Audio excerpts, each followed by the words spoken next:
where we sit now with deepfakes and AI, etc. But before we get too much into that, I mean, what do you think's missing today? I think creativity at the moment is the key, and being really good at using the tools. What would you say to people who maybe looked at AI or looked at X, Y, Z and said, oh, it's just a trend, it will die next week? I think they're massively wrong. I don't think it's like crypto. I guess, is it a doomsday scenario before we started where I could have, in theory, not actually invited you? I could have used whizzy AI tech to create this Stuart. I think that's going to be a future problem, and I don't think it's as far away as even 2 years. I think we've seen with certain hacks happening out in Hong Kong, Singapore, where people are being invited onto calls with their entire board, and that call with their entire board was deepfake.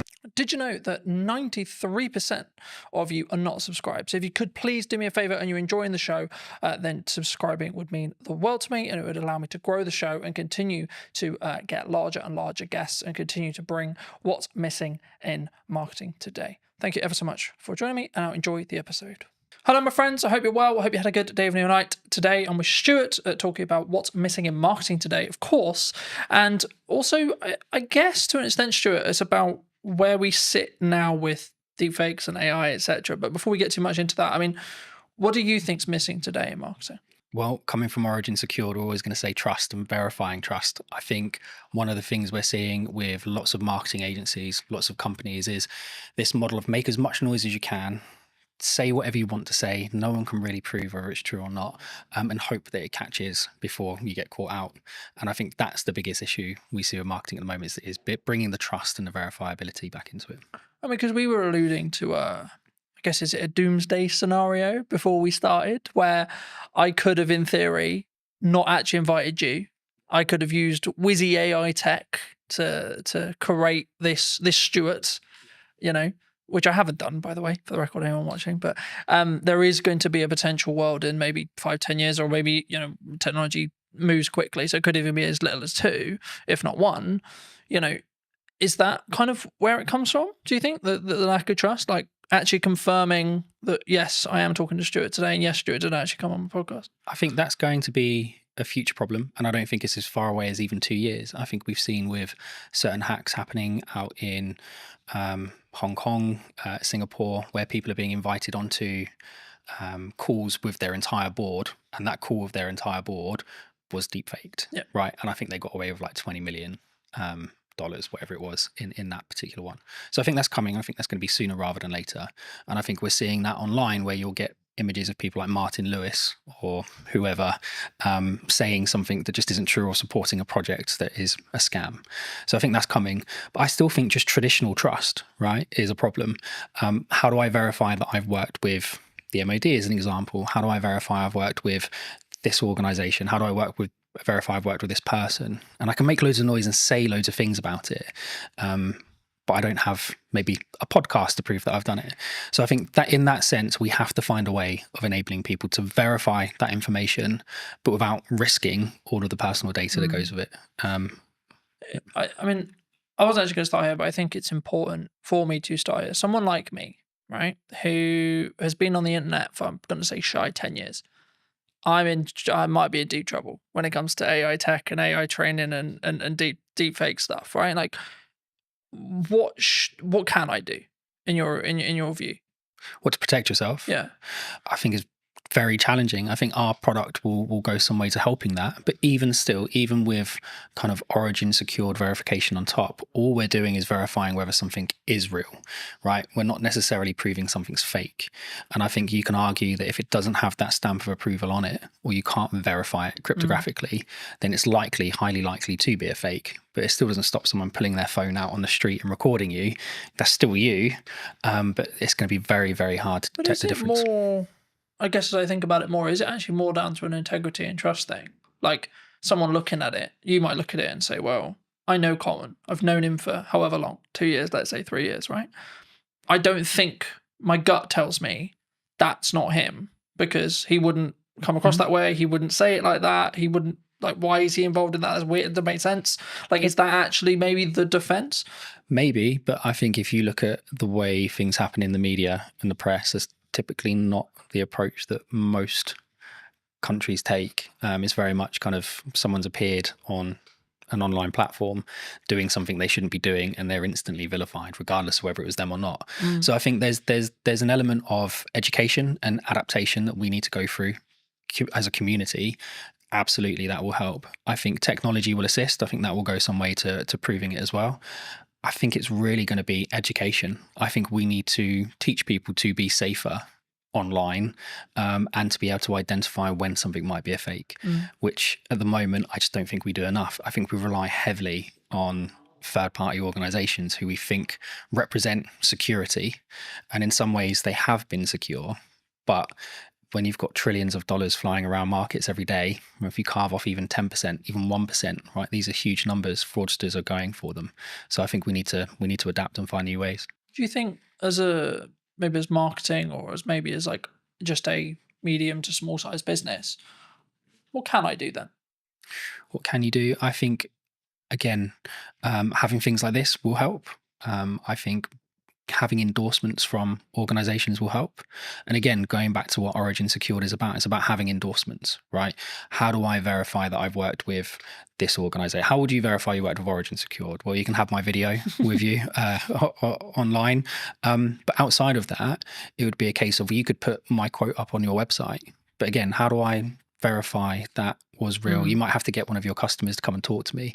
So I don't know if we actually have an answer to that question at the moment, other than we know with Origin Secured, we can cryptographically prove you've worked with us, and you don't have to pick up the phone and call me to get me to prove it. So it's difficult, right?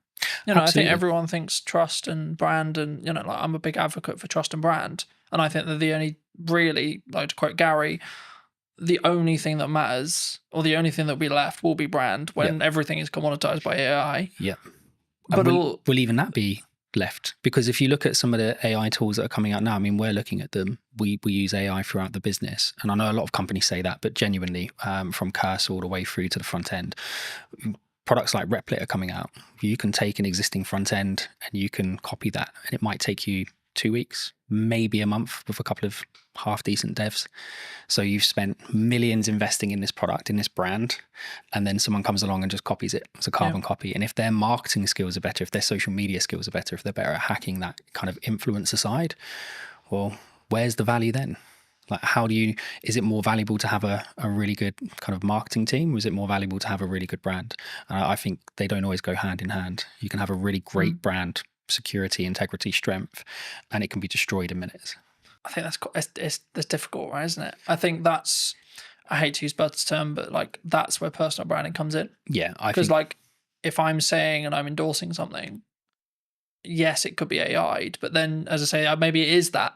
Like as I sit here and think about it, like maybe it is just that because of my track record. Because like then people, I guess the question there though is it then down to the person consuming it to make the decision? Well, that's kind of the approach we've taken, right? So the approach we've taken is it's down to the individual to choose who they trust and whether or not they believe that's true, right? So we can have, and we'll get into the tech more later, but we can have a series of endorsements for yourself, right? So we could endorse you cryptographically. You could be endorsed by the passport office, right? Or by an ID service provider, or by the DVLA, or by your bank or your solicitor. All of these endorsements build up trust over time, right? And the more of those you have in sequence, in the right time frame, the more people will trust you. And I think a big question on top of what you've asked is, if we're moving more to a solution where you need kind of integrity and trust built over time, how do people break in at the beginning? Because at the moment, the big reason that companies do that is they're trying to make a name for themselves. They have a great product, they've got a great idea. It's not always fraud. Often it's just a small company trying to make it.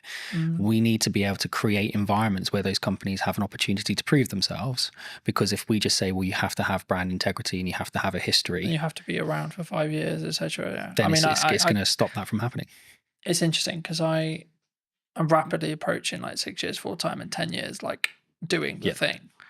And I'm like, oh, it must be really hard for people starting out. But like genuinely, like when I was starting out, AI wasn't a thing. Yep. And that's the big conversation with AI at the moment. It's like completely obliterating those grunt jobs that people did as junior editors and junior tech people and etc. Is it down to us then as providers, like medium and larger, like to say we're going to choose, or is it purely just it's going to get commoditized because it's efficiency? I think there's going to be a huge amount of commoditization. I think there's going to be lots of consolidation, right? More importantly, there'll be lots of consolidation.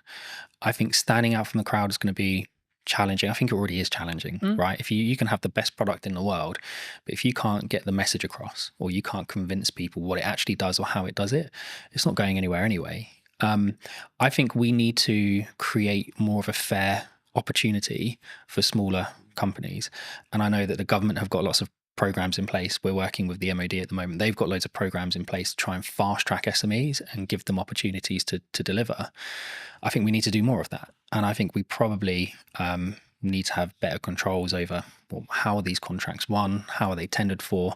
Because ultimately they're geared up for companies who have got hundreds of people to spend hours and hours and hours of time building this kind of knowledge up over time, and then you've got a small SME that's run by 3 people with no experience. But also, I guess you could flip it on the other side when you look at AI or things like ChatGPT, large language models, etc., where actually that could be the greatest equalizer that you've got, right? Because someone who's maybe solo or 2-3 people, then arguably, if they're leveraging AI and they're early, they could actually be keeping up with 100 staff in regards to workforce because they're working quite smart.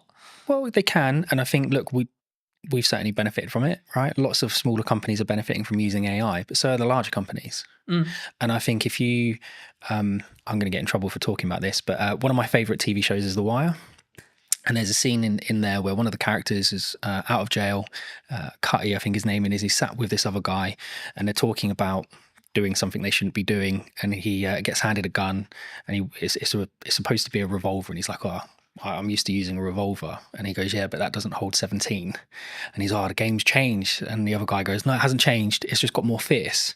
And I think for me, that's what AI is, right? Yes, there's going to be less entry-level jobs. Yes, there's going to be less opportunity for people coming out of university.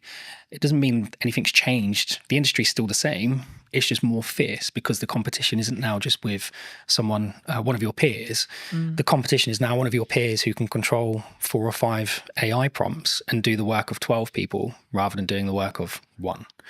And so, yes, these companies will benefit smaller ones, but I think you're in a more fierce environment because those larger companies have access to just the same technology.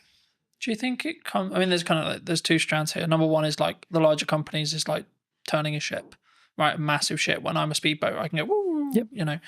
But I think the more important, I guess, question is around, number one, how agile you can be as a company, but also number 2, it's the mindset, I guess, in some ways, because I think like with the commoditization of automation, technology, etc., like we could go down the mindset of, okay, we're all gonna be out of jobs. Bye-bye, farewell, right? Or we could go, actually, how can I utilize this as a tool? And, you know, I was having a conversation with someone very close to me about another filmmaker the other day, and I was very worried for his model, looking at his business model, because traditionally he's, in this case, brought in as a camera operator for other video production companies. And there's been a large conversation in the space, for those who are listening, about you've kind of got 2 models that you can really like business model-wise that are still profitable and can still work. Massive Hollywood stuff, which big crews, big money, lots of stress, and then the 1 to maybe 2 at most, like production size, right? The issue is, I guess, the middle class filmmaker, you could say, in my realm, could be and potentially is going to be commoditized, especially if they're not utilizing or looking how to use AI, how to do prompts, how to, especially if you look at like the AI generation stuff that's coming out and like Google VO3 and etc. Like, I looked at it and went, oh, right, okay, I need to talk about strategy more then. Because the idea of filming stuff is going to become less profitable than I think it was. Yeah, potentially. And again, playing devil's advocate to the other side, does it become less profitable, or does it just shift into a different community? So is it now not the middle class filmmaker, right? Is it now opening this up for everyone to be able to access it? And actually you get more creativity out of it because there are people who are learning to use those technologies at a younger age and more efficiently. I think my cousin is doing phenomenally well in Sydney at the moment as a filmmaker, right? She's still going through school, but she's done several productions. She came up with this phenomenal idea about a particular singer, and she's been talking to their team about being able to produce a particular song. The idea behind it is incredible. you won't get AI to produce the idea, right? Not yet. That might come in the future, but at the moment, AI is just really, really, really good autocomplete. Lots of people are going to be really upset with that, but it is, right? They're just predicting tokens. We're not yet at a point where it is finding new ways of doing science, right? It might find a new mathematical way of folding a protein, right? But that was always there. It's just able to run more permutations. But it's not going, I've got this great idea for this film, and I want this, and I want that, and I want the other, and I want the other, right? That's still really a human kind of product. And I think, do you think that's where the opportunity lies then? 100%. I think creativity at the moment is the key, and being really good at using the tools, right? I still think there's going to be lots of jobs. I think they're just going to change. I think you'll have less entry-level jobs, not necessarily a bad thing, but you might just have lots of people who are really, really good at doing the prompt engineering. That will become a big job in my opinion. What would you say to people who maybe looked at AI or looked at X, Y, Z and said, oh, it's just a trend, it will die next week? I think they're massively wrong. I don't think it's like crypto, right? I think my co-founders and I always disagree on this, especially one Mark. He's very optimistic on the crypto side. You know Mark, and he loves it. I'm still very much of the opinion that there's been too much happening with the mainstream cryptocurrencies from a dark web standpoint, right? From a criminal historic standpoint. So the AML piece and the KYC piece can be incredibly challenging if you can trace it back on the blockchain to criminality, because really you should be taking that as proceeds of crime. So I think there's a major issue with that. I think the difference between that and AI is AI genuinely has solutions, right? You can take someone who spent the last 20 years of their life learning how to spot tumors in lungs, right? They might have a really good accuracy, 80-85%, and then you can train an AI model to 92-93% accuracy in 3 or 4 months.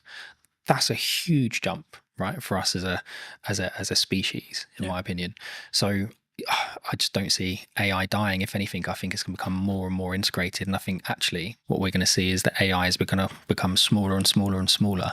And I don't think it's going to be long before it's fully inside your device, not in the cloud.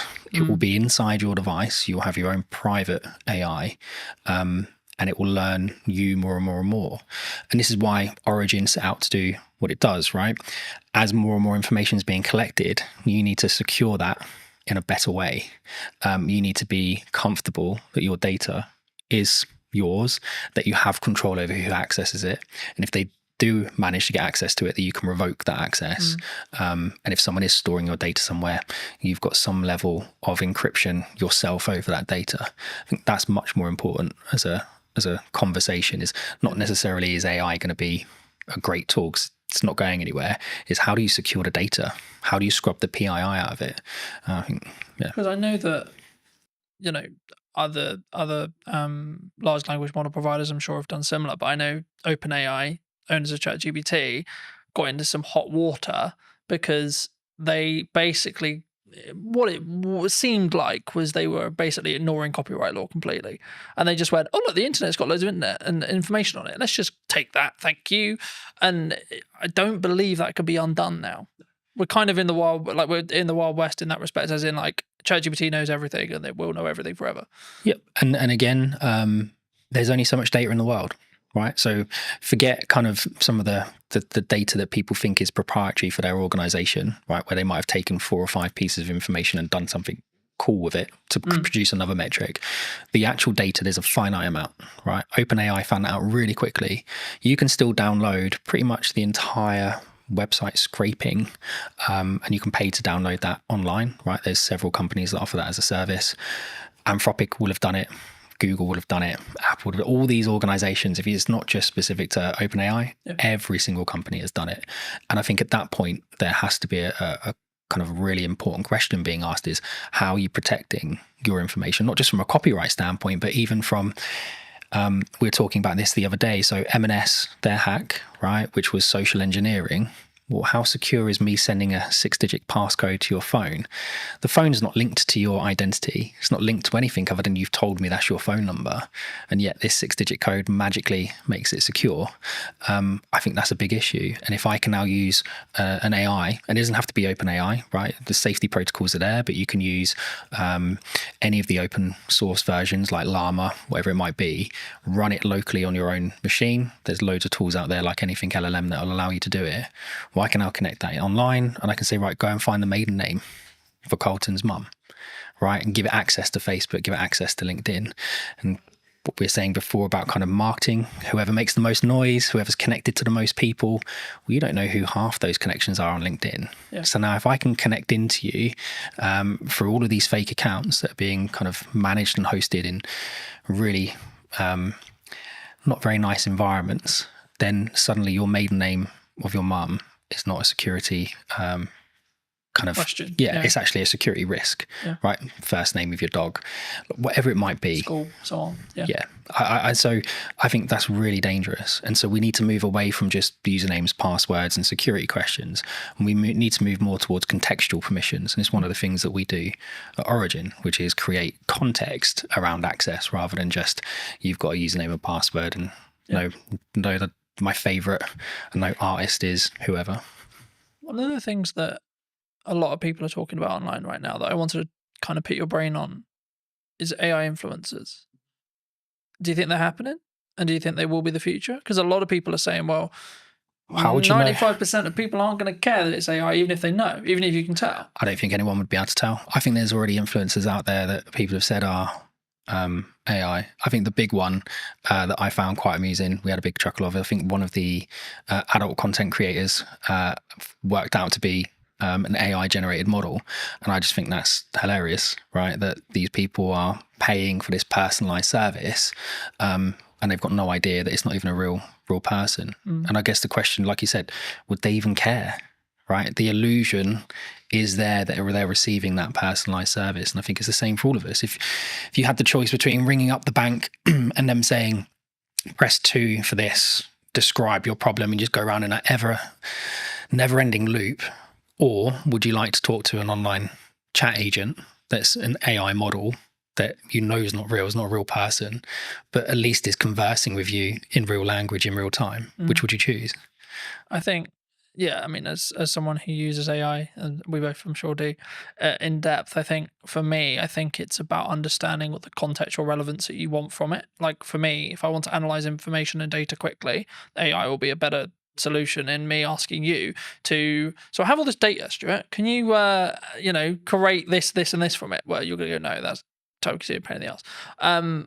But when it comes to like emotional or creative decision stuff, that's where I think human connection will still come in. And I think that's going to be the thing that people maybe need to focus on. And that's why, like, I found it really interesting since launching the podcast and it having a hybrid element. People are, I guess if you want to go like strategically around it, like the show up rate is higher for in person than it would be online, right?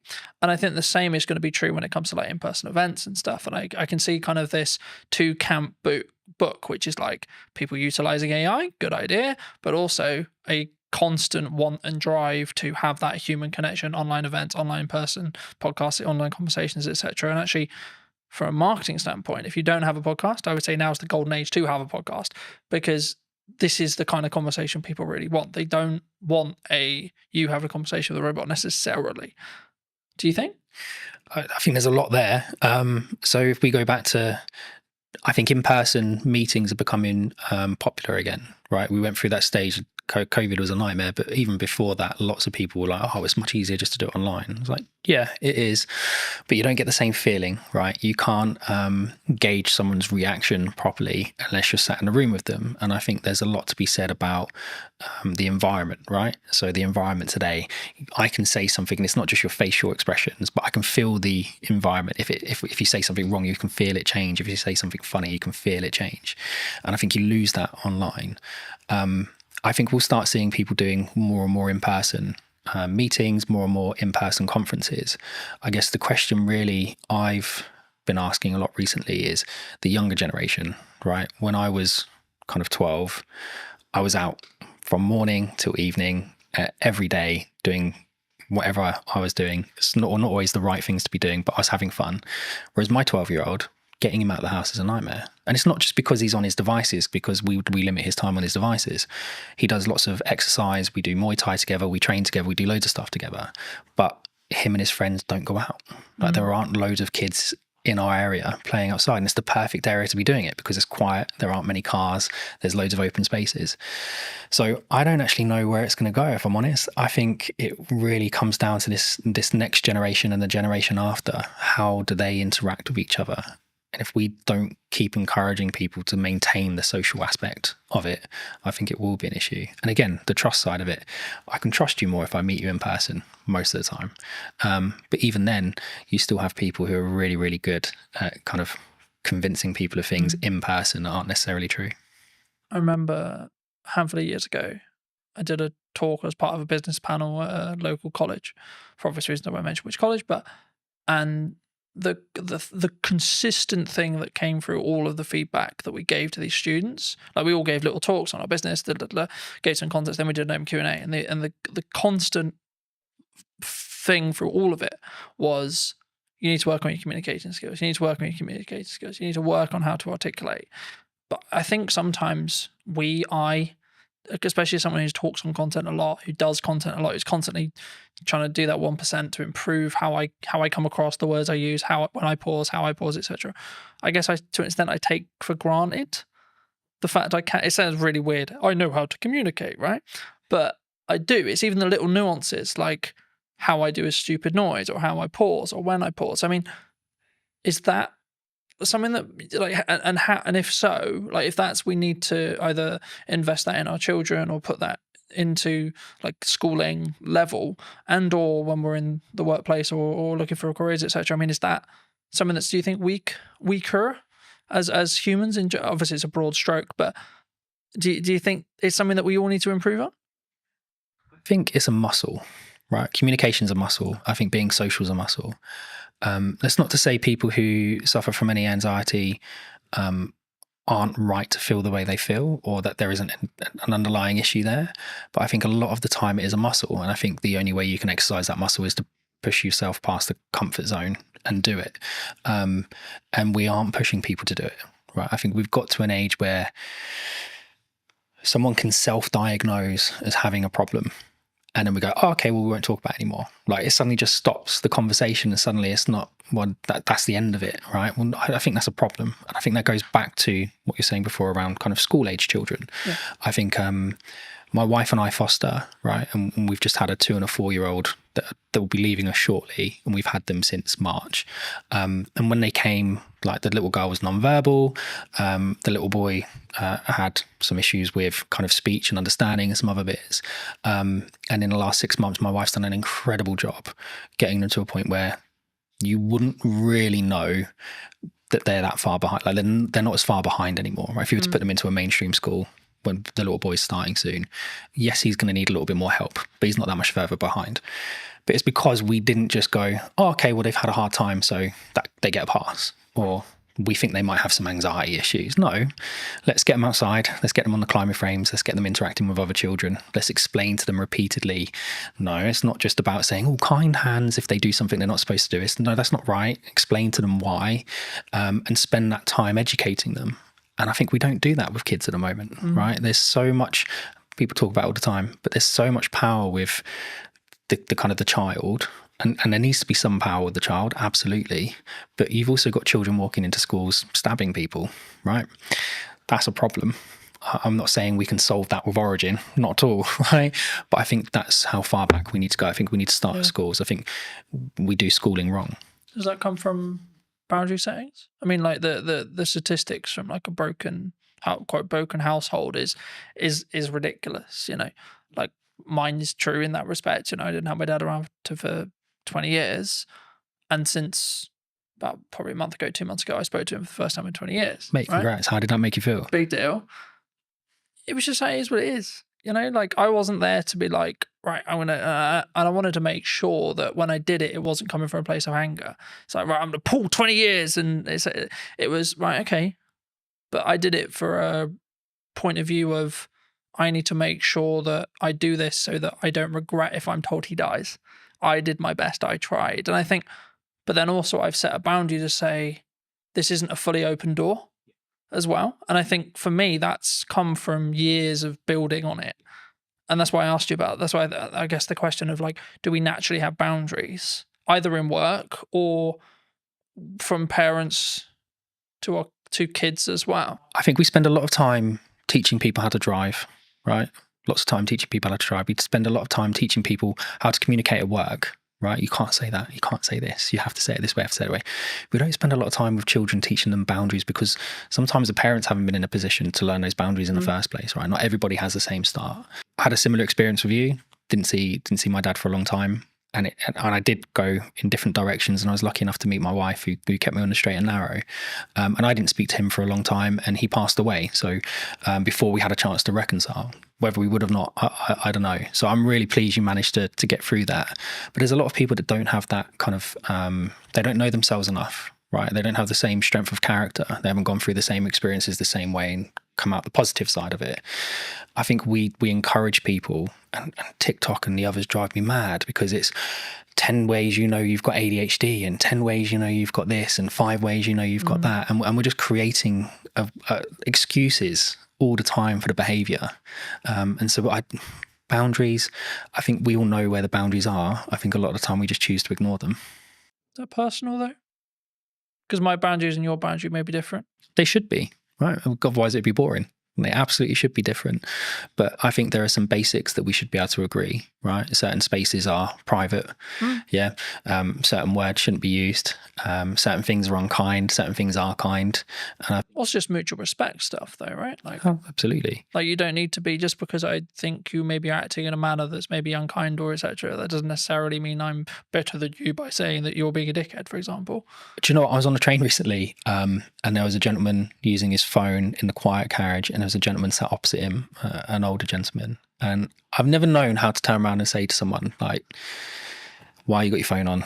Why are you listening to it loud? Why are you not using headphones, etc., etc.? Because it always comes across as really aggressive, right? And the old guy just literally just leant over and went, "Excuse me, I just wondered if you'd seen that sign." And the guy looked up and saw his quiet carriage and he went, "Oh, sorry, mate," and left. And that was it. There was no big like hurrah. There was no shouting. And I thought, well, that's a mutually respectful way to approach that situation. Would he have approached it the same way if it had been a 13, 14-year-old teenager listening to his music loudly? Would the teenager have responded the same way the man did? You don't know. But I think we should approach things in a respectful way. And again, that boundary issue, mate, that's a hard one, right? There's people that have spent their entire lives working on that to try and find a solution, and they still haven't figured it out. I think I keep coming back to this whenever I talk about something like this, and I keep coming back to it's self-love, self-development, self-you. It's reflective of you. So, but from that perspective, I guess it's kind of down to you to do the work to then see the different reality, if that makes sense, right? And I think for me, that's sometimes where people struggle, where they for whatever reason they want to bury it, they don't want to deal with it, they don't, etc. And I think everyone has a level of trauma. It's I don't know using that word, but the level of trauma will either make or break you, and then it's up to you to see how you deal with that to then move forward. So I think I'm smiling because it actually brings up a really good example. You remember you'd go to the gym, right? I want to lose weight. You go to the gym, you're trying to lose weight, and the guy go, well, if there was a pill you could take that would make you lose weight, everybody would take it overnight, right? But it doesn't change the fact that you need to create these habits and these kind of self-motivation that drive those behaviors, right? Because this is really important.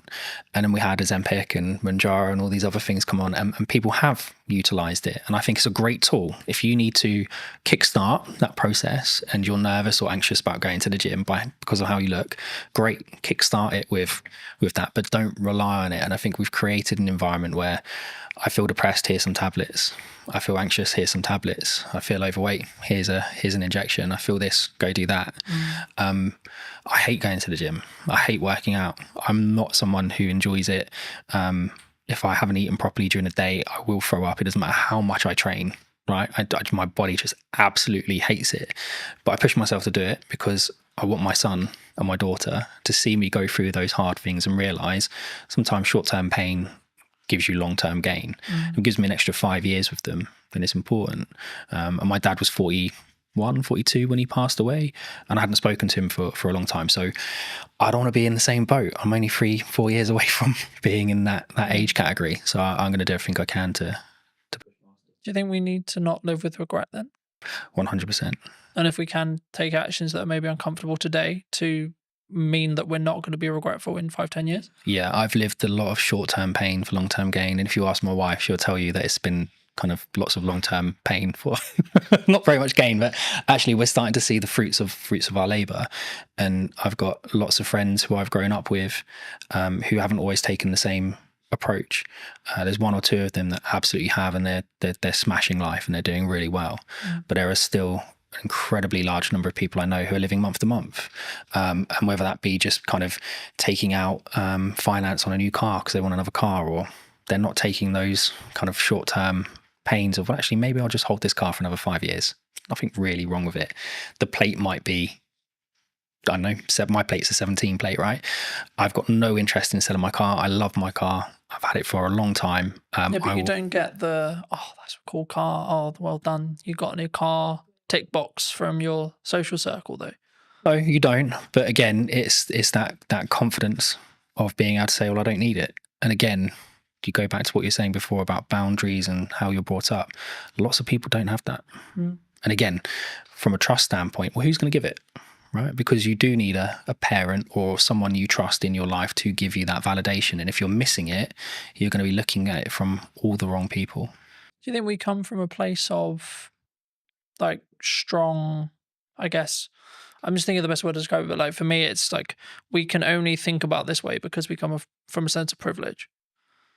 Yeah. Because I'm always aware, for example, like, and not to like dwell on what's happening in the world right now, but there's areas in the world where like children are starving.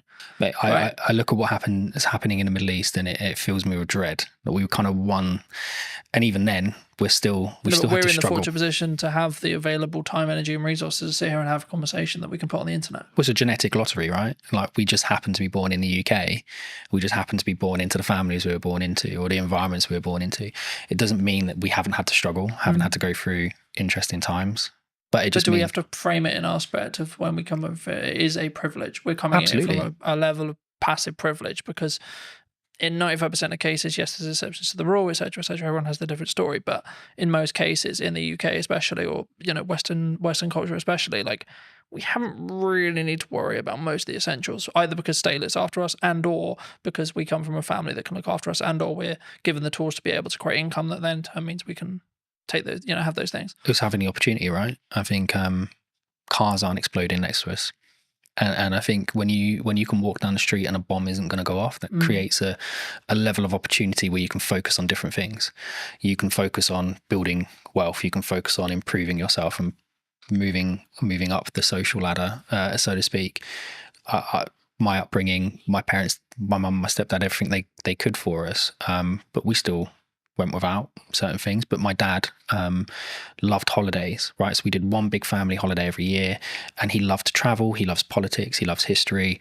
So we would go all over the place, and we would go and actually really explore the areas we went to. We'd meet locals. We'd understand the history of the place, and that gets you out of your comfort zone, right? Because now you've got the social aspect of it. You've got the verify point, because I'm actually in the country speaking to the people at that location.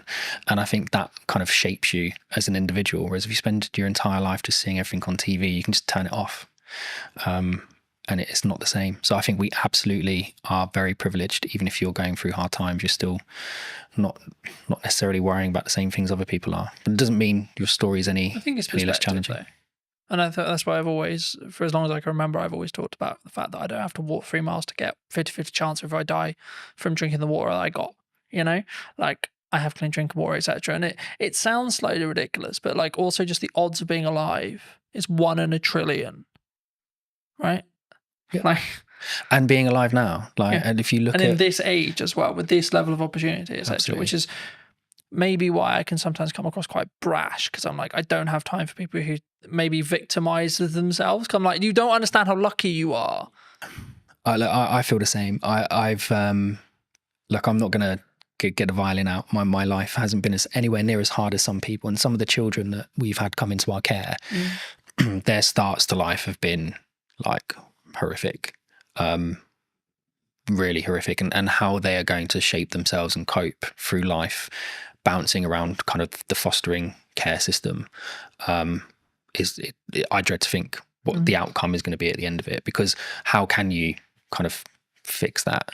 But then there are a lot of people who haven't gone through those experiences quite like that, who, like you say, kind of want every excuse under the sun not to be doing something, not to be doing this, not to be doing that. Why can't I just have a pill? Why can't I just have an injection? And I think that's one of the things that AI can't do, right? AI can't solve that. That's a social issue that we need to solve together. And I don't think we're going to solve it by all being in our homes tapping away on AI. We have to be out with people, meeting people and doing it ourselves. Moving back to what you do. That was a bit of a detour. Nice detour. But digital licensing, where does that sit? We've discussed this at length. So one of the key things we wanted to solve of Origin was, how do we verify information about something without revealing the underlying data? And I think a really good social example of that is when police do stop and searches, right? I experienced it quite a lot when I was younger because of the environment I was in. My friends did as well. We'd get stopped and searched by the police lots of times. And sometimes it was okay, and sometimes it was really not a nice experience. And I think it always started with, what's your name, what's your date of birth, what's your address? And even if I give you my name, date of birth, and address, how do you as a police officer verify it, right? Does he have any tattoos? Does he have any markings? Does he, I don't know, look a certain way? But you kind of become generic. Guessing, right? Lots of guesswork, right? And lots of gut feel on the police officer side. Whereas we wanted to try and find something that would, and it wasn't just for this specific reason, but it lends itself really well to it. We wanted to be able to provide technology to the environment, to the world, that kind of removed that friction. So a digital license isn't like an ID card. There isn't a centralized database of all your information in one place. That's ridiculous. If that gets breached, it's going to be horrendous. The fraud will go through the roof. What we've done is we've used kind of a decentralized approach. So we've taken some concepts from blockchain, but removed the blockchain because it's inefficient and doesn't really work for this context. But the idea behind it is, you can have an ID service provider, right? So it's a government approved company, verify your identity and give you a cryptographic endorsement that sits on your digital license, which you can carry on your device. It could also be hosted in the cloud, but the idea behind it is you've got control of it. So now if I was to come and stop and search you, you would be able to present that credential to the police without revealing your name, your date of birth, or your address, but the police would know to a degree, he lives within a 5-mile radius. There's no outstanding warrants. He's verified that is his identity because he's done it with a biometric check on his thumbprint. And we can see that biometric check that's linked to that IDSP hasn't been changed on that device. And then we can link it to other credentials. He's got a full-time job with an employer. Don't need to know who the employer is, but he's employed full-time. We can see that he is part of a charity, or he does this, or he does that. There's all these different aspects we can start to build into that check. And it all comes from, I still haven't revealed any of the data underneath it. These are all independent cryptographic proofs coming from third parties. But that police officer is now sure that individual doesn't have anything outstanding. And I think that would help. I'm not saying it's going to solve the issue, but it certainly would help remove some of the friction. And if you then start to expand that out to kind of the business world, so if we're looking at things like, how do I onboard employees in a fast and efficient manner whilst maintaining their privacy? So one of the tools that we're doing for the digital cleaners license is we do the right to work checks. We do a modern slavery check by making sure that the bank account name matches the name on the ID. Real basic check, but lots of organizations don't do it, right? And that's one of the flags for modern slavery. We then can go and endorse all of your employment history, right? And again, we're not the verifiers. We're not verifying the data. We're not storing the data, right? But we're going off and having those independent third parties endorse you. Same for your certifications, your training. And I think in that environment, when you're dealing with disparate workforces where English quite often is a second language, not your primary language, these people, they kind of get left behind, right? They come along with their paperwork and they have every right to work. They have every intention of working, but it might take 5 or 6 meetings and 10 or 11 copies of their documents. Now, where's all that documentation going? They've got no idea where it's being stored, no idea who has access to it, no idea what copies are out there. but we're expecting them to just continuously do this. And if they're now working 3 jobs, we're extrapolating that 3 times over. So for us, it's about digitization, yes, but without just copying the existing paper process and doubling the problem, right? You have to do it in a different way. That would fix the problem we opened with? What, going For back? someone like me, for example, who, let's be honest, if deepfakes become mainstream in AI, someone points an AI with that mindset, I'm screwed. Yeah, I think there's definitely a way of being able to verify something's real. But again, there's then nothing stopping someone from creating an AI deepfake and just putting their endorsement on it anyway. Right? They haven't had to do the work. Like, the AI has done all the work. I think it will become more important for organizations and in fact probably more important for creators to be able to verify that's their work, right? I was the one that created that first. Here's my endorsement. In some ways, from a maybe not a legality point of view, but kind of a copyright plus model, I guess you could say. Yeah, absolutely. And I think one of the things we've seen with the endorsements is, and you'll get it all the time with correspondence from the BBC, right, or for Sky News or whatever, our person on the ground. Well, that's great, but I don't know who that person is. I don't know their credentials. I don't know where they're from. I don't really know if they're from that country. I don't know what their background is. Whereas if you were able to say, here's the credential that's been lent to this article, well, now I've got, well, yeah, he's got an IDSP verified in that country that he comes from that country. He's got a university credential that says he went to that university. He's got an employment credential that said he was employed there at these points in time. That's not to say people can't build those profiles up at a state level if they really wanted to go to that level, but it becomes much harder to do, right? The threshold for access to fraud becomes really, really high, because when we're actually taking these interactions and monitoring them, we create an encrypted hash of the interaction, and that gets stored on what we call event chains. So not blockchain databases, but the event chain is a point in time. And so you can't go back in time and put something on the event chain in the past. It has to be done in time. It's temporal. And so in order for someone to perform a high degree of fraud, it's going to take them 5, 6, 7, 8 years to build that profile up. And they will have to do it in multiple chains simultaneously. And they're just not going to be able to do that. And I guess it comes back to that point, which is like, it sounds horrible whenever you say it, but like, you're making it less likely that you're the one who gets targeted, because the burden of likelihood that your stuff gets stolen, etc., is so much higher than Barry, than Sally, than James, so on, and that's, I hate to say it, because it's like, oh, go and steal their car, not mine, because mine's a pain in the ass to steal, for example. There is that, but again, from our standpoint, I mean, we want to give it to universities for free. Right? We want to give it to schools for free. You have the Online Safety Act that's happening at the moment, and I think you've probably seen some degree of access to adult content reduced.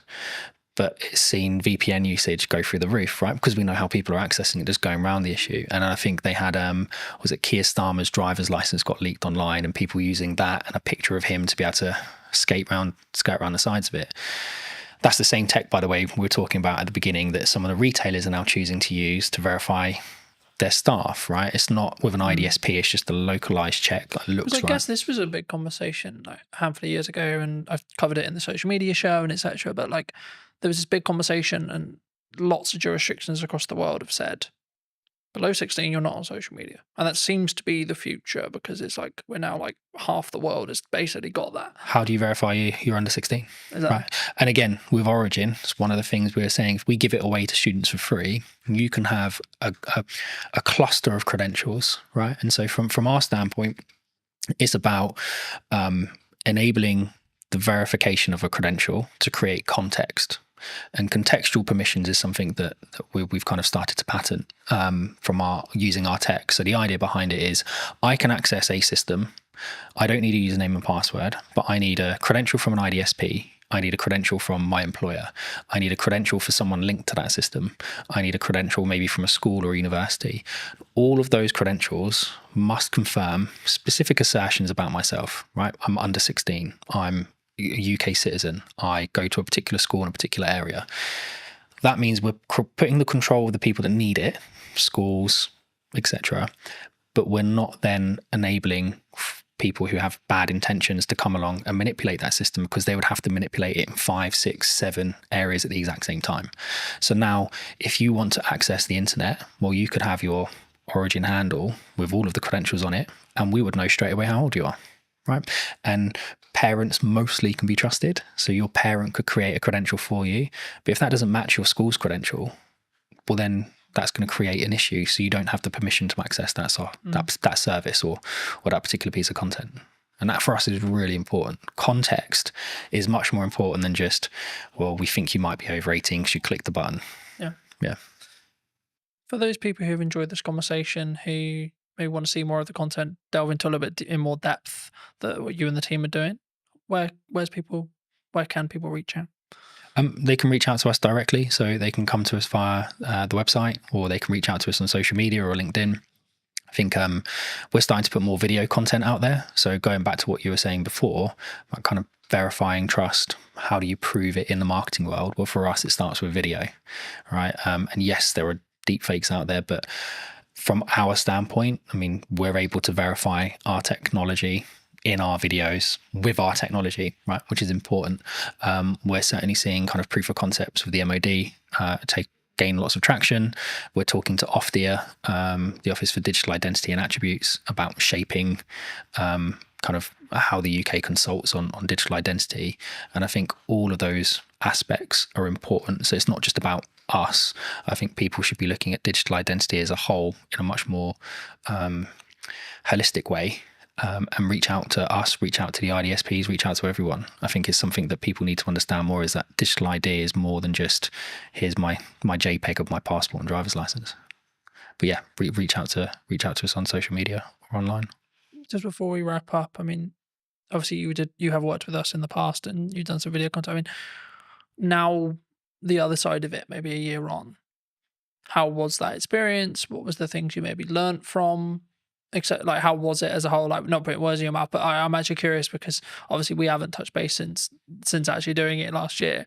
And I mean, was it how you thought it was going to be firstly from the percent of what we did, but then also, like, was there any byproducts that actually came from like working with us specifically?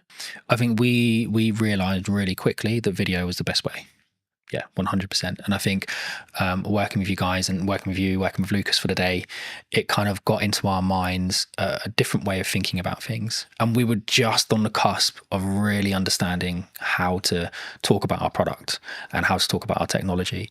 And by focusing on the video approach, and we've now released several other videos that we've kind of produced in-house, it kind of got us to where we are now, which is we know what our narrative is, we know what the story is, we know how to describe our technology. Whereas a year ago, we were still kind of trying to work out what it was that we were. And we were early to market, so lots of people trying to explain it to investors, trying to explain it to customers. It was a challenge. So no, mate, having that time with you and Lucas massively helped us kind of crystallize what we were trying to do. And then over the next kind of 2-3 months, I think that's when we nailed it. But it come off the back of the original filming we did, which was phenomenal. Yeah. What would you say to people who are maybe looking at what's going on in the economy or etc., and maybe on the fence about maybe utilizing marketing right now, or like, because the traditional kind of known thing is like, when things get hard, you cut marketing. Yep. Honestly, I'm probably not the best person to answer it, but I'll answer it as best as I can. I think you absolutely have to have a presence, right? You have to. Unfortunately, at the moment, it's about noise. Right, we spoke about it earlier. The more noise you make, the more you get noticed, the more the algorithm picks you up and the more it promotes you to the top. And it goes back to what we we're saying as well about the SMEs, like, how do you get spotted? How do you get noticed if you have to have that kind of credentials proving you've done something? I think consistency, right? And we had this chat about podcasts a year ago. I think it's something like most podcasts end after 11 episodes, something along those lines, right? So 11 weeks, 11 months, whatever it is, that's the kind of podcast limit. People go, oh, it's not growing, right? You have to push past it. And it's the same with the marketing. And yes, some people are really fortunate and they do growth hacking and all of a sudden they're a viral sensation overnight, but that's not the norm. And I think the only way you can build your message is consistency. You have to be in person at events. You have to be putting stuff online. You have to be writing articles. You have to be talking about it. You have to be meeting new people and spreading the word. So I don't think marketing just stops with video. I think it's something much more holistic. And it's something that you have to consistently do every day. And we have a great marketing team. So Hannah does that for us, and she's excellent at it. If you were going to wind the clock back to speak to Stuart 10 years ago, 15 years ago, what advice would you give that Stuart? It would probably be trust your gut. I think we've had hiccups along the way with everything that we've done, right? Whether that be businesses my wife and I started, with raising children, with kind of investors, whatever. There's always going to be a hiccup. Something's always going to come up that you weren't expecting, but you have to trust your gut.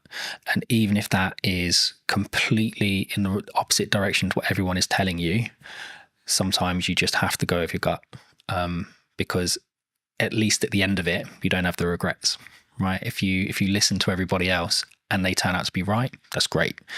But if you listen to everyone else and it turns out to be wrong, you're going to spend the rest of the time going, oh, I wish I'd listened to my gut. I wish I'd trusted my gut. So I think take people's advice on board, listen to it, kind of take the best strategies, build them together, but ultimately trust your gut. Yeah. Thank you so much for the time, Stuart. You too. Cheers, Carl. And if you did enjoy this episode and would like to see more like it, then I would love to hear what you think in the comment section down below. Why not subscribe so you don't miss next week's episode? And I'll see you very, very soon. When you truly become comfortable in your own skin, that's when you become a more potent, authentic, and influential communicator. Why do you think storytelling is important? The storytelling is 100% something I focus on. It's just a part of a larger puzzle now, or a larger body of work. But stories are important for so many reasons, man. What is the excuse that we make for the reason why we don't do the thing? Have the podcast, write the book, run the business. So the 5 habits. Number 1 is transform your internal story. The second is ask conscious questions. The third is unearth your charisma. I think it's really interesting, right? Because a lot of the conversations I've been having the last couple of months has been around done is better than perfect. I'm a multifaceted human being. I'm not just one thing. And often labels can lead us, man, to shrinking, playing small and saying, I am this. But what if you're more than this? Did you know that 93% of you are not subscribed? So if you could please do me a favor and you're enjoying the show, then subscribing would mean the world to me, and it would allow me to grow the show and continue to get larger and larger guests and continue to bring what's missing in marketing today. Thank you ever so much for joining me, and I'll enjoy the episode. Hello, my friends. Welcome back to a brand new episode. Today, I'm going to be talking to Ravi, who talks all about communication and actually why is it important. So that's going to be what this conversation is going to be about. But welcome, Ravi. How are you? Good, man. I feel like we should have started rolling about 10 minutes ago because we had some good conversation about marketing, communication, books, all that good stuff. But I'm feeling good, man. As I told you in the green room or the coffee area, this has been a minute when it comes to me being on podcasts, given I've been focused on writing my book, being a dad, and all that good stuff. So it feels good to be here, man. It feels good to be here. Well, thanks ever so much for coming down and for the time, of course. I mean, it would be wrong to not open the show with what you feel is missing in marketing today. I mean, we touched on it in the pre-show conversation a bit, but just to reiterate for the audience's sake, I mean, what do you feel is missing today?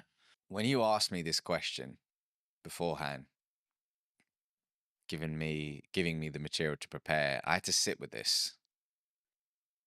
And I had to sit with this for quite some time because I didn't want to give you a generic answer or one that's been heard before. And the one word that came up for me was intentionality. And actually, that's not just in marketing, that's in life right now. Intentionality. I mean, if you just scroll on social media, log on to LinkedIn, log on to Instagram, whatever it could be, there's an addiction to instant gratification, meaning, okay, I want to grow my follower account now. I want to achieve XYZ now. And as a result, I may put out AI content, which feels perfect, which feels like it's going to connect with people. But the truth is there's a disconnect because perfection doesn't exist, man. Perfection doesn't exist, and imperfection equals connection. And our intentionality behind things, our death grip on our desires, and the instant gratification that comes with it, it's just leading us to this place where, and it's funny to say this, the bar is so low in some senses, that the number one way to stand out is by tapping into human connection. I think it's really interesting, right? Because a lot of the conversations I've been having the last couple of months has been around done is better than perfect. And I think that sometimes we look at the podcast idea we have, we look at the event idea we have, we look at the business idea we have, look at the book idea we have, etc. And we think, yeah, I'll add that to the list. Yeah, I'll put that on my to-do list. Do you think people need to is there a level of just you need to start doing stuff? Like you need to just choose one of them or two of them or three of them and say, I just need to do that? Because I think sometimes we put it on we kind of pin it up and we go, yeah, I'll get to that. But then we never maybe do. What's the question behind the question? I'm curious. The core, I think, is do people... So I guess what I'm actually asking there, and this isn't planned, so I've just come off the fly, but I think it's, what is the excuse that we make for the reason why we don't do the thing? Have the podcast, write the book, run the business. Maybe someone's watching this and they're in their 9 to 5 and they're like, I've got that really business idea, I'm really passionate about X. But they don't start working on it in the evenings. They don't start because maybe they're worried about what people think, etc. These are the common answers I get. But is it just that? I'd say it could be many things, and I can't answer it from everyone's perspective. I can only answer it from my lens. And I would say the two things coming up for me are, number one, fear, like we spoke about, where, I'll give you an example. I know of somebody who has a specific idea that they knew in that season of their life was in alignment. But there was always a reason why they couldn't pursue it. There was always, for lack of a better word, an excuse as to why they couldn't pursue it. And that excuse gave that individual the reason why, I can't do it now because of X. I can't do it now because of Y. But what those excuses and what that narrative was grounded in was fear. So there is definitely fear. There is definitely fear, but as the old saying goes, fear stands for false evidence appearing real, right? So yes, there's fear behind it. The second thing is, do you actually want the thing that you say you want? Or have you just logged onto Instagram and you've seen that Jamie is doing incredibly well now that she's left her 9 to 5 and is in this job and seems to be crushing it, and actually you like the idea of that, you like the concept of that versus the actual reality? And is it your ego saying, hey, I want a bit of that?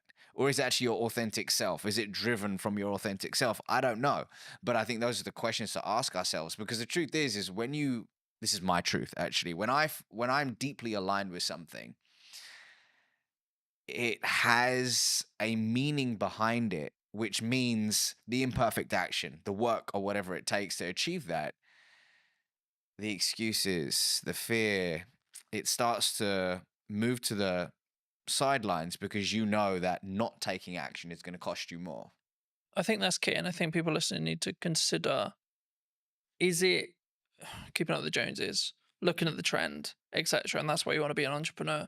And I'm fortunate where I'm wrongly or rightly rapidly approaching 10 years in business, which is crazy in my head, and I'm looking at it going, right, okay, so the odds here are like, I've kind of done quite well, because the odds are that I think I looked up yesterday, I think about 25% of business, 25% of businesses don't survive longer than 5 years. Really?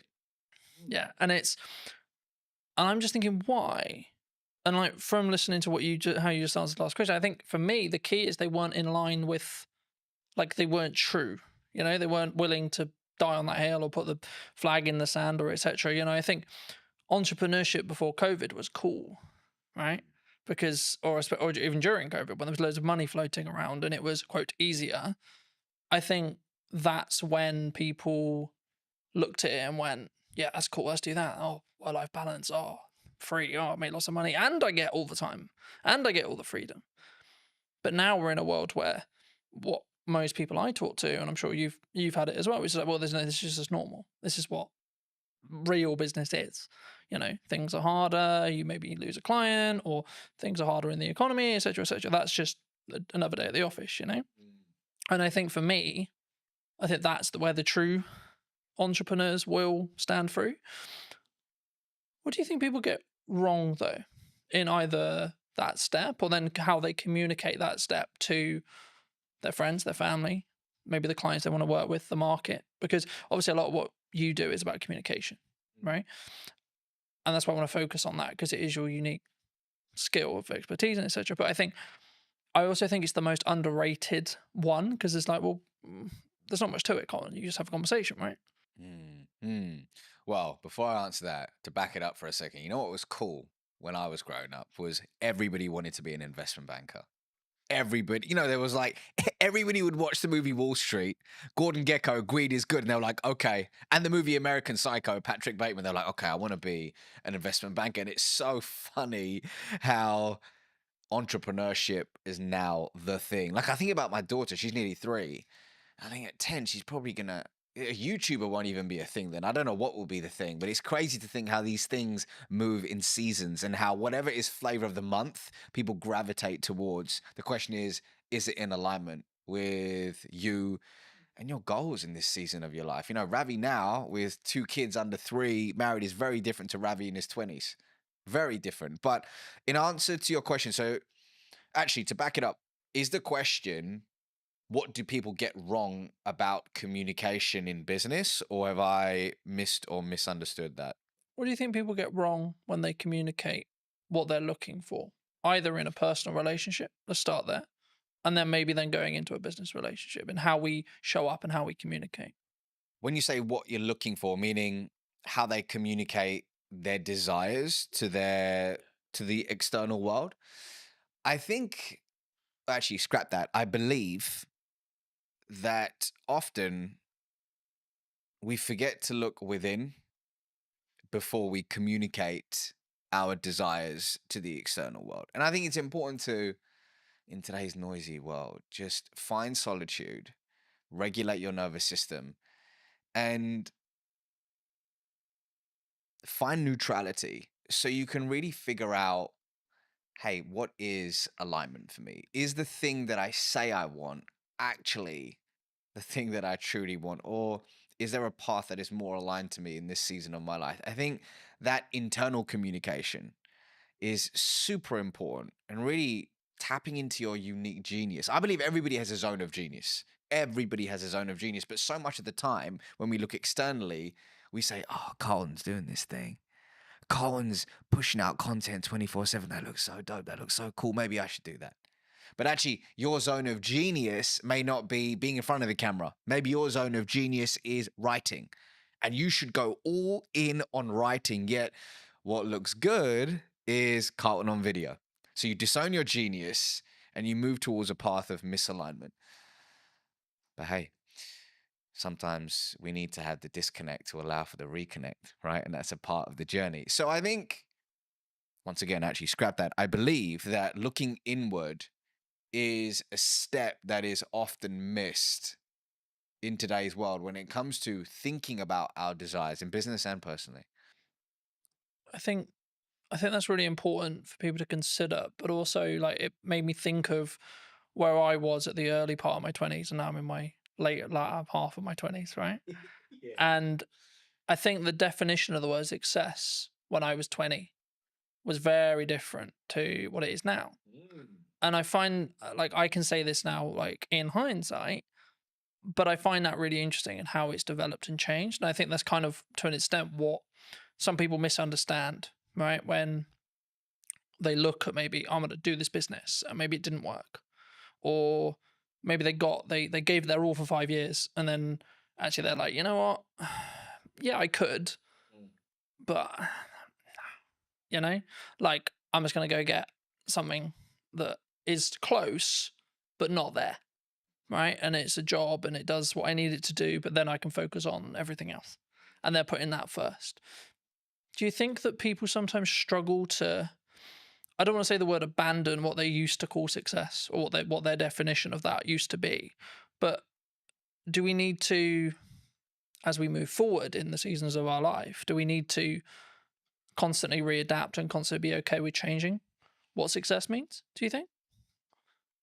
It's funny you say that, because if I think about the version of me in my 20s and what I defined as success. So different. So different. And it's wild.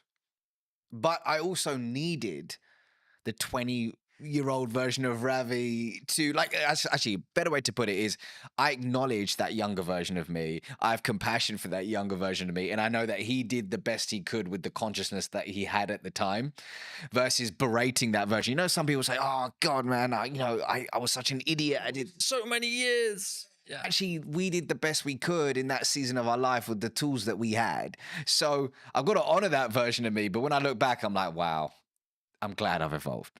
I'm glad I've evolved. And I think we do need to be comfortable with not labeling ourselves. We need to be comfortable with labels. I'll give you an example. Somebody could say, I am an entrepreneur. I am an entrepreneur. And on the face of it, great. Gives that individual a sense of belonging, pride, identity, brilliant. However, let's say that one of their buddies hits them up and says, hey, Jamie, I've got this role at Netflix. It's in the C-suite. I've spoken to people internally. We think you would be incredible for it. But Jamie's like, hold on, but I am an entrepreneur. But actually, it's not working for them in a way that they would have hoped. And actually, being in the C-suite at Netflix could be more expansive and abundant for them, but they reject it. And they say, no, but I'm an entrepreneur. So the labels that we give ourselves can often create these mental cages where we shrink our desires, we play small, and we often reject abundance. Versus, instead of saying I'm an entrepreneur, we could say I'm somebody who runs a business. Instead of saying I'm a podcaster, is I'm somebody who has a podcast. So when we expand our identity, we expand our being, and we allow abundance to organically find us. So, for example, when it came to writing my first book, this was a first for me. I haven't written a book before, so I intentionally thought about embodying the label of I'm a world-class author. I am a world-class author. So I could embody that identity to write something I'm deeply proud of, but quickly switched it to I'm someone who writes books. Because does that mean I say no to speaking? Does it mean I say no to coaching? Does it mean I say no to consulting? No. I'm a multifaceted human being. I'm not just one thing.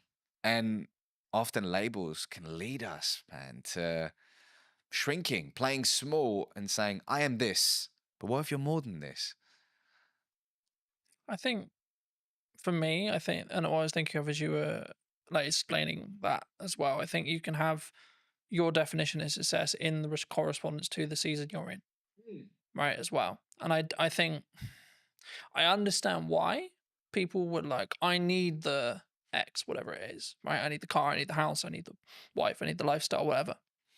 But I think you can undo what's possible if you stay true, like if you only solely focused on that, rather than saying, I want to go north. Yeah, but come on, you're not being specific on where north. Okay, but I know I want to go in this direction, and then see what opportunities then arise from there, and then reflect on what happens. So at this moment, yes, I run a marketing company. Sure. Okay. But if you had this same conversation nearly 10 years ago, I would have said, I do video production. Right. And if I had just locked into, no, I only do video production, that's all I do. I work with other video production companies and help them create content. Cool. Then it would have pivoted or changed what horizons I could have met or gone to. And what I found was that people, they tie what they're doing and their self-worth to it together. And I think that can be sometimes the issue. Massively. Because then you're tied to, like using your entrepreneur example, then you're tied to, oh, what if I'm not an entrepreneur? Now I'm lesser, right? Because that kind of implies you failed. And then to you, that means actually me as Colton has failed, not the company has failed, or not the company served its purpose and it got me to the Netflix role or etc. Colton has failed. Colton will not be able to win. Colton will not be able to be, quote, successful. Do you think we need to, is that a inner work thing that we need to do? If someone is listening to this and going, shit, that's me. They've tied what they are to them and their own kind of self-belief, self-worth, self-love. Two things are coming up for me. Firstly, picking up on something you said earlier. Something I talk about in the book, inside of Habit 1, is about being fixed on the desire, but flexible on the path. So let's say somebody says, I just want to generate more revenue. Broad, but more revenue, okay? And they have the idea that the path to get there is landing net new business. They build this whole team around it, but all of a sudden, this beautiful opportunity arises with their existing client base. If they are fixed on the path and go, no, we're just going to acquire net new business, and they reject this abundant opportunity, they may not reach that idea of more revenue. But the idea of pivoting, being open to the infinite possibilities to reach that said desire, which will evolve, and it's okay to evolve it, is super key. Yes, that requires inner work. But going back to your question about self-worth, I used to work in investment banking. And one of the reasons why it took me a long time to hand in my resignation notice back in August 2016 is when I left that world, was I had pinned so much of my identity and self-worth to I am an investment banker. I'm somebody who works in an investment bank. So much pride, status came from that, which stroked my ego, and it was beautiful until it wasn't. But that experience, I'm so grateful for it, man. I'm so grateful for it. And it was, I believe that everything, this is my belief, that everything's happening for you, not to you. Whatever you're experiencing right now is a lesson that you need to learn to be able to transform your identity into the human being that can receive and sustain their true desires. So somebody listening to this right now may say, man, I'm so annoyed that my team member or my employee just keeps doing this frustrating thing. They keep being late to work, or they keep missing XYZ, and you're getting frustrated. Why can it not be like this? It is not fair, you keep saying. However, you may have requested from the universe, whatever your North Star is, that I want to be an influential leader. Well, you've requested it. So as a result, the people, the projects, the challenging circumstances are coming your way to sharpen you, to expand your being so it can, once again, your identity can be transformed into one that is able to receive and sustain. So whoever's going through, whatever you're going through right now, see it as a gift, an opportunity to transform your identity. So if you are pinning your entire self-worth, over-indexing on career, whatever it could be, see it as an opportunity, right? Does it take looking inward? I believe so. For me, that's the way forward, but you got to figure out the right path for you. I think for me, lacking in the business world, and this is a very broad stroke, there's obviously exceptions to the rule, but I think sometimes is lacking is the self-accountability side of it, right? So whenever I have a project or a podcast or something I'm doing, I'll go, right, even if it went well, cool. Great, it went well. Great, the client's happy. What can I do to make sure that experience was better? What can I do to make sure that that went closer to plan? Where was the issues? And there may not be a lot, but even if I get one thing, that will allow me to then build on it and so on. And this really comes into effect when you have something maybe that didn't go well, or maybe you unfortunately passed away some clients or etc., which I think, from my perspective anyway, is part of if you're growing, right? If you're adapting and you're changing what you're doing, the clients that you and a client come together and you both want to go north at some point, okay? Then a period of time passes and they may want to then go east because you may have got them to that point. And at that point, of course, you're going to part ways. But I think in business, we sometimes struggle to think about, oh no, I have to have this client because they were my first client, or we idolize that person that we're working with, or the organization we're working for, etc. Especially when you look at like my dream client list when you start out, etc. But the reason why I think it links here is because it's then how you show up.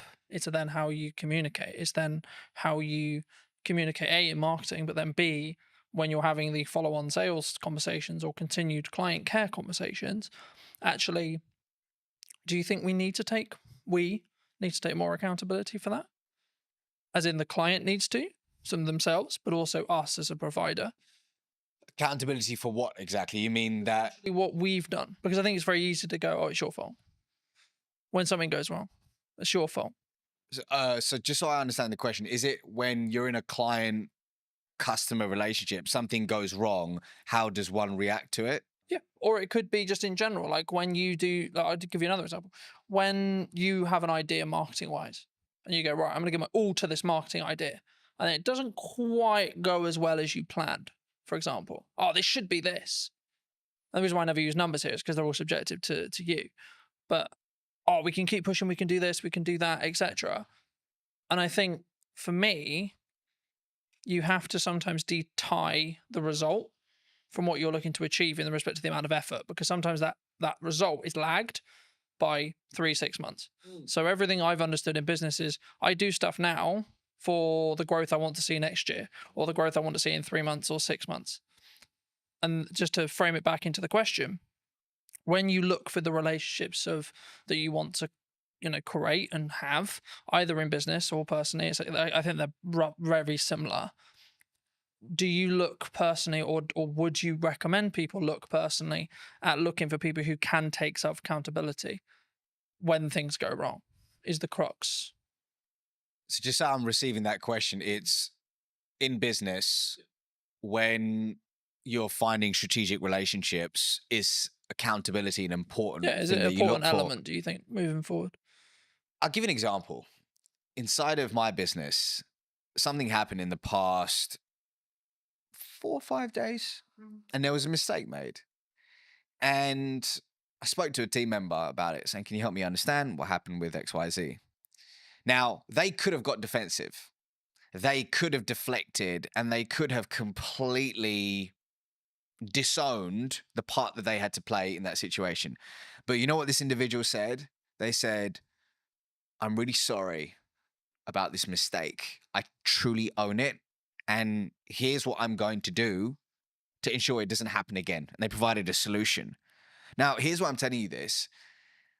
That was the most beautiful response, which told me the story about the following story about this individual, that they have a character of intention. And it told me that moving forward, I can deeply trust them. And something I talk about in this book is that when it comes to trust, one way to establish it is through the 3 C's: connection, character, competence. In this imperfect moment, which is a gift, I got the opportunity to learn something about this individual that would have never happened if everything had gone perfectly. I learned that they're self-accountable, and I learned that they're open to owning their mistakes. And they showed up with a character of integrity. It was brilliant. Simultaneously, I had another challenge, or gift, shall I say, in the business that happened about 2 weeks ago with a third party. That didn't occur, which told me a different story about the individual in question. It told me a different story about that company. And it really has left a sour taste in my mouth. And I probably won't be partnering with them in a different season of my life once this project in question is over. So it's everything, man. Accountability in that sense is everything, because it leads to trust. And I don't know about you, but I don't have a meaningful relationship in my life that isn't built on trust. Yeah. I think for me, of course, everyone's really happy when it goes well, right? But the reason I wanted to go there is because of what happens when it goes wrong. Yeah. And I think what someone does, what a person does, what you do, will tell you a lot about A, the person, or B, where they hold that relationship, right, with you, if it's someone else. And I think that's why I always look at, okay, let's look at what I could have done better, but then let's maybe look at where the other elements, because everything is a two-way dance, right?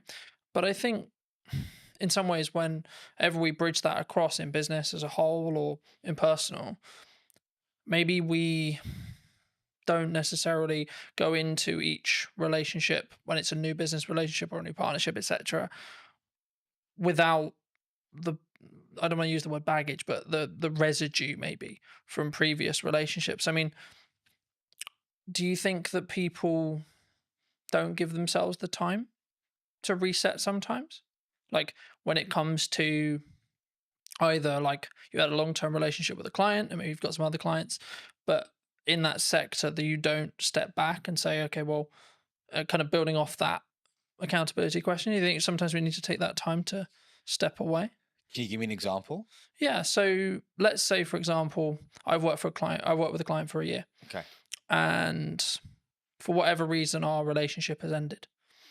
And I could, and again, it's kind of a level of privilege, of course, that can come from it, because if you're in the position where you can step back, it means you've got enough financial resource to survive at least for a period of time.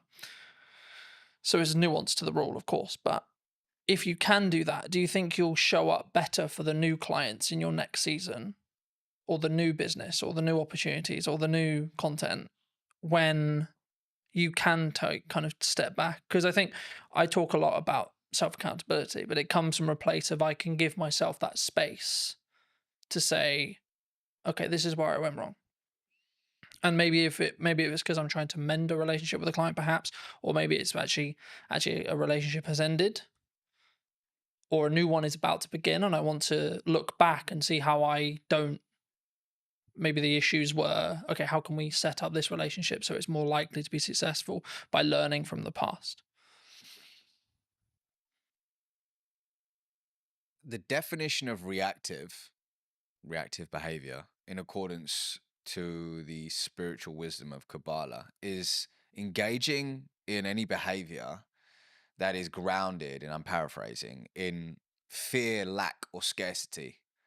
So if we are operating consistently from a place of fear, lack, scarcity, we're engaging in reactive behavior. And I think, rather, I believe, a lot of our day to day, especially when we're flying through our day on autopilot, meeting to meeting, doing X, Y, Z, we can unknowingly slip into reactive behavior. We can unknowingly and unconsciously end up having unconscious conversations, and we don't leave the space to look within. So in your example, let's say if somebody has lost a client and they haven't really sat back and said, okay, let's look at the facts here. And what part did I have to play in that? And truly owning it, then they're going to make the same mistake over and over again. And they won't have the opportunity to transform their identity into the person they need to become to achieve said desire. So your point about self-accountability is important, but it's all down to the fact that, if your calendar is just, there's zero white space in it, and you don't have a personal practice in the morning or whatever it is in the day to ground yourself, it can lead to this unconscious behavior, which is a problem in today's world. Because in our conversations, one of the biggest problems is engaging in short-term behavior that kills long-term reputation. Do you think that people have too many busy things happening? They take too many meetings. They take too many opportunities. They don't know how to say no. I can't speak for everyone. I can speak for the clients that I've worked with. I can speak for the people in my world and through my lens and expertise. And what I can see in today's world is the addiction to being busy is real. And often work can be a form of escapism to run away from something we're experiencing, something we're feeling, or whatever it could be. However, I believe we've confused being busy with being productive. I believe that often the inability to say no isn't just, oh, I just love working on several things at once. You know, I just love just chasing all these different things. But what's behind it? Is it your inner people pleaser who's struggling to say no? Is it a story that you're telling yourself of I'm not enough, which is triggering, which is a launch pad for these behaviors?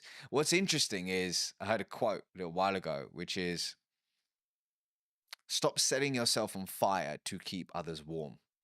And in a different season of my life, that's what I did. I consistently set myself on fire to keep others warm. And what I mean by that is saying yes to people, projects, and opportunities that were misaligned with who I truly was and my desires, and then saying no to myself, which is a recipe for disaster. The question is, why does somebody struggle to say no? And when an opportunity does come up to say no, how can you do it with warmth? And I'm happy to give you an example of something that I had to do recently to actually say no with warmth. But actually, some people want to say no, but they feel guilty afterwards. What are they going to think of me? They don't want to be not liked. Am I missing out on this? But there is a way to say no with warmth. Do you think that psychologically? Do you think we're naturally more likely to say yes because of that? We want people to like me. I'm going to say yes to you because I want you to like me. If somebody is struggling to say no, on the face of it, people give advice like, okay, well, what is it costing you by saying yes to this? Okay, here's what we're gonna do. We're gonna focus on you figuring out what's aligned with you so you can start saying yes to the right things and no to things which are misaligned. That's great. I mean, an exercise which Dr. Zoe Chance of Yale University does with a lot of her students, she's a senior lecturer over there, is she gets them to say no. She said this on my podcast many years ago. She goes, I get people to say no for 24 hours to everything, as long as it doesn't result in a divorce or anything crazy, right? But get them to say no to everything so they can start flexing that muscle, which is brilliant. And that's great on the face of it, looking at all those things. And then there's going slightly deeper is, okay, but why do I struggle to say no? What is the story that I'm telling myself? Is it true? How long have I told myself this story? How do I reframe this story? How do I find positive evidence to start stacking evidence for the new story I want to tell myself? How do I reinforce that story?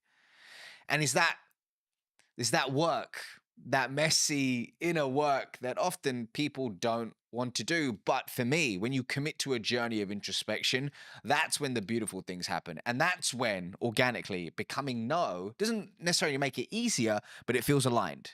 And you start wanting to do the inner work because you know the fruits that come with it. I think for me, it's a mindset, right? I see it as something that I've tried to do is like, I have a certain window of time, let's say 3 months, and I'm only allowed to say yes to one, maybe two things at maximum during that window. So is this really worth those two shots? Yes or no? You know, and I think it's not like something you can like if it's a job offer, etc. And I like look and go, okay, is that going to help? Am I the right fit for the client? And sometimes I'll go, I don't actually know. That's when you explore more, you have more conversations, etc. But the key for me is making sure that whenever you do work with a client, or whether you do a body of work, write a book, run a podcast, etc., that it sticks into what you were starting to talk about at the beginning of today's episode, which was, is it authentic? Is it connected? And it's kind of I hate using it because it's kind of become a buzzword now, right? Being authentic on social and being authentic in content, but only you know whether you are. And something I did want to talk to you about, and I know it's maybe something you're maybe trying to move away from, and I would love to hear if that is something you're moving away from, potentially why, but like, why do you think storytelling is important? Well, actually, storytelling is the fourth habit in my book. So the 5 habits are, number 1 is transform your internal story. The second is ask conscious questions. The third is unearth your charisma. The fourth is tell stories that inspire change. And then the fifth is become the trusted guide. So to hit on your point, storytelling is 100% something I focus on. It's just a part of a larger puzzle now, or a larger body of work. But stories are important for so many reasons, man. But let's take it back to the work of Zoe Chance for a second, Dr. Zoe Chance. So in her body of work, she highlights that human beings all have a gator, an alligator, and a judge within. Now, behavioral economists will liken this to system 1 and system 2. And what she says is the gator is the fast, instinctive, and unconscious part of us, where our emotions live, that drives 95% of our decisions on a daily basis. The judge, like a judge in court, is slower, more deliberate. It requires conscious effort to make rational decisions. So the judge, or rather the gator, is automatic. The judge requires conscious effort, and the gator is more dominant. Interestingly, the gator is the first responder in Zoe's eyes. The gator is the first responder. And what it's doing a lot of the time is actually filtering what information we should pay attention to. And it's rationalizing, or rather, the judge is rationalizing the preferences of the gator. Here's why I'm telling you this, is that a lot of the time we lead with facts, we lead with figures, and we lead with data. And it's not about not using them, it's about understanding the context and when to lead with them. But for me, what we need to think about is how can we prioritize the needs of the gator so that we can then appeal to the judge. And one of the most potent ways somebody can do that is through impactful storytelling. But the $1 million question is how do you tell a good story? So from a lot of the work that I've done, whether it's training teams at Oracle NetSuite, T-Mobile, Sherwin-Williams, they all want to know, how do I tell a good story that inspires prospects, customers, and people to take action? And through my work, came up with a checklist. I call it the Acorn checklist of what really a good story in a business setting needs to have. There's several things. There's hundreds of things that it could have. But if I just had to pick 5, it would be these things. So A of the Acorn checklist is actively interrupting somebody's trail of thought. So that's through an effective hook at the start of the story. C is your story should contain a story arc.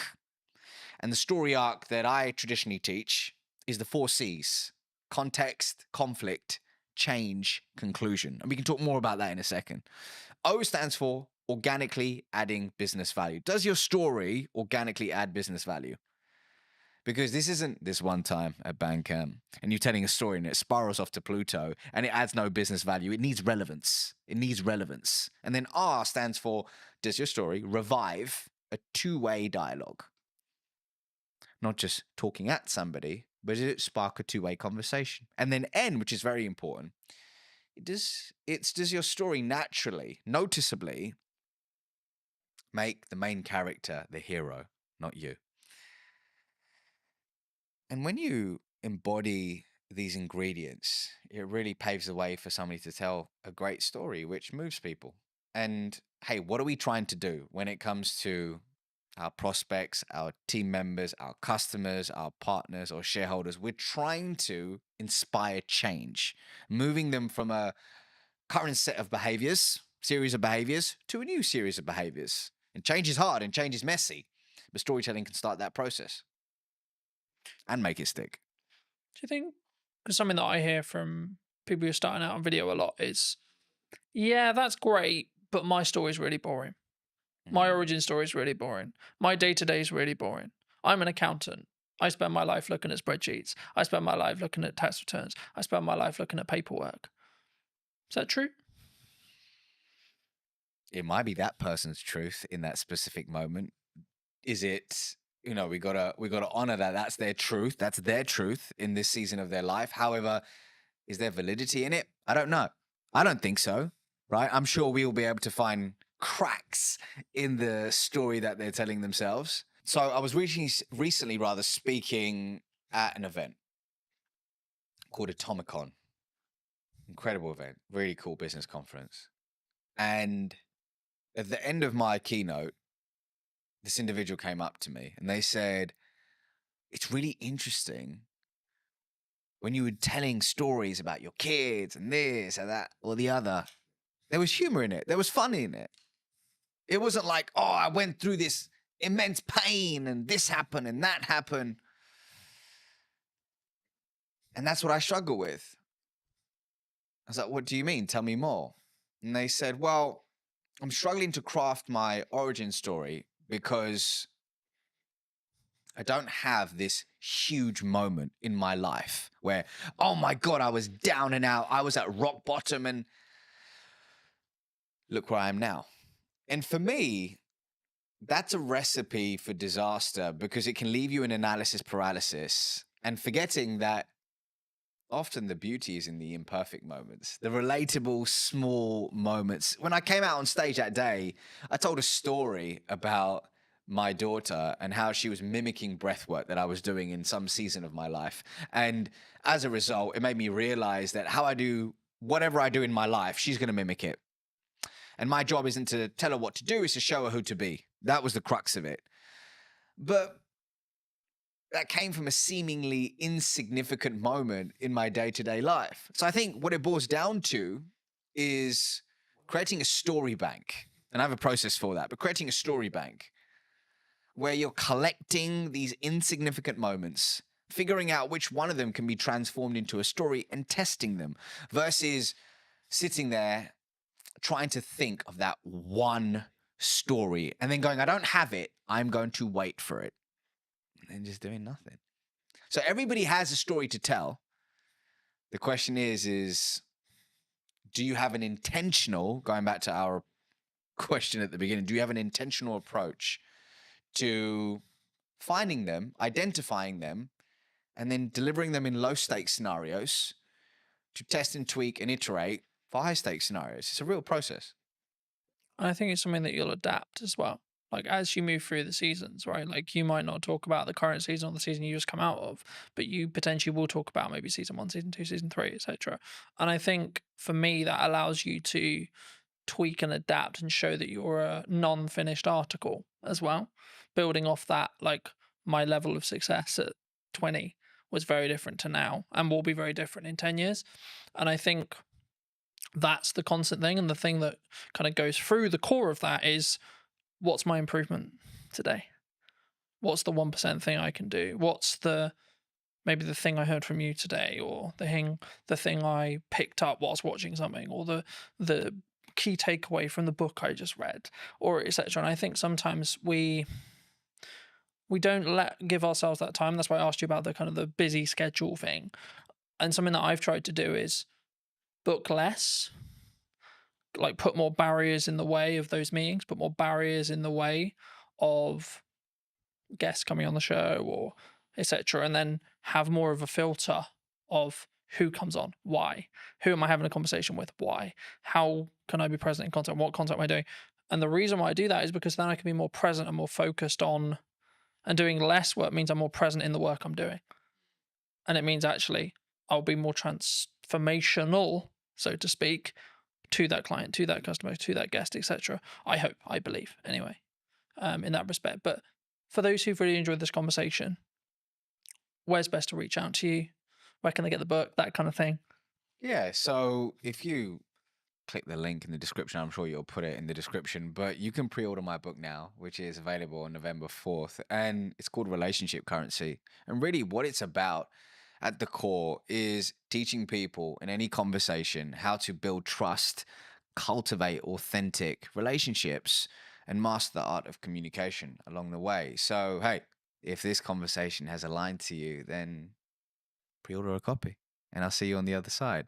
But otherwise, I'm on LinkedIn, YouTube, Instagram, TikTok, all the places, just at the Ravi Rajani, and you can find me there.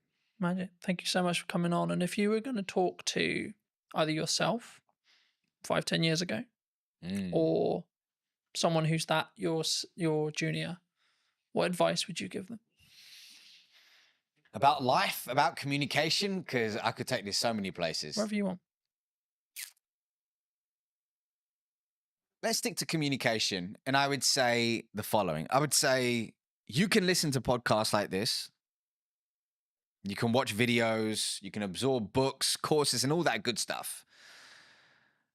But if you truly want to be able to communicate with influence and with intention, it doesn't begin with that.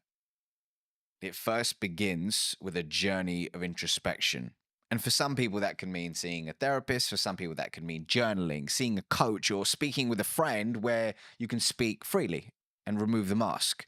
But here's my truth. When you truly become comfortable in your own skin, that's when you become a more potent, authentic, and influential communicator. So start within and then look at all the cool stuff, such as the podcast and the books. But hey, if you can't look within first, there's no hack, gimmick, or trick that will save you. Thank you ever so much for the time, ladies and gents. I hope you took value from this episode, and thank you for coming and Thank you. spending the time with us today. And I will see you very, very soon. If you did enjoy this conversation and would like to hear what's missing in marketing, probably tomorrow or today, then be sure to be subscribed. I'd love to hear what you think in the comment section down below. And I'll see you very, very soon.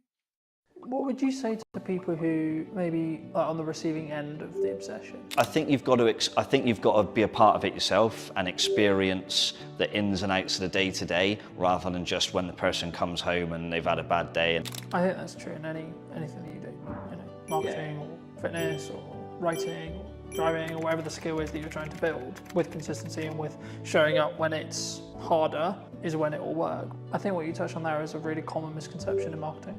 I'm not a fan of it. I'd much prefer the in-person world. If you were going to speak to either yourself or someone 10 years your junior, what advice would you give them?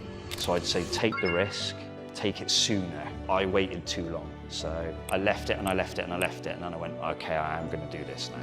Did you know that 93% of you are not subscribed? So if you could please do me a favor and you're enjoying the show, then subscribing would mean the world to me, and it would allow me to grow the show and continue to get larger and larger guests and continue to bring what's missing in marketing today. Thank you ever so much for joining me, and I'll enjoy the episode. Hello, my friends. I hope you're well. I hope you had a good day, evening, or night. Today, we're filming a brand new podcast, as you have seen, with Matt from Involved Health. Thank you so much for coming on. My pleasure, Colton. Thanks very much for having me. No, you're very well. Good to be back. For those who don't know you, Matt, how did you get to sit in front of me today? I'm sat in front of you today because I've sat in front of you before. We've done some work together before. You've helped with some of my social media marketing. And we had a few of my clients come in and do some testimonial work. So, and obviously I've seen your work with other businesses and other people in and around Salisbury. So, yeah, it's nice to have you back here again. Absolutely. I mean, I think we'll get onto that a bit more in depth later, but how did you, because you're obviously have you always been passionate about like helping people with personal training and fitness as a whole? Yeah. Like, how did you get into this industry? If I think back far enough, the origin story is I loved sport, I loved fitness, I loved playing sport and being involved in fitness and health related activities. I was absolutely rubbish at everything else. So that it was like, how can I make what I enjoy and what I'm half decent at into potentially a job further down the line? So left school, went to college, pissed about in college and sort of experimented in a few different sport and health related activities. And then through pure chance, I ended up working at the University of Bath, sports training village and sports setup that they had at the time. That was back in 1996, I think it was, 1997. So I'd have been about 17 years old, showing my age now. Started off there, ended up living there on campus in a sports house with the Great Britain Olympic swim team, and being part of that campus and being involved in the university gave me a massive exposure to high performance sports, a lot of different athletes from a lot of different sports and disciplines. So I got to see how elite level athletes were trained, how they lived, how they recovered, I got to understand what operating a sports facility was all about. Part of my role was making sure that the gym was in operational order, looking after swimming pools, you know, all sorts of different stuff, athletics tracks. So I had quite a broad education, if you like, being at a university, into how that world works, and it just snowballed from there, really. Was there or is there, should I say, because there's obviously still athletes who are around that you may train and work with, you know, but is there a kind of commonality in respect to the mindset? Because I think athletes and high performance people, I think there is some standard traits. Maybe it's like the cliche, wake up at 5 a.m. kind of morning routine stuff, or it's actually their mindset as a whole, would you say? I mean, I couldn't comment for everybody because everyone's got their way of doing things, but I think there's dedication, there's discipline, sometimes obsession, and I think all of those things are quite interesting to me. I feel like I'm a relatively driven person. I work hard. I put in a lot of work over the years in the industry and with this business in particular. Some would say potentially sometimes I might be a little bit obsessed, but I think that's a good thing. But you certainly that's necessary for high achievers. Yeah. You can't be a high achiever and not be obsessed. You have to throw yourself into whatever it is you're wanting to do or build or grow or be a part of, and if you're going to deliver a highly successful business or an environment, depending on what aspect you're working in, I think you have to be obsessed. I don't think it works if you don't. Not at that level, anyway. What would you say to people who maybe are on the receiving end of the obsession, right? So maybe they're with someone, their partner, their mother, etc. Like maybe when they're starting out and it's their parents, or maybe as it develops into a full-fledged business, what kind of can that support person do? Because I think for obsessed people who are very driven, like we get it, but sometimes that they don't get the attention or the thought process when it comes to, I wouldn't say how to deal with an obsessed person, but how to support that's a person in that respect. Of course, in your own experience. Yeah, I mean, first off, I'm not a parent. I don't have any children. But what I do know from the backgrounds I've worked in is sometimes the obsession starts from the parents, and the kids or young people are pushed into something, and the parents, I mean, you know when people used to say pushy parents, I think actually sometimes those parents are just obsessed with creating an environment for their kid to thrive, and sometimes that's awesome, and sometimes it can be, you know, sometimes terrible. So in terms of how to support someone who is obsessed in trying to deliver high performance, tricky one. I think you've got to be a part of it yourself and experience the ins and outs of the day to day, rather than just when the person comes home and they've had a bad day and they, is use the phrase uncomfortability kick and the cat stress almost. that kind of comes from that? Is that normal though, for a high achiever? Is that a sign or a byproduct of them being high achieving? Stress. Yeah, like so from a partner's point of view, or etc. You know, like in that respect. I think there's elements of stress for sure. They will be stressed about delivering an outcome on a performance. You know, if they're trying to compete, they want to win. They're stressed in the build up to a competition, can be stressed at the competition. And then there's the stress if the competition doesn't go so well. So yeah, stress definitely plays a part. Obviously, I've not competed myself at a high level. I've experienced and lived around those that have, and more often than not, I think the stress is a positive, like the person's responded to it, but I definitely saw a couple of occasions where maybe it didn't. And obviously maybe with high achievers, and especially in athletes, they maybe get knocked or they have an injury or equivalent. I know you do some, support in that realm. I mean, how was that kind of a byproduct of what ended up happening as you were learning more about training? And yeah, the manual therapy side of things has come in relatively late in my health and fitness and therapy career. Initially, it was fitness-based provision, be it circuit training. You know, back in the day, it was circuit training classes. Then I got more and more into the personal training side of things. And the therapy aspect for me has probably been the last 10 or so years, 10 to 15 years, I reckon. Whereas I've been in the fitness and PT industry for I've forgotten how old I am, 24, 25 years. So yeah, pretty much since I walked through the doors at Bath University, I've been involved in fitness since, and that's changed, you know, throughout the years. Therapy's become a big part of that.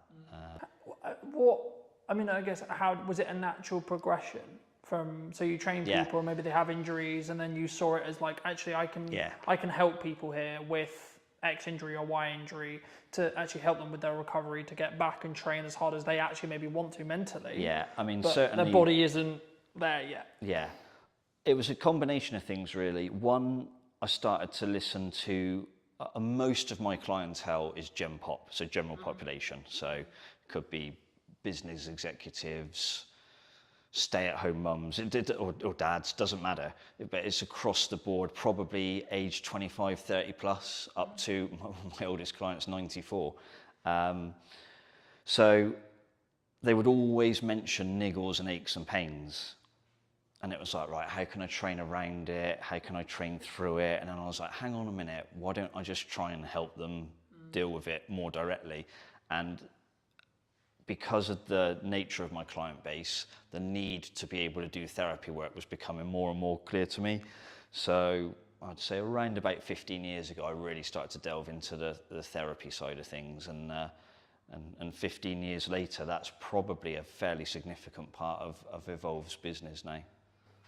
Do you think that's one of the things that makes you unique in comparison to, say, another personal trainer, another gym, another etc.? I think when I first came to Salisbury, for those that don't know, I didn't grow up in Salisbury. I wasn't born here. An opportunity came, where are we now? Probably around 2014, 2015 maybe, to start getting involved here in Salisbury. So what I realised through that is a lot of places had personal trainers. There were some gyms around. Sadly, there are fewer gyms around at the moment. That's another story. And I realised that nobody was really creating an environment where it was seamless. So you could be down here in the gym, maybe having a therapy type workout. You could be upstairs on the treatment table. You might have ligament damage that needs hands-on treatment and things like that. So the ability to put the two things together is really, really important, because as a professional then, I can manage and help the client through a myriad of different options. So I can be involved in their fitness training, I can be involved in their therapy work, I can guide them on their stretching and flexibility, and it all has a carryover. It's better for the client because you've got one set of eyes keeping an eye on things. I'm not saying I can be all things to all people, but it does assist. But also from a finance perspective from the client, you know, if you have 1 or 2 PT sessions a week, then you've got to go to an osteopath, then you go somewhere else for a massage. Most people know what these things cost these days. That's serious money on a weekly basis. Whereas within a visit to here, they can have a PT session. They might need just a few minutes of hands-on work or some help with a stretch.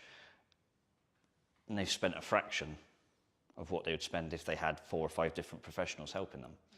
So it's almost trying to create a multidisciplinary environment, but the one person is delivering that multidiscipline.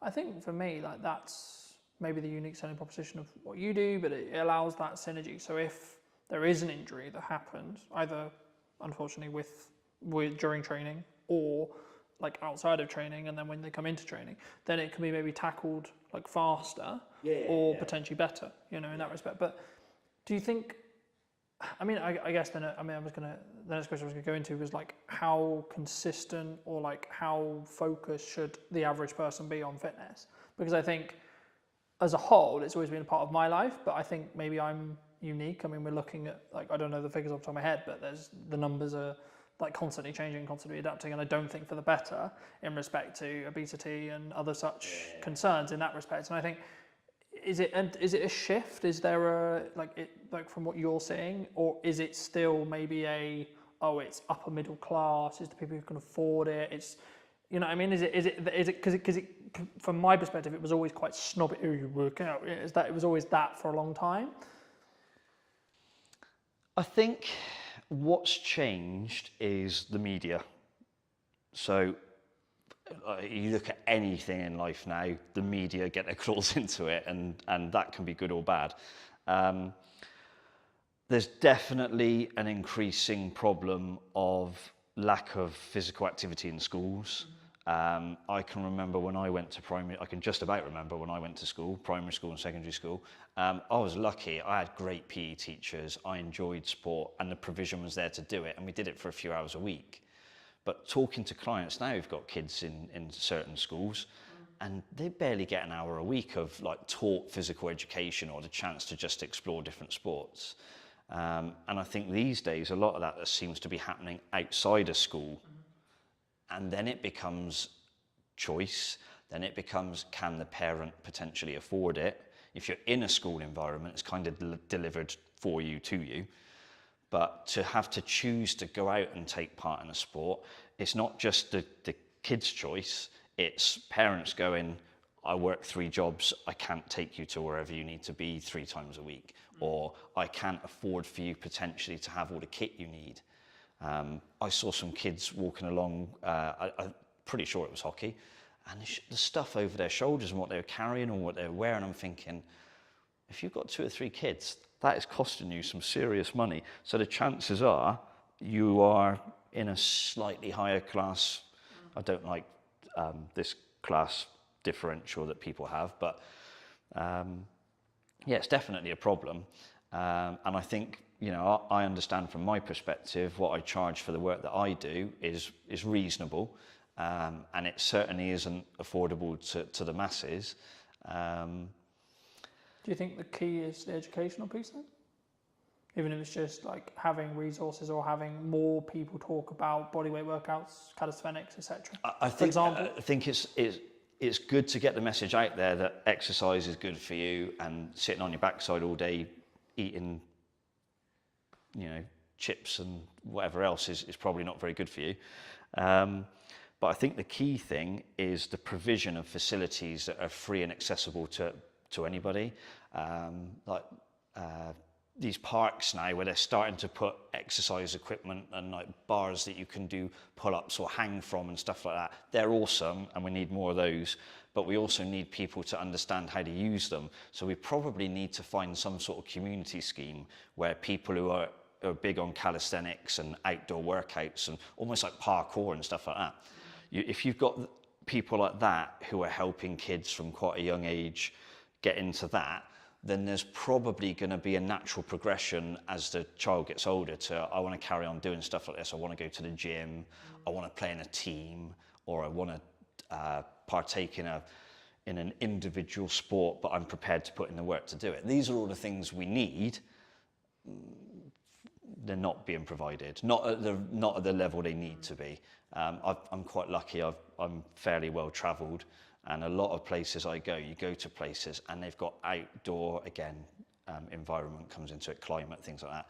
But even countries where the climate's a lot like ours, they've got outdoor parks, they've got outdoor physical activity.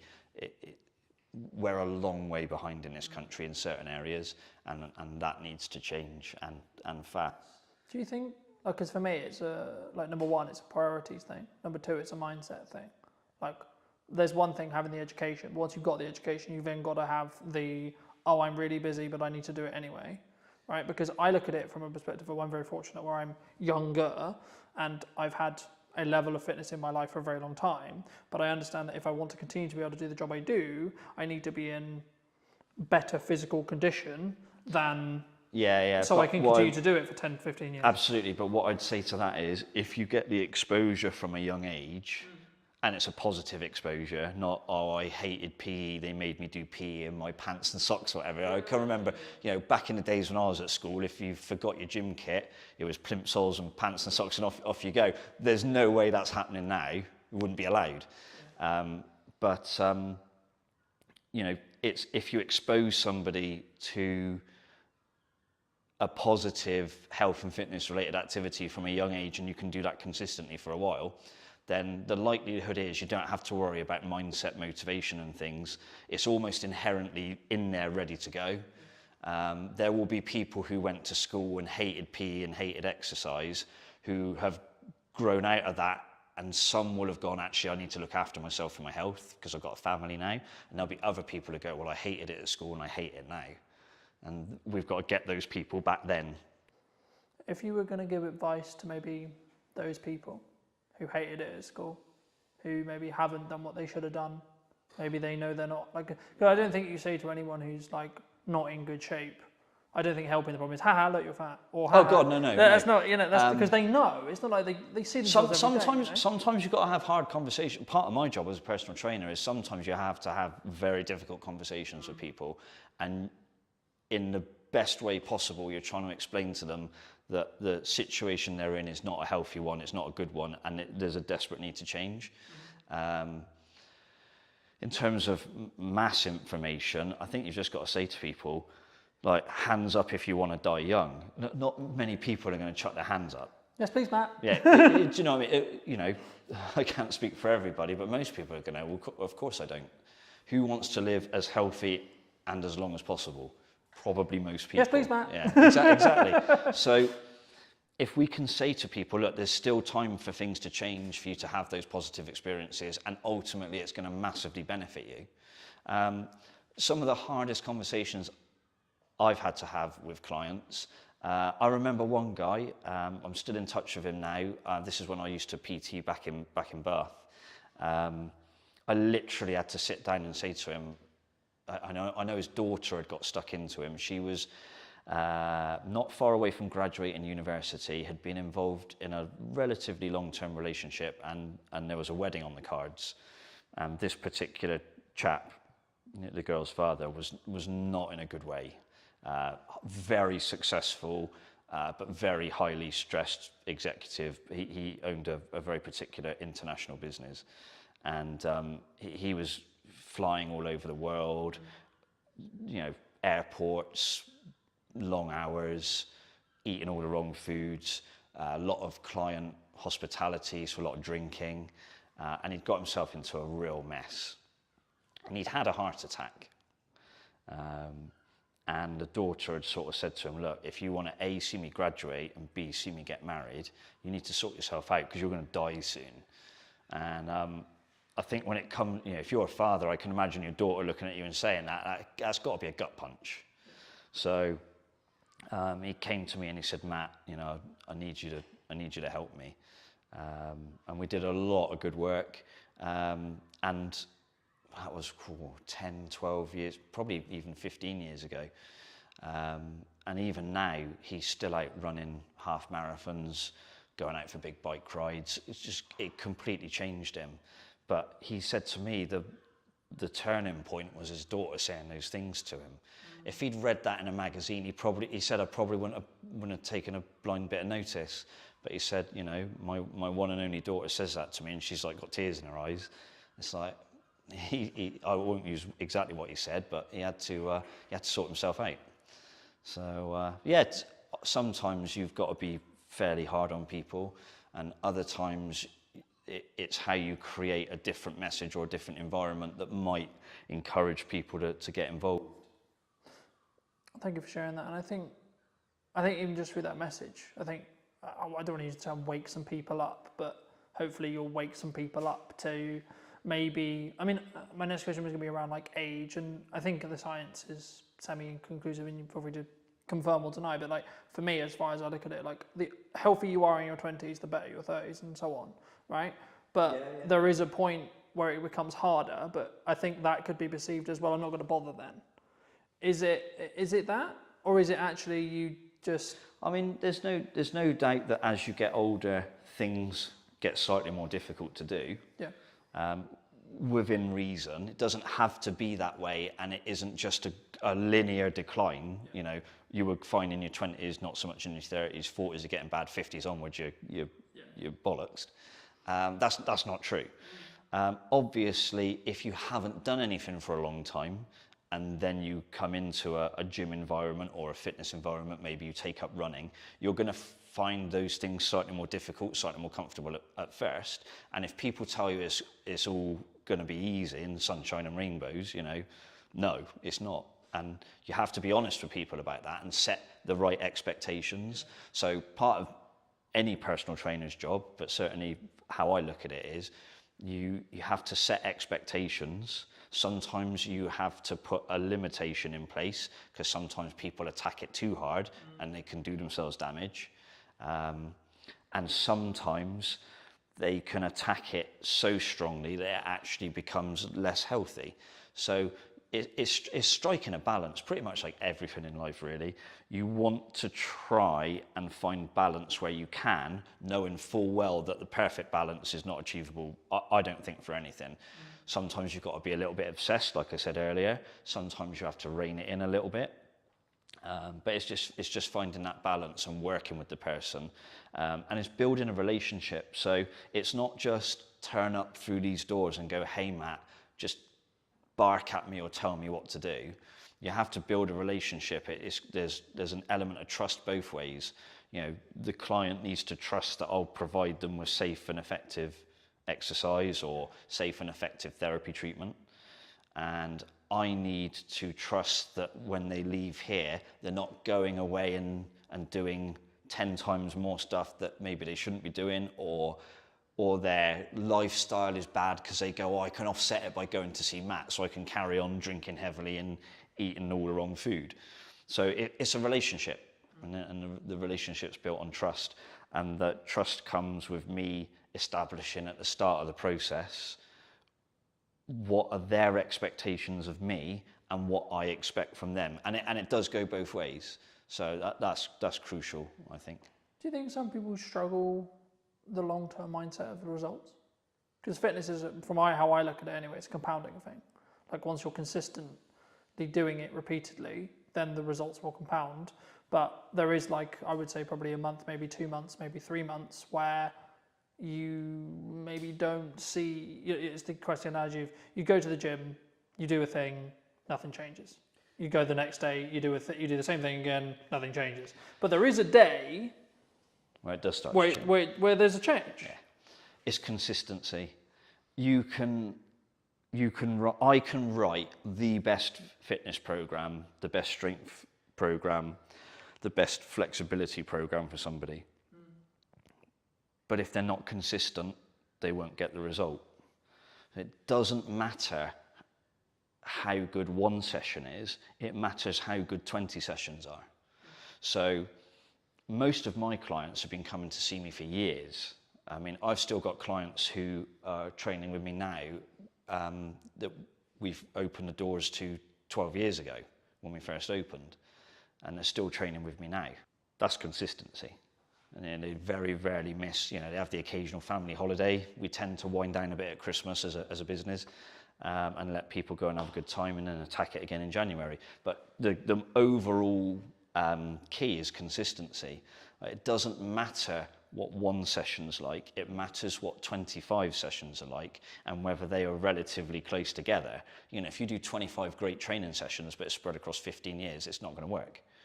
But if you're consistent more in week in, week out terms, then ultimately you will be successful. Is that why you would say sometimes, even when on the hard days, like how I look at it is if I can show up on the really hard days where I'm really busy, really tired, etc.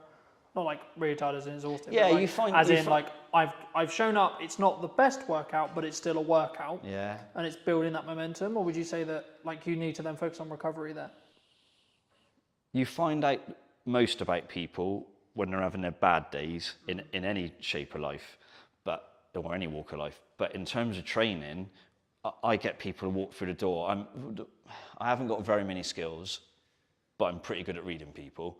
And one of my things as a personal trainer is or a therapist, when somebody walks through the door, I can tell pretty quickly if they're having a shit day. So then you have to say, right, well, the person still turned up, so that's a win. So how do I structure the session now to make sure they go away feeling like they've had a win? And any personal trainer will tell you this, any personal trainer. The number of times someone will say, I didn't feel like coming today, I've had a shit day, but I've finished now and I feel much better for it. Every PT's had that conversation, or every PT's had that text message or WhatsApp message, whatever it happens to be. And that's crucial, like the ability to read the room, if you like, read the person, and still deliver a session and try and give them that encouragement and that consistency, even on the not so good days. That's when you get really good results for people. And if there are PTs watching this, then they're all going to be nodding their head to that. There's not one that won't be. I think that's true in anything that you do. You know, marketing or fitness or writing or driving or whatever the skill is that you're trying to build. I think that's with consistency and with showing up when it's harder is when it will work. But you mentioned at the beginning roughly that obviously we had worked together before today and that was, but I mean, how did you, if you can recall, it was a while ago to give the audience some context, but like, what were you looking for when you reached out to me for that project? I think it was, how do I deliver the message of how we can help people, but through the lens of another person? So it's easy for me to say, hey, I do personal training, I do osteoarticular joint pumping for therapy, but most people are going to go, I haven't got a clue what you're talking about, Matt. But you're able to derive answers from people by the way you ask questions, and that's a skill that I haven't got. So I think that was one of the key things, is it developed into a conversation with you and some of my clients, and that conversation brought out some interesting answers. And it was an interesting experience for me, actually, because they said things to you on the camera in the interview that they hadn't said to me. So you get a different perspective on why they're here and what they think of the place and whether I've done a half decent job.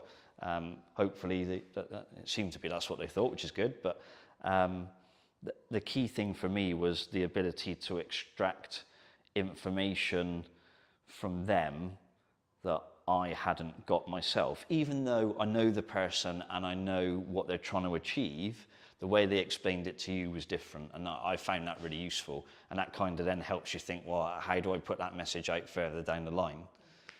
So that was pretty cool. What, I mean, either since or in general, like, how do you look at marketing in the current landscape? What do you think people should do? What do you think people shouldn't do?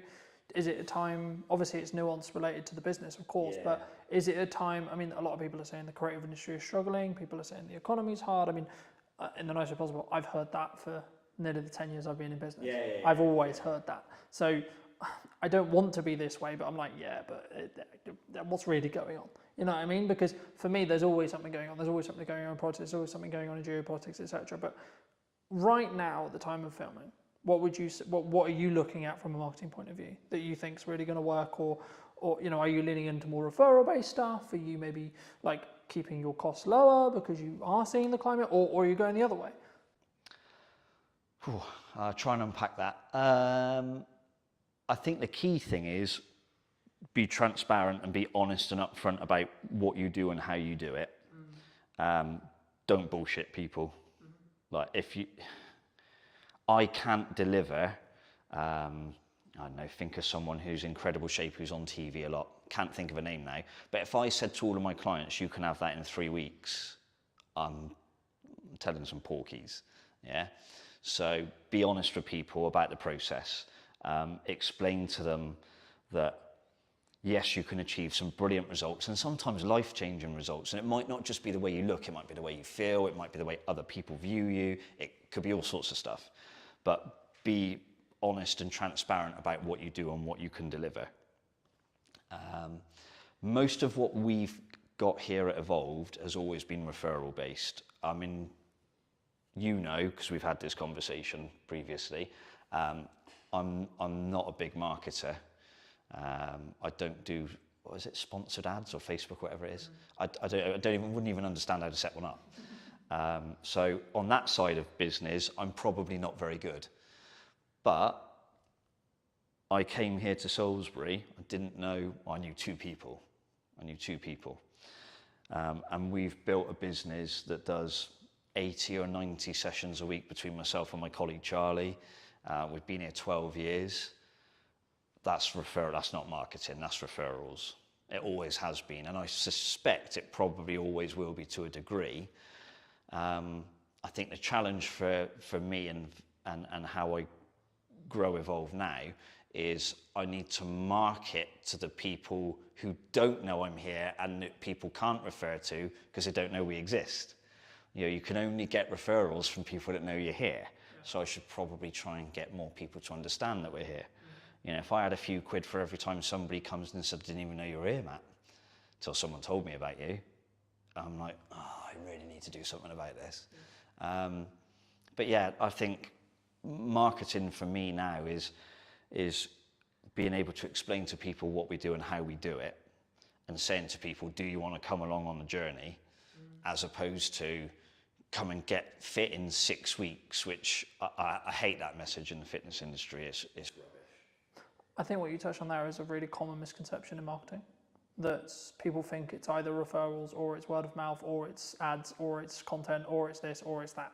The reality is all that content's going to do, all that marketing's going to do is apply fire to your word of mouth. Yeah.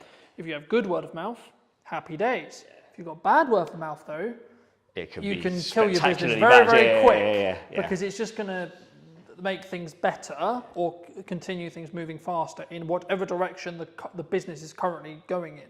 So what I say to clients when I start working with them, and I think we had this conversation when we initially started thinking about working together, I said, okay, well, are you moving the trajectory you want to work in?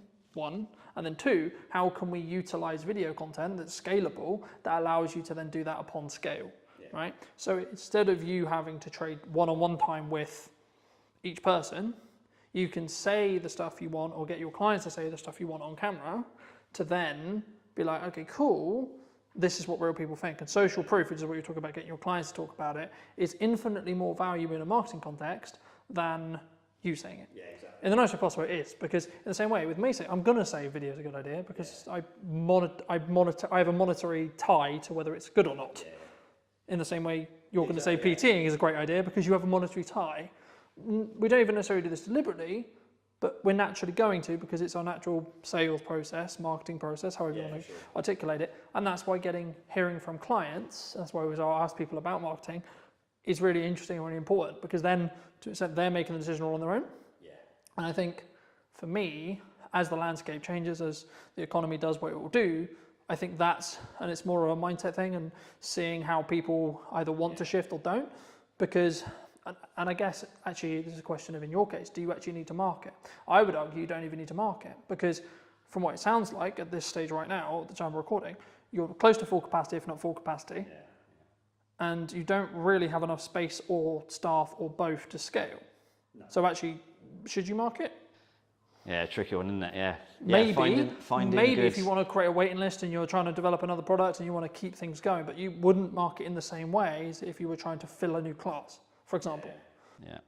Yeah, finding good people in the industry locally is quite difficult. So it is something to factor in. Because I think for me, it's a key on whether it's a scaling issue, and that's why I think any marketer listening to this, they need to ask the clients they're talking to and the people they're talking to, what does their client, the person they're doing marketing for, helping with marketing, what do they actually want to get out of it? Yeah.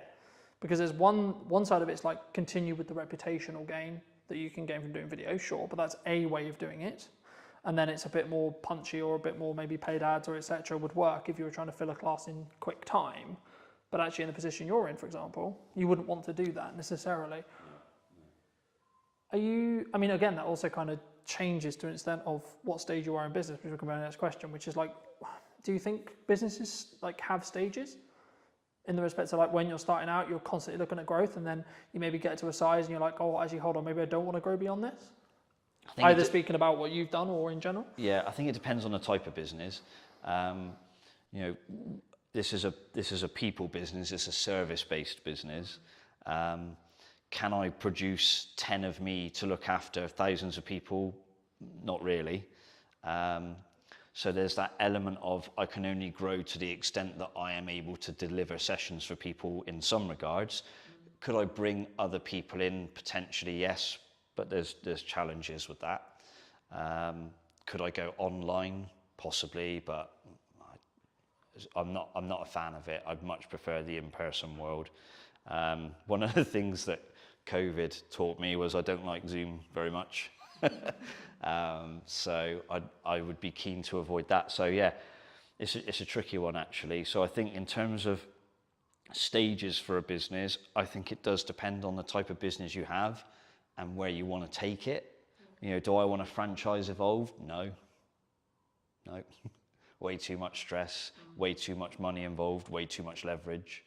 One of the things about stages and where you are in your life as well, right? Yeah. I mean, I'm 45. Yeah, 45.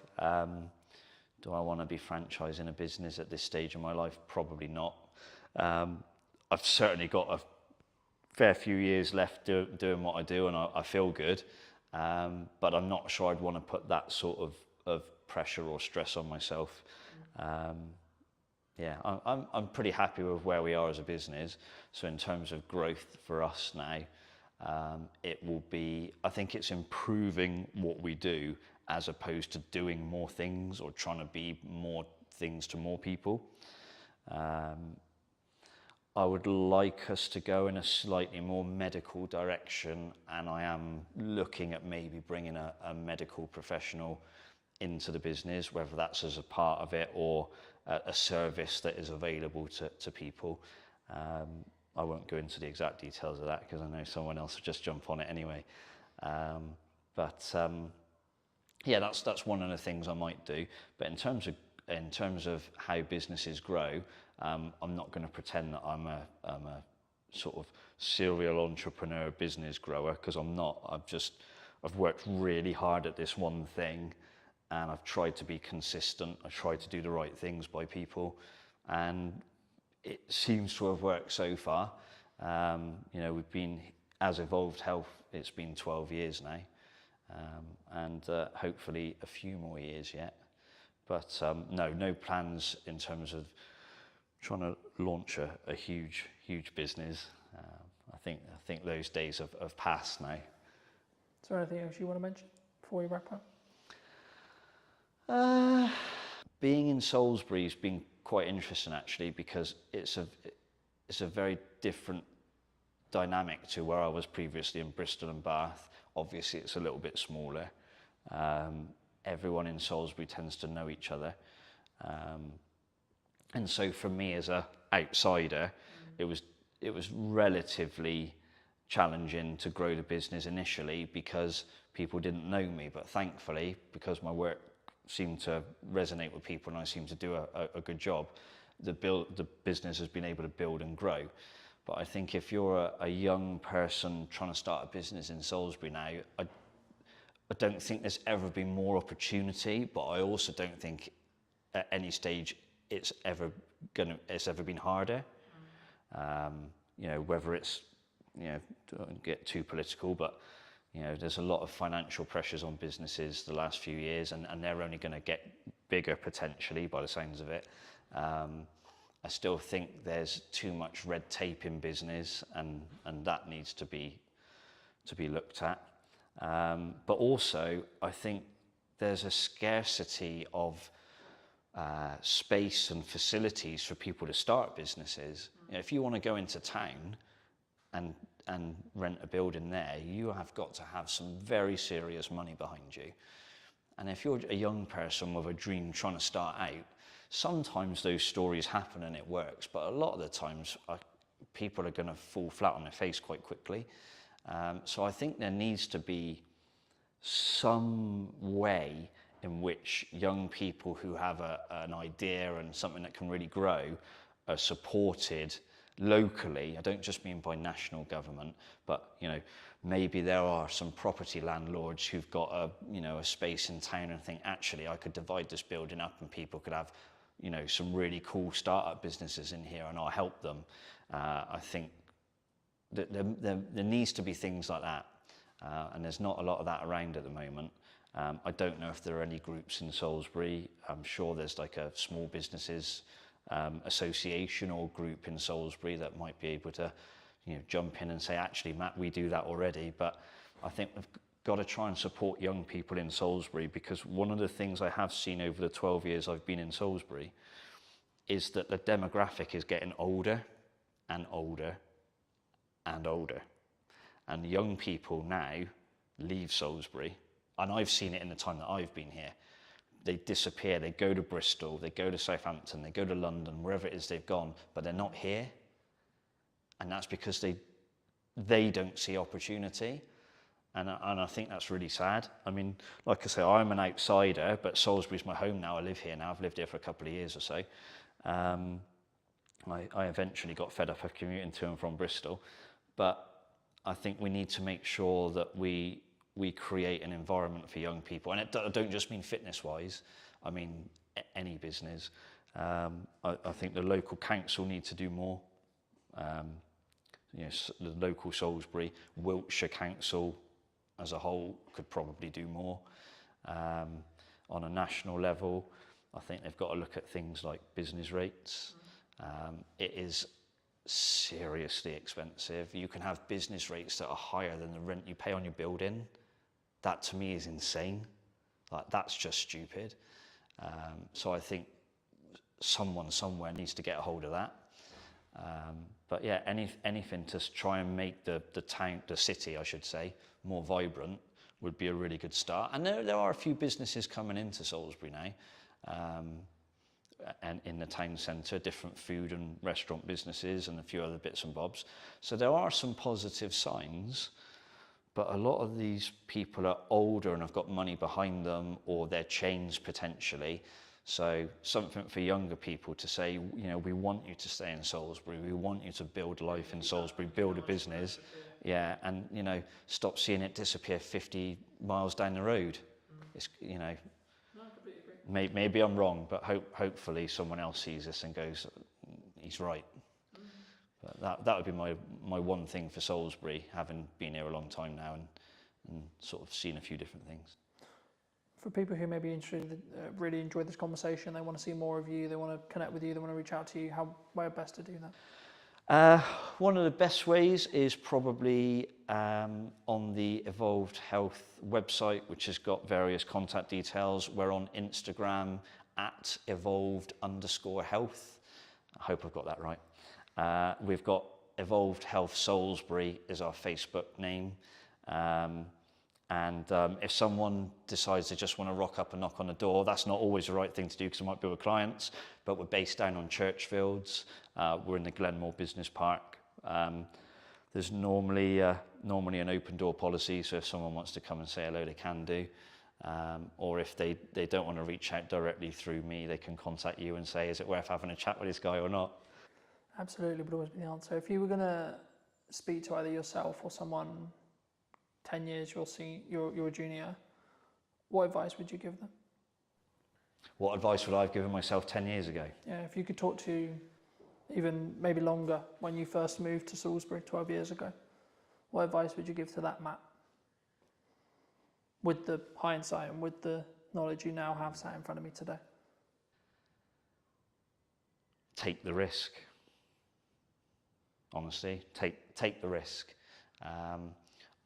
I'm quite pragmatic, so I tend to, I analyse a lot. Probably one of my faults is I overthink things. So I'd say take the risk, take it sooner. I waited too long. So I left it and I left it and I left it, and then I went, okay, I am going to do this now. And I should have done it sooner. So to anybody else, take the risk. To myself, Matt, you should have done it sooner, because it's been brilliant. But yeah, take the risk. Thanks so much for the time, Matt. My pleasure. And if you did enjoy this video and you would like to see more like it, make sure to be subscribed. Leave me what your thoughts and comments were down below, and I'll leave Matt's information down in the description as well as always. And I'll see you very, very soon. I've built the business off from the start, starting from in my bedroom to getting a smaller office now into quite a big unit that we have now. and it's just grown and evolved over the years, and we're lucky to be in this position today. Do you actually make people want to buy? A great looking website as well, a good homepage, something that's going to engage the customer. Maybe on their first visit, they might not necessarily purchase anything, but if you end up having a good marketing strategy in place to collect emails, you'll send them on the journey that we've got set up for them, and they might not buy until the fourth or fifth time, but at least we have a thing in place where we can make it the best chance possible. But I think, is it just like you have to keep that momentum to, I guess, be successful on social, would you say? Yeah, consistency is key, because obviously the more consistent you are, the more views you're going to get, the more followers you'll end up getting. Cool.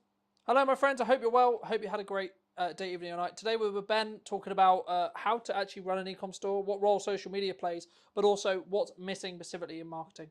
Hello, Ben. Hello. How are you?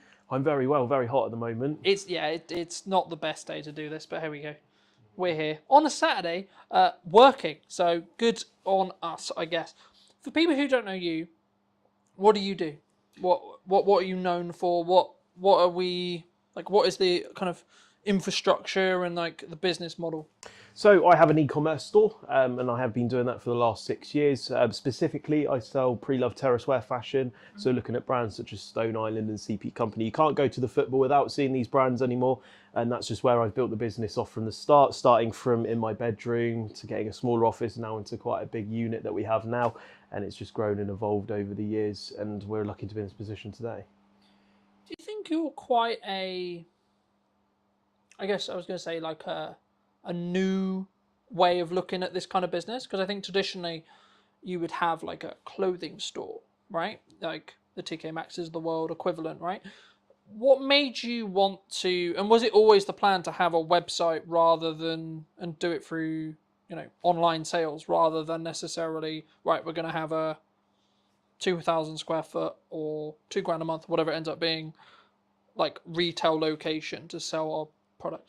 Well, the perspective for me was that you're going to pay £2,000 a month for a retail store as it is, and that's without building up any customers, and that's very much limited to who you can target as well. So having a retail store, not everyone's going to travel hours down to come and see you without a reason, but whereas if you have a Shopify store which costs $39 a month, you can get anyone all over the world to have a look at your store. So that was always the passion and drive for me, to spend $39 and then I can have everyone shop. But of course, with an online store, the conversion rate's a lot lower than you would if you have someone coming into your store, because you kind of get that feeling of, I really want to buy that, and you'll probably buy it in person, whereas if you look at it online, you'll end up just cutting it off and not buying it.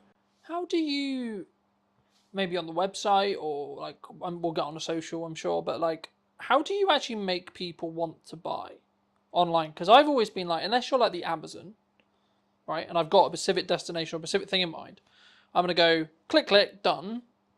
But if you're not that, how do we get people to sort of go to the website and then actually make a purchase? Because I think that's the struggle. Because, you can push traffic to a website, but it's then how do you convert that traffic into baskets, into sales, into, people actually buying the things you're selling? So it's all to do with sort of like specific stock buying as well, making sure we have the right products available, because if at the end of the day, if you've got a store full of stuff that people don't want, they're not going to buy it. But if you buy the right things, it's going to look great. A great looking website as well, a good homepage, something that's going to engage the customer. Maybe on their first visit, they might not necessarily purchase anything, but if you end up having a good marketing strategy in place to collect emails, you'll send them on the journey that we've got set up for them, and they might not buy until the fourth or fifth time, but at least we have a thing in place where we can make it the best chance possible, because not everyone on your website is going to buy something. That's just kind of standard. So do you think it's more about someone hits the website, maybe they look at something, then they'll come back, then they'll come back again, and then the fourth time then they'll buy something, more than hit the website, buy? Yeah, unless you're specifically looking for a certain product that we have, people just tend to, because I don't really release my drops before, I don't show people what we're going to drop. So a lot of people go on there to see what we've got, and they might not necessarily want anything, but they all still go on there until they find something they want. So they might not kind of find anything for the first couple of weeks. But because we've obviously built up a lot of cash flow in the business now, there is always something available for everyone. So we make sure we cater for every single size, from anything from size small to 3XL. And so there is something for everyone, but not everyone's going to check out, and that's just kind of what you got to put up with. I guess in some ways, is that then I like a strategic strategy around like retargeting with meta ads, or like reminding people like, hey, through email marketing, like abandoned cart stuff, like, is that the focus then? Like, is that where you see maybe the return customers, or is that or that could be a focus for maybe an online business that's maybe struggling to make their website like work? Yeah, Would you so say? I would say other businesses, make sure you focus on retention marketing, making sure that the customers that you do get, they make sure they return and have no other reason to shop with another store. That's standard for online businesses. Email marketing as well. People might still be shopping around for that sort of stuff. They might have just forgotten who you are, which is pretty standard. Be like, hey, we're still here. That can drive conversions as well. And it's just making sure that you keep them in that sort of like customer journey and make sure they keep coming back. So we've currently got a 12-month journey set up. And at the end of the 12 months, if we can't retain the customer, we will stop emailing them. But that's kind of how we've retained our customers over the years. What kind of timeline would you say that? Because I think sometimes email marketing it's a very traditional sense of marketing, but I think sometimes people look at it as we do a sequence, maybe 30 emails, 60 emails across like 2 months, and then I think there's a balance, right? I mean, what would you say? Is it like a daily thing, like in regards to like how you send them and like what you send? And or is it actually like we're going to send you 1 a week or 2 a week? Like, how do you structure that from your perspective? So we don't want to hound the customer, because if you keep daily emailing them, a lot of Chinese companies do it. They just hound you every single day. I bought something from Alibaba. I get an email like 4 or 5 times a day, and that's enough for me to block them. But we kind of just send something to them in like a structure, maybe like one week, then we won't email them for another 6 weeks, and then 12 weeks, and then 6 months, then 9 months, then 12 months. So we don't hound the customer. Also, not hounding the customer and sending loads of spam emails will not make it go into their junk box either. So it's important to look at that as well and just not absolutely hound them every single day. And what are those emails? Is it just like, hey, we've got a new thing? Like, is it news? Like, how do you structure those? So we've got a load of different sort of email structures for certain customers. So for example, if you bought something, there's always a thank you message that goes out. We've also got stuff maybe a week after they purchase, be like, how did we do? Leave us a review. If they haven't purchased in a 3-month time frame, then we'll send them an email, possibly with like a discount code. We're also looking at making a monthly newsletter as well, because a lot of customers are interested in what we do, what's evolving, what's changed, and to send out a monthly newsletter to be like, hey, we've done a podcast this month, or we've renovated the office, and just little things like that, because a lot has changed in the last 8 weeks, and I would love to tell the customers, so we haven't got that set up yet. So I feel like the customers can also almost feel a part of the business when you start emailing them with these sort of really nice things as well. Do you think that sometimes people either get overwhelmed with the number of channels that people say should market, right? So people who follow the show, they're like, you need to do video content, you need to do a podcast, you need to do email marketing, you need to do social media, you need to do... Would you say people get easily overwhelmed? Yeah, like with so much going on with social. Yeah, and the marketing channels they could be on. It's quite difficult because there's so many social channels and so many places you can market to nowadays. And I feel like if you primarily focus on Instagram and TikTok, all of the content you post on TikTok, you can also post on Instagram as well. They were the two that I really focused on and got good at, and also built up the following on. But obviously there's places like Twitter, which not a lot of people in my industry use, which I don't use too much at the moment. You've got Facebook, there's loads of other places. YouTube as well is a really important one, which not a lot of businesses do. And I feel like the reason people get overwhelmed is they try and just do it all on their own. And when you start outsourcing these things to people, work it for the first 2 years, get it really good, but it's good to the point where it's too busy, outsource it. And that's what people do. They get themselves overwhelmed because part of growing a business is starting to outsource things to other people. For example, Elon Musk, did he do everything to earn his $1 billion, or did he outsource a lot of his sort of things that he needed to do?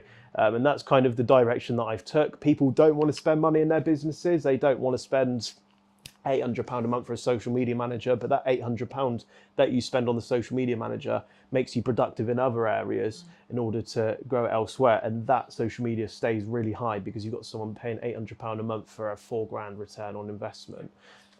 I think for me, and I'm sort of focusing on this as well, and I've since we had the media day, which I'm sure we'll get onto later, like I've looked and I've been very fortunate where the podcast is doing really well. So I'm like, okay, great. But it's now eating up time that I could be spent servicing clients, talking to clients, being a marketing and sales person, right? And I think for me, like, is it comfortable to be like, hey, I'm going to spend $1,000 or I'm going to spend $2,000 a month on like scalability for the podcast? But I'm like, actually, what potentially could it give me in regards to new clients, opportunities, etc. if I do that. And I guess the conversation sort of comes back to is like, is social media just a momentum thing? Because like, if you look at the podcast now, the day of filming, we've got quite a lot of momentum, right? I think the last numbers I did were like just under 235,000 or so across 5 platforms. For us, that's pretty good, right? But I think, is it just like you have to keep that momentum to, I guess, be successful on social, would you say? Yeah, consistency is key, because obviously the more consistent you are, the more views you're going to get, the more followers you'll end up getting. And obviously if you've just stopped dead for 6 months, a lot of the people that were watching, because the way the algorithm works, you're just popping up on their feed based off of what they sort of search for. And if you're not creating new videos, they're not going to get shown, and people are going to just slowly forget about you. So the most important thing about social media is staying consistent. And this is the problem I had. The business was growing so much that I didn't have time to do social media. So that's when I got into contact with you, and I was like, let's just do a media day and get like 40 videos in advance, and then I don't have to worry about it for a month. And then I can do 8 hours or 16 hours per 2 months on content, whereas instead of stressing about it, trying to do it myself, trying to edit it and everything like that. So it's definitely a big time saver for me. Do you think that people, I mean, what's consistency, right? Does it have to be, like, in your experience, does it have to be daily? Does it have to be weekly? Does it have to be like, we're going to do, because I do basically daily non-negotiable. And then when I can, I try to do 2, 3 or 4 posts per day, every day. But also that's with the caveat of saying, if I'm traveling to do the podcast, or I'm traveling to do this and travel, like, so last week at the time of recording was the first day in London, and I got 2 posts. Now that's pretty good when you consider I wasn't at home at all.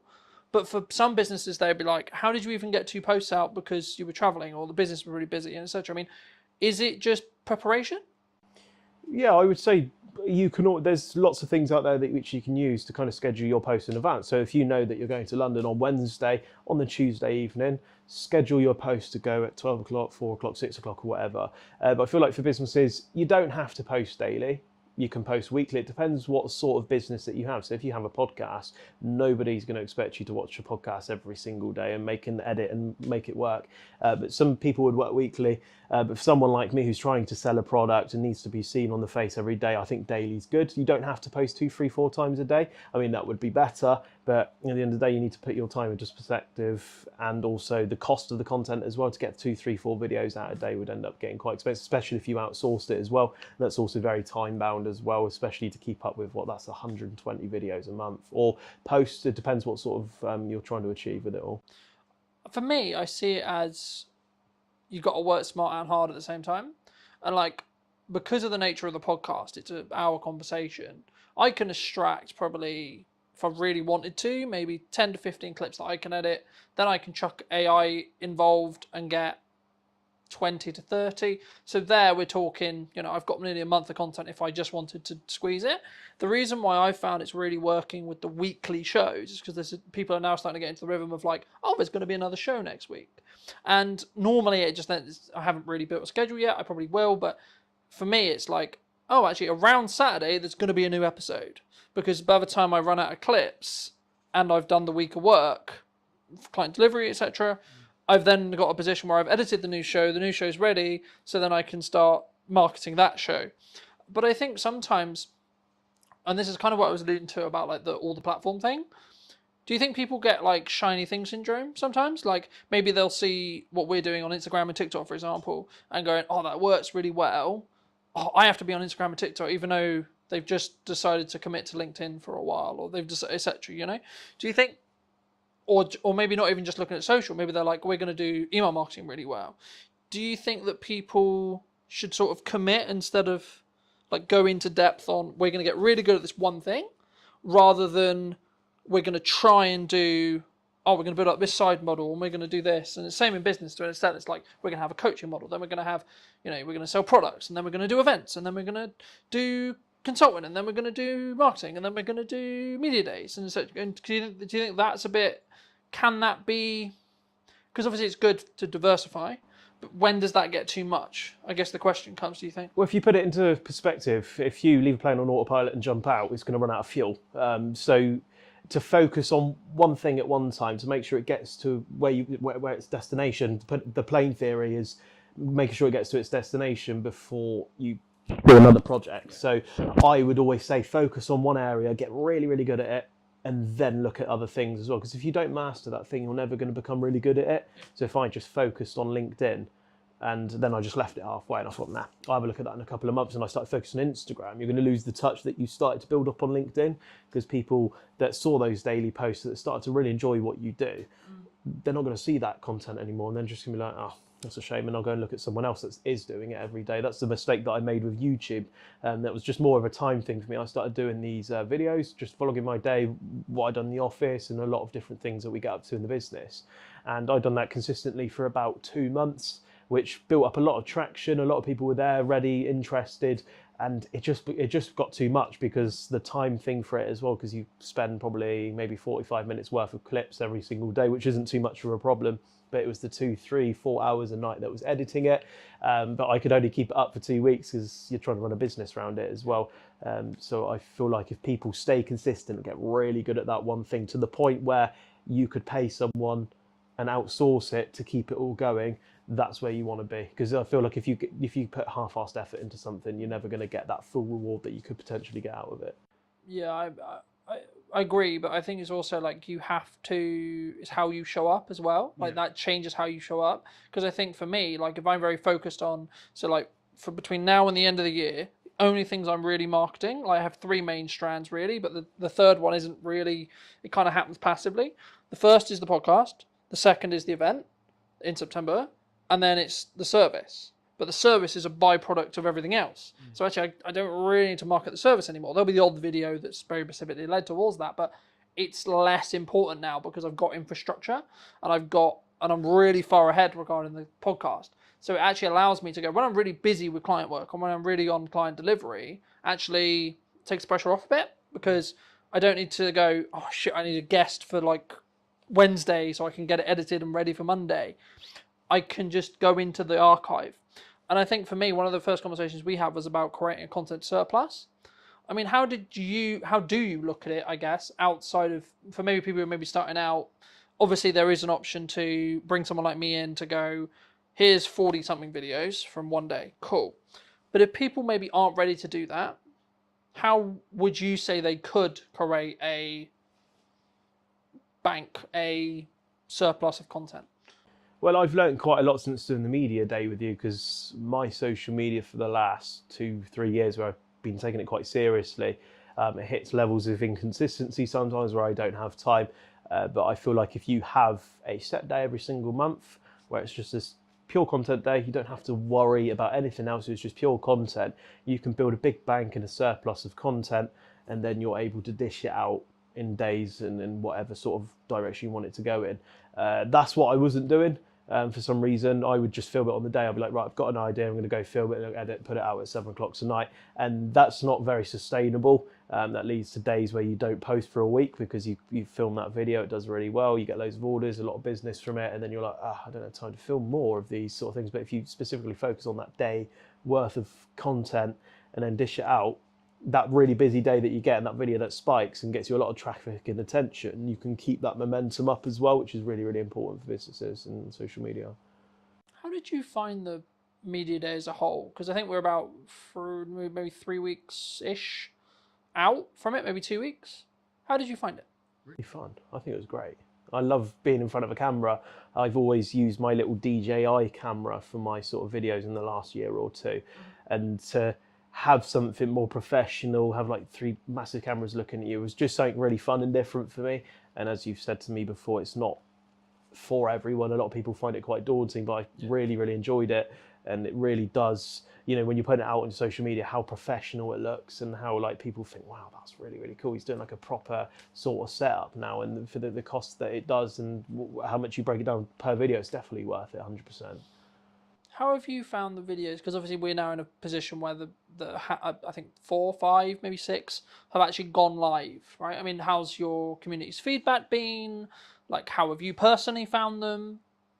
I felt less stressed about social media because I know today, for example, I've got video that's already gone out today and I don't have to worry about social media, and the algorithm does all the work for me, pushing out to the right people. And yeah, it's really good.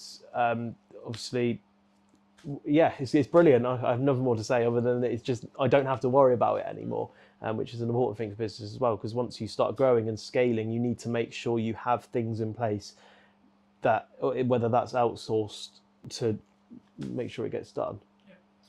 Do you think that it's about, I guess in some ways, when you've got that bank, it allows you to then be more present with, in some ways, the other tasks that you need to do, right? So because you've got that bank, you're like, actually, cool. I don't even need to, it's not even partially in your head at all, you know? Like, it's, I've got all those pieces of content. I know I'm good for social media content. Okay, cool. What's the next problem I need to now fix? Because I think as business owners, we spend a lot of our lives just fixing problems. That's our job, really. That's what I try and do for clients. That's, of course, what you'll do within your business as well. But is it allowed you, I guess, in some ways to be a little bit more tunnel vision on the other problems that you have? Yeah, so in the last 6 to 8 weeks, I got a consultant into the business where they basically go into your business, find things, improve it pretty much. And it's allowed me to really focus on these tasks. So social media did take up a lot of time for me, editing and stuff like that. And I thought, to me, that was a priority because that was the only sort of channel that drove organic and all the sort of people that actually landed on my website before I even looked. I don't even know why I didn't look at like paid ads. I've never looked at paid ads, and I've built up the business to where it is 6 weeks prior, all through social media and also live stream shopping, which we'll touch on later. And I've only just started doing paid ads. I've only just started doing email and retention marketing, which are really, really powerful tools for businesses. Do you think it's just a natural, like, I guess in some ways, natural progression, or like when we start out, we just throw a load of shit against the wall, right? And we see what sticks. Okay, cool. But is it a level of overwhelm, or is it a level of just, I guess in some ways, naivety to be like, why would I do paid ads? That just is burning money, right? Like maybe people don't necessarily appreciate or understand the ROI, and then what time window that ROI, return on investment, is potentially. Yeah, I think the reason why a lot of businesses fail is because it's the money side of it. They don't have it's not the fact they haven't got the idea, it's because they haven't got the money to do it.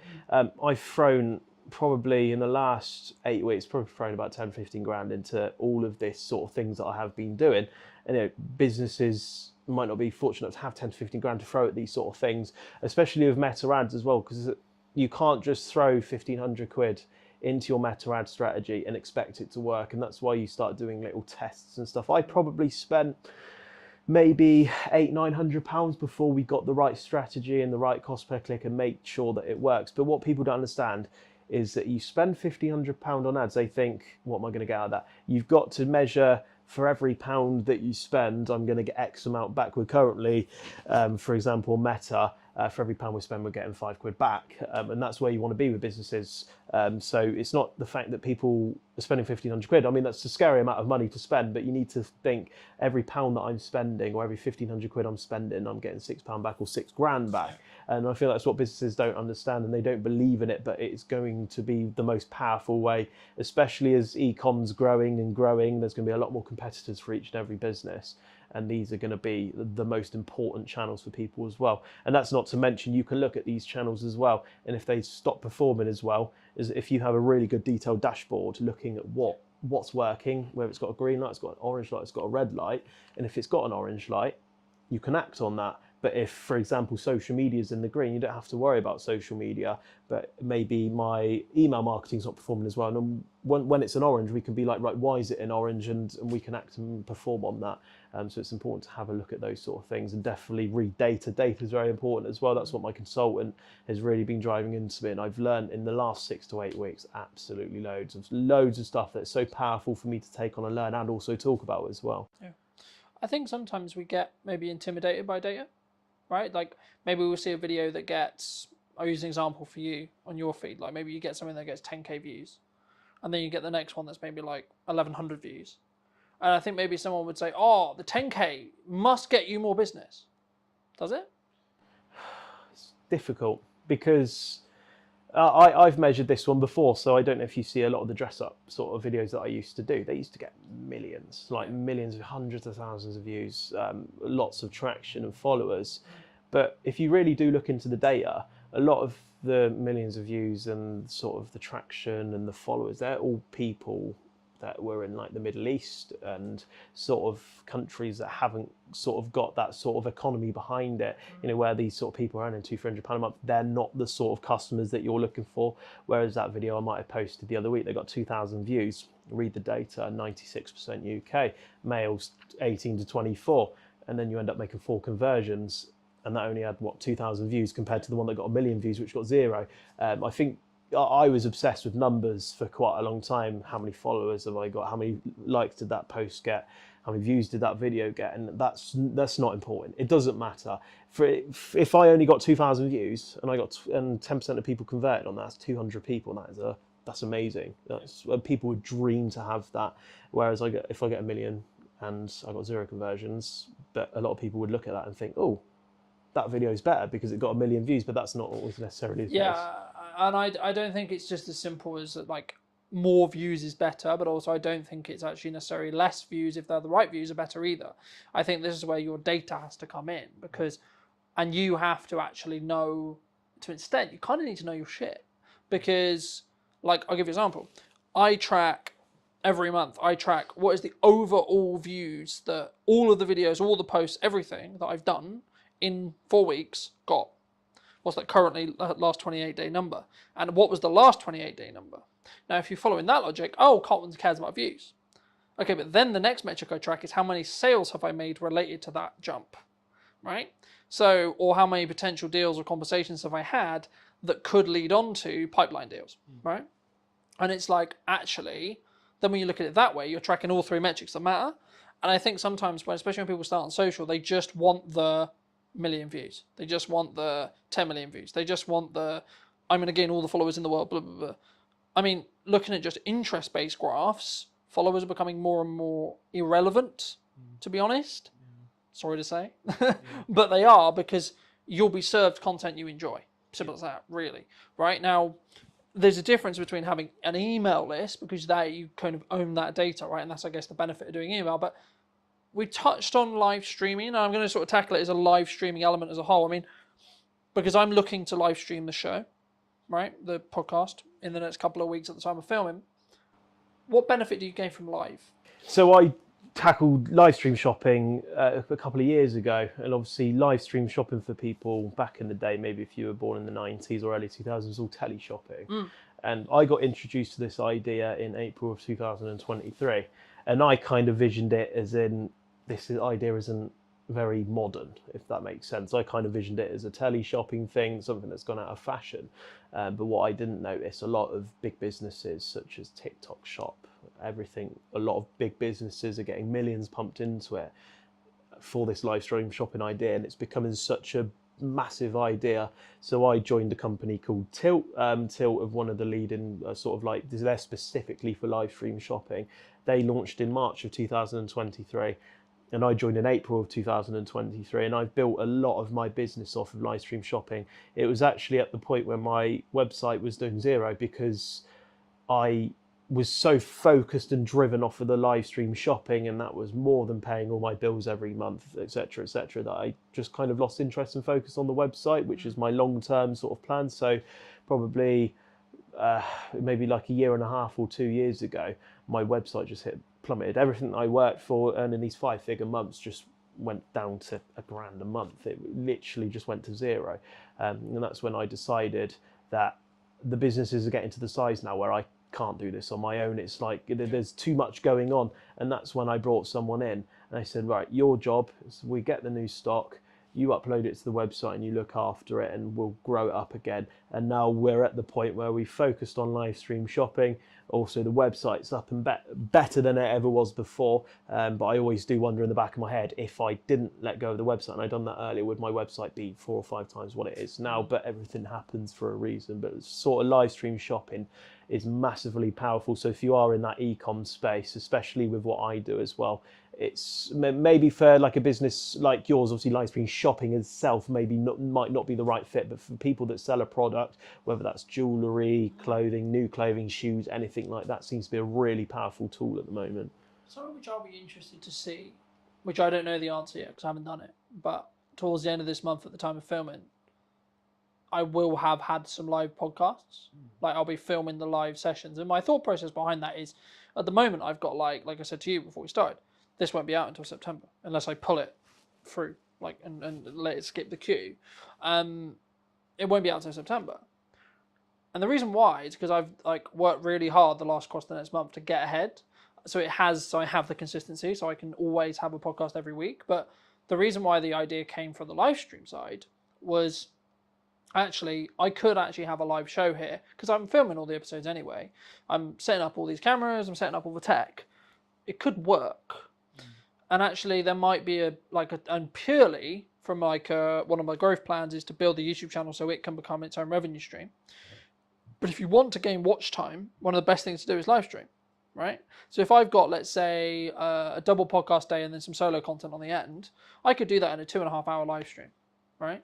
Now, it will take me some time, but also if you use programs like Restream, for example, and I'm not in a position where I'm in contract, so I can basically stream wherever I like. I could stream to Twitch, I could stream to LinkedIn, I could stream to TikTok, I could stream to Instagram, Facebook, YouTube, all these things all at the same time.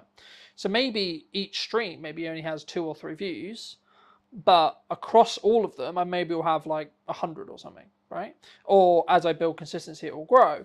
And I think for me, like especially as a service-based business for me, like you're right, live shopping in TikTok style is like purely product-led. But the thing which I think people maybe misunderstand or misappreciate about service is how you show up, and being the expert will be the reason why you will choose to work with me, will be the reason why the next client will choose to work with me, etc. And how much is that lifetime value of the client going to be potentially? You know, actually it could be pretty significant when you think about it that way. So actually spending the time, energy, resource and potential money to upscale what you're doing with your content could be the reason why someone chooses you over choosing someone else. But before we move too far away from like your live sales, live product sales, would you say, if you're happy to share, like what is your percentage between your revenue from a website versus the live side? Well, I don't mind going too much into numbers about it because I think with the way HMRC is going now, it's going to be all on there anyways at some point. But we're kind of averaging on year. We're looking at doing about $250,000 on just live stream shopping itself, and that's every year, which is still going up. So I think this year we're looking at doing closer to 400,000 or 500,000 sort of on that live stream shopping, and that's a massive amount of money to, commit into. Maybe I think we probably do about 10 hours a week on live stream shopping. We don't even do that much. There's a lot of big businesses now that they specifically hire people to go 8 hours a day on these live stream shoppings, and I personally myself know they must be bringing in absolutely millions. So where the website is now, I would say that they're going to be quite level. I think the website's just beneath it where it is at the moment, but with the website and the momentum, because this was all organic. But once the sort of like the meta ads are completely perfect, the retention marketing's big, the email list is going to grow.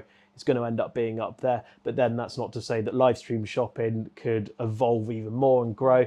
I think they'll end up going pretty level, but whether that's live stream shopping on top or my website on top, I don't know at the moment. But I would say that they both play a massive part in the business, and just having them two alone is enough to make it a really big sustainable business.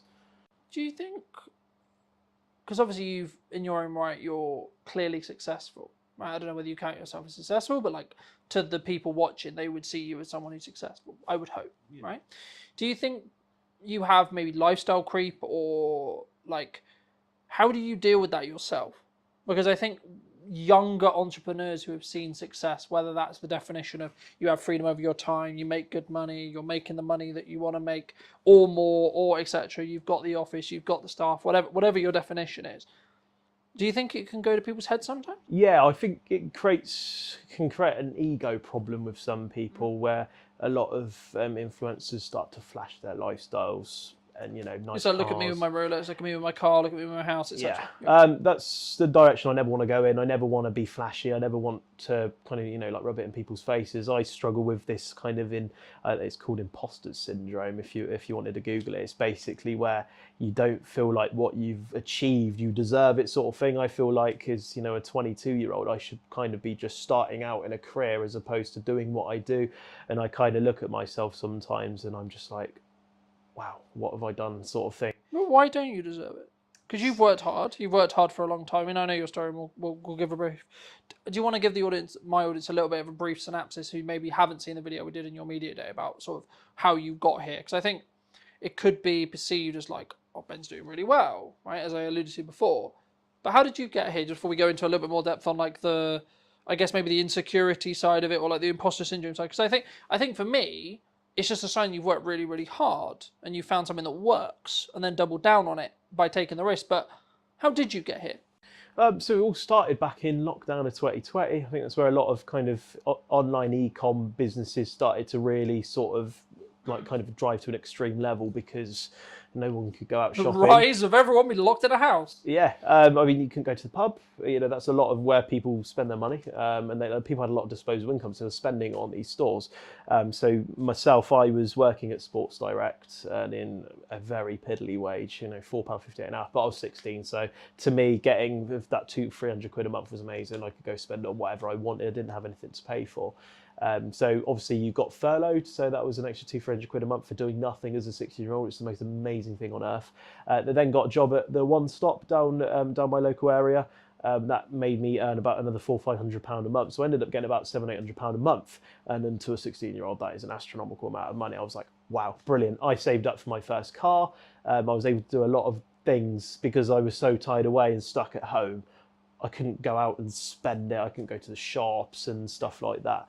And so it all kind of started from there, really. And I kind of got a bit more of an expensive clothing taste. I've always liked these really cool terrace wear brands such as Stone Island, but could never justify spending 180-200 quid on a jumper. I thought, what idiot would spend that? My parents still have that attitude, even though I might spend £700-800 on a jumper now. It's kind of perception at the time. That was a lot of money, and that what drove me to start looking on places such as eBay and Depop. The Vinted was in sort of like the horizon at the time, but it hadn't really grew to what it was today because their business model was amazing. They started doing buyer fees as opposed to seller fees, which drove a lot more people to sell on there. And therefore, a lot more people went on to there. But that's obviously another conversation. But I started shopping on there, and that £200 jumper that I was looking at, I could get it for £80, and I was like, amazing. So even though I was earning better money for my age, I was still being quite sensible with it. I think that's what I've always been quite lucky with, is spending money, but spending it in a sensible way. So if I'm going to spend a lot of money, I need to make sure if I spend that 500 quid, I'm going to be spending that 500 quid in the most sensible way possible. And I picked up my first Stone Island jumper, and it was a worn navy Stone Island jumper. The badge had been through a wash a few times, but I picked it up for 70 quid. And when I put that on, I was like, this is amazing. I've got that £200 feeling for the price of like the third of it. And that same jumper, I sold it a couple of months later, even though I must have worn it to death, spilled so much stuff down it, all that sort of stuff. I sold it for 100 quid, and I ended up making 30 quid whilst wearing something that I felt that I got that same experience with. And that led to one another. I bought another jumper. I paid another £70 for it. I sold it for 100 quid again. And that's when I got the bright idea of I'm possibly going to start buying stuff specifically to sell it. And instead, with the profits that I made, instead of wasting it like most 16-year-olds do, I was building up just a bigger pool of money, spending a little bit more. My parents were very controlling over this because they wanted me to save up, to put money away for when I want to move out when I'm older. So they were like, right, 4 or 5 items at a time. Don't buy any more. If you buy any more, we're going to kill you, basically. So I kept doing that, kept buying, making a bit of money, selling, and it wasn't all plain sailing. There was a couple of times where I lost money, but that's just part of the business, and that's where you kind of just learn and develop over time. And then fast forward 5 years later, we're here somehow. Just all happened really quickly. Do you think, like you mentioned spending a lot of money, do you think like people maybe worry that you're spending, like, let's just use the example that you gave, like 500 quid, right? But they're coming at it from the perspective of, shit, that's like 20% of my monthly income, for example. Right now, but if your monthly income and you're in a fortunate position where you build a business where actually you're, let's just use a number for the sake of it, of like 10 grand is your monthly income, then actually spending 500 quid is like, meh. You know what I mean? Like it because it's less of your monthly income, it becomes, I hate to say less important because I'm aware of the climate, right? But it's like in context, right? Someone who makes £1,000, that's 50% of your monthly income. But if you make 10 grand, that's like around 5, maybe less, And I think for me, it's like actually, especially if you're then going to make money from it, or like you see it as an investment, or you can actually justify, or it is an investment in respect to it. The implication is you're going to spend this money. I'm going to spend this £1,000, £100, whatever it is, and I'm going to get 10x. I'm going to get 5x. I'm going to get etc. Is that the? Do you think that's the reason why, like your parents or like your friends may be like, oh, don't spend this money? Yeah, I think going early days, for me to spend £400-500 was a massive deal. That's a massive amount of money. But as you say, as you grow and develop, the more money you earn, that £400-500 becomes less and less. And it doesn't matter as much as how humble people stay. Your perception of money seems to kind of go out the window a little bit. For me, for example, in the most nice way, humble way possible in front of the camera, for me to spend £1,000 on a new fridge for the office isn't very much of a big deal to me as it was when I would be 16 years old. And that, I think, regardless of how humble you are, wherever your beginnings were, I think that's always something that it's just going to naturally happen. Do you think that also comes because, we've spoken about it before, but I think it's I guess in some ways a lack of understanding that there's an abundance of work. Because like in my industry, people have said to me, the creative industry is really hard. But I'm in a position where I'm like, how do I say this nicely? No. No, it's not. And I'm very cautious when I say that, because for me, I'm aware that it's because of the output, it's aware because of the work that I'm doing, but it's also because, for me, to an extent, it's like, I know what works with marketing now, and I'm clearly doing something right. So it's like, let's just keep doing that. But also, as I win more work and as I have more cash, then the pressure comes off a little bit. So I think, is it just a perception thing? And is it just, because I've always said to people who are like, oh, it's really hard or things are really difficult. I'm like, yeah, but when did you last market? And they're like, oh, 6 months ago. I'm like, wow. Yeah. Hate to point the finger, but no shit. Yeah, Do you think it's just a perception thing? Yeah, perception. It's just kind of because I know now that if I want to spend 50 grand a month on stock, to the average sort of like person, they're going to be like, oh my God, if you spend 50, what if you lose that money? But I know now if I invest that money, I know what I'm going to get back out of it. And I think that's just something that you learn over time in business. So if you have a service business, if you spend X amount in marketing on ads, for example, you know that for that investment, you're going to get X amount of revenue back from it. And if you get that perception over that sort of thing, then you kind of relax a lot more. And I think my parents began to sort of relax that sort of like, right, you're not allowed to spend more than £400-500 on stock at a time, because they knew what I was doing was working. I think the biggest fear for them was that I'm going to spend £400 and blow the lot. And which I don't blame them. They're parents at the end of the day. They care about what you do and want to make sure they have the best for you. So and now they, if I spend 40-50 grand a month, they're not going to be like, oh my God, you can't do that. You're our son. But they know what I do works. And I think that's what businesses need to kind of let go of the fact of just make sure what you do and what you spend works. So don't commit a massive amount of money on ads. So I think, as I said earlier, I spent £800 to £900 a month on my ads to make sure they worked first, and then we up the budget instead of blowing £2,000 a month. That's kind of the way to go with it, really. I think, especially in ads, it's like test, rotate, test, rotate, test, rotate, sure.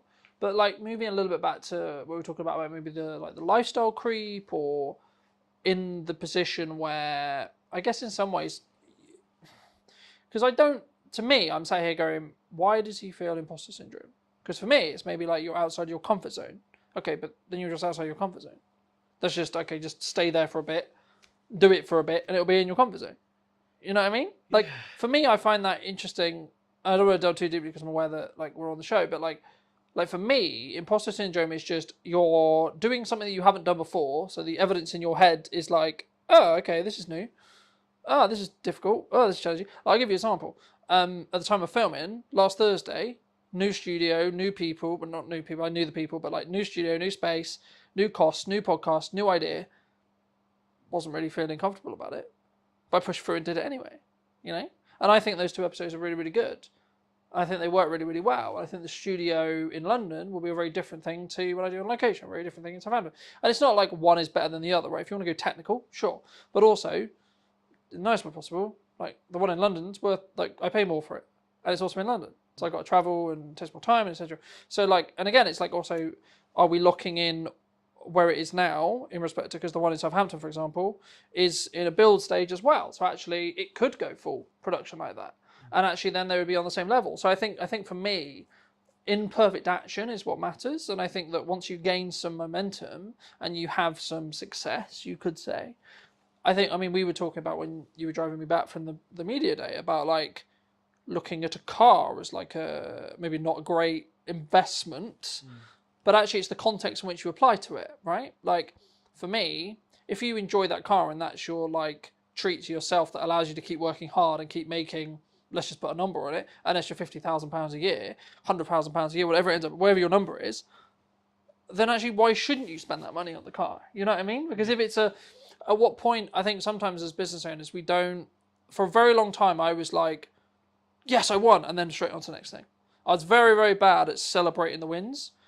And I think it's kind of the way you counterbalance imposter syndrome, in my view, because it allows you to give the evidence to say, no, actually, you are pretty good. You are actually clearly doing something right, you know, regardless of age. Because I think it's in subjective terms related to, actually, I would say the age is your advantage, because you looked at the business and went, yeah, but someone who's maybe 50 will go, I have to have a retail store. Because that's what they grew up with. That's their perception. Yeah. They can't think I can make 400 or whatever it is, like nearly $1 million a year, just on live stream shopping and on a website, right? Yeah, no, I agree with all that completely. It's good perception of it all. The imposters sort of thing for me is that I'm so young and I've achieved kind of what I've always wanted to achieve in life so young. And I think for me, I don't deserve to have that at such a young age, because people work all through their lives to get up to the age of 50, 60 before that they get that really good idea. And I think it's just for me, that's just kind of the sort of person I am. I just don't feel like at that age. I think that's important to be staying humble. Yeah. Right. And I think that's important in how you show up, and that's important in how you scale, and that's important in, actually, to be honest, how you'll then pay your staff, how you'll then pay the people you work with, how you are with the people you work with. You'll be grounded. But like for me, I was in this like fortunate position where people are like, I want to get to retirement age. I want to retire at 40. I'm like, what would I do in retirement? I know. I would film videos. Yeah. I would have a podcast. I would do this. And I'm like, hold on. So I'm there too. I'm nowhere regarding revenue right there. But like, I've got enough money to pay for what I want to, what I need to pay for. And have a percentage left, put enough aside to keep for rainy days, and put some in investments, and happy days, you know. And then I can save towards a goal of, okay, I want to buy a new camera, or etc. You know. So for me, it's all a perception. Yeah. For me, it's actually control over time, control over what I can do every day, control over who I spend my time with, what clients I have to say I can say yes or no to. So I think for me, I get to an extent why someone in your position or someone listening would potentially feel concerned, imposter syndrome, etc. But for me, that's a sign of growth. Like I was talking to my partner about this and a good friend of his this morning. It was like, the things that used to piss me off a year ago, they don't even scratch the surface now. I was like, that's a sign of growth. That's a sign I've grown.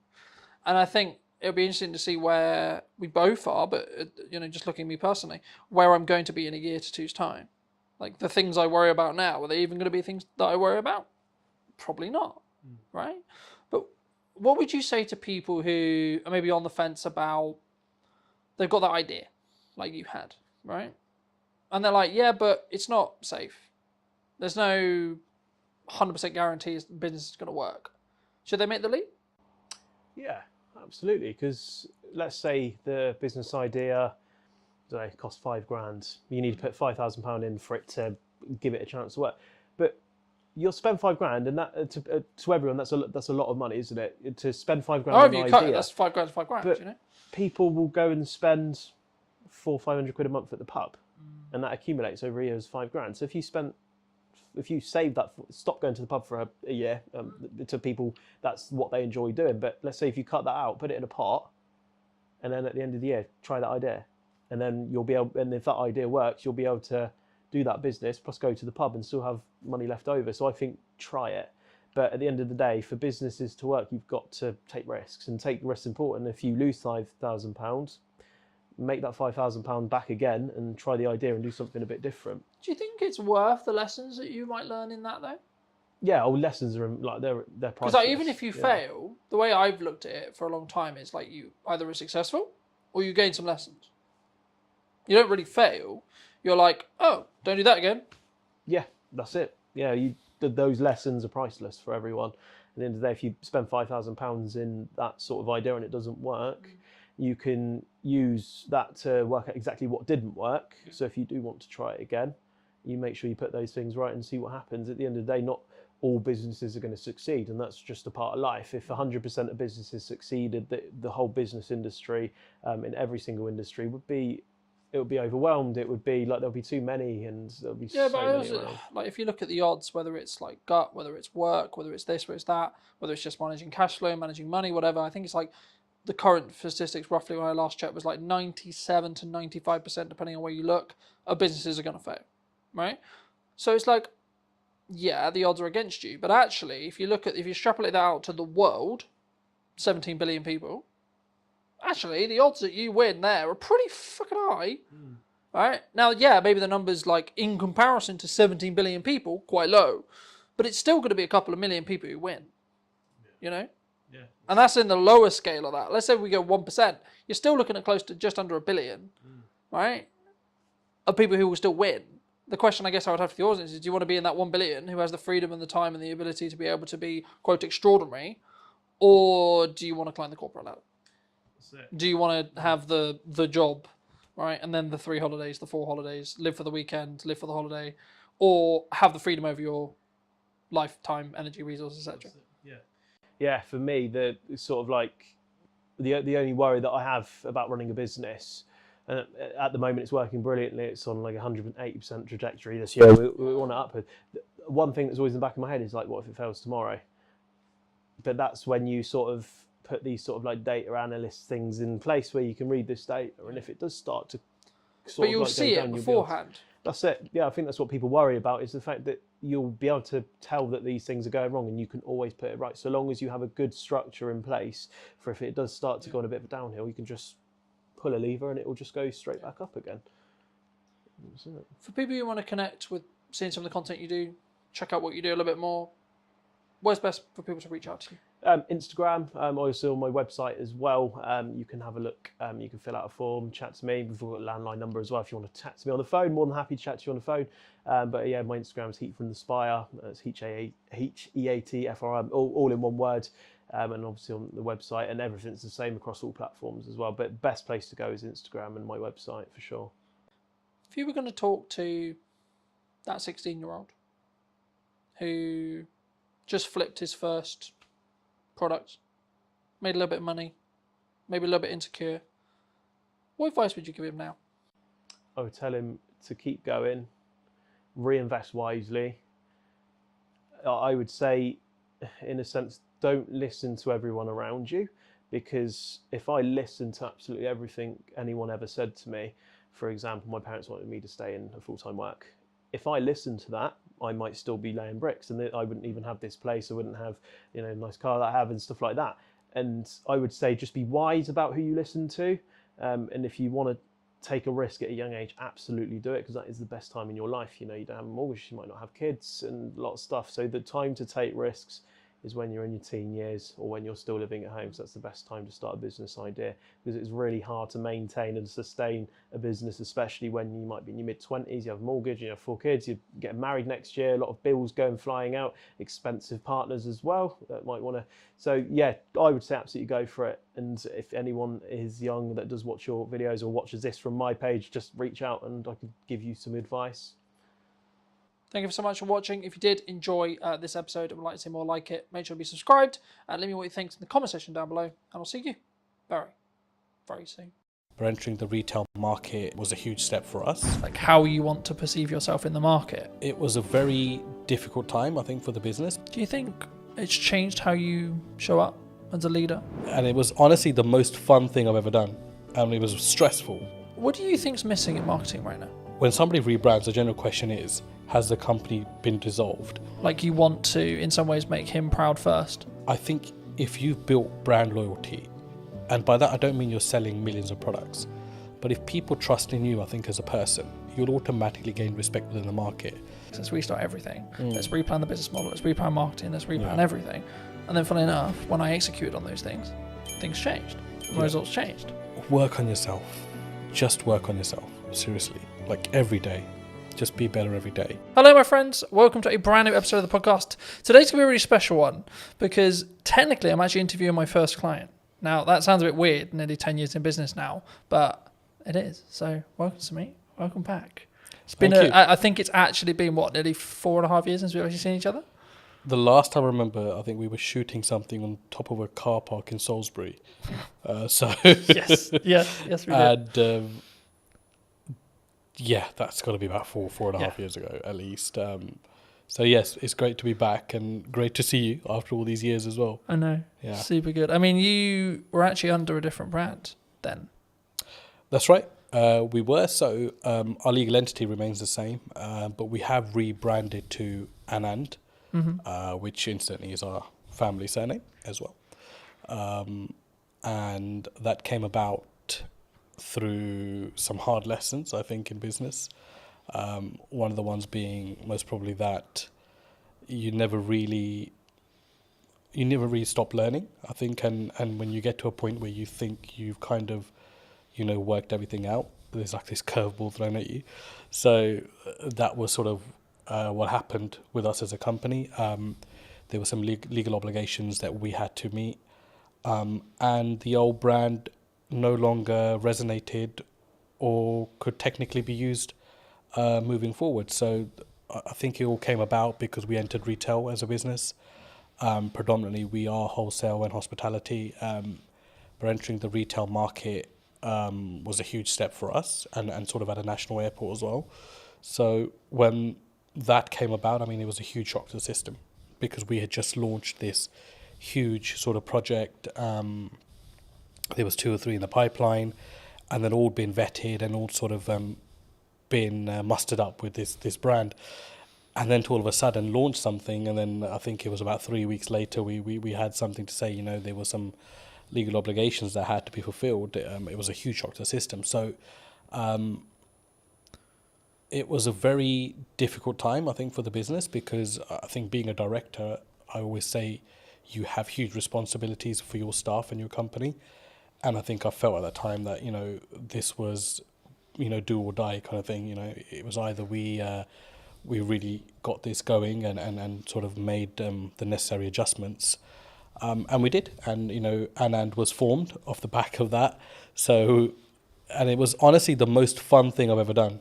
And it was stressful because, you're running this medium-sized operation. We employ up to 50 people, and all of a sudden you're rebranding, and everyone's question is why. And there's a fine line where you can tell someone why openly and why you can't. And the majority of the reason was, it was just something that we had to do as a business. So the rebrand came as a shock, but honestly, it really taught us a lot of valuable lessons from within there. Because I think off the back of the name, we actually found a voice as a company. I felt for a few years that we didn't really know what we were. And I think that's really weird to say for a company that was fairly well established. I mean, you visited before as well. But I felt with Anand, all of a sudden we're back to this blank canvas, right? And we're creating everything in reverse, which is the worst way to do it, don't get me wrong. But because it had to be done, it kind of forced our hand to look at aspects of business that we never had before.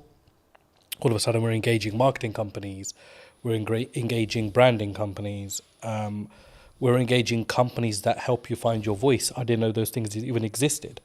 And all of that came off the back of my mentor saying to me, look, this is one of those times as a businessman where you either go big or you go home, right? And for me, it was like, we got to go big here. Like, I've invested too much time in this. Like, I've invested too many years, those sleepless nights, everything, to just, pack up and be like, yeah, we're done here. No, we're going to go big and we're going to spend big. And sometimes that's not the best solution, but we kept a control of that, because spending big wasn't just throwing money blindly at stuff. It was really taking our time, really looking at companies that met our ethos, but also companies that we felt genuinely wanted us to do well, so they didn't make us just feel like a number amongst their client base. And that was hard to narrow down, because we made some mistakes along the way there as well. And in hindsight, it's easy to say, these things happen, but at the time when you're financially forking out money, it's a huge deal. So look, it was an amazing journey, and it's been a year since we've rebranded, and I think as a company we couldn't be any happier than we are at the moment. Do you think that maybe some people are really worried about rebrand? I mean, you kind of forced into it, but I think maybe people who are listening who are maybe on the fence about what do you gain from a rebrand? Was it just that voice and that that really what I would call depth work when it comes to really understanding what your brand values are and how you want to perceive yourself in the market? Would you say, or is it if that's a disconjointed? Because for some business, I think that can be really disconjointed for some people. I mean, I'd answer that in reverse. So one thing you won't lose is your reputation, which was a huge aspect for us. It was, when somebody rebrands, the general question is, has the company been dissolved, or has something happened? Has the company gone bankrupt? Has there been a huge gross misconduct from somebody? And the thing is, you've got to get past that, because naturally as an individual we would think that, and you've got to put yourself in the public domain as well as a director personally yourself and think from both sides. So for me, I think if you've built brand loyalty, and by that I don't mean you're selling millions of products, but if people trust in you, I think as a person, then you'll automatically, especially a small to medium-sized business, you'll automatically gain respect within the market. So we didn't realize how much respect we had amongst our clientele until the rebrand happened. And I think that's what carried us through. So I think there's this illusion that if I rebrand, I'll lose customers. And that's a general worry, because of course you need your finances to run a business, and your clients are your clients. You spend years and decades working with them, whatever, right? But those relationships can be ruined at the drop of a hat as well. A split second bad decision. So I think what I've learned the most is that if you are genuine and you are genuinely there for your clients, and if they're not just a number to you, which is how we do things at Anand, then you will be absolutely fine, because people will carry through. And that's what I noticed, that all of our clients said, we don't care if this company is called ABC tomorrow, but we want to work with the same leadership that we're working with within this company. And that's what made me realize that, not that I didn't know people were important, but it made me realize how important the team that we had were and how dedicated they were. And that all stems from, I think personally, from you as a director and what your attitude is within the business, how you look after people, how do you go about daily life, and how much do those people matter to you as well. And that kind of proved to me that, those things mattered a huge deal to us as a company, and it filtered right through. So I hope that answers your question. Yeah, no, absolutely. I mean, I think for me it's important to appreciate where you've come from, but also then understand sometimes we have a growing pain, right? Yeah. So it's we're shifting into a new brand, we're shifting into scaling up, etc. But one of the quotes that you gave me very many years ago that has really stood apart, that I wanted to remind you of, but also ask you to apply some context to, is people are loyal to their needs.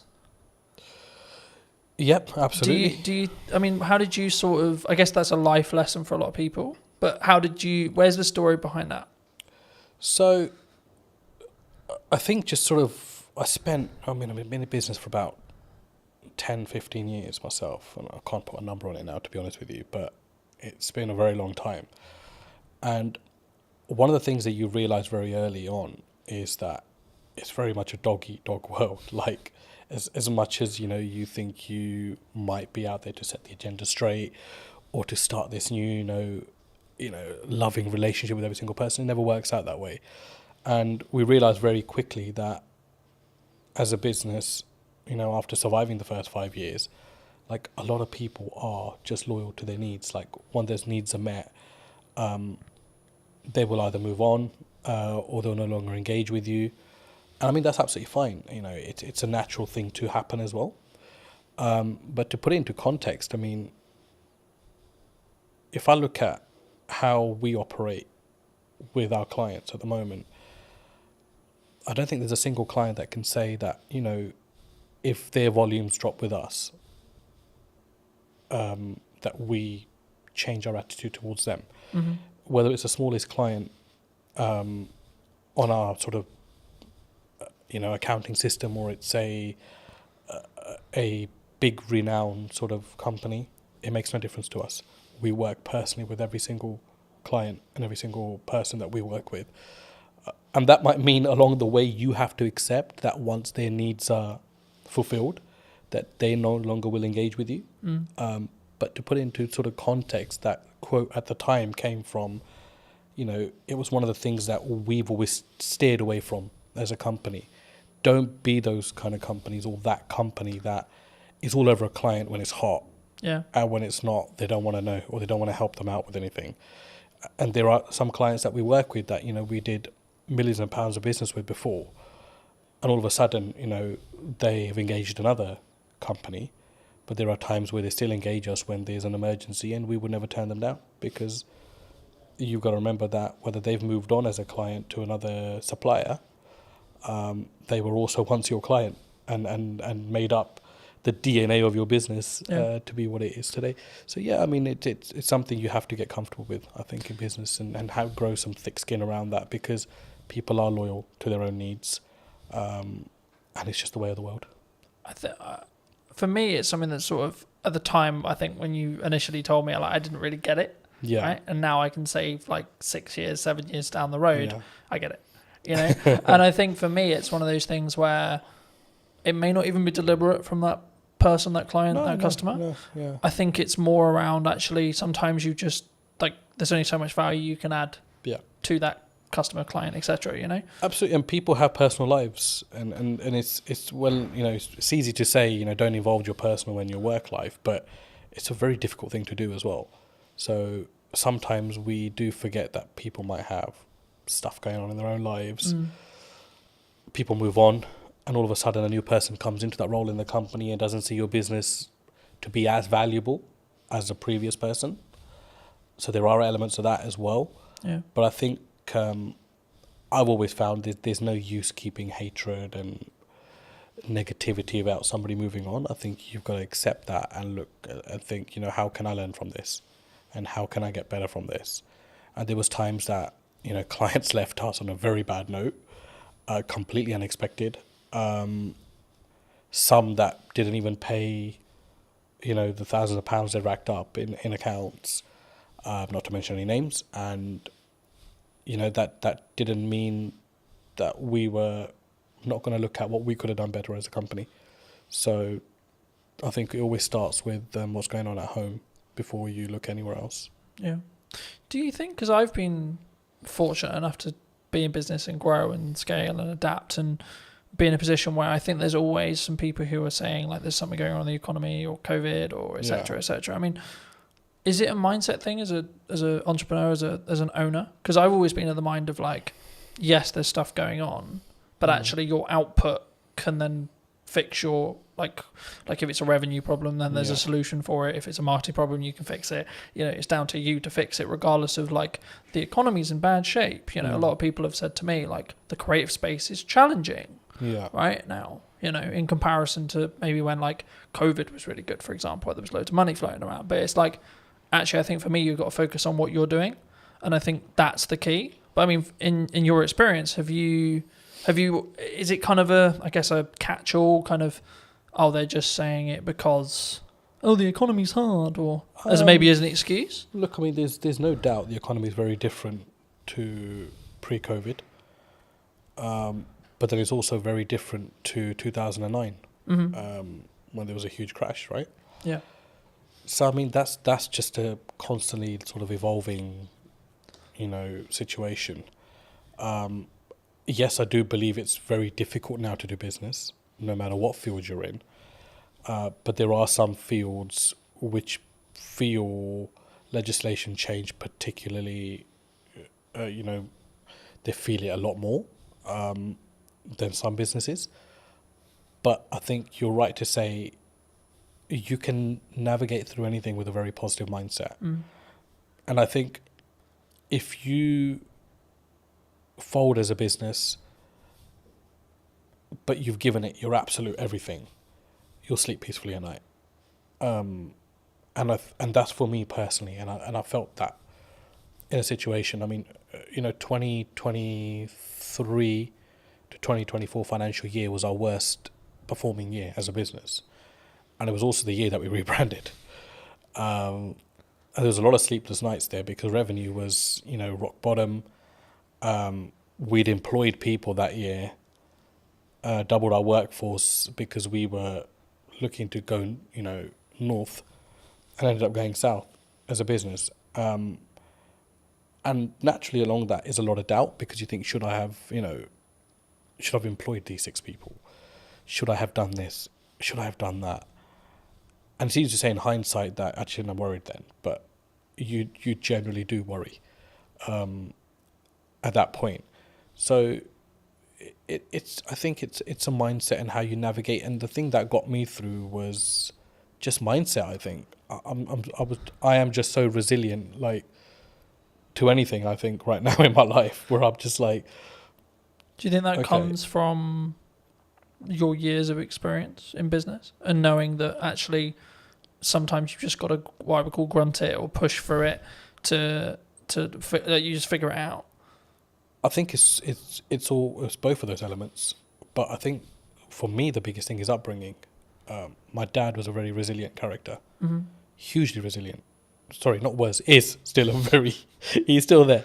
He's an extremely resilient character, and a completely uneducated man, which I must add to this story as well.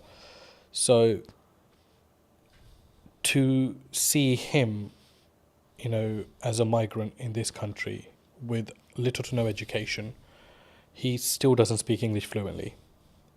And it was like, this guy struggled, and he struggled so much, but he made it. He made it in his career and in his life. And it was like a lot of that played on my head at that point. And I don't think those things sit well with you, or you don't draw on those things sometimes in life. But when it really matters, those things will come in, and you'll know what your metal's like at that point as well, and how strong you are. Do you think that was like a key in respect to like how well you've now done, like that, having that upbringing and having that, I guess, those values or what could be described as the correct values being installed into you? Even if it was like an information sponge point, like you as a kid 100%. Just taking that information, sort of saying, well, this is the upbringing I had. I mean, 100%. But the thing is, I think I didn't realize that till I was about 35. So there's no like one fit solution to this. It's just when it's going to hit you, and it hit me a couple of years back.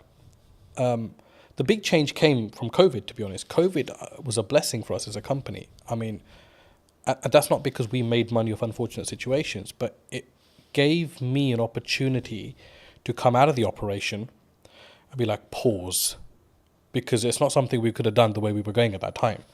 We were climbing as a business. There was no structure, there was nothing, and it was just like, this is going to be a massive train crash one day. And COVID came and just put the brakes on everything, and it allowed us to restructure. So when we came out of COVID, I'd say that's my real journey in business started then. Because all of a sudden now I'm responsible for totally different things. Because now I'm actually acting like a director. I'm not now, stuck in the operation. And there were so many things that were falling off the side. So it was about coming in, containing that, and then restructuring the business through that. And then certainly obviously the rebrand came behind it. There is that, and obviously the resilience side. For me, I learned that from my dad, and I have huge admiration for the man. And that's to say, I rub shoulders with a lot of businessmen, but I take my dad's advice very seriously in life. I always have, but I don't think you as a child or as an adolescent at the time, will particularly understand that. But if you're exposed to that environment, I think it does rub off on you at some point. And for me, you know, I want to be like him. Like I look at him and I think, you know, just the way he stands and acts and stuff, right? So huge influence on my life. Yeah. Do you think it's changed how you show up as a leader, as a, or even in your marketing maybe as well? Like that core, like you want to in some ways make him proud first, is what I'm sort of hearing from you. Would you say? I think I don't really think in that way, to be honest. Like for me, it's not about making other people proud. Like I think as long as you know you're on the right journey, I think honesty is very important in business. And I sleep very well at night, no matter what the situation is on the day. Everybody knows me, knows that once this guy is out, he's out for the night. So, and I think a lot of that comes from your ethos, and there are many shortcuts you can take, or there is the difficult untraveled routes that you can follow as well, or create yourself along the way. And I think I'm more sort of on that journey of testing my limits and also just not stressing out, you know, along the way. And there are times where you obviously get stressed within business, right? But I think as a director, you've always got to have that sort of facade where everything's okay.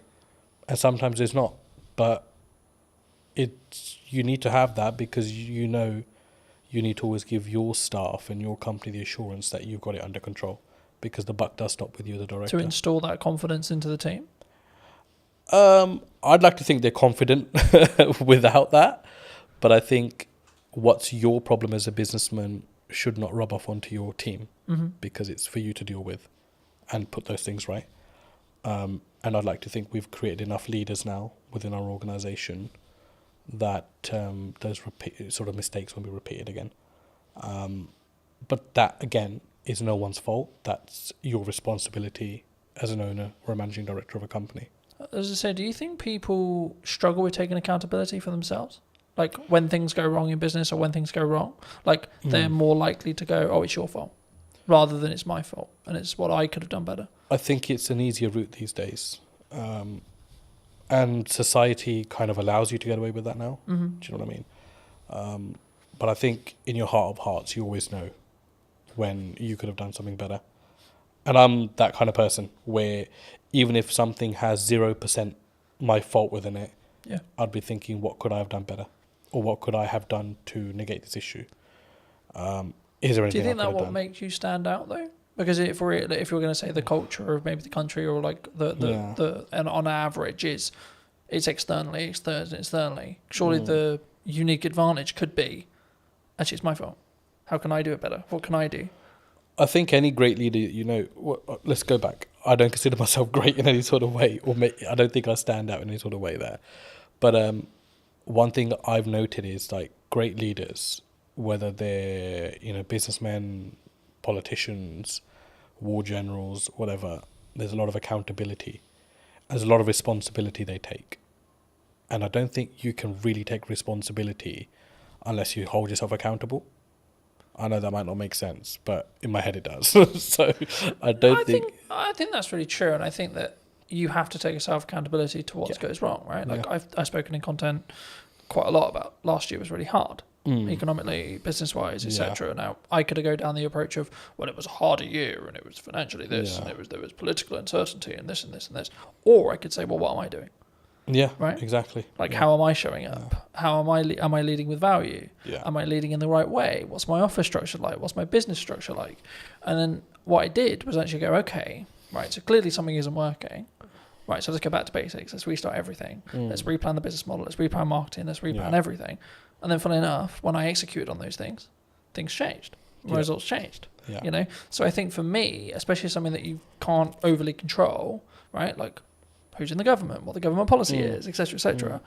That's why you should focus on you. That's why you should focus on what you're doing and what your key is, I guess, in some ways. But what do you think's missing in marketing right now that people maybe don't look at, or like either what you're doing specifically, or maybe what you're seeing as like potential opportunities? What I've seen, because we engaged with a lot of marketing companies before we decided to go with the one we did, it was just like how bad the quality of stuff is out there. And I don't know whether it's just that people settle for, whatever's kind of fed to them, or don't challenge back enough on things. And for us, I was like, no, I don't want to look like a Pret or a Starbucks, because those things are fucking done. Like, I don't want to be that brand. No, I don't care how they're presenting their material. It makes no sense to what we do. And, the comeback from some of the marketing companies was, oh, yeah, but, you're operating in a different domain. Yeah, we're operating in the aviation domain. It's a huge domain to this country.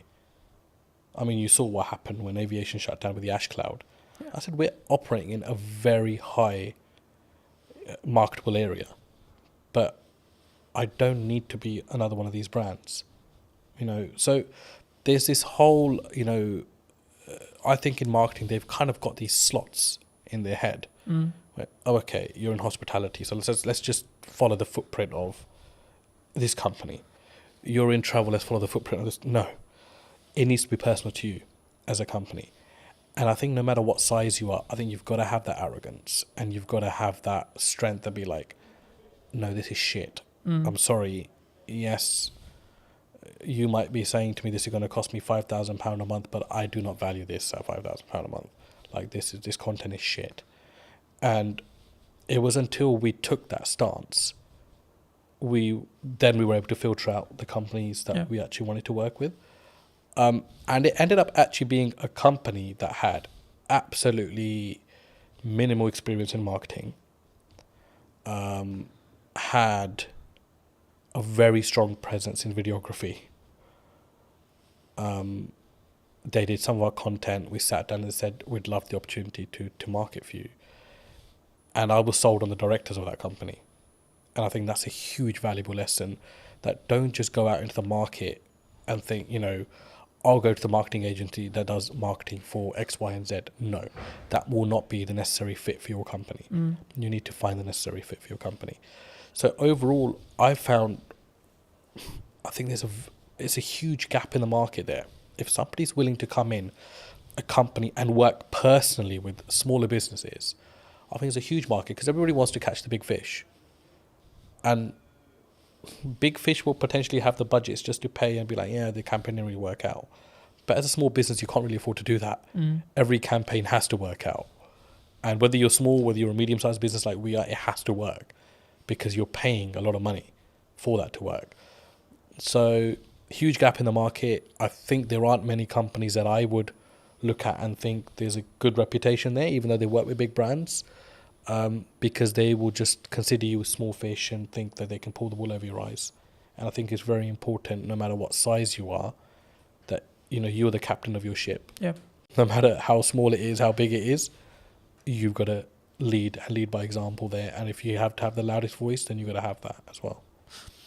I'm glad you mentioned video, because I think sometimes people, they're overwhelmed by it, they're concerned by it. Yeah. They're like, well, I mean, why do you use it? Right, was the key, the question there. But I think there's so much that there's from my experience, there's psychology around oh my God, I sound like a dick on camera, or I don't like the sound of my voice, or this is how I look. But there's also then the tactics, or the tech side, right? Now, obviously, if we bring in a videographer, you don't need to worry too much about the tech side. But I still think you should, at some principle, you should understand it. I mean, why did you, because you mentioned that you leaned into it. I mean, why did you lean into it? I was obviously introduced to yourself into videography. I didn't have any we know videos get made, but it wasn't something you ever gave, second thought to. For me, it was just kind of okay, I need to stop worrying about how I look or sound on camera.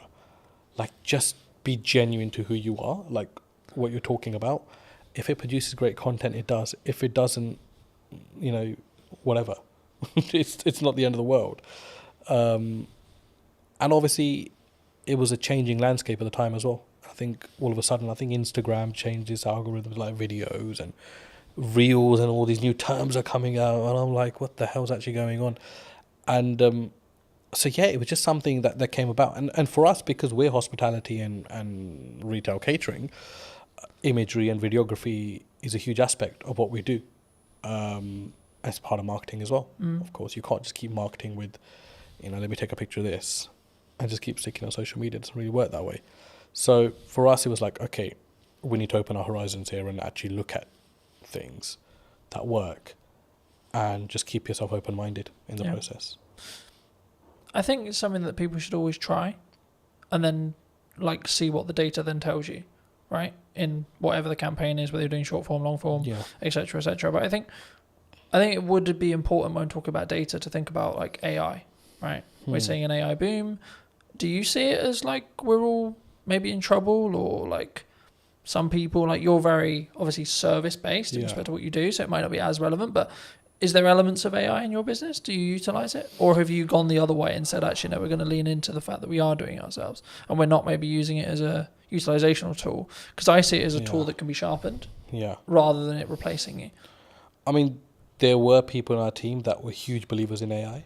And there are elements of it that we use, no doubt. But I feel with what we do, if we invest too much into or rely too much on AI, I think it will stop your mind from working. And I think it's very important that you're engaged consistently. From just a cognitive ability. Cognitive ability. And I think you don't want to get into a situation where, you're relying on technology to tell you what to do, because then all of a sudden you're not problem solving yourself. Or, use it where you can, don't get me wrong, if you're stuck or whatever. But I just think that there are certain aspects of business, old school values that no matter, they've tested all elements of time and survived. So technology important, AI important, but I don't think it's do all and end all. No, I think that's a really important reflection. I think it can be, and I'm using the analogy of you sharpen the knife and then use it, right? Because I think it's a tool and we need to be careful with how we use the said tool. But like for me, I'm also building habits around like doing more physical reading, right? Because I'm aware that if I use AI, my cognitive ability may become less. So I'm like, how can I actually increase my cognitive ability with effort and energy, right? And I think for me, that's the difference. And that's why I think like you can still be sharper. But were you always maybe looking at, like, because I think when we look at maybe the arbitrage, or maybe we're looking at for an advantage as a whole, were you always someone who maybe looked at technology and saw the opportunities it could give? Because I think sometimes people, they sort of put their defense mechanism up and go, no, that's not, we're not going to use it. We're not going to do that because it's scary and new. You've got to use technology. It's not, I mean, a side story, but a family friend, I mean, he owns about 20 to 30 industrial units in West London. And he's a landlord on all 30, and he accumulates rent of all 30, is the managing agent of his own estate, charges his own service charges as well. So huge business. And in COVID, he had an issue where his bookkeeper caught pneumonia and was hospitalized. So he called me and said, I need some help with software and accounting. And I remember driving to his place thinking, there's just going to be so much advanced systems here because it's a huge business. So I don't really know what I'm going to be able to advise him on. When I got there, I was completely shocked that he had no accounting system, no software, and he was doing everything manually. To the point where he was even adding up sums on a piece of paper or his ledger, physical ledger. And I was like, and these are not small figures, 7,200, 9,229, and he's calculating all this on paper, and he's got this account running he's got a book per tenant running. And I'm like, shit, there's no way there can't be a mistake in this. Like, there is absolutely no way. So his first job for me was, I want to move all of this onto an accounting system. Yeah. And I looked at it and I thought, like, that is just madness. Like, it's absolute madness. And I remember setting up Xero for him. And I mean, I'm no Xero professional, right? We have a team that runs our accounts and stuff, but he wanted this to be a personal favor. So I remember shifting all of these physical ledgers onto an accounting software. and the sums were wrong by like thousands. So his first comment to me was, I need to recover this £62,000, which is owed to me in rent. When we actually shifted everything onto a ledger, the figure was about 225,000, which was owed to him. So it's like nearly 3 times what he thought was owed. And that was his change at the age of 62 towards technology, that I need to adapt. And that was the point where he was like, no, I Was it an can't. eye-opener for him? Sorry? Was it an eye-opener? I think it opened. how did he react I think it when you- opened everything that he had within him, because he was just like, he goes, I don't even know how many years I've been losing money for, which is the main thing. And he always had tenants, I said, and came to him like, this rent figure is wrong. And he was like, no, he's adamant it's right. And I was like, an accounting system will put all that to bed. All of a sudden, the queries went down by like 90%.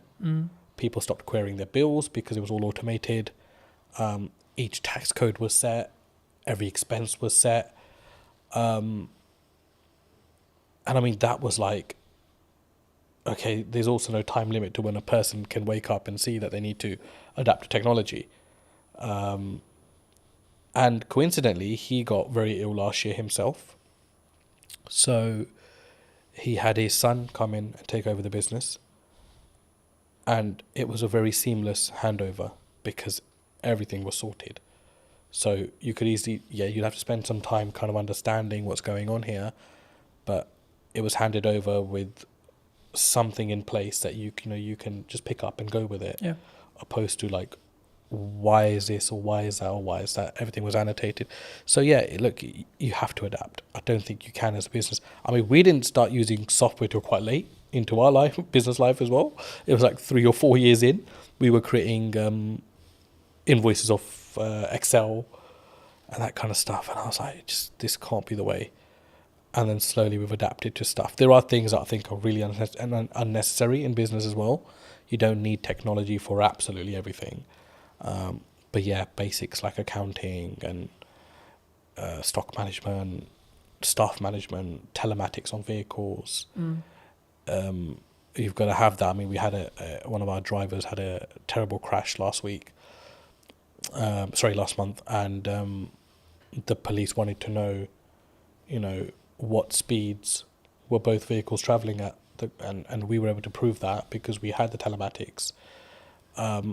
And the third party wasn't able to do that, which, favoured us as a business because we were able to prove that we were within, or our driver was within the speed limit. Didn't harshly brake. So technology is a lifesaver in certain places, and you've got to have it for the basics of your business. Yeah. You're specifically, obviously, a very niched business in Yeah. regards to the sector that you serve. Have you always been that way? And if so, was that a very conscious decision from day one to be like, I'm going to serve this? Nope.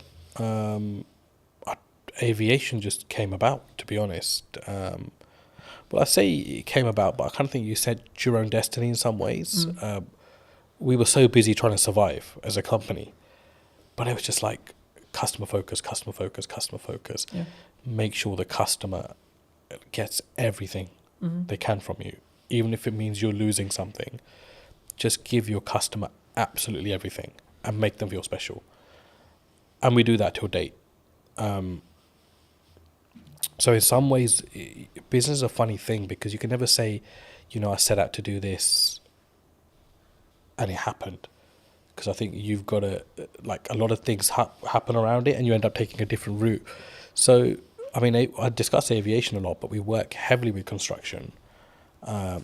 We work heavily with tech companies as well. And we have a huge footfall in the city as well. And none of those things were ever targeted. Like, I don't think we actually knew what we wanted to do when we started business. We just knew we wanted to serve food and, have a business as such, right? So it was like, okay, how do we do that now? And I think along the way, your business will adapt. Things will come up. You'll see value. For us, it was about understanding our niche. And I don't think we understood our niche until post-COVID, which is scary because that was like 10 years into the business. 10 years, 7, 8, sorry, maybe 8 years into the business. But it was like, what is our niche? Our niche is not aviation. Yeah. Because there's a hell of a lot of companies that operate within that. Our niche is short lead times. You get hold of anybody at any time of the day or night. We will solve your problems. And if we don't, we will make sure we've done everything possible to try to solve that problem for you as a client.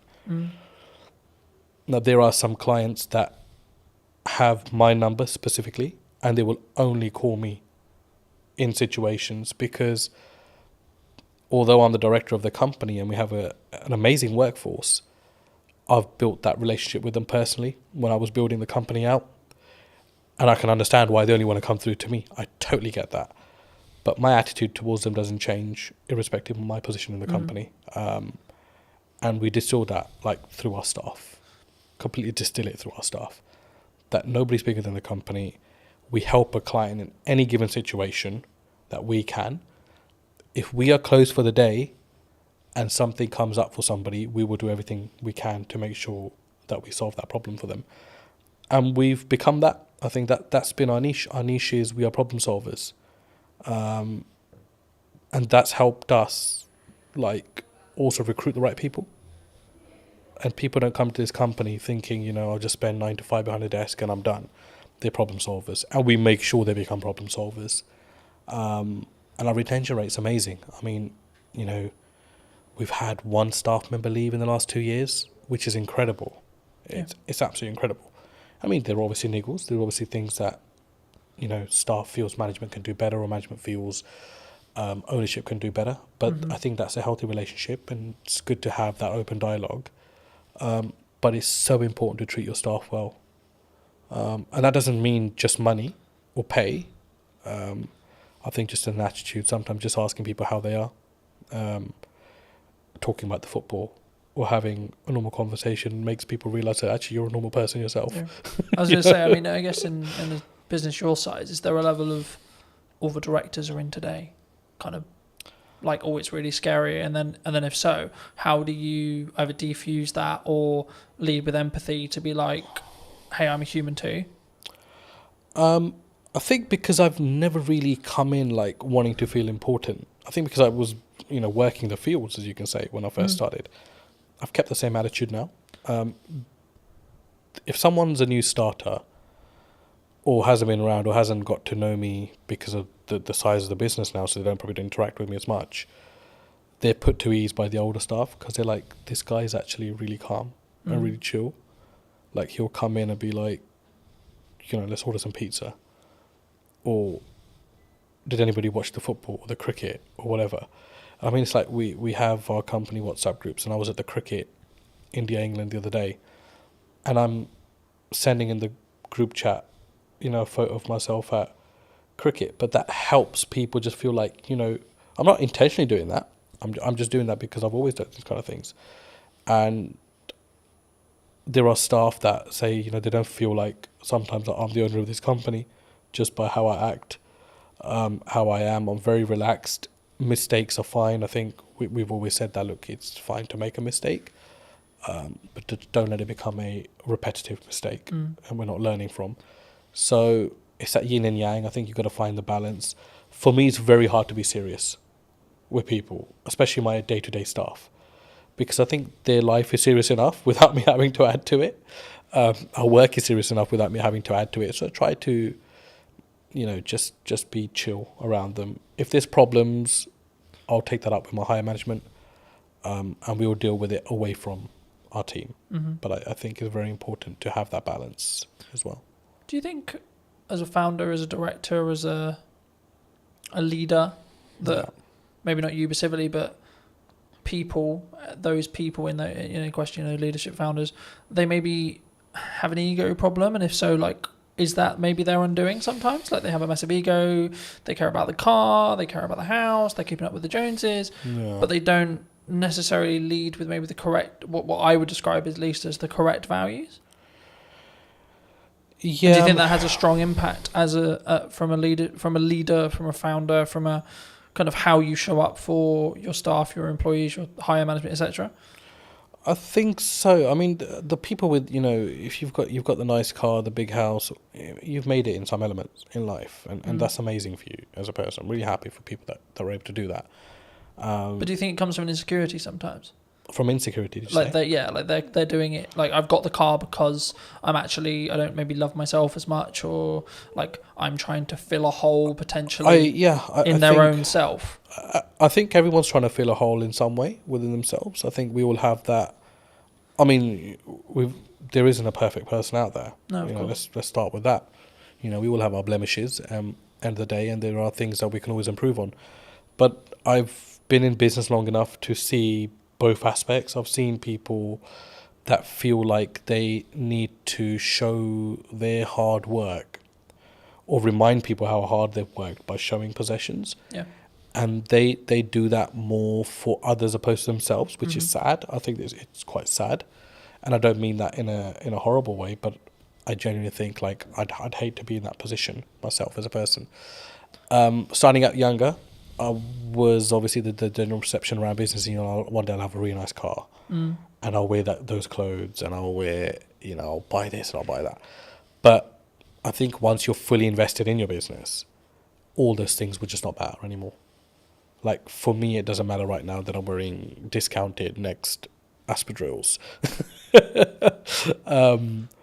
or I'm wearing a certain branded top. It matters nothing to me whatsoever. Because I think more about the quality of the person then? I think... Or the quality of the founder, the quality of the leader? It's like, what's your higher purpose? Like, you've got to think, that's what you've got to think of. And I think if your purpose goes beyond materials, you've got a bigger purpose in life. You're not thinking... I mean, I get absolutely no joy. I mean, I love my car. Don't get me wrong, I love sitting in my car. But if I get a phone call, the problems are still as bad as they would be on a bus or on a train. Yeah. So all of a sudden, that materialistic thing matters in no way. Yeah. Right? So for me, I think it's like, you've got to be like, okay, why am I in this? But what am I about as well as a person? And people lose one of those two aspects somewhere along in the business. They either forget why they're doing what they're doing, or they'll forget who they are. And for me, I can't do that because I grew up eating dinner on the floor. I never sat on a dining table because traditionally my dad grew up, there was no dining tables, in his household in 1960, whatever it was, in India, because he was from a very poor background, post-partition of India, Pakistan. So they grew up sitting on floors and eating. So he distilled that in us. And there are times where we're just out and about and we're having a working lunch and I'll just sit on the curbside because I'm totally happy with that. Like, because I don't need to change as a person, I feel, to show my status or to show who I am. Like, for me, I'm another person in this world. Do you think by having that level of humility, that like humbleness, will keep you, I guess, in some ways empathetic or like connected with every layer of your company in respect to management and the people and the staff and gives you more, I guess, humanity in respect to how you lead? Absolutely, because you'll be a human before you're anything else. A human that actually feels other people's pain and their situations opposed to just your own consistently. Yeah. But it's very important for your personal life as well, because I've got 2 young kids. I was at sports day yesterday with them, and my he's just four now, and he's starting school in September. So yesterday was his sports day, and today's his last day at school. And the parents were all sitting together, and we're talking about schools, and we talked about where he's going to be schooling and where they're going to be schooling, and it was just like an amazing conversation because no one's judging anyone because everyone's on the same footing at this moment in time. Yeah. But you start to get a feel as life goes on, as you grow older, that it becomes, who's going to the independent school? Who's going to the state school? Oh no, they must have so much money because his or her son's going to the independent, or his or her daughter's going to the independent school. But it matters nothing if you as a person still have humility, I think. And it doesn't matter whether you're sending your kids to a certain aspect or spending X amount on yourself. It's how you are as a person, how you treat people. I think it's hugely important, and even more so when you know that the person you are treating well can't give you as much value back as you can give them. I think that's a huge aspect of of you as a character. Yeah. I think also it's a pay it forward mentality to an extent, right? Like I think what you output will also reflect back on you in 3 months, 6 months, 12 months, etc. At some point, it will definitely reflect back on you. Whether you believe in karma, whether etc. Right? Whether maybe don't go about our belief system, but like whatever your belief system is, there's always a crossover there. And I think, especially when we go back to business, I think that's true in marketing as well. Yeah. Right. A lot of the work I'm doing at the moment is actually how can I scale out what I'm doing and then build systems so that it allows me to be more present for clients. So then in turn I can do a better job, which in turn means then when I take on new clients, I can ensure that the quality is the same, right? And actually, I think partly because I will say no to certain projects or certain clients or certain things. Do you look at that when you potentially look at a client or working with a customer, etc.? Do you say no sometimes? And if so, where does that mindset come from to be able to have the humility, I guess, or the confidence to say, actually, no, you're not the right fit for us? I think as a leader, you're responsible for a lot within your organization. And I think you realize that the more you grow as a business. It's something which is easy enough to ignore if you're stagnant or if you're growing through, the growing pains, right? And it's a very painful area when you're growing as a business. And I mean, by no means is Anand a multinational business, but I feel the pain of it every day when we grow. And majority of the time it's financial pain, because the bigger you become, the more restraints you get on your cash flow. And there's times you're thinking, I just want to be small again. I just want to be that business that everything was done on account, payment on receipt or whatever, right? But all of a sudden now we've got payment terms. There's clients that rack up huge bills, but we know we're not going to get the money for 60 days or 30 days. And, there's clients there was a client that came in, and we're absolutely wonderful with each other now, but they started and they said, we won't pay you for 90 days, but we'll give you this much business.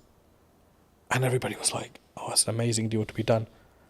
And it was somebody from our team, actually, because when I consulted him, and he said, there's absolutely no point to take this business on, because if this client's going to be giving us £150,000 a month, we won't have that for 90 days. So all of a sudden we would have racked up something like $500,000 in 3 months. Or this business would have racked up $500,000 with us and that's a huge risk, because we only get paid 150,000 out of that 450 after 3 months. Yeah. And then it becomes that again. And then it becomes that again. And if that goes down tomorrow, we're going to be losing $500,000 as a business. And that's not just the revenue, there's the cost that comes with it as well. Yeah, because you have to pay out the cost anyway. And I think sometimes when people look at business, they maybe don't appreciate it, right? They'll see them with the nice car, they'll see them with the new studio, whatever it is. But I look at it and go, oh, that's a lot of money. Yes, my God, that's a lot of costs. Yeah, of course. Right? And I think it's how, I guess in some ways we develop as people to stomach those costs as leaders. Definitely. And I think it's got to be your attitude as well. Yeah. I think you've got to, I do not think that there is a company in the world, I do not think there's a single company in the world that should ever come to you and try to take advantage of the size of your business. Yeah. Or play on the vulnerabilities. But unfortunately they do, because that's the way the world works. And that's where I think you've got to show your mettle. Like, how much do you value yourself as a business? How much do you value your services as a business? But be able to back that up with quality as well, which is a fine line, right? And that doesn't necessarily mean you've got to have the best product in the market, but absolutely deliver on everything that you say you're going to deliver on. If it costs you to deliver on it, you deliver on it irrespective. You don't just shortcut and then leave yourself exposed in the market for having a bad reputation. But I think it's self-belief. But I know that doesn't come when there's no income or little income, because only self-doubt's there at that point. But my last 2 years in particular in business have taught me, got to value yourself. Yeah. And that doesn't mean you go and shit on people's parade, or you go and mistreat clients, or if somebody comes in trying to bargain with you that you mistreat them. You've got to hold your firm in a polite way, but you've got to know what your business is about, and you've got to know where you're strong and where you're weak, and you've got to be able to make the right decisions. And sometimes the first decision is not always the best decision. Yeah.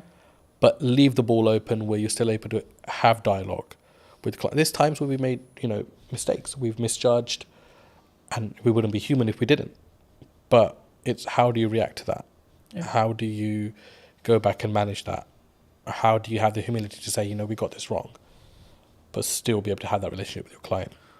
I think as well, and I had a very fortunate conversation a couple of weeks ago about this, and it was like we just worked with a brand new client, and one of the things they said to me about why they chose us or me, however you want to perceive it, is that because I was the most expensive out of the ones they were talking about, and for like maybe a newcomer or etc., that sounds weird, right? Because it's like, why would you win the work but you're the most expensive? And I think from what they told me, it sounded like it was like, well, I've got the gonads, I've got the balls, or whatever you want to call it, I've got the confidence to say, no, this is how much this is what I'm going to commit to price wise, but then also I'm going to follow it up with the value that I'm going to lead with as well. Huge. Do you think sometimes people get really challenged on price? Always. You're always going to be challenged on price. And then how do you deal with that? I guess with the conversation, like, is there certain scenarios where you're like, no, we're going to maybe negotiate by this much, but our final price is non-negotiable here? I think there's two ways to do it. I mean, I've been on the opposite end of that spectrum where I've bargained just for the sake of taking on the business, and I've negotiated myself into positions that are like the least favourable in the end. But it's easier said than done as well. But I think you've got to know your costs, know where you sit, know what you're trying to achieve out of that deal, because sometimes you take on a deal with the hope that it's going to lead to bigger and better things, which is fine if you know your market. And that doesn't necessarily mean that it's going to happen in that way, but it's a calculated risk. Do you think sometimes you have to take something that's maybe not ideal client, if it is just I need to make this money? Or would you still say no? For us, I don't think we really have that, because we're quite niche in what we do. So everyone that comes to us generally needs us, or we need them in some aspects as well. But there are, you won't know until you start working with someone, I always say. And the ones that you think are going to be troublesome end up actually being the better clients. And the ones that you think, because they're a big brand, sometimes extracting money can be an absolute pain, which is why relationships are very important. And you've got to go above and beyond. A business deal is not just, here's my service, I've provided it, here's my invoice, you pay it, thank you very much. It's all the stuff in between, the dialogue, the things that you don't cost. It's impossible to cost a project, you know that. Yeah. To the T. You can't do that.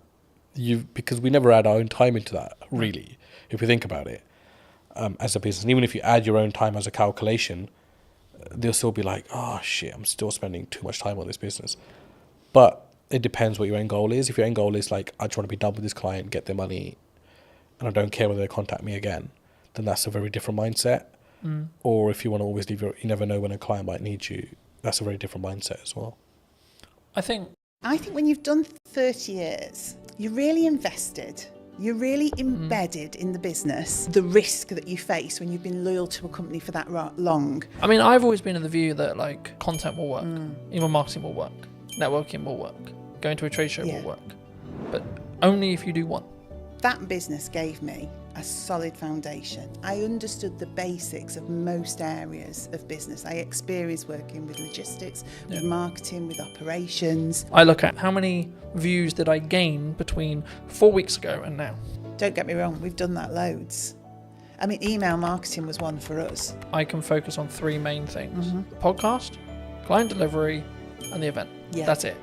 I think AI is the assistant and we're the leaders of that. Hello, my friends. Welcome to a brand new episode of the podcast, this time in London. Today we're going to be with Michelle from, I guess it's from Eden now, but it was, as you'll find out briefly, from I'm going to go with corporation that no longer exists. Sadly so, yes. So, no longer on the high street. It kind of does, but not in the same way. It exists under another name, yes. Should we stop being elusive? And we should definitely stop being elusive. It's W.H. Smith's. For those of you that didn't guess, it's W.H. Smith's, yes. I'll start here. How did it feel? Because obviously you were correct me if I'm wrong, but you were a regional manager. Yeah, so I looked after the north of the country for WH Smiths, yeah. I mean, I was with them for 30 years, so I grew from being a Saturday girl on the till to that position of looking after all the stores in the north. But yeah, at the point I finished, I looked after about 304 stores in the north. And what made you make the leap? Did you transition out? Because I think when you're in a position like that, maybe the money's good, maybe or was it just like, oh my God, not this again. I hate the inside of my car. I don't know really, because I think when you've done 30 years, you're really invested. You're really embedded in the business. You are earning really good money and you're super comfortable. And the reason you're comfortable, and this to me is the sort of the risk that you face when you've been loyal to a company for that long, you've kind of got into the zone of corporate muscle memory. So I didn't really have to think that much anymore. Yeah. So I was earning a good wage. I was doing a job that I liked for a company I was really invested in. But ultimately, I'd kind of lost the ability to be myself. The company had changed, I'd changed. And it was just time, I think, to find something that was me. I guess there's a natural kind of, sometimes there's maybe a disconnect. Like you were who you were then, you grew 30 years and then you wanted to go this way, but they wanted to either downscale or go that way. I don't know if it was a case of they wanted to go this way and I wanted to go that way. Because in all honesty, I could probably have done another 20 years for them. Because genuinely, I was really embedded in the business and I loved it. I loved the people. I mean, you literally know everybody when you've done 30 years. You know every store, you've been to every place. But I just sensed that it wasn't going to be right for me in the future. You know, I think you just get a knowledge of, I've got all this experience, I'm getting my own mind, my own voice more, and that needs to be somewhere else for it to develop and grow. Yeah. It's not going to develop and grow here. Or I can stay and carry on doing what I've always done for another 20 years. So was it, I guess, in some ways a personal development shift for you? Because we were talking just while we were setting up about, you know, the difference that you now have with where you are with Eden. Yeah, I didn't know it at the time. I honestly didn't know it at the time. So it was a leap of faith moment, really. And then the weird thing for me was COVID literally happened on the Friday of the week that I left. So I gardened for about 12 months. So in that period, I really did start to think, well, what's going to work for me now? And do you know what? It is not an easy thing. I now see people going through that same process of leaving something really big and corporate that they know well and then trying to find their way. It's difficult. Do you think that it comes with a... Because we were talking before we started that I'm going to find it very hard to go into corporate now because I've got the freedom of self-employed. I guess you could say I know what works marketing-wise, especially right now. Yeah. And I would have to fit perfectly into a team culture-wise for it to work. It would depend what you'd want that for. For me, that business gave me a solid foundation. I understood the basics of most areas of business. I experienced working with logistics, with marketing, with operations. It taught me to be resilient. You know, they were a company that was adaptable. I mean, they survived on the high street. So it did give me an understanding of how you support a business to survive, to protect its people, to protect the brand, etc. But yeah, on the other side of it, the thing that you're talking about, having your own voice, that freedom to shape a culture, shape a business, shape the dynamics of what the team are doing. For me, that didn't exist in that type of business because I think they have to have really clear communication, real clear clarity of message. Yeah. And if you're someone who wants to divert or disrupt that can be very regardless difficult. Of maybe how good the idea is. Regardless of how good because the idea is. Because it is a triangle in that respect. You know, you have to follow the top. And I always found I was always in a box. I think so. And as well, and you can have, and also it's the ability to push that idea through because some ideas do make it through. But what do they say? It's like steering an oil tanker, not a speedboat. Yeah. So it's the perseverance, it's that just ability to doggedly slog through with that idea till somebody says, yeah, we can make that work, and you get people behind you. But you learn so much from that. So I could see you going into corporate and learning a ton of stuff. But because I know you, I can't imagine you there, because you're more entrepreneurial. Yeah. You shape things, you do things that you believe are right, not what people tell you is the right thing to do. So Smith's was all about just execute, and deliver.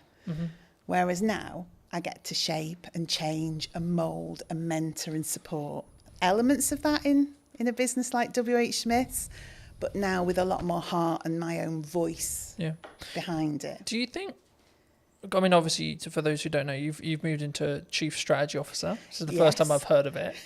I mean, in a nutshell, what is that? What is it? What does actually your day-to-day look like and feel like? I guess it's about, ultimately, it's having the long-term plan and strategy for that business, so the growth plan. So looking at quick wins, middle term, long term. So saying, where is Eden as a business going? But then from that, understanding, I guess, some of the fundamental change. So what are the operational and robust things we need to put in place to get it there? But also having the freedom to be inventive, to work with the team, to generate ideas. So I would say I'm the person who knows the long term, but I'm also the person that wants to generate all the bits in between that move us in that direction. And some of it is quite simple. Some of it is really quite complex. It's about building teams. It's about building roles and responsibilities and processes. But then it's about looking at innovation, deciding what we want to do, NPD, all the fun side. And I think for somewhere like Eden, Chief Strategy Officer is because we want to scale up and grow the business, but we don't fundamentally, well, I don't believe fundamentally we can lose the heart of what Eden is. It started in somebody's house with the founder and his partner and a couple of people working for him. And it's grown now into its own HQ, its own warehousing, employing 26 people. There are loyal customers who've been with that brand for that whole 12 years. So we've got to scale it up because we want more people to join the organisation and more customers to experience the brand. But we don't want to lose the heart of what Eden's all about. And I think it's my job to make the scale up happen, but make sure Eden remains Eden. Do you think it's difficult? Because by proxy of scale, you have to somehow, like I'm in this, as we were discussing before, I'm in this struggle at the moment where actually things have gone like a lot better than planned. Happy Which days. is brilliant. Right, great place to be, grateful place to be. But it's also like a legitimate issue in the respect to actually now I've got to like, how do I duplicate myself? Because that's potentially the position I'm in, especially when it comes to like continuing the next step now, which is actually continuing with what I feel is working, but sort of, I guess, because I'll never be able to replace me sat here in front of a camera. No. Right? I can outsource everything else, but the only bit I'll never be able to, especially if a client is very tied to, I want Colton on the production, I want Colton on the marketing, etc. It's going to be difficult. I mean, did the team at Eden find that as well? I think because obviously you sell a product, right? But the essence is still there. Yeah, I mean, ultimately our main product, it's dog food. I mean, that's what we produce and sell, premium quality dog food. I think when I came in to that business, it was difficult because it was change. It was somebody saying, what you've done till now has been brilliant because you have organically grown this business with people from the local area, not experts, just people with a passion for pets, a passion for the brand. And then I had to come in and say, that's absolutely brilliant, but we need some roles, some responsibilities, some routines, some best practices. We need to get back to basics. We need the foundations. And that was the change people found difficult. So that freedom to just almost do whatever you want, whenever you want, had to be pulled in for a while we established some core basics. But once we'd done that, once we'd got the right people in the right place doing the right things, once we operationally were robust, when we'd done our risk management piece that said what are those critical points of failure that sit within this business, then people could see, oh, actually, I can still operate the way I did before with freedom and creativity and innovation, but there's more support underneath. Things don't crash off a cliff. Actually, the structure's there now for us all to be able to do the things that we're really fundamentally good at, which is connection with the customer, the love of pets, the love of the brand, getting out, word of mouth, spreading the word of Eden, knowing that the business is fundamentally running well. Yeah. Whereas before, the business could have been struggling and we wouldn't necessarily have seen it. So we wouldn't have been able to make the changes we required to keep the business on in a good place and on track. Yeah. Do you think there's you, with your role, I think you'll look at maybe like the overarching strategic side of marketing. Yeah. But what are people missing right now in marketing, would you say? Because there's a I lot of think buzz some- around yeah. people saying like, oh, there's you can't get in, you can't have a podcast, you can't do content, you know? I think sometimes maybe it's not what are they missing, but it's have they sat and thought about the brand and their audience and what they want to achieve? Or are they just trying to follow trends and what people tell them they should be doing? So I think everything from your TikTok through to email marketing, etc., is all valuable and valid. But it is up to the business to understand, is that right for them? And maybe it's not right for me today, but it might be right for me in a month's time. Yeah. Or maybe something I've always done, I'm going to stop doing so much of that now because I want to change. So I think you have to consider everything in the marketing sphere, but it doesn't mean you should do everything. Because if you do it without authenticity, I've seen many TikToks where I just think I could literally crawl under a rock with embarrassment. Now, I'm sure some of that actually works sometimes. But if you're just doing it because you think you have to, I don't think it works. I think for me that's really true. And I mean, I guess the follow-on question was going to be around like the shiny thing syndrome. So to give you some context, I was out on a run yesterday. Yes. And I was like, hey, I should have like a teaching platform and it should be on a subscription base. I was like, no, Colton, that's a good idea, but no, because I'm focused on like two main things right now for the next, like probably to the end of the year, more likely, which is the podcast, right? And then the event, right? That I alluded to before we started. And the event's in September. So the reality will be like after September, I'll just be planning the next one and continuing with the podcast. Yes. Do you think people run into a challenge when it comes to like, they get some momentum with something and then they go, oh yeah, but this shiny thing over here is really cool. Yeah, and it's and also if you're looking at your competition quite heavily, if you're looking at the marketplace and seeing what people are doing, you don't know if what they're doing is actually successful. But internally, you go, they're doing that. It looks great. I mean, of course it looks great because they make it look great. Yeah. It doesn't mean it works. Doesn't mean it's successful. But it's so true to say you can just be pulled off. I mean, I say to my team, I know it's a really old analogy of all of us pushing the boulder up the hill. If we all run off in different directions, we're going nowhere and probably going to get squished. Yeah, who's going to get squished? Who's going to get squished? And that's what I say. Look, we've got some key pillars. Let's stay focused on that. Let's consider the opportunities, but don't run off and do it and just leave this hanging over here. And don't get me wrong, we've done that loads. I mean, email marketing was one for us. We wanted to do it. We should have been doing it. We kept running off and doing shows and events and sparkly fun things, never actually nailing some of the fundamentals, because it's more appealing, isn't it, to go to Crufts and meet dogs. Do you think there's a level of ego that comes from that? Like either from a founder or from a team? I don't know whether it's ego or it's what personally turns you on, what your own drive is, what do you fundamentally want to do? People do gravitate towards the things that do it for them, don't they? Yeah. I mean, I've always been in the view that like, so for example, content will work, email marketing will work, networking will work, going to a trade show will work, but only if you do one. Okay. In my view, right? From what I've found personally. Yeah. When I've interesting. really focused in just depth on how do I make the podcast as best as it possibly can. Yeah. From a viewer's experience point of view. That might be how it looks, how it sounds, how I come across.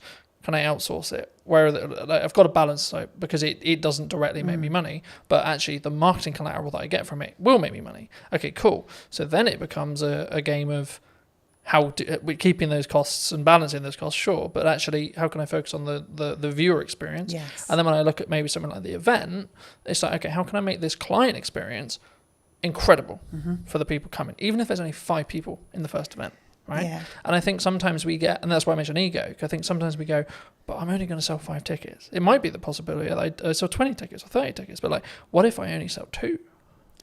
I get that. And it's interesting, isn't it? The business that yourself is in with you, and obviously you're looking to scale up and maybe employ, etc.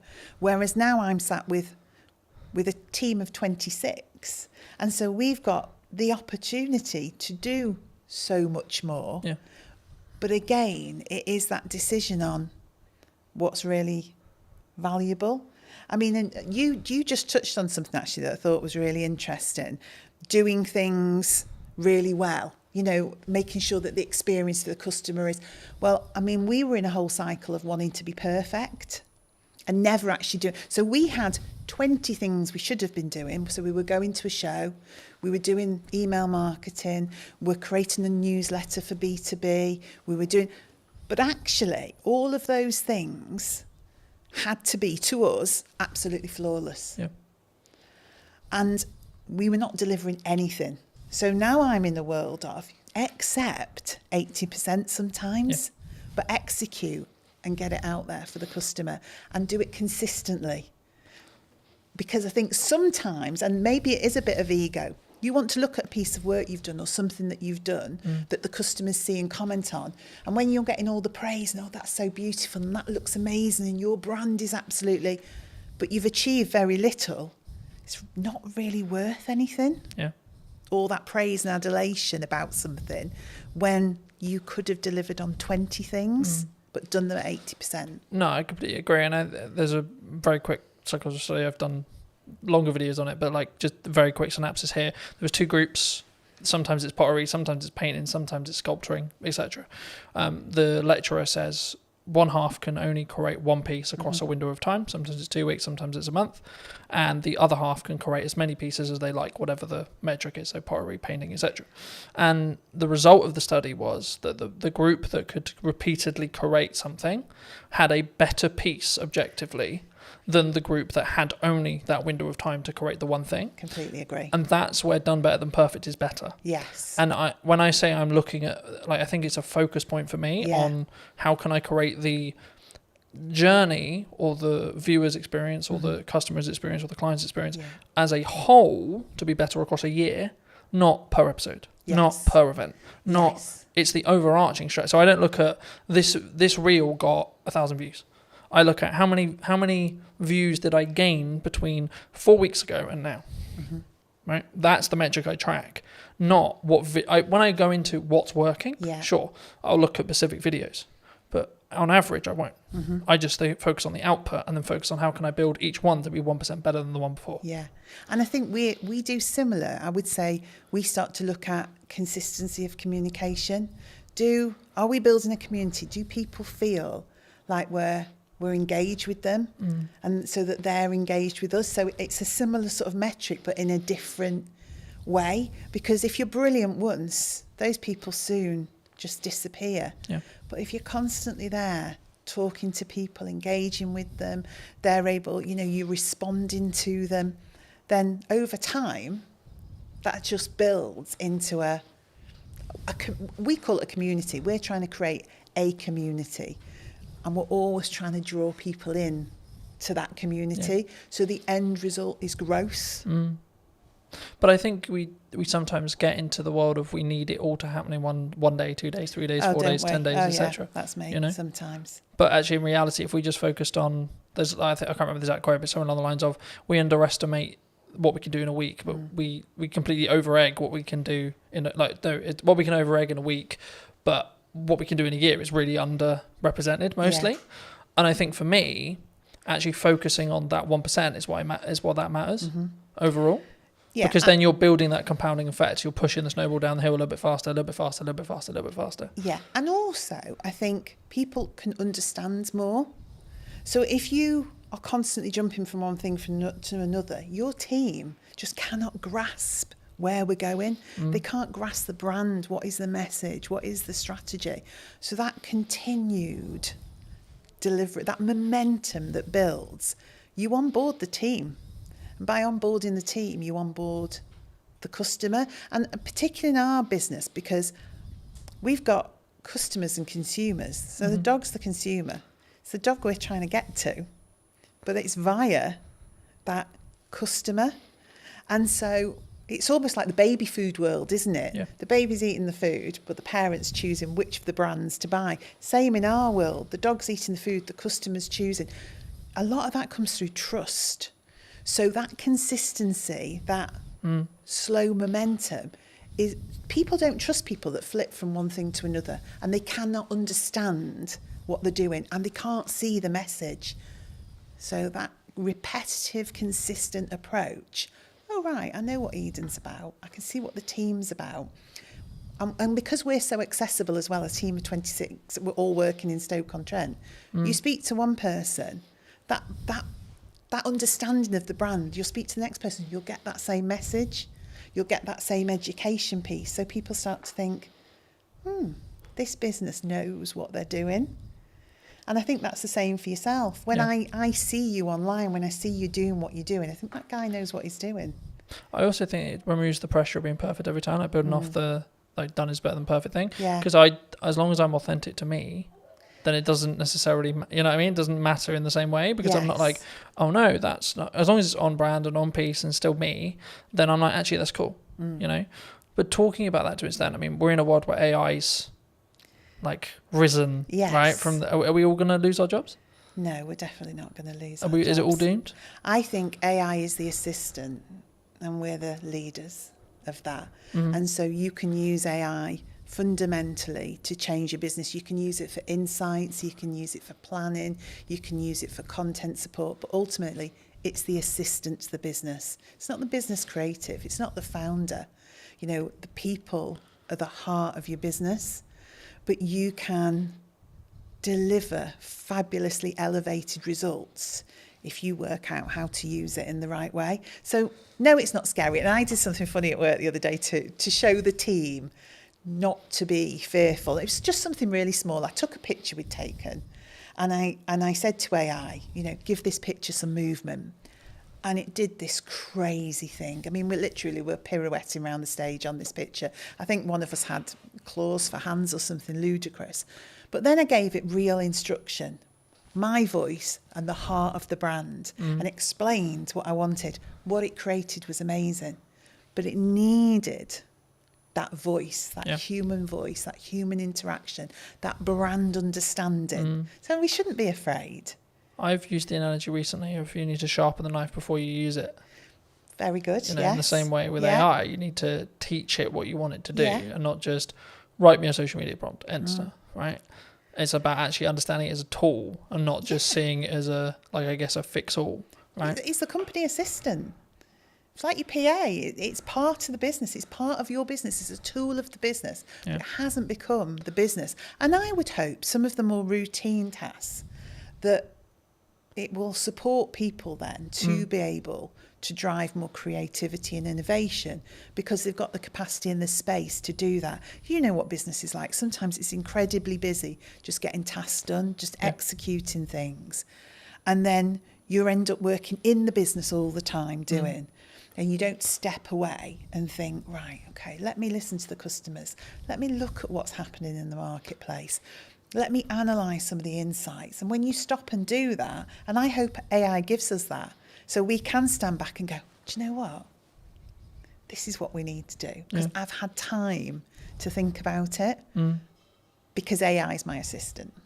Something that I found really interesting, and I'll be curious on your thoughts as I'm bringing it up here. I mean, I'm rapidly approaching the end of Mel Robbins' the 5-second rule. Okay. I don't know if you know it, but it came out a handful of years ago, and the crux of one of the things I read on the way here was procrastination is actually a reaction to stress management. It's nothing to do with like not getting the work done. It's how we cognitively distract ourselves and have that stress break.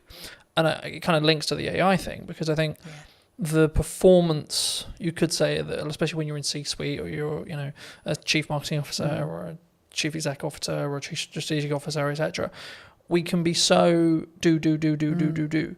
How do you personally balance it, but also allow yourself to have that time to, I guess, think up the more creative ideas, or like have that more synergized approach in respect to actually, no, I'm going to step back now and say, let's look at the problems I may be facing and how I can like strategically fix them, but not with the pressure on having to fix the answer today. And sometimes I'm really bad at it. So if I'm overly excited about stuff, then I'm just do, just as you describe, really. There'll be days that fly by and I'm not quite sure what that day was about. I think there's a point in business though where you have to do that, right? Probably, yeah. Well, you do it because it's necessary, in the moment. But then what I also find, I like to be planned and organised. We were talking about this. I like my notebook. I like to think ahead because I like to show up in the right way. Yeah. I am myself. I'm always the same, but I do give thought to how do I need to show up tomorrow? What are the things that I need to achieve? Am I planned and organised around that? And when I am, that gives me those periods of time to step away with people. Do that for people in the business as well. Say, hang on a minute, let's just stop. Should we just go and grab a coffee, or should we go for a walk? Because we probably just need to think this through a little bit. Is that an environment thing, do you think, as well? Like you need to physically remove yourself from the office, the home, to get a change of scenery? For me it is. And I probably use that with other people. Now, whether that's everyone's reality, I don't know. But I am one of those, when I got home and walked the dogs at the end of the day, that's where things would come together. So all the strands from the day that all seemed very sort of disparate and all over the place would come together, and I'd think, right, that's what we need to do. But we talked about this in work the other day, actually, creating space, going for walks, having hours of the day where people put down their keyboards, they put down and we do something different. And whether you want to call that a team exercise or just chilling out and having a coffee, but forcing people in a way to have space. Because your natural reaction is you're being paid to do a job. You see yourself as, I must be productive. I need to be able to demonstrate the things that I've done. But that's not the case. What you need to be able to demonstrate is an understanding of what the most important and priority things that we should be doing.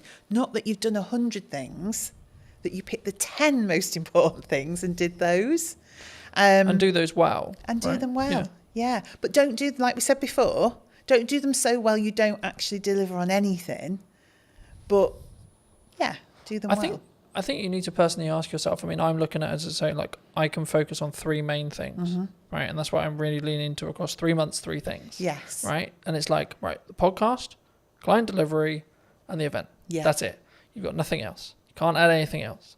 And it's not that I don't have other ideas. I do.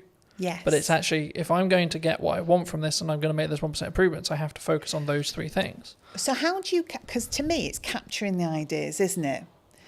And that, I think, is the strategically important bit. I think you can, and I believe part of my role is to help people focus on the key things, because I think you are in control of your role and your business, and we've got 26 people there. One of my jobs is to help them prioritise what we need to be looking at and when. But capturing the creativity, not allowing ideas to disappear because we're busy, always making space to go back to things, to reconsider them. And even if in 6 months' time it still isn't right, to reconsider them again. Because what do they say? There isn't any bad ideas. No, it's just about timing. Yeah. And, I mean, the simple answer of like, how do I do it? I have a set of like what I call my command notes or like top end notes. Okay. Whenever I have an idea, I put it down. Don't care how I'm going to use it, don't know where I'm going to use it, etc. I'm like, I don't have the time to focus on how to build that out yet, but I don't want to lose it. Yeah. The other way, building off the AI side, is utilize chats in ChatGPT, for example, especially if you have a conversation in that chat, it will be able to, as in physical conversation, as in you're typing, or actual conversation, you'll be able to then refer back to it. So if you say, hey, ChatGPT, for the next 3 months, I can't really focus on this thing, but actually it's a really good idea, I'm going to come back to you in the future. Can you kind of make a highlight list or make a reel or etc., or make a summary of like my thought process now? Yes. And so when I actually have the time to give the focus, I can then do that. And then what you do is you just brain dump. And I love that because I am a notebook. You see my notebook there? I am a notebook girl. If you ask anybody in the office, I mean, I have strategically coloured notebooks. I lost my orange notebook the other day. I thought the business was going to completely go off a cliff because I'd lost the orange notebook. But that's me. I love to capture those notes. I sit in meetings. I listen to people. I'm thinking, oh, good point, good message, good. But I have started using the chat GPT to do just that. So I just sit and chat to it. I say, so-and-so thought of this today. Yeah. In terms of and it seems bizarre at the time. I mean, I did think I was losing my marbles a bit that I'd found this new best friend of ChatGPT. But I did. And I systematically would go through and think, right, idea. Don't lose it. So now I'm developing a combination of my old way of thinking, get it down on paper because that really works for me. But now capture it somewhere where it can't be lost. Yeah. And I think as well, like if you are capturing it either written wise, like some people are really into writing, there's a couple of things I would say, like get a tablet with a pen so you can just write it and it can digitally transcribe it for you, or just get into the habit of taking photos of those pages. Because if you give those to ChatGPT, it's probably nearly smart enough from what I found to actually be able to capture that information and then convert it into like a text format or whatever you want it to do, or even just capture it inside the chat's memory. I like that because I'm a paper and pen girl. I really am. It's meaningful to me to put words. But that might onto be paper. actually that's how your brain's wired. Yes. And actually that might be your good idea. Yeah. And that's where your ideas flow. But then like in the result where you do lose your notebook, if you're also backing it up through ChatGPT's like chat memory, like you could just have one called idea dump, for example, right? And every single time you write a page in your notebook, take a picture of it. Yeah. And then tell ChatGPT, I'm going to refer back to whatever the note is. Can you bring this content forward whenever I ask for it? And it's how you then, and this is an example of like how to leverage AI rather than being scared of it. Yeah, and I think that is just it. And it's funny that naturally using ChatGPT in that way worked for me. And also that ability then for me to create patterns, trends and insights from it, because I will go back and say, are there any common themes? And I didn't know if it would work or not. You never know if these things are going to work. So can you see any patterns, any common themes, anything that's coming together as one cohesive idea? And it's so good at that in terms of analysing and pulling out insights. Because I would go back, I mean, and this was an arduous task, I'd go back notebook, highlighting things in different colours, pulling strands together, generating one idea from 20 thoughts. AI is really good for that. Yeah.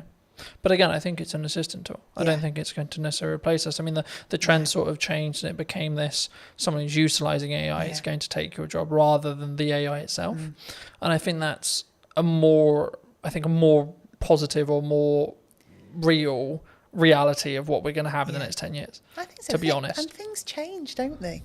Things always evolve. You know, industries change, the way we work changes, but our minds are amazing. We've just got the power to adapt and do things in a different way with the support of that new way of working. But I found because it's taking the grunt work away or allowing me to document things, etc., I then can have the more creative thinking process because my bandwidth is like opened up in that respect, and I can sort of play around a little bit more with what works and what doesn't, and like what ideas work and what, and I can ideate them a little bit deeper. Yeah. I think one thing that came to mind then, and this is why I think being the strategy officer is important, is probably one thing we need to think about. One thing I think about is everyone in the office is using ChatGPT or something similar, but I have to keep our voice as the Eden voice and the Eden brand. So that's what then becomes important in terms of us and the team. Because again, we could all go off with our voice thrown into ChatGPT. What it gives you back then starts to become... But I think it's a mirror, right? Yeah. And I think when we blame it, oh, it's a bit robotic, oh, it's a bit this, oh, the words aren't... It's like, well, you put it, you did the prompt, you did the... Yes. But I think, I mean, as a more generalised question, I guess, do you think that we don't look at ourselves in accountability-wise as an over... Not even necessarily AI, but as an overarching... Kind of don't like know as a person when we see something maybe goes wrong, like more generally. Like what that people as a whole we don't take accountability or- themselves, or do you think that's rarer? It's I think we easier don't to go, always- it's your fault. Yeah, we don't always want to take accountability. If you're asking if we do, I think you know when you're accountable for something. That doesn't mean you don't try and deflect that accountability. But normally, if you work it through with somebody, you can get to a place where you understand what role you had in that. And again, that's something I have to do, because I think part of my role is clarity. And I think clarity is caring for people. So getting people to a place where they do understand their accountability and they do understand... There's also needs to be a proven place of safety, right? Well, yeah, definitely. But that's how it should be, isn't it? It should be a place where Because people it isn't can like make hands up, I made a mistakes. mistake, oh shit, my job's gone now. No. It's actually, no, hold on, we're all going to make mistakes and that's okay. Yeah. How do we learn from it? It's we've made a mistake. You know, we have done... We've put tons of effort. We're relaunching it again, but we did a Try Before You Buy campaign. And we got quite a few little bits wrong in that. Mm-hmm. So that campaign did not deliver as it should have done. Now, we've learnt from that and we're relaunching it. But at the time, nobody wanted to hands up where the... So I just said, we've made a mistake. This team here, we're the project team. We didn't do it well enough. We weren't aligned. We weren't working together in a way that we were picking some of these things up. So you may have had that ultimate last part responsibility to deliver on that or to create that but actually fundamentally it was a project. Yeah.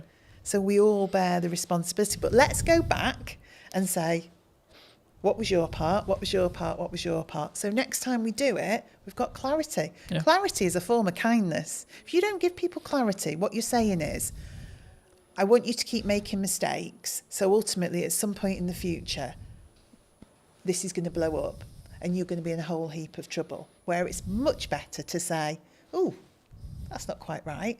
What can we do about that? Yeah. Or I just want to have a chat with you because I've just noticed. That's much better a way of having accountability than waiting for something to crash and then saying, you did that. Yeah. Do you look at it as in your role, because obviously you work with a larger team, Mm-hmm. so I'd be really curious, do you look at it and go like, do you come at it from a perspective of like, are you okay? Like when you work with someone one-to-one, like if they are making mistakes, because it's like you good? Like what's going on? If it's out of character. Yeah, I don't necessarily say I always would do the you good, because different people respond in different ways. But I like to be in touch with the team. I like to have sat with people before we get to that point, so I know a bit about them. So some people want to share more than others do, but fundamentally, you know the dynamics of the team, and you can see if they're having a good day or a bad day, if they need a bit of space but a business, and also SME, I have to say one of the things I noticed about being in a small business, it is a lot more personal and emotional to me, because I know all those people.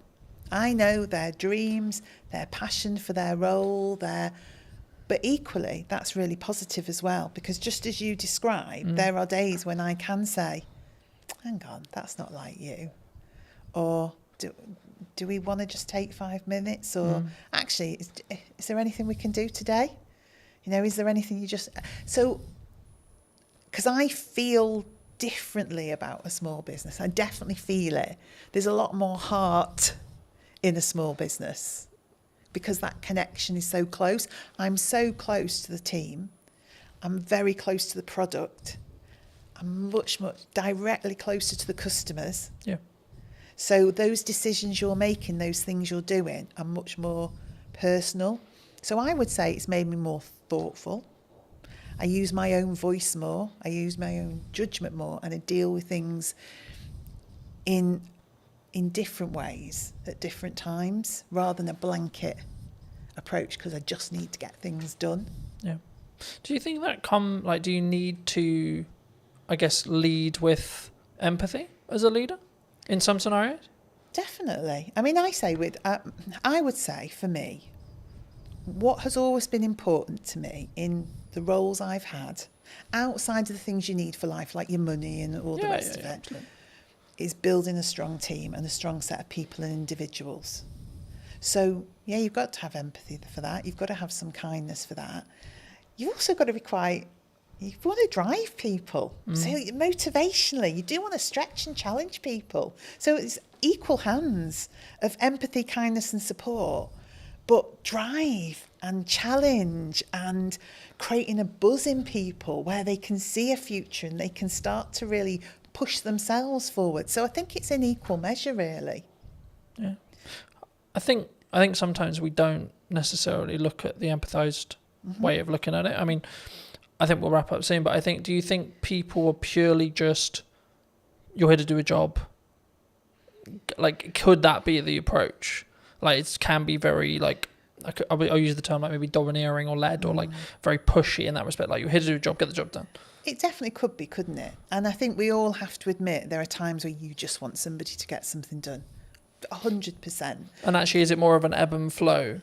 Yeah, in some scenarios, you need to lead with candor and you need to lead with empathy. And in other scenarios, you're like, come on. Yeah, because you're also thinking sometimes the mentality of just get it done is because you know what the impact of that is going to be for other people and other things if that isn't done. Yeah. So it is empathetic, but in a different way, because you can see the end result of that not happening. So say we get something wrong. We've got someone who's relying on our food, getting to them on a certain day for their pet, who's always at their food, has a health condition, and logistically we get something wrong. My view is I have to help that person. So in that moment, you just need to get that done. Because we really need to care for that customer, that pet. We have to do the right thing for them.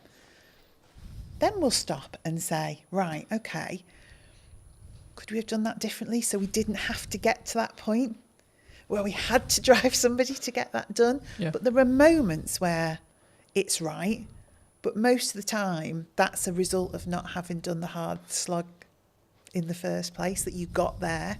Yeah. For people who may be interested in connecting with you, seeing more of your work, seeing what you're doing at Eden, where's best for people to connect with you? I guess I would say social media, Eden-wise, and then message me via there. So if you go onto Instagram, Eden, throw a message out. Because we're all in the office together, I will pick that up and see it. We're so easy to contact. I am on LinkedIn. I have to say it's not my favourite forum. So I'm much happier to see messages come through on that social media platform, and then I'll be in touch. Fabulous. If you were going to talk to the person who was in corporate maybe 10 years ago, 15 years ago, and you give them this advice today, what would you say to them? Gosh. As a final thought. Allow people to have a voice. We all care about business at whatever level we work and are operating in that moment, and let that individual have a voice. That would be my message. Thank you so much for watching. If you did enjoy this episode and would like to see more like it, make sure to be subscribed. Let me know in the comment section down below if you enjoyed it and what your clear takeaway was, and I'll see you very, very soon.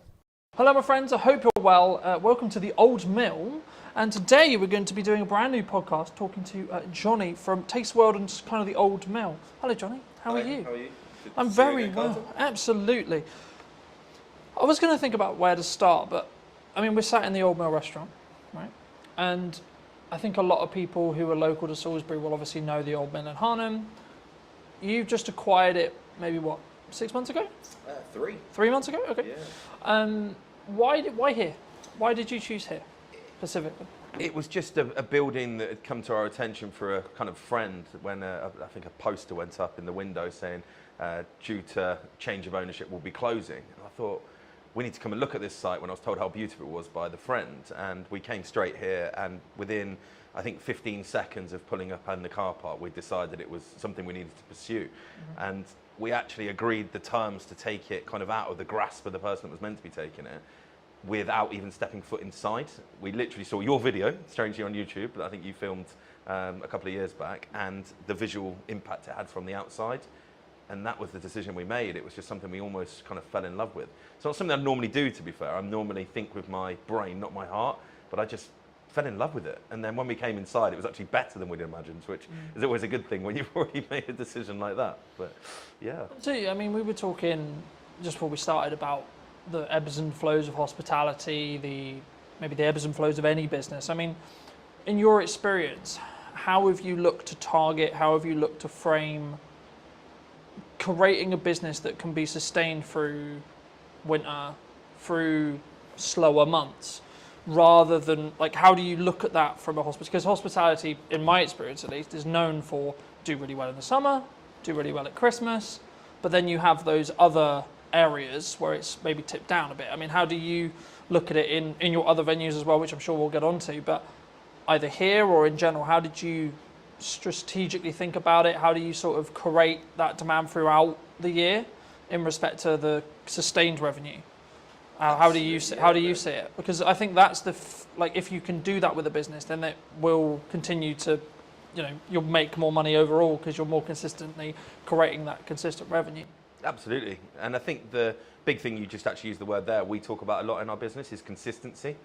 Delivering product consistently to the customer, giving consistent service. That helps to kind of get people to come to you more regularly, which obviously helps stem that kind of peaks and troughs you're talking about. Now, obviously with a site like this, I would say we have the best beer garden, cocktail garden, cider garden, whatever you want to describe it as, sat 100 feet from us currently. It is a beautiful spot down by the river, and we get a lot of passing trade from people walking from Harnham obviously into Salisbury. We also get a lot of trade come from Salisbury up just to come to our beer garden. Now, that is something that we aren't going to be able to change necessarily, but what we can do is pivot on that garden and not just make it into a garden. So come September, we are completely covering it over, and it's going to become an event space for probably the next 6 months after that. So all the way through till April. So we've got a Halloween kind of pumpkin picking experience thing lined up. There's a Santa's Grotto, a pre-bar ready to go in November time that will go all the way through to December. We'll probably have a quiet downtime in January just because the team are going to work really, really hard. And then come February, we're going to do a really cool Valentine's themed month out there. Really cool stuff. Again, we'll share all this on socials when it's finalised. I'm being tentative what I'm saying, not to kind of ruin the marketing spiel when it comes out. But then coming into kind of March, April time, we're going to have obviously a big space where we put Mother's Day out there. So we'll maximise the real peak moments. Mother's Day obviously being the busiest single day in the calendar year. We'll have a potential extra 130 covers out there to what we would normally have. And then we'll have an Easter experience out there. And then we're back ready for the summer. Again, with kind of how we bring people into this space, the beautiful restaurant we're sat in with the river flowing there behind me. I'm sure you can probably pick that up on the mic. It really is a stunning feature of the building. We really want to drive people to want to come here for an experience. So that will come through kind of the level of food that we're trying to aim for, using sustainable local produce.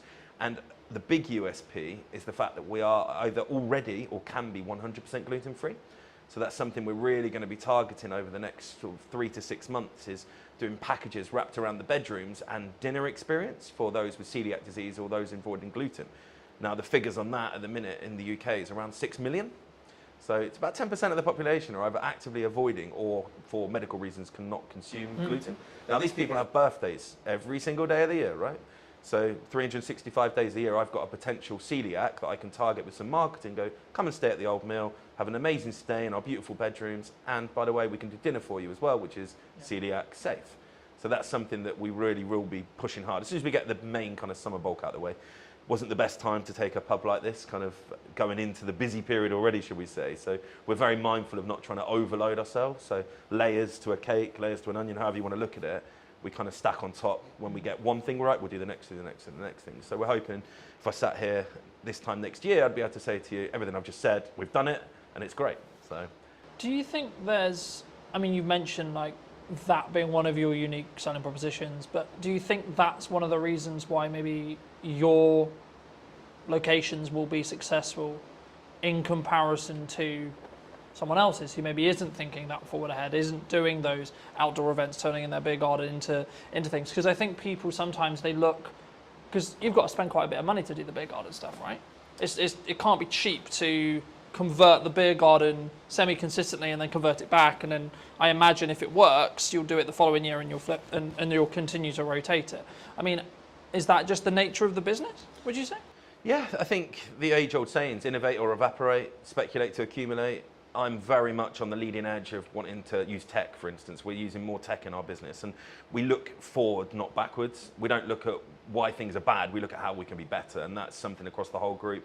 Our senior team, that's all I'm talking about. I'm not cutting wages, I'm increasing sales. I'm not saying how do we get rid of people because times are hard. I'm saying how do we bring more people in for different reasons.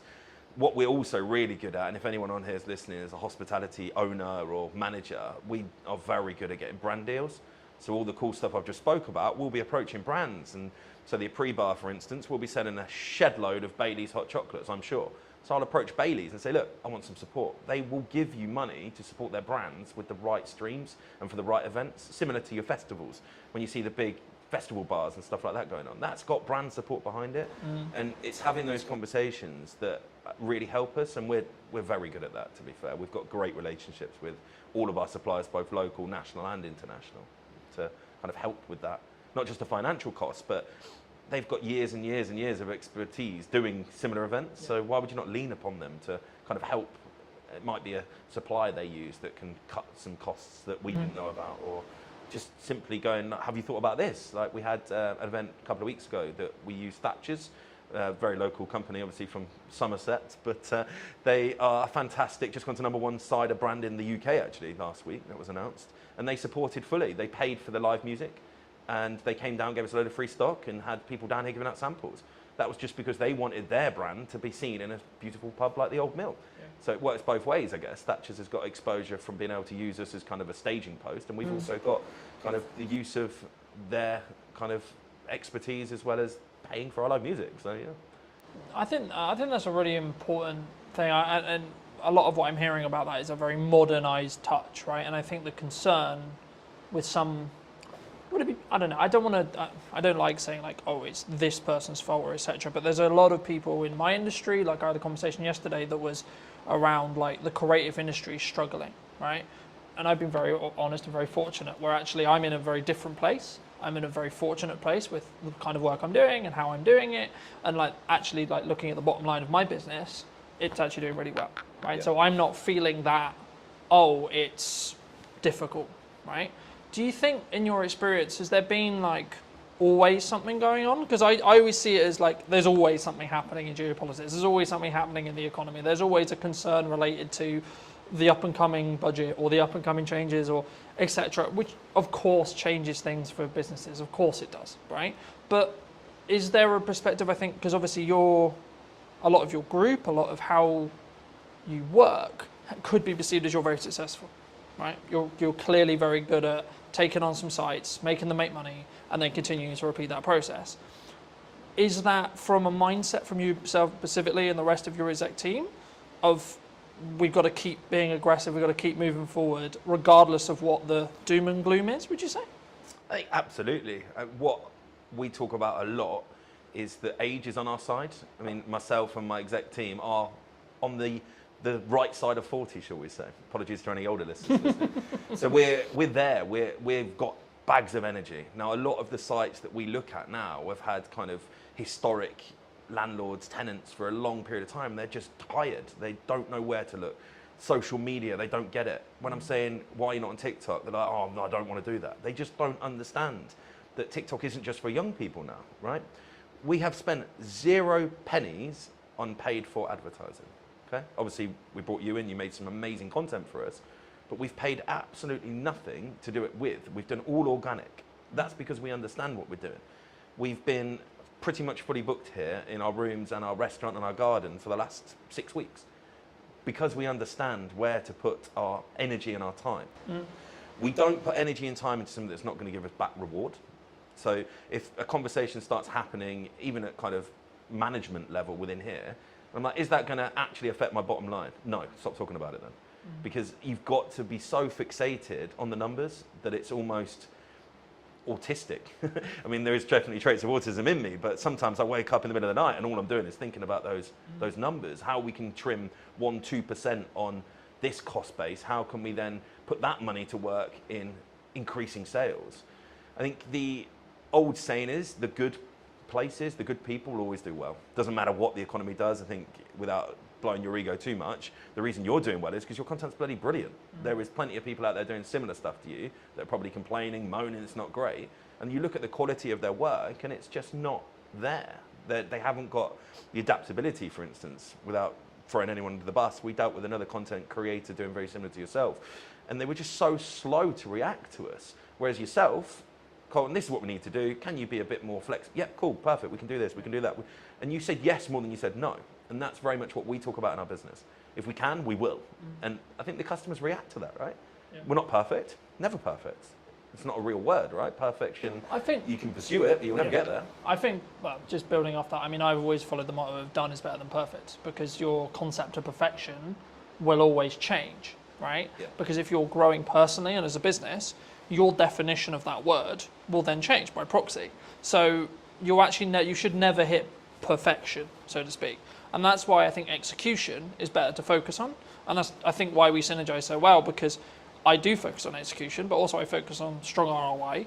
I'm so glad you mentioned TikTok, because so many people think it's what it was when it was Musical.ly, right? Which was dances. Dancing for kids. You know, kids are social. But I think it's more around the attracting of attention to then make the byproduct be sales, right? Instead of we're going to just look at the pure ROI when it comes to sales of we do this, then we pay it on ads, and then we get a higher return. Because when you do paid ads, you can track that cost a lot because you can see the metrics behind it. When you do organic, it's slightly harder. I mean, how do you look at either TikTok or your content strategy? Because one of the first things we talked about was actually like, you're really strong at marketing, right? So I was like, okay, absolutely fabulous. How can I then add value on top of that? Because I wasn't then going to have you need to post on social media. I wasn't going to, because it was like, you've had it. I didn't need to have that conversation. With some clients I need to, because they're new to social and we need to get them up to speed. But with you, it was like, okay, cool, what do you want? What do you want us to do? Yeah. I mean, is it just TikTok? Is it just Instagram? Is it socials? Like, how do you tackle marketing from your perspective? I mean, we approach each venue with different purpose. So we've got a competitive gaming venue, for instance. So targeted 21 to 35-year-olds that want to go out and play interactive darts, shuffleboards, that kind of thing. Now, our marketing strategy there, very different to here. We actually use Snapchat still, believe it or not, because we get good, positive interaction on that. We use a lot of TikTok, we use a lot of Instagram, we use a lot of Facebook. Don't do any paid for stuff there, really. It's a lot of get influencers in, come and play some darts, film it, put it on your Instagram for us. That gets us great results. It really, really does. Somewhere like here, where our target base audience is 35 and upwards, we're actually using Nextdoor app. We're using Google. We're using TripAdvisor, because these are all social media platforms. They don't get spoke about, but that's what they are. So we'll have a really strong focus for, say, a month, where we work really, really hard to get lots of reviews focused on TripAdvisor. Not by any other means other than giving great service and just going, guys, really appreciate it. Just leave us a good review. Or a review, sorry. You never tell them what reviews to leave, of course. An honest review. And yeah, that works really, really well. So then people searching for places to go in Salisbury, we're up there, right? Yeah. The biggest thing we do, I think, is getting the team on board. So we're not a single person marketing company. I am head of marketing, if you want to call myself that, as well as obviously CEO. That's where I like to spend most of my time, because it's where you see the excitement. But I think here we've got 6 social media admins. So they're tasked, right, today's your day. This is the plan. Execute it, because as good as your stuff is, your captured pictures are only going to be live on the day you did it, right? The best stuff we see is what I call the instantaneous, the random stuff. We had a dog swimming in the river yesterday. Unless I ring you up and go, can you come and snap a picture of the dog that's now swimming in the river? You're never going to get a picture of that. Yeah. We post that online and we get such good interaction. We're not into just posting food. You'll probably see that from our marketing. People get bored of that. I don't want to follow someone that's just showing me a great fish and chips. It'll be the best fish and chips in the world. Once I've seen it 5 times, I'm cool, it's fish and chips. There's only so many ways you can angle it or change the lighting or the backdrop on it, right? So we'll post customers. We've got Doris is coming to celebrate her 70th birthday. Happy birthday to her. That kind of stuff can only come when your team is kind of in with the vision. So we'll do regular monthly catch-ups with all our social media admins. We'll do then probably every 3 months an in-person one. So we'll bring them all in, and it might be yourself I ask next time, right? Can you just come and do a piece on how you get great filming angles, great lighting angles? So they all understand they're never going to be as good as yours, but they don't need to be when we're putting out as much content as we are. Yeah. And I think that is something that I really understood, and probably the biggest thing we change when we take properties. I mean, yes, this is beautiful. Yes, we've spent money on it. Yes, we've elevated it.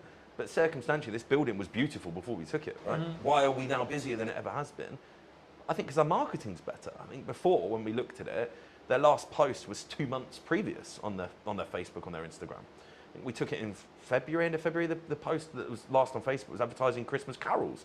It shows you the difference on where we're at. If you go on our Instagram, our Facebook, our TikTok, our websites are kept up to date to the day, you'll know exactly what we're trying to be, who we are, and then hopefully, when you come in, our social media, our marketing reflects what you then see inside. So I don't want to become a fake presence. There's quite a few restaurants I can think of that look amazing on socials, and you get there, you're like, wow, you've just taken a picture of the corner of your restaurant that does look nice, and the rest of it's not real. So we'll do a lot of kind of walkthroughs. I think the other day I just live filmed, walked straight through the front door, down the alleyway, through the garden, no editing, no filtering, just here you go, guys. This is what you can come to if you want to. And that, I think, gives an honesty. Yeah. I think that's the best word to give it. You're not trying to sell anything. This is what we are. Do you want to come? If you do, great. We'll see you at the other side of the door. But if you don't, cool. It's also not for you. And we're very, very good at that, actually, to be fair. Identifying who our customers aren't, because not every customer's for us. If someone walked in here and they wanted to have a £10 meal on a Friday night, we're not for you. There's plenty of places offering a fantastic meal for £10 in the Salisbury area. But on the flip side, if you were looking for a fantastic Chateaubriand on a Friday night to enjoy with a fantastic bottle of Malbec, we're the place for you. And you should come here. You're not going to get that if you go to the £10 meal place around the corner. Yeah. So it's understanding where your market pitch is, not trying to be for everybody, because it's impossible, but the people you are for, really being strong at that and having that kind of full team cultural mindset that all of my team will know who we're for within probably a parameter of what age we're aiming for, what service we're aiming for. They'll all know that our USP is gluten-free. And I think that's really, really important, because I can't just sit here now spouting all of this and then not relay that to my team. And again, we're not perfect. We're definitely, particularly in this site, 3 months in, it's nothing. You're really still learning everything at the minute. We're learning our customer base. We're learning our team. Still a weekly training for all of our team. In 6 months, would I expect 99% of customer visits to be at the level I'm talking? Absolutely. And anyone watching now that came here and didn't have that, please contact me on the Facebook and we'll put that right, because that's another thing we're very good at. If we're not right, let's put it right. If we know it was something that we did wrong, we need to do everything we can to put it right. If someone came, they just didn't like our menu, that's okay. Really sorry we weren't for you. Hope you find somewhere that is, because we're not going to be for everybody. But if something's kind of not to plan, shall we say, identifying that, having the touch points during the visit to identify why you're here is best practice. But having then the touch points after visit, we have feedback emails that go out. I've got business cards that go out with my personal email on it to everybody. If you've had a great time, let me know. If you've not had a great time, let me know, because we want to know. Even at the scale right now, when we employ 165 people across 10 venues, we are relatively big. I still understand the importance of being customer-centric in my role. And that comes through marketing, coming back to your kind of original question, I guess. That is all part of it, right? Marketing is understanding why something went wrong and how you fix it. Yeah? That is marketing, yeah. Do you think there's and this is a more general, like broad business question, or like it could be your business, it could be my business, it could be any business. Do you think some people, because I've always followed the own up to if you made a mistake and it's your fault, or if God forbid something went wrong on a video, I'll be like, look, I made a mistake, hands up, right? And I think that put, in my view, from client feedback and etc. that I've got, that puts me apart from other people who are just going to sit on their morals and go, well, actually, no, it was because of it. You know, I don't sit. It's not about necessarily making an excuse. I don't like to use that term, but it's more the question I was going to ask around that is: do you feel that one of the reasons why you're quote unquote successful is because of how in touch you are with the marketing, with the customers, with the honest? The key question there is honesty when it comes to, look, we're potentially going to get it wrong, but actually, this is how we're going to try and fix it for you. 100%. There is a lot of restaurant owners out there that I know of, both personally and I've seen online, and the first thing they do is blame the customer. When a customer comes out and says, oh, I didn't like that, what do you know? I'm a chef. And it's like, that's not the response. If you do genuinely believe you were right, as I say, really sorry, wasn't for you, hope you find somewhere that is. That's the response we give. I don't try and get into a debate with someone, whether they were right, wrong, or indifferent. It's fairly obvious when you're wrong. Someone comes in and could be an item missing from the menu. Chefs are humans, right? And there's not enough conversation around in hospitality. It's a human-centric business, right? If you went into an office and you had 20 workers, in a week period, how many office workers would make mistakes? The problem is no one ever knows about them because it's not generally a customer focused basis, right? But you come to hospitality, a slight small error from, could be a 17, 18-year-old that's first job potentially, becomes a huge thing for the customer. Rightfully so. We should be able to execute a meal, but we're not going to all the time. But the first thing you do, as you said, is accept it. Yeah, that is not the standard that we work to. Apologise. What can we do to make that right for you? Yeah. And if you follow those three things, then I don't think you can go far wrong. Now, out of all of the complaints that we get across the group in a year period, just call it 100. I would say 99 of them have returned and love what we are about. So that's 100 people potentially that would never step foot in the business again that we've managed to rectify, use their not so great experience to learn, made changes to SOPs or systems and processes, and then reflected on it and gone, okay, that happened. Let's not let it happen again. How can we improve as a group? Can we learn something that happened here and go, actually, we can stop that happening anywhere else, not just here? Because even now, I mean, I'm 20 years into the game now, there's still stuff happens. I'm like, wow, wasn't expecting that. How did that happen? What can we do to stop that happening again? So it's a learning day all the time. Even for someone at my level, my experience, you might think, oh, I know everything. I don't. I'm pretty good. I know most things, but the game's changing. Every single week, I'm like, okay, that's different. 10 years ago, did I think that I'd be talking about being a gluten-free centric company? Absolutely not. Now, it's our USP. That's our single biggest drive force. Because most places don't want to do it. And I think that's identifying what you can do to set yourself apart. Whether that's you can be cheaper. Don't like doing that. I think that's the easy way up, being cheaper. Being better, what quantifies better. But if you're totally unique and you're the only place in the market doing something, then you're always going to have a market for that. And riches in niches is another saying I like to use, right? We're in a niche that's not even that small. It's quite large, 6 million people. But it is a niche in this area because in Salisbury, we're one of the only places. Probably the only places. Can be 100%. I think that's really unique. I think it's sort of, to an extent, it leans back into what do you want to do incredibly well at, right? And I think I've always tried to pride myself on, I may not be the oldest videographer in respect to being in the game or the biggest marketing company or etc., but I will give as much effort and as much energy as I can to create the best content that is tied around what you, whoever it may be, the client, is looking to achieve from that video, that set of videos, etc., whatever we're doing. But from your perspective, why, maybe not necessarily just me, but why do you look to invest in video as a whole or marketing as a whole? Because you said earlier in the interview, your team does a lot of marketing, right? So I guess the question from potentially the audience is then, okay, well, why do you then spend money to get a professional in to create those, what I'll call showpieces? So it's long form. Stuff that's going to be around for a long time, I will always invest to make it professional. I think it makes you stand out from the crowd. So our long form content will live on YouTube. Our long form content will be housed on our website. Our long form content will be posted to the top of our grid, pinned to our grid, technical term there, on our Instagram. So some lands on our Old Mill Salisbury Instagram. Right at the top there will be a pinned post of, oh, okay, that's what that's about, really professional. And I just think it adds to that level of experience. The customer sees, oh, okay, that's a serious place. And I think that's why we do it across our group. From probably the second or third month, we'll get it in. Once we know we're right, we'll get a videographer, a photographer in, and we'll get everything kind of framed up, and then we add it onto our websites, and we've got then a bank portfolio of stuff, like the stuff you've done, we'll cut that down. We'll do 10-second clips every now and again. It just kind of helps remind people that we are, okay, these guys are serious.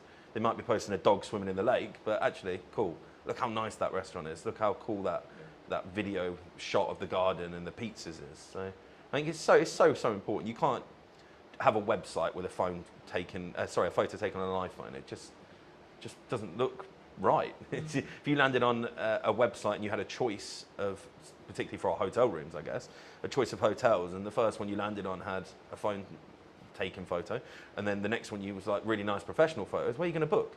If everything else is the same, you just feel more qualified to take that booking, I guess. I think it's what we talk about there was a perception thing, right? A lot of when people maybe start out in business or they want a hero video for their website, or especially if they're service-based, they maybe want to give their best foot forward.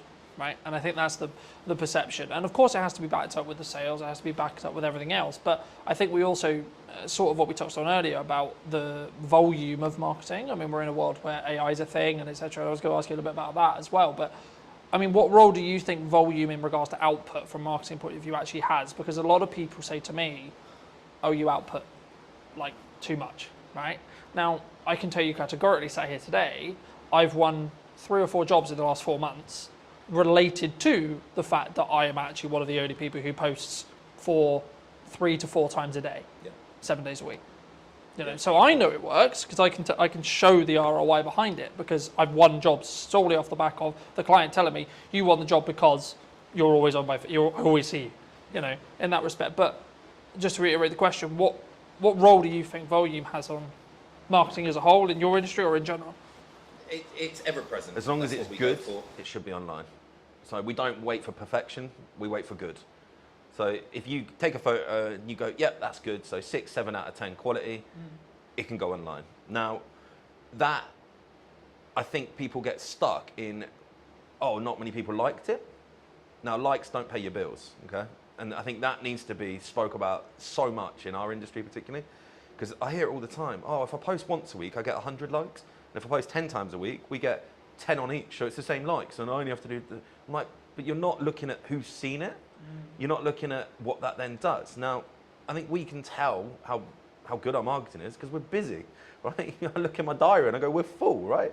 That tells me that we're doing something. We sold out our garden for a cider and sausage festival by posting 7 times on social media. I didn't do anything else. There was not a single poster printed outside the front of this pub, right? I didn't do a banner, I didn't do any flyers, I didn't go to the newspaper, I didn't do anything. So social media is working because there's people coming through the door. I don't get fixated on how many people like my posts or how many followers I've got, because I could have 1,000 followers. If all 1,000 of those come to my pub, I've got good marketing. I could have 20,000 and only 500 of them come to my pub. Yeah. Have I got better marketing just because I've got 20,000 followers? You've got to like understand what your marketing's for. Who do you want to see it? Are they going to do something useful with it? Building that community online through volume. So I look at some of the best creators that you look at, right? You follow them because they're putting out volume content.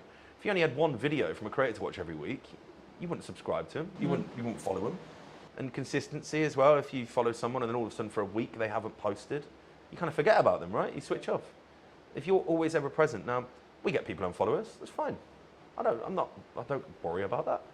It's like sending out an email marketing, right? Without kind of jumping around too much. We do a lot of email marketing. I had one of the managers go, well, 300 people unsubscribed last week. It's like, yeah, I have 15,000. So that means that 14,700 are still reading my email, right? Am I bothered that 300 no longer want to interact? Or no, if it was 5,000, we might go, actually, was that email a bit missed? But it could have just landed at the wrong day. Could have been, it might have been they'd had 3 other restaurants email on the same day and they just had a mass free. You can't fixate on numbers when it comes to the social media aspect directly. You need to understand, are you busy? If you're doing an event on a Tuesday, Wednesday night, do people come to it? Because if they do, and that's your only marketing, and your marketing's working, right? Yeah. Obviously, when you start paying for it, we don't tend to do paid stuff if we don't need to. I'm not a fan for giving Meta and Zuckerberg money. If we don't need to, I'm full. Why am I going to start paying for marketing? But I'm also aware that you can't just dwell on that. So there will be a point where I know, and I'm like, okay, we need to start doing some paid ads now. For here, it'll probably be August. August, I'll probably start hammering home some paid ads, ready to start picking up the September. My events we've spoke about, they'll start coming online. But right now, our organic marketing, showing people, look, garden's sunny today, there's people out here, come and join us, is working really, really well. I mean, I don't know my exact numbers on here, I probably should have known them before here, but I reckon we put 30 pieces out on our socials last week, roughly. So 3-4 a day, plus 60 or 70 on the stories. There have been 5 or 6 TikToks. We actually did one at the weekend that worked really well, the Jet 2 meme one, where it comes up with the Jet 2, book your holiday now. There's a couple of the staff in the cellar lying on top of the beer barrels where it's obviously 14 degrees, having a cocktail. And it just flew. Like, we got hundreds of thousands of views on that. And that's something that took, I think, 30 seconds, maybe a minute for them to film. And it's not advertising anything, but people are going to see that and go, oh, they've got a sense of humour. They're real people, right? We do a lot behind the scenes stuff, particularly with our kind of restaurants. We want to show prep. We want to put that out. If we've just had a beautiful piece of fish delivered, why would we not show someone what that looked like when it arrived, what we did to it, and now what it looks like when you get to eat it? Because I think it gives that authenticity. Now, if you weren't doing volume, you couldn't do that. because it looked really weird if I hadn't posted for 2 weeks and all of a sudden I got a tuna But bit it's fish. skinned. Like, what Yeah, the hell? But people expect it from us because we're there all the time. But oh yeah, old Mel posted, cool. What's that? Oh, they're prepping a fish. Yeah. It makes sense. Right? It's not sporadic. It's not random. I think it doesn't take people by surprise because that's not a good thing, right? No one wants to be surprised on social media. I think so many people, they don't. Well, I would say if I was going to go down the nuts and bolts of it, they don't optimize for the lurkers, right? Because the lurkers, the people who don't actually interact, the people who actually don't comment, the people who don't, etc. Like, oh, I got no likes on that. Oh, I got 2 likes on that, etc. But like, how many views did it get? How many impressions did it get? Yep. Actually, and then, as I say, like, what then is the knock-on effect to actually seeing your business, right? And you're seeing people come through the door talking about that post, talking about, oh, etc. It's about being human, especially in a world with like where AI is a thing, right? That people is concerned about. I mean, maybe it doesn't affect your industry as much, but do you feel that, like, are you using it? Like, firstly, are you using it if you're open to share? And then secondly, like, is it something which you were scared of, or was it actually, hold on, this is actually a supercharger for us? So I went to an event called EMC. Big shout out to Matt Wilson. If he watches this, I'm sure he will. An incredible event, 500, 600 plus entrepreneurs that are all there because they are the owners of their business or senior team in their business, but they are the marketeer. They want to generate sales through social media or Google online, digital marketing, right? And this was 2022, and there was a spiel on AI. And everyone in the room looked at each other and went, holy crap, this is real, right? 2022, the average Joe had no idea what AI was really. Artificial intelligence, yeah, cool, that's something that That's right? a nerd thing, yeah? Yeah. ChatGPT was mentioned. I got on it pretty much within 3 months of that conversation. So I've been using ChatGPT when it was a bit rubbish. Now, every single one of my social media admins, every single one of my senior team has it on their phones with the pro version. Okay? Now, we write our posts, we put them into ChatGPT, and we tell them to optimize for our audience. So it knows our audience, it knows what we want to write like. So you end up with a post. If you really knew the marketing like we do, you can kind of tell, but the average person has no idea that's what we're doing because it feels personable. What we don't do is go, ChatGPT, write me a post to advertise Cider and Sausage Festival. We don't do that. We'll write into it. What it does is proofread. So you don't end up with posts going out with spelling mistakes. Can't get my words out today. Spelling mistakes. You don't get posts going out that aren't in the right context for the right platform. What we also do is we'll get it to do one for Instagram, one for Facebook. Very different. I don't think people understand that. The wording that goes on Instagram has very different impact to what goes on Facebook. On Instagram, you need big chunky headlines because many people don't read the blurbs on Instagram. It's, okay, what's that picture? What does that mean? Whereas Facebook, people get drawn in and they want longer form reading content. So you have to give more wordy stuff to it, less big headlines, because Facebook looks a bit spammy when you put big chunky headlines. That's something we get ChatGPT to do for us, right? Yeah. Costs, it's about £9 a month. It's not a lot of money when it does what it does for you. And it saves so much time. Now, AI in our industry at the minute where it's gone the wrong way, I think, is AI food. Now, there is lots of restaurants, chefs that I know of, that they're posting amazing looking dishes and they're AI. Literally AI generated. And that's the scary part. I think we're going to get to a point where you turn up to a restaurant and you're going to think, oh wow, look at all this food. And it's nothing like what they're preparing because it's all generated by AI. Now that is scary for me because it's that good. But surely that would be a disconnect from the authenticity side of it. It will, right? but like, it will drag if people I see in. someone on social and I see this dish, and then when I sit here, maybe actually literally here, I'm like, hold on, that doesn't match. Yeah. You know, like is that because would that be the, or do you think it's going to get so good that actually people, by the time they've sat down, they're like, shit, I'm kind of in now. Already, I know it's getting that good. Now, visually, you can't tell, but if you save it and throw it back through ChatGPT and say, is this AI? It will say yes. Yeah. So you know it's AI, but it doesn't look like it's AI. It's that good. It looks like a really good dish of food. There's one particular chef, and I think his last 70 posts, 50 of them have been AI. But it's like really deceiving almost. I mean, video AI, let's not get started on that. I think that's very scary. I'm sure at some point I'm going to be able to CGI Channing Tatum walking through my front door, taking his top off, having a cocktail at the bar, and people will think he's actually at my bar, right? I think that's the scary part. Where the authenticity is going to lie with that, you're almost going to be able to, if you got really good at it, simulate a fake restaurant where celebrities hang out and none of them have ever been there. And You know what celebrities do when you put their name to restaurants? It's interesting how it's going to play out. I'm sure some of the big boys have already started doing similar things. I mean, there's a lot of talk in the marketing space about like what AI influencers was kind of what you were hinting at potentially. You know, these are completely artificially generated people that are developing an audience, right?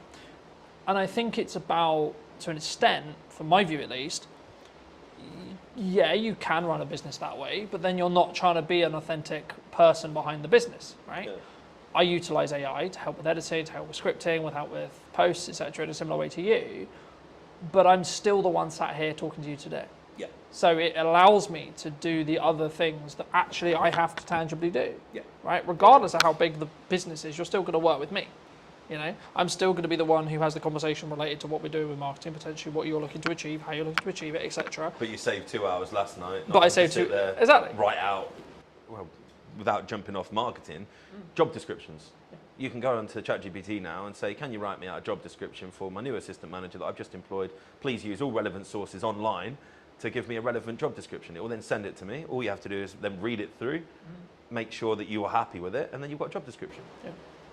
5 years ago, it had taken me 3 hours to write out an assistant manager's job description. We're doing it now in 10 minutes. Yeah.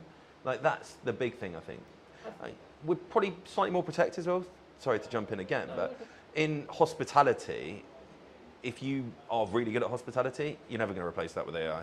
There will be a point in some fast casual food dining settings, a robot will serve you. It won't be long. It's already happening. We went to Japan for our honeymoon last year, and a robot served us. Really odd. I didn't see the human the whole time I was there. Took my order, brought my food, cleared my table. Literally came over and said, have you finished, sir? I said, yes. Said, please put your plate on me. So you put the plate in, it goes off. Really odd. That is not too far away, but no hospitality. Hospitality for me is escape from AI, escape from technology, escape from digitalness. If we go out for a meal, myself and my wife both have very high profile jobs, working very hard, we want to get away from our phones, get away from our laptops, and go and connect, go and have a human, have a conversation, see someone, do something different, not be served by a robot. So it's certainly not something that everybody's going to do, but you're going to end up with this real kind of interesting space where those that are in the mid sector to low sector will get gobbled up by the big boys because they'll just put robots on play, right? Our biggest cost in this industry is wage, by a long way. 5-6% more than what we spend on food and drink is spent on a wage on a weekly basis. Yeah.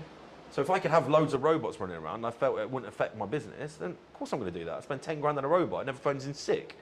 Never tells me he's got a hangover. Never tells me he can't come to work today because his child's had to come off school, right?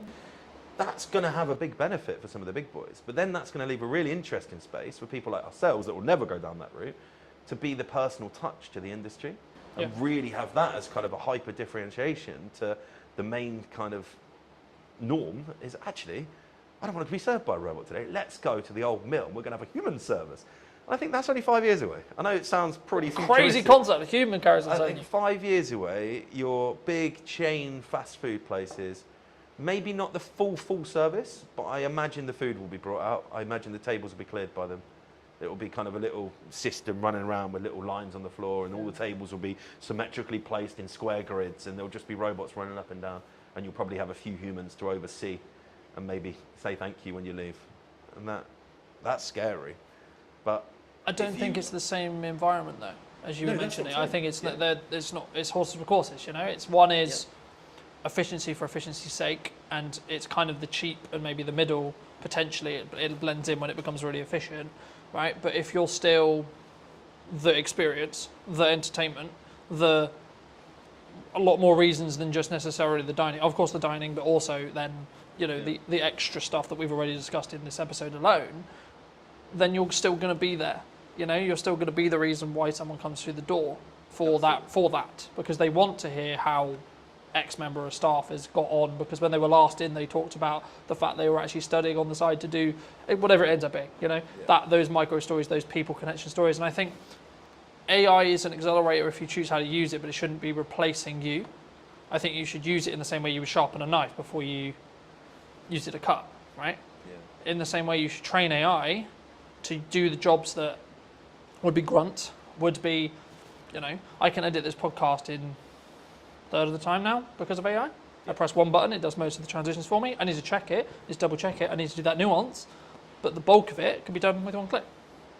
You know, and I think that's the opportunity, right? A lot of people in my industry are pushing back against it. Go, oh, I'm not going to do that. But why? That's the question I'd ask them. Why? What are you scared of? Because if you're not doing it, you're going to be left behind. And I think we've touched on the fact that we're kind of going to separate ourselves in the higher space where personal touch is going to be so important, but we can also charge the price that allows us to afford keeping the team on. Where the restaurants are going to struggle is where they step back from, oh, I don't want to use robots, but then everybody else that starts using them will be able to then reduce their price point or not have to put their prices up. You're going to have people stuck in the same sector as the robots, doing the same food with the same ambience, the same everything else, but they can't get the price up to the level because they look expensive comparative to the, sounds crazy saying it, the robot restaurants, right? I think that's something that I would be very worried about if we didn't think ahead. Like we were talking about this 5 years ago. I actually had the very conversation with our kind of POS software provider. I wanted it to be as intuitive as possible because I don't want my team to have to be taken away from serving customers. But also I think it gives you that focus, right? Like if you know you've got those processes that are being optimized by AI for your socials, etc., that you can then focus on, okay, all right, we're talking to Johnny today. I can focus on what I need to do for the prep. I can use ChatGPT to help me with the prep, but then I can just solely focus on this. So it gets the technology out of the way in some ways. So my job specifically, it gets the technology out of the way. In the same way with you, there'll be elements with your team where technology can help when it comes to taking orders, etc., etc., etc. I can see a world where a human still serves you, but they're wearing a microphone that can capture the order request, and then it can go to the kitchen instantly, right? Rather than, and then maybe I'm being pedantic, right? But it saves that 20-second walk, and then the person can focus on actually, oh, how are you? You know, that customer service element, and not worried about what would you like, sir? Yep, you know. And they can focus on the recommendation of the wine. They can so on, because they're not thinking, oh my god, I've got to remember this thing from the start of the conversation, back to when I go to the kitchen to tell the team what to actually create. You know. And it removes human errors. Yeah. Unfortunately, whether you want to admit it or not, AI makes less mistakes than humans, right? And again, without jumping around, there's a reason why they're looking at AI doctors, right? Because they're going to have information on the medical science in the world, and every doctor that's ever made a thesis on anything is going to be available like that to AI. The best doctor in the world can't do that. And I think that's you've got to embrace it. Can't be scared of it because you'll just get left behind because it's happening. I mean, I don't want to go too deep, but when the www boom came in the early 90s, everyone, no, it'll never happen, it'll never happen, it'll never happen. That was a slow process because everyone had to go out and buy computers, you had to have internet, you had to have all of that, right? The only thing stopping AI going probably 10 times further than it is today is the human mind saying no. The technology's there. We've all got iPhones, Samsungs, Pixars, whatever you've got in your pocket, right? You can do it. It's just the embrace, right? Yeah. And the more we use it, the more it learns, the more it adapts, the quicker it's going to go. And in the improvement in ChatGPT in the last 12 months is scary, right? Yeah. And I think, especially in the leading kind of industries, you're going to see a big shift to AI being the only thing they do. And then that will feed down and down and down, right? And yeah, we understand it. We've been speaking about it since 2022, right? We've had it there in our back mind. What can we do to improve and, as you say, be more efficient? QR code ordering is something that we use a lot of because it brings back the time. Yeah. If someone's sat in the garden, gets their time back, they don't have to go and stand at the bar and queue. They just order on the QR code, comes onto the till, it's printed, it's paid for, we can take it out to you. Yeah. That saves so much time, right? But also in then, you're actually creating a better customer experience, which determines they're more likely to come back, which determines they're more likely to enjoy their time. Yeah, so of course, when it works, right? That's the key factor is you've got to make it intuitive, you've got to make it seamless, you've got to make it easy to use, not friction. It should feel like you're doing them a favour, not the other way around. And I think that is how you frame it. Guys, we're using technology because your life's going to be more enjoyable, you're going to have a better experience, not we're lazy, we can't be bothered to serve you. Because it's not that. Like, it's just, I think using it to your advantage. I mean, you're editing software for your videos, I think it's the prime point there, right? Yeah. Is your video any better now because you say? Probably not. You probably do it the same, right? But you've done it in a third of the time. Yeah. So now you can do 3 times the work, right? Yeah. You can edit 3 videos in the same period. Yeah, exactly. You know, I'm not in a position where it's a choice of I can do this or this. I can now do this, this, and this because each section takes less time. Yeah. The product is identical, pretty much, because I'm still going to go through it, I'm still going to tweak that nuance, etc. It's not that I'm not editing it, it's just the grunt work of, okay, camera 1, camera 2, camera 3, camera 4, camera 1, all the way through, is done in 20 seconds. You know, that used to take me 2 hours. So I'm cutting 2 hours to 20 seconds. So it allows me to then, focus on, okay, actually, technically you're talking, but my reaction was really good there. Okay, so let's swap back to me, even though you're still talking, right? So I can then focus on that nuance, because also I'm not, in my head, I'm also not creatively kind of fatiguing, because I've been looking, oh my God, I've been looking at this interview 2 hours, right? And I think it's also like you can focus on the other elements, and then also you can just increase your volume, because it's an efficiency thing as well. But let's cover everything I wanted to cover. I mean, is there anything specifically you wanted to talk about or shout out, etc.? No, I don't think so. I think it's been a really great chat, to be fair. I think those that are in business will know that it is hard at the minute. But I don't know a single person that's talking like we've spoke today that's complaining. Because that's the kind of the key, I think. If you're complaining, you're not thinking, you're not changing, right? You're complaining.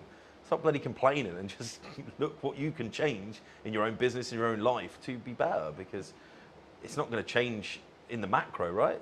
Complaining is not going to stop the Labour changing any of the crazy wage bills they want to put on us. It's probably going to happen again in April, right? We all know that. But we're already factoring that in. We're like, okay, what can we do different in 12 months? What can we do different in 6 months, 3 months, 2 months? Not, oh, it's happened. What am I going to do now? Because it's just too late then, right? You get to the point where something's already gone wrong. It's what can you do, right? It's, You know, I think it's also about focusing on what you can control, outside of like the government's going to change what the government's going to change. Yeah, cool, it affects you, but you can't control what they're going to change necessarily. Like really, yeah, you can write to your MP, yeah, you can try and lobby, etc. But like tangibly day to day, all you can do is focus on your output, focus on your marketing, and focus on your costs and your sales. Right, they're the the 4 sectors of business that you should focus on, and you should continue to focus on those. Right? Yeah. How can you provide more value to your customers or your clients? How can you increase the likelihood that you're going to get more clients or customers? And then how can you retain or make more sales from the ones you have, right? So whether it's adding more value or thinking about a model differently or adding a retainer service, so you've got more, as we just opened the episode with, looking at a returned income rather than project gap, you know, and actually if you've got some retainers, especially as a marketer, then you can take on the odd few projects as well. So then you've got an even better month, but your baseline is going to be at a certain level because of those retainers. But then also it removes the stress, so you can do other elements, like you can focus on your marketing more, you can focus on your systems more, etc. I mean, what would you say to people as a final passing bit of advice, maybe who are, or yourself 10 years ago, what advice would you give to that person if they were going into business today? as a business owner, I think it's very easy. Put all the systems and processes and people in place so that you don't have to work in your business. Because if you're in your business and you're doing all of the stuff, there could be AI that gets it to do all of the stuff you don't want to do, but you need to be having conversations that bring sales in. You need to be having conversations that are getting new customers. If you're not doing that as a business owner, you've got a job. You're not in the business. That's, yeah, I think my biggest advice, and something I've been able to do in the last few years, and why I think we're where we are now. I don't pour pints. I don't cook. I know how to. I don't. I've got people that do that, because as soon as I start pulling pints or I'm in the kitchen, I'm not marketing. I'm not growing. I'm not out there looking at what we can do to be better in the future. It's a lot easier to find a chef than it is to find someone that can do all the stuff that I know I'm brilliant at. And most business owners are going to be the best salesperson in their business, the best marketeer, because they know it inside out, right? Yeah. But they just get so tied up, and I get it. You're a one-man band plumber, but you're only ever going to be that level. If you've got aspirations of being a full-on business owner that can be on a beach 4 or 5 times a year and not having to be worrying you've got income coming in while you sleep, which is the dream for everybody, right? You've got to put the people to do the job that you are currently doing, and then focus on how you bring customers and sales in to pay their wage. If you do that, game changing. Easier to say when you run a pub, because you have to employ people, right? Yeah. I think the biggest challenge, even for yourself probably, I don't know where your growth map sits, like, it is the biggest challenge for most people, is the mindset, oh, I'm going to employ someone, I've got to find their wages every single month. Yeah. But that's ultimately what makes you a business owner. I think that was a real kind of shift change for me, that brought an ops manager in, brought an exec chef in, brought a head of marketing in, brought all of these people in. I went, wow, I can now concentrate on the stuff I really enjoy doing. Yeah. I'm not having to sit there and get like fixated on the pot washer didn't turn up on Tuesday night. although it is my problem, ultimately it's not my problem. You need to make it someone else's problem, those little minute details. But then again, it's that focus, right? It comes back to that focus. And I think you have to build financial stability within yourself in answer to what my growth plan is. Build financial stability for me, then scale it to the point where it has financial stability for someone else and 2 other people. Yeah. And then look at, okay, how can I allocate those resources to potentially replace me in this role, and this role, so then I can then open up to do 4 podcasts a week, 6 podcasts a week, whatever it ends up being, because the only thing I will never be able to outsource is me sat here today. Correct. I can get 2 camera operators in today to run the cameras. That's not what's happening, but I could have done, right? Yeah. That would have cost me something. Cool. But then I don't even have to think about, is the camera recording, etc., etc. Yeah. But then I can focus on our interview, right? So it's about removing those hats when you can, but building them, in my view, especially as a creative industry that's very this and always been this, and it's been very you're always very fortunate and should be very grateful to be able to work in the creative industry as a full-time career. It's not a obligation or a thing you can do. And I remember a YouTube video saying, for a long time, especially during COVID, when there was a really strong boom and there was lots of creative work going, everyone was very entitled about being, oh, I'm a creative and I do this and they do all the pay my day rate, whatever it was. But followers on TikTok. yeah, but now it's actually, I'm grateful to be able to do this for a living, and it's a privilege to be able to do so, not necessarily a thing that is likely, in that respect. Or if you could only do it part time, okay, cool, be great if you could do it part time, or etc. And I think it's about your work ethic. It's about how do you control those levers regarding sales. Actually, when you make money, how much do you keep and then hold on to, so you have that financial safety net. So if you are project to project, do you have enough to cover 2 months, 3 months, 4 months, 6 months, 12 months, etc. And then once you've got that, then you can develop another financial pot equivalent to go, okay, cool, I can now outsource for 3 months, 4 months, 5 months, 6 months, 12 months, etc. And then you can then say, okay, well, how's best to spend that money to get strong ROI, strong marketing, and what's your timeline on that? That's just my view. But thank you so much for coming. I mean, if people who don't know, what do you want to shout out? What do you want to link to? I think if you haven't been to the go? mill and you're local to Salisbury, it'd be great to see you down here, see what we've done. And yeah, it's been a pleasure. Thank you so much. And if you did enjoy this episode and you would like to see more like it, then make sure to be subscribed. Obviously, if you're looking to potentially up what you're doing with content, I would love to hear from you. I'll leave my information somewhere around this video, and I'll see you very, very soon. The reason a podcast is valuable is the trust building element to it. I don't think any other format builds trust in the same way that a podcast does. Sometimes done is better than perfect. If it's a barrier, Talking to people about their own personal relationship with money. how do you break that down? You will know this better than anyone. You need a hook to get people in. It's not glamorified. It's not you put out a video, it got 1 million hits, and then you get 20 phone calls. Right? Absolutely not. No one's calling me at this stage. Definitely not. The super niche stuff is a super niche audience. What content can you create on a consistent schedule? So now I'm like, how can I best spend today? And how can I be as efficient as I can? Hello, my friends. I hope you're well. I hope you had a good day, evening, or night. Today we're talking to John all about podcasting. Hi, John. How are Hello. you? Yeah, good. Thanks. Yourself? Yes, super well. We were fortunate enough to meet through James, whose space we're in today. Studio man. And I was debating about how to start this, because I think sometimes like podcasting can be a really challenging thing, right? And I think for me, why should someone actually have a show like this as a whole? But then because I think there's a psychology kind of hurdle in the respect of creating content, but especially in a podcast environment. But also then, like, what is the ROI, I guess? Yeah. Would you say? I think it's the format dictates that more than anything else. Mm-hmm. So the reason a podcast is valuable is the trust building element to it. I don't think any other format builds trust in the same way that a podcast does. For a couple of reasons. First of all, you are sort of having a long form chat. So you can go into subjects way deeper than you can in other stuff. Sometimes even videos and documentaries and stuff. If you're watching a documentary, there's kind of like a point at which you need it to move on. With a podcast, you could sort of effectively ask questions forever. And if it's good content, it keeps going. Do you think it's the first or easiest step into content creation, would you say? I think audio only, yes. simply because of the barrier that is video in terms of skills and everything, and you've got to think about camera setups and everything like that. Whereas if you do audio only, so easy to get a mic, so easy to talk to someone online, virtual on a video call. That's so accessible that actually, it's quite an easy first step into it, I'd say.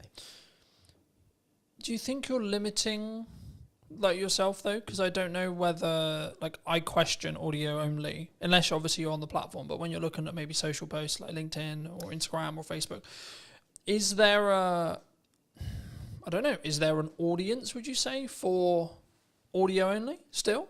Yeah, definitely.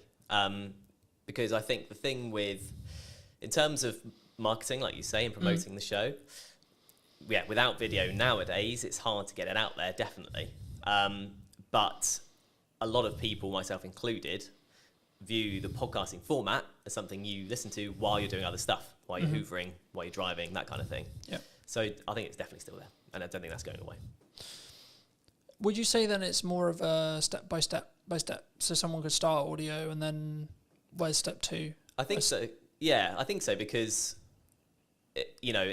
for depending on who you are, if you're a business, it's a bit different. If you're an individual, you kind of learn the time required to sort of get to each step. So once you start on the audio step and you're like, actually, it's taking me too much time, it's not worth it for whatever reason, it's not for you. If you then introduce video purely for clips, so you film the whole thing but only use clips, then you can see what time the promo takes, and then when you go to a full video, you can see how long that takes. So I think that's why you'd do it potentially in that step if you're coming at it from a completely new perspective, if that makes sense. And then, I guess you then can grow to the Diary of a CEO style, full form trailer-esque piece, right? And I think sometimes we get so, and this is true for any marketing, not necessarily a podcast, but it could also be true of a podcast.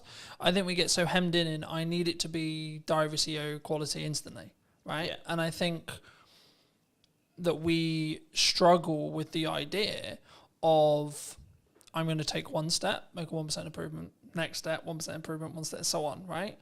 And I think for me, especially with what I've done with marketing, it's always been so this is the results I've got previously from this output. Okay, but what happens if I double the output, right? And it's constantly that testing period. I mean, in your experience with podcasting, how would you recommend people, or how would you look at working with a client, because I know that's some of the work you do, to actually help them actually work out, should they have a podcast, but then secondly, what are the nuts and bolts of their podcast in regards to topics and theme and etc. and or does that matter now? Yeah, so I think in terms of the sort of nuts and bolts, you kind of have to have the reason why you're doing it first, then you go into the nuts and bolts. So like I said at the start, the reason why is the building trust element.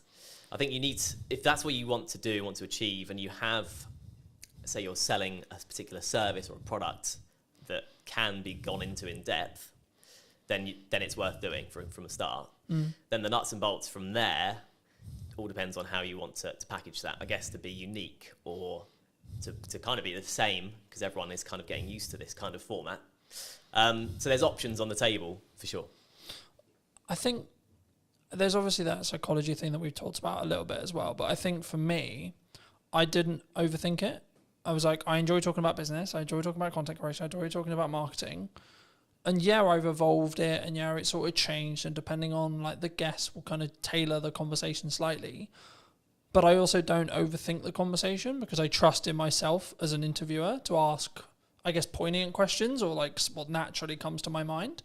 And I think sometimes when we look at content, it's not in this box, right? I watched a video this morning talking about the fact that one of the reasons why they're not, the person in question wasn't on YouTube, was because he was constantly concerned about, he sells video production, so it has to look good, has to sound good, and I followed the logic of, yes, sure, but actually sometimes done is better than perfect if it's a barrier. Do you how do you, when you look at either, and I'm sure we'll get onto the podcast you're launching, but when you work with clients, or when you're maybe looking at your own podcast, how do you balance that line of, okay, it's done, but actually there's these things that that could be better? Do you hold a podcast back? Would you reshoot a podcast? where's your line? Yeah, I think you'd want to know that before even starting, frankly. If you want it to be polished, and the client's a big company, for example, you want it to be polished, you start from there. That's kind of, the level is set effectively. And going on from there, in terms of, if it looks scrappy, there's kind of growing evidence that a scrappier look still appeals on the right platform. I was reading recently about TikTok and how people, or watchers or users of TikTok, prefer the raw content, the raw sort of footage and stuff. So someone literally picking up their phone and talking, there's no kind of green screen, no one's putting any effects or whatever. If the content looks like that on TikTok, it sells on TikTok. Yeah. Whereas on YouTube, like you were saying, people kind of expect a bit more of a polished thing. But I think authenticity is quite a big thing these days when it comes to content. And like you were saying with your questions that are just coming off the dome and stuff, that's in some ways kind of seen as a more better or nicer to watch compared with a completely polished, you've gone through 20 questions with a fine-tooth comb and you're only asking 10 because they're like the best ones only. It doesn't, conversations don't work like that, and that's ultimately what podcasts are. I think that's an important point. I think that there is obviously a line when it comes to the quality of especially if it's what you sell, like what I sell is video production. So there is a line, but I also think that there's an opportunity cost of refilming a conversation that isn't the first one, for example, Absolutely. right? So to give you some context, last week or so, I filmed a podcast with my mum, and that post, me announcing the fact I did it, did really well, which kind of doesn't surprise me to an extent. It doesn't, but there's actually a tech challenge with that podcast because one of the cameras isn't in focus. So my camera isn't in focus. So I was in a position last week, and I think I pretty much made the decision I'm just going to work around it. But I'm in a position where I'm like, the episode is really strong in regards to the content, but it's not perfect video production wise. Do I reshoot it with the potential opportunity that it will feel different and the conversation will maybe come across differently? Or do I work around the fact I've got multiple cameras and I fix it that way? Or do I just go with, okay, it's out of focus. It's not far out of focus. It's maybe an inch, a tiny amount. But is that an approach some people should take? Do you think they should get out of the way of the content sometimes? Because I could really sit here and lose my shit over the fact that one angle's out of focus, but it is what it is. Yeah. I think the content is what matters most. I think if you try to reshoot it, it's never getting anywhere near the same, especially if it was a good episode. Yeah. And it's your mum, right? So it's personal to you, and it's like an emotional element to it. Yeah. And I know what you mean. You're coming at it kind of from an editor's perspective, and it's just going to annoy you forever. But the average watcher probably won't bother them that much, I'd say. So actually, if the content's really good, I guess like you say, you could in theory refilm your bits of you could pretend you were there again. Yeah. But unless you're a particularly good actor, it's not gonna work. Yeah. So I would say no. I'd say take the hit on the because slightly blurry I image. also look at it from a perspective, from my point of view at least, by saying, okay, well, in the grand scheme of all the episodes I've got in production, that's one episode out of 20, right? This week, I think I'm filming 9 or 10, right? Total. And I think for me, it's the action will always outweigh that, and maybe that one with my mum isn't perfect from a production point of view, but the conversation, the content's really powerful. Yeah. So I think that's the thing people need to focus on. I think that's when, especially when they start, I think they get in the way. They get in their way sometimes, and they're constantly it needs to be £40,000 of production. It needs to be this, and I only use 45% because Stephen Bartlett's known for what he did with Director of CEO and how he then scaled that to the point he did. But I think we don't look at the journey sometimes that Stephen went on specifically. If we're going to use him as an example, anyone with a big podcast, we don't look at the micro testing that happened through the journey to then get to the point where they're at today. I mean, have you confirmed where you are with the podcast? Where's your podcast? So yeah, yet to officially launch, but all the stuff's going on in the background basically at this point. I've got first bunch of guests booked, got the studio booked, and yeah, in terms of the background work, in terms of questions and what I'm thinking of asking and how I want it to look, that's all sort of down in my head. Yeah. So it's I've got to start it now. I've got the dates booked in, so it's just a case of starting when it starts. Happy days. That's super exciting. I mean, for people who may be interested, I mean, how did you come up with the idea? What is the idea? Like, what are you going to be talking about? Like, where's that? And I think it's really important to also highlight, and something I try to do is like collaborate with other people rather than, because some maybe will be watching this and go, but Colin, that could be like technically you're a competitor in some ways, right? Yeah. But I'm like, no, actually, because I think we can both work together to actually create a better show as a whole, right? And lean into each other's skills where it makes sense. But I mean, just to reiterate the question, I mean, where, what, and how is your podcast going to be about? Yeah, so it's called How Do You Money? And that's the idea. That's the sort of opening question somewhat. So it doesn't actually make grammatical sense, obviously. But I think most people can get from that. It's talking to people about their own personal relationship with money. Strictly not an advice show, because I'm not an expert with money. And it's purely human interest. So I'm talking to people about their money habits. Things like how often do they check their banking app? Mm-hmm. When you ask people these questions in day-to-day conversation, it's amazing how different the answers are. How people in relationships deal with money between them. Everyone does it differently. And so like the crux is that twofold. First of all, in the UK, we're just not taught what to do with money in school, college, university, whatever. Do you think we should? Yes, absolutely. That should be in school? Absolutely, yeah, because it's a fundamental life skill. As you know, we had a short conversation about money at the start. Yeah, absolutely. So yeah, I think it definitely should be. But at the moment it's not, right? And so I think as a result, two things happen. Number one, everyone makes up their own way. Second of all, people are too scared to talk about it because there's no official like guidelines. Do you think from the start? Do you think that's an insecurity? Do you think like if I say that I nearly lost the business in 2024 or previously, that you're going to judge me? Do you think it comes from that? Absolutely, yeah. Do you think that I'm going to think that you think I'm a failure? I think that's a big part of it, definitely. And then let's flip it. Do you? Absolutely not. No. And I don't think anyone would, because, well, the main thing being everyone else will have their own story along the same guidelines. Because we're not taught about what to do, because life is a challenge anyway with money, because there are so many ways you can trip up with money. So it's very much the sort of low budget psychoanalysis of money, and it's kind of an accumulative thing. So no, it's not about the one episode or one particular episode or what one person says.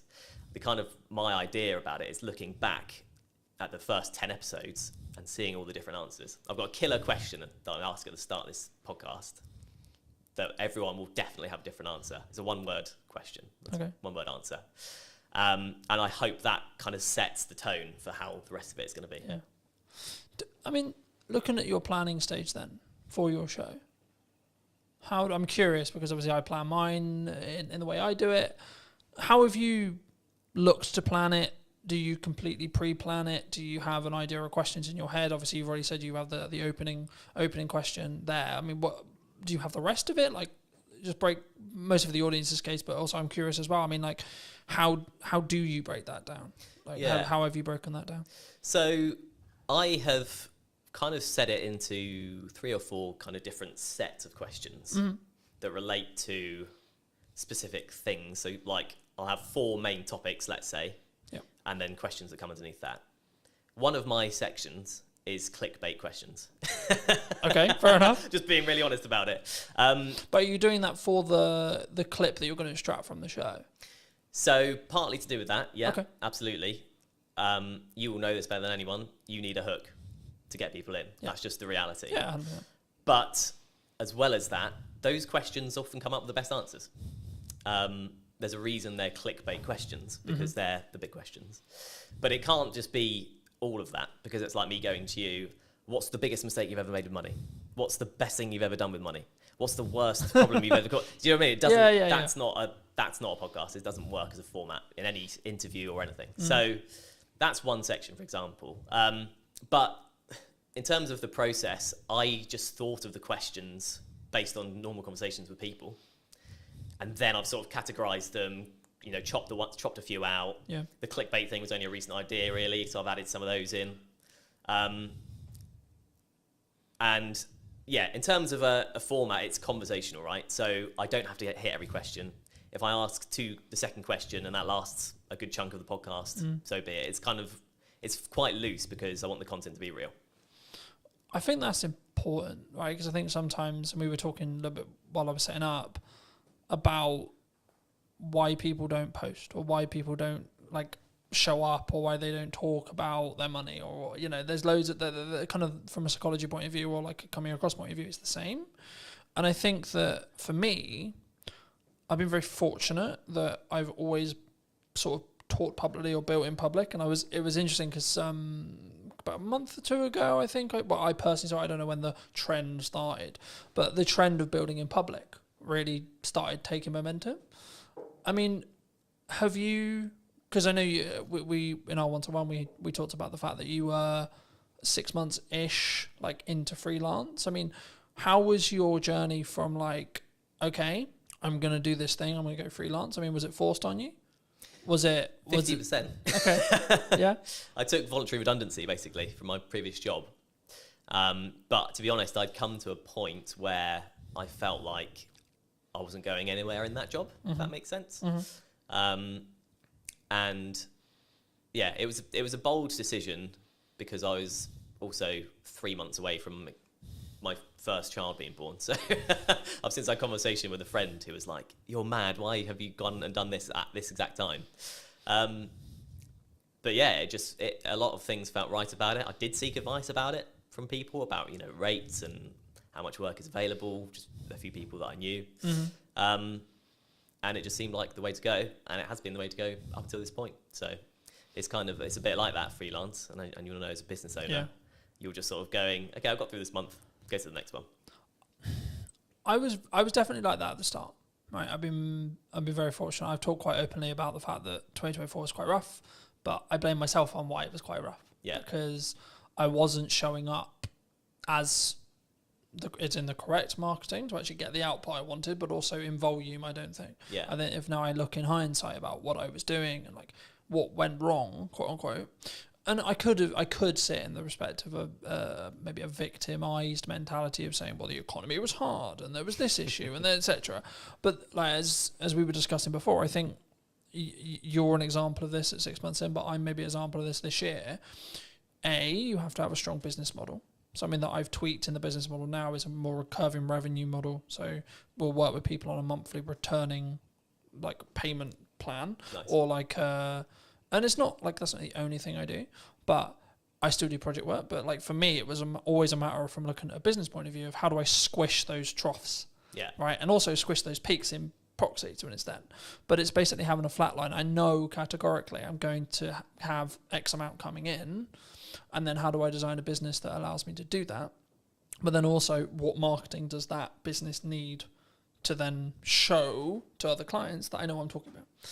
And I think when we look at actions, and this was going to be on to my next question, which was around like, is it just the reason why you're busy is because of your output? Because I think sometimes we sit here and go, oh, things are quiet, or like, you know, we both kind of alluded to it already, but business owning, freelancing is difficult, right? And I've had times where it's really, really hard, where I know I've got to hit a certain amount every month, and I'm like, I don't fucking know where that money's coming from.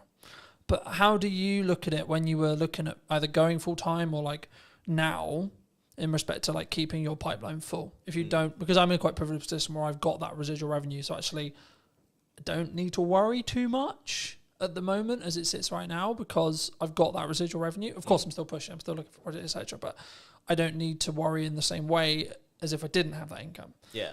So for people who are maybe in the position closer to that, where they're just project to project, and maybe they don't have a pot of money and they don't have like money management, how do you look at it? How do you create a strong pipeline, I guess is the question. There's a magic wand called LinkedIn these days. And it basically, I've just utilised that. So you can find companies that do what you do, or companies that you want to work for in a freelance capacity. Then there's a tab that says people, and you can directly speak to the people at these businesses that you want to work at. That's all I've done. And the first 6 months, I'm thinking about 10 months in now, but the first 6 months for me, 100% of the work I got was through LinkedIn. Okay. So, and was that through what I would call in the trenches, hand-to-hand DMing? Right. Yeah, absolutely. There's a strategy I call it, like cold DMing, cold outreach, cold warming. It's not glamorified. It's not you put out a video, it got 1 million hits, and then you get 20 phone calls. Right? Absolutely not. No one's calling me at this stage. Definitely not. But yeah, it kind of just through messaging people. Sometimes people I knew, and that led to work. Often most of the time, people I didn't know, and that led to work. And it's you often hear in sort of success stories. It's like a lucky break or a sort of lucky thing. And I kind of did have that with my first job. But it was because I made that approach and I said, oh, hi, you do these kind of podcasts. I've done these for this number of years. I'd love to do more. At that time, they happened to need someone because they wanted to do something new. Yeah. And I got the work because of that. And it's one of those things, isn't it? I think the quote is, luck is where time and preparation meets opportunity. That's it. Preparation meets opportunity is luck. That's all the luck is. Yeah. You're prepared for an opportunity to come, and then you continue to keep yourself prepared and keep yourself ready. Like we're recording this just before, about a week and a half before the kids break up for school, right? A lot of people in business look at that as, oh Christ, everything's going to go quiet. Which understandably, they're going to spend time with their children, they're going to go on holiday, etc.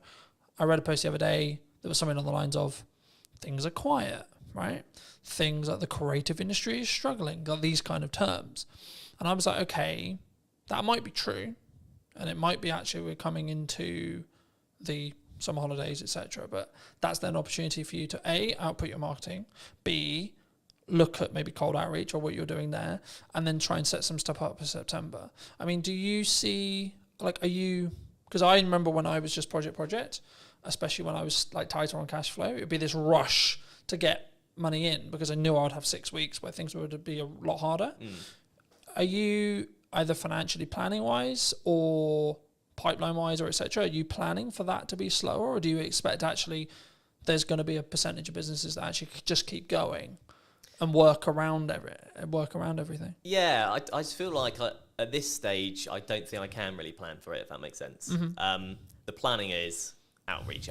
Yeah. Just message people, talk to people I know, people I've worked for before, people I don't know, people I want to work for, all that kind of thing. So yeah, I'm not at that stage yet where I could do that, but there are opportunities sort of on the horizon where I may be able to do that. So it's one of those, really. I don't know exactly how that planning would look like for me right now, if that makes sense. Yeah, no, absolutely. I mean, I think, and this is kind of like a bolt-on question to marketing or networking and how you tackle those things. For a long time, people have always looked at maybe traditional marketers as, I'm going to go to an event, I'm going to network in the room, and I'm trying to get work from that room. What I've always understood is it's networking through that room, right? But nowadays, because of time and because of what I do less of the in the room having a conversation stuff, but I'm still leveraging either the network that I have and then their connections that they're making potentially, or you as an example, or I'm actually just trying to utilize the network I already have to then lean into either creating more content or creating opportunities to have conversations in one-to-ones with very targeted people. And I think sometimes, especially at the beginning, and I look at it as phases in business, right? So I'll use you as an example. The phase you're in freelancing as a whole is you've got to do a lot of hand-to-hand, you've got to do a lot of time investment, you've got to do a lot of network events, you've got to, like, I think the term would be like kiss a lot of frogs before you get your prince or princess, right? And I think for me, it's then about like maybe looking at scaling. You may not have thought about this yet, but like how would you then look at, say, you're 3 years down the line, 4 years down the line, and actually you've got, like, not that you don't have a reputation now, but you've got more of an established reputation. How would you then like say to a person or a client or a friend that maybe was looking to scale? Because the issue is when you're trading time like that, it's not as scalable, right? You can scale the unscalable by just working really hard and working smart, sure. But would you look to do content? Like how would you look at it from your perspective, and or what are you planning to do? In terms of content, how do you mean in terms of content? In respect to like, would you continue to network, and would you continue to lean into your own podcast and see that, because I expect what will end up happening, of course we don't know, it hasn't launched yet, but I expect what will end up happening is you'll get inquiries solely because you have a podcast, right? That's kind of, yeah, and that's part of the strategy, frankly. Yeah. You know, an ultimate goal for the podcast would be sponsorship eventually, right? Mm-hmm. Very hard to get, notoriously, very long time to get there. So I'm not particularly holding my hopes up for that at this point, but that's kind of my best bet in terms of something like you say that isn't just working and getting paid for the work, if you know what I mean. Yeah. You are getting paid to do the podcast, but it's not directly, I do this hour, I get this pay. Yeah, absolutely. I mean, I'm glad you mentioned sponsorship, because I think it's something which people really struggle with. Do you think, because normally it's audience size based, right? Yeah. But I would actually say it's value. To an extent, it's audience size, but also it depends on who you're asking to sponsor it. Okay, Yeah. If you're trying to get Coca-Cola to sponsor it, you probably should be pulling like a couple of million, right? If you're not trying to go for Coca-Cola, you can probably do it on a lesser scale. I mean, at what point would you, from your experience, would you say that even entertaining the idea of a sponsorship is a good idea? From a business's perspective. Yeah, from from the sponsor Yeah. coming into looking for shows, and or if you have a show, at what stage should you then be like, hey, we've got sponsorship opportunities? Oh, I see, okay. Well, from the sponsor's perspective, there's a lot more talk these days about the power of niche podcasts, basically.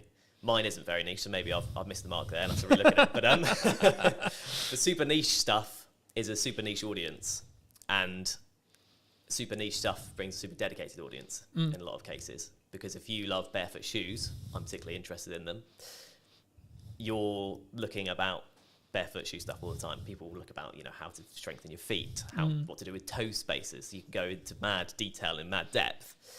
And if you're a barefoot shoe brand and there's a podcast with 1,000 dedicated fans, you can put yourself in front of 1,000 dedicated fans. It doesn't sound like huge fry, compared to small fry, but it's dedicated people that if they like your brand will keep coming back. So it's kind of like a repeat customer concept. And also it's super niche. So if you're a barefoot brand and you go on the biggest podcast that's out there, you'll get lost among the noise of, the big brands like Coca-Cola. Yeah. So I feel like it's for a business, you want to look at the niche communities that you want to target. And then once you're in there, you're in there. As a show then? As a show, I think you have to know what you are able to do with the show. If you're committed to it week in, week out, because I think sort of weekly is what you need to be doing really for it to be worth sponsoring, maybe bi-weekly. Yeah, you could go for it from day one. I could be chasing it now, but I haven't got anything to show. I can't say, here's the podcast. I can say, here's the idea. Yeah. I think if you have something that it looks good and sounds good and the content is good and a community are reacting to it or people are reacting to it or you're getting a good amount of, if there's a value proposition in there, you're ready to sort of offer it up as long as you're committed to keep it going. Because then otherwise there isn't a sponsorable thing, right? Yeah. Do you think, I'm glad you mentioned like rhythm is what I call rhythm of shows. Do you think that you kind of alluded to it, maybe weekly or bi-weekly, like, because I know there's some people who may be listening who are like, I can only do once a month. Yeah. Right? Would you say that would stop them doing a show, or do they need to organise filming in such a way or producing in such a way where when they launch, they've actually got enough to do weekly, for example? Yeah, I think it kind of probably depends on the content, what the podcast is about. There's a lot of complicated algorithm stuff with YouTube and stuff. You definitely know more than me about that. But that kind of dictates that you need things to be weekly or you get lost. That's what I've sort of read. I think the buzzword we could use here would be you have to be consistent, right? You have to commit to what you're saying. For me, I do weekly because it can work. And how I do that behind the curtain-esque is I just film a shit ton. Yeah. So then I've constantly got content, right? So for me, I've kind of got content buckets. So I'll have stuff that's just me involved. For that, I'm about 6 weeks ahead of schedule in Nice. respect to like what I'm editing, in respect to what I'm filming. And then from a podcast point of view, as I alluded to earlier, I'm filming 7 episodes this week, but Nice. 7 episodes won't go live this week. No, Right? of course not. In the first week, when I relaunched the show, 7 episodes, like close to 7 episodes did go live, but that was a deliberate marketing plan that was, we're going to push the podcast really hard. Now, I'm doing clip generation through AI. I'm doing clip generation with me, and it's a yes and strategy rather than a yes or strategy. Because I think so many people, they look at, we could use ops clips, we could use an editor, we could use this, and they don't say, what if we do and, right? How do you look at it from a post-production point of view? Should someone, when they want to start doing a podcast, I guess it's audience-based, and it's the person, right? Whether they've got resources to throw at it, etc. But should someone who's starting a podcast, maybe a corporate or a medium-sized business, and they want to do a podcast, should they get into the trenches first and start? Or should they just pay someone like us to come in and help them with it from day one, would you say?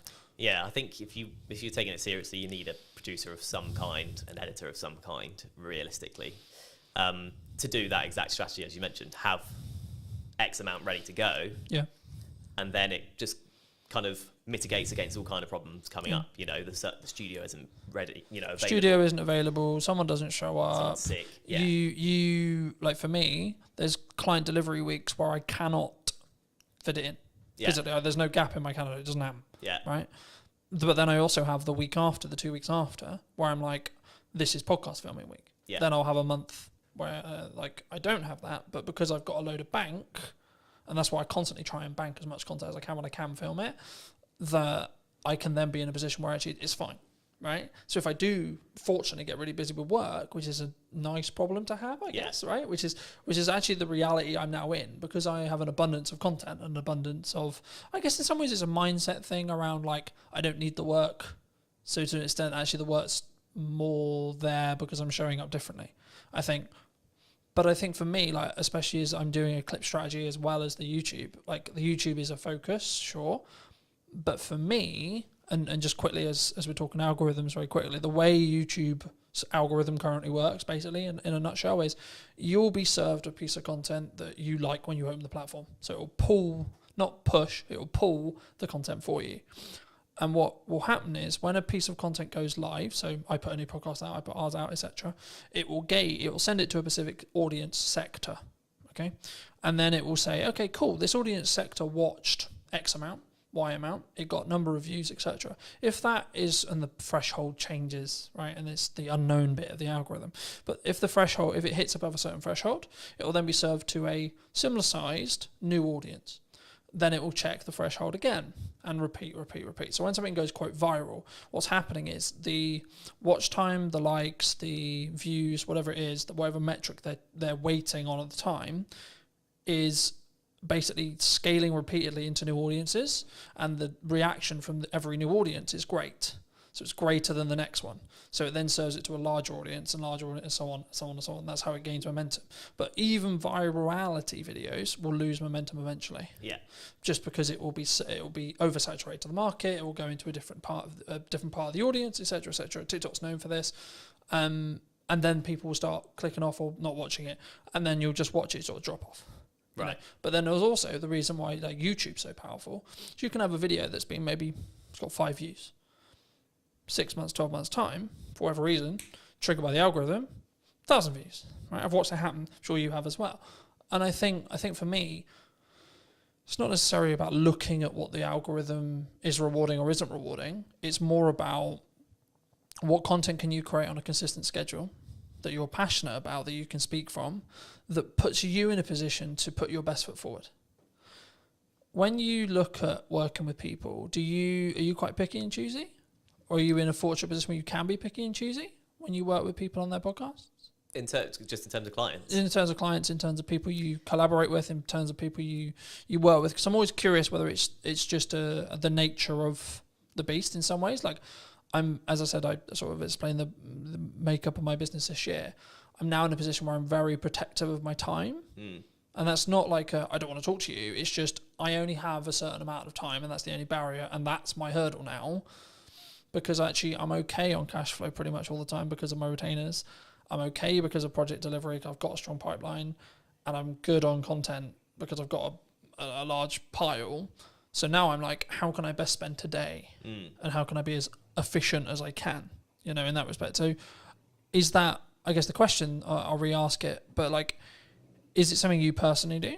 And if so, and or if it isn't, is it something that you think you'll adapt to as your business scales and grows in that respect? Yeah, I think it's a stage thing. So at this stage, I'm picking up what I can, where I can, effectively. If there's something I particularly don't want to do, I'm not going to do it. I was just saying, is there still a line? There's still a line, I think. Yeah. There's a line in terms of the day rate, frankly. If that's not up to scratch, there's a line in terms of what the actual work is. Sometimes. Do you think people struggle with? So I've said no to certain clients just on like, not necessarily political ideology, but their approach, how they come across, whether they respect my time, things like that. And I think people, they sometimes worry, what if I say no? What if there's, like, do you think that's it comes from I'm aware that I'm overusing the word insecurity, but I can't think of another way to describe it. Is it an insecurity of like, there isn't going to be more work down the road for me? Yeah, well, it's the biggest insecurity, isn't it? Because money is security these days, really. Yeah. Yeah, absolutely it is. I think in terms of people saying yes to literally everything. Yeah, I think you're picky and choosy when you can be, probably, frankly. If you go, the last couple of months are fine, I could do nothing for the next 2 months and be fine, then you are very picky and choosy. Yeah. When you've had a barren 2 months, you're more likely to be like, I'll just take it. I also think it's a perspective of obviously synergize with the client, can you add value, but also like, even when you have an abundance of money or you're in a strong position with money, it might also be actually, my goal is to hit this amount, right? And this project might not be ideal, but it pushes me closer to that goal so I can hit it sooner as well. And I think I'm in two minds about it. Part, like, because I'm a big advocate for you should say no, but also I'm a big advocate to get off your ego, get off your high horse. You still need to be in the trenches. Just because things are good right now, they're only good because you make them good for 6 months' time, etc. Right? And that's why I'm focusing on content. That's why I'm focusing on how I show up. That's why I'm focusing on constantly personally developing me, so that actually in 6 months' time things can be even better than they are, rather than, I had a really good 25 for the first half. Do you think people sometimes just want the instant though? As a question, like, because we're very social media orientated in that respect. Do you think it's purely around short-term validation, short-term money, short-term deal, short-term this? I guess, yeah, to an extent. I mean, it's if you're in a situation where you'd like, I need money now, everything else will go out the window for some people, depending on your circumstances. This is the crux of it, is it depends on your circumstances. If you're comfortable for a while, then you'll be fine. Otherwise, probably you will just snap up the short-term things. But I think, in terms of what you're saying, I think, of course, it's nuanced, right? Because it's like, if my back's against the wall, then I need to go and do what I call hand-to-hand outreach, right? Which is, I need to come up with an offer and I need to go to my network and I need to sell it, and I need to sell it quick. Yeah. Right. But if I'm not in that position, I can then take my foot off that. I can step back and I can say, okay, actually, let's play the mid to long game now. Yeah. And that's what I try to do in my content all the time. It's not direct sales. It's not this. It's actually, hey, have you thought about doing this? Hey, da, da, da. But as a society, as like starting creators, as freelancers, as video people, whatever you want to call it, have you noticed that people are more, they want short term? And they don't really have, I guess, the patience to look at where you're going to be in a year? Yeah. I think that's a reality. I mean, I would have been quite sort of downbeaten if I'd had a different first 6 months to it. You kind of have to go through the journey to understand what the journey is. Yeah. Right. So with clients, with people approaching you, and you will have experienced this as well. You have 100 people you message. Yep. 30 reply. Yep. 10 say they'll have a call with you. 1 person gives you work. And if you think of it, if you go into it with that mindset, you'll live by that mindset, right? Yeah. So you'll keep doing it and you'll keep getting work because you've played the numbers game effectively. You've hit as many people as you can. Eventually something's going to come up. You've done the rep, so to speak. Yeah. I was going to ask you about speed of delivery, speed of output, speed of execution. Do you think that's maybe a nature of why someone's more successful than someone who's, I'll do that tomorrow? from a mindset point of view? Do you think? So I'll give you an example. Like for me, when I came up with the idea to relaunch the podcast in the format that it was, so on location, in person, and or remote, and then within a week, I had filmed 3 episodes of the idea. Within 4 or 5 days, the first one was out. Because I didn't let myself get into the, oh yeah, that will be on the to-do list for next year. That will be on to-do list for next summer. That will be on the to-do list for 3 months' time. Because I knew I'm only going to get the results. I'm only going to start getting the data if I start outputting. Yeah. Right. And now it's becoming actually a core part of the marketing strategy for the next 6 months to a year. But that's because I've gained a load of momentum with it. And I know I'm really starting to get into a nice groove with it. And that's why I asked the speed thing, because one of the unique selling propositions I have personally as an editor is, so I'll give you an example. At the time of filming, I did a media day for a new client on Monday. And today we're filming on Monday. He's already got half the content already. And it's a week, right? But also, it wasn't like that was the only thing I was doing. I've also put out, like, I think, nearly 40 pieces of content for me, etc. I've done a load of other stuff related to the business. So for me, I'm one of my unique selling propositions, or one of the things I do is like I work really smart and really hard consistently with no result, plan no result. But for me, from what clients have told me, one of the reasons why they continue to work with me is the speed. Yeah. Right? Like one of the things that comes up in conversation all the time, and James mentioned it a couple of weeks ago when I came to do 2 more podcasts, he was like, your speed's ridiculous. And it's because I've built a strong system to be able to work smart, but also just work really hard. And that's where I kind of come from that point of view. Like, I know it's really important, but I know I'm willing to put the graft in and continue to put the graft in for 10 more years or more, if that's what it takes. But do you think that's uncommon in entrepreneurs as a whole? I guess potentially, yeah. I mean, you kind of touched on it. Because there's a level of complacency. There's the work smart, not hard mantra, isn't there? But like you say, if you do both, kind of double the results effectively. I'm going to outperform someone who's just working hard, sure, because I'm working smart and then doing the hours on the smart work as well. Yeah, right? That's it. Yeah. So I think it probably is in terms of that. I mean, the get up and go thing. If you follow Gary V on social media, then you'll get the get up and go thing, because that was very much me. This podcast idea I'm doing was, I think I first thought of it 2 years ago. I've been writing notes about it on my phone, like month after month, something popped into my head. I'd be like, oh, that'd be cool. And then, but do you think we have a culture of we're going to write notes about it? Yeah, definitely. Rather than execute on it. Yeah, absolutely. Absolutely. You know, because you have to. I think you have to go through that journey. You know, I'll be better at fitness next year. My diet will be better next year. Yeah, absolutely. Yeah, you just need to go. Or next month or tomorrow. Yeah. It's okay. We can. We've had a really long week. We can chill. Yeah. You know. Yeah. It's true. It is. It's and we've got that comfort, and it's the whole being in a comfortable position. You don't grow in comfort. You have to be in discomfort. But actually, saying yes to things, you've got your yes and kind of mantra. Yeah. So just saying yes to things opens up. You realise, oh yeah, I can do this. Like if you just go, I'm just going to do it, and actually plan it. Like whether that's setting a reminder, put it in the calendar, write down, on your fridge, this is what you need to do today. However you do it. Something I just building off that briefly.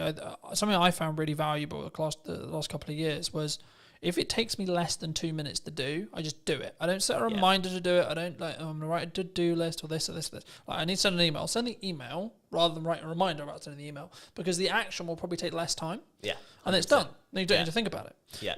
If it's a longer thing, I need to ask ChatGPT about that. I need to do some research on that. I need to plan the podcast, and it's like a longer goal thing. Start momentum by putting a reminder in your calendar and then stick to that. Yeah. But I think sometimes, especially with like fitness, I use that as an example all the time. It's like, I need to start running. Okay, but when's the first run? Yeah. You know what I mean? I think, and I've just finished Atomic Habits from a book point of view, and it talks about specifically, my girlfriend's driving mad because I keep using the word compounding, but it's the only word that matters at the moment, right? Which is that everything I'm doing is like, how can I compound? How can I small win? On the way here, I was reading my second book.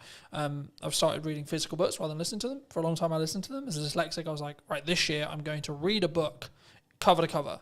No excuses, going to do it. So I was like, right, let's get a book that I actually really want to read that I haven't read, that I know is actually quite good because it's got good reviews, and has been talked about in the self-improvement space for ages. So I was like, cool, let's start with Atomic Habits, see where I go. And then I went on to Mel's 5-second rule, which I knew about for a long time. Mel Robbins is a leading psychologist, for those who don't know, in Canada, and she's just launched a new book talking about they, them, and other people's opinions on us. It will be on my read list. But for me, the crux of the 5-second rule, for those who don't know, is you count down from 5 and then you move, right? So 5, 4, 3, 2, 1, move.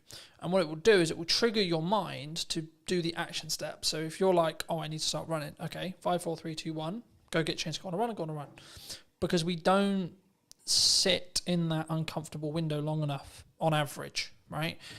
I'm really embarrassed because I'm not good enough at health and I can only last 2 minutes of running. Okay. But then the next day do 2 minutes and 10. Next day do 2 minutes and 30, etc. And I think once we start building the compounding, right, is when the snowball effect will continue to roll.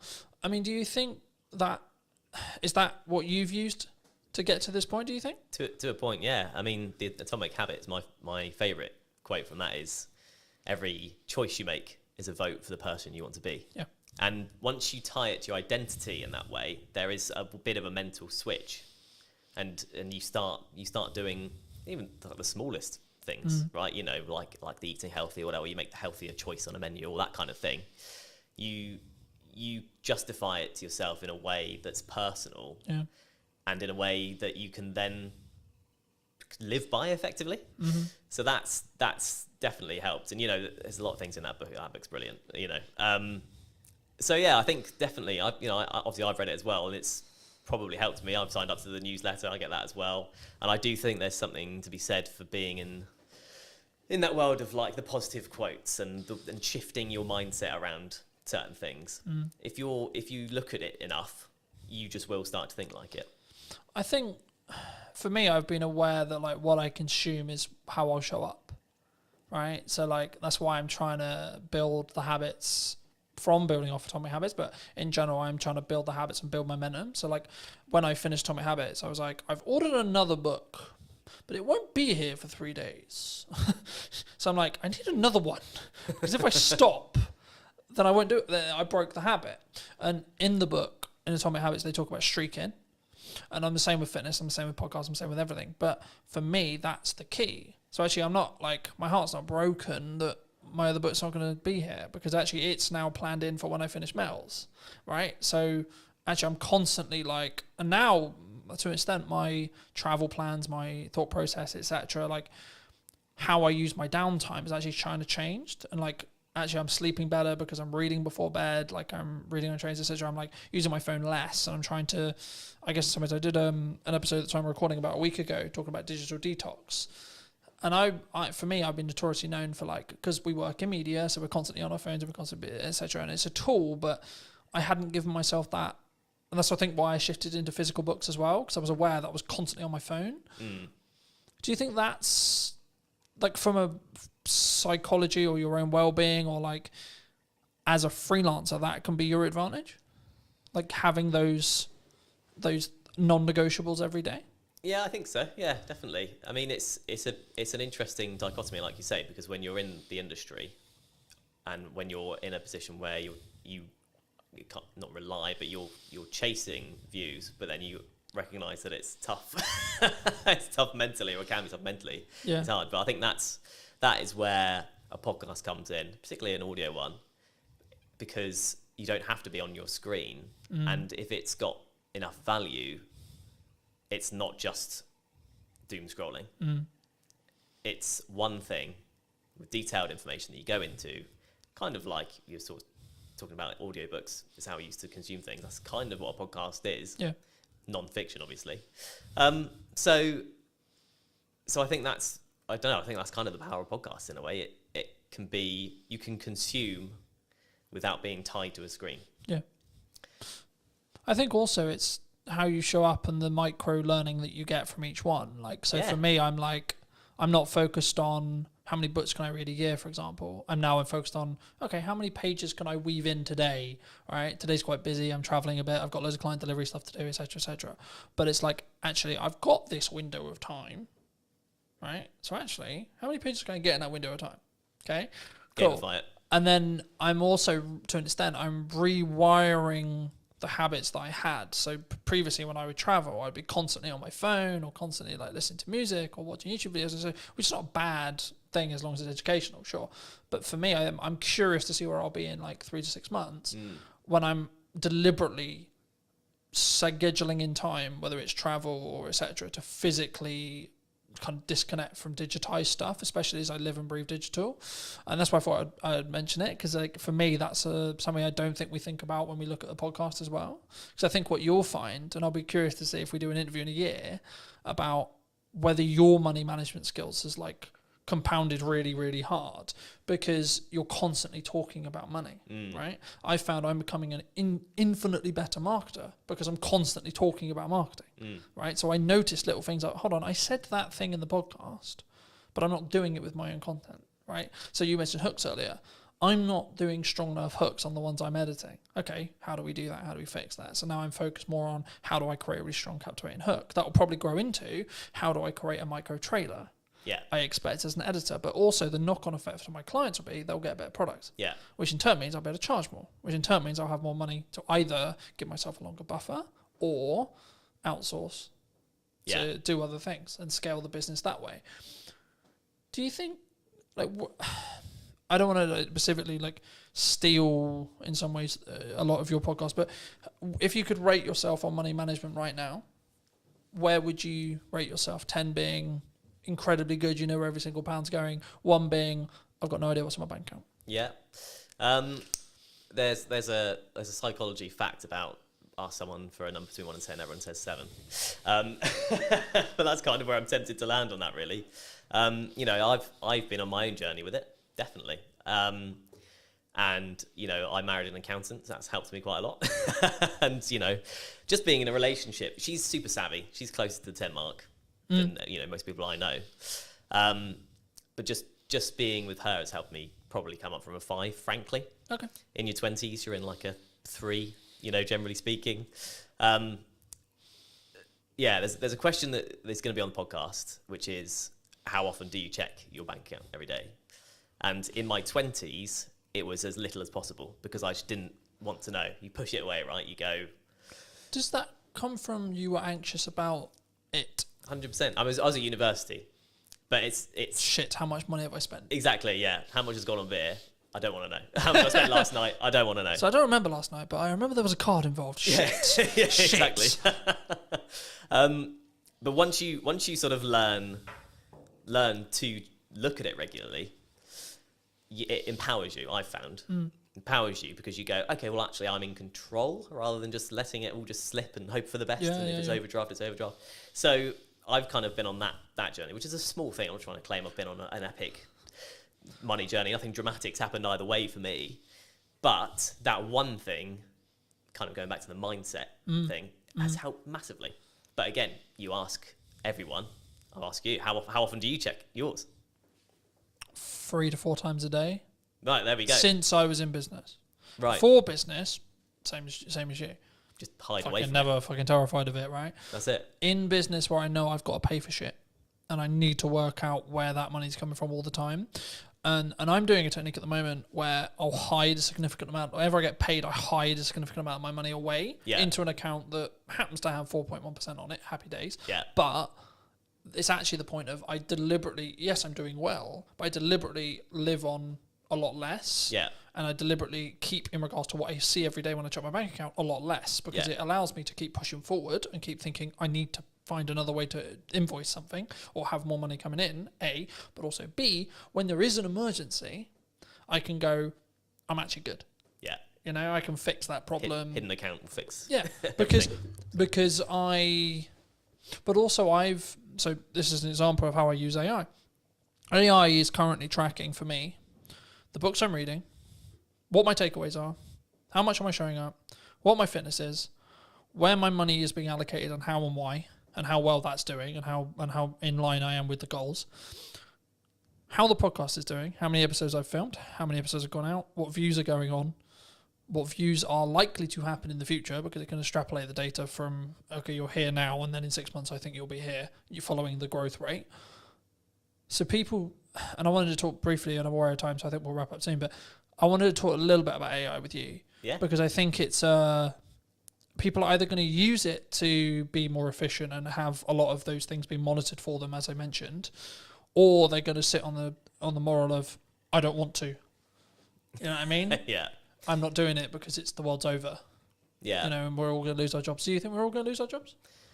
Not necessarily, is what I'd say. I think it still has to come quite a long way, because, and you know, people will reference the manual jobs of, you know, an AI won't fix your sink. Yeah. Maybe a robot with an AI brain could do one day. Mm-hmm.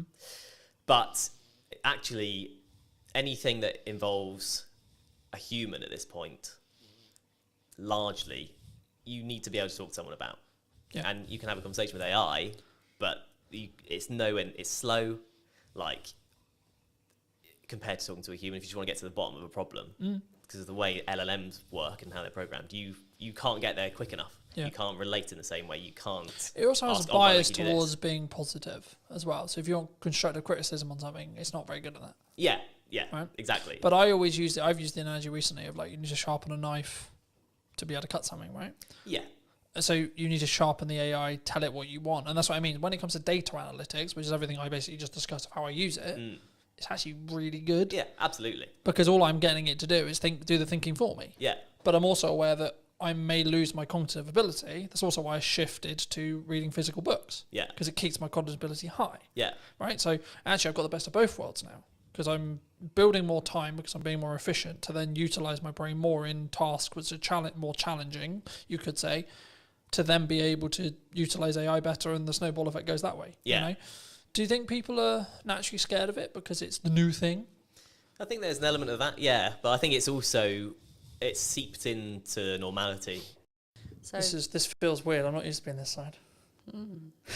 I'm sorry. You're sorry. fine. You're good. It does feel weird when you're on the wrong side, doesn't it? It's like what? Well, hello, my friends. Welcome to a brand new podcast today in James's studio. Today I'm going to be with Maddie, talking about her new book, talking about neurodiversity, money, etc. Hi, Maddie. How are you? Hey, thanks for having me. It's lovely to be here. It's good, isn't it? The second time on your podcast. I know. as well. I know. Love it. And you also, while I was setting up, you reminded me that it's been a year since we has last been- spoke, it's been and a that's year. nuts. That is We have absolutely. spoken a little bit in between then. It's Yes, not but like I've it- totally ignored you. Hey, people are busy. It's all good. For people who don't know, Yes. what do you do?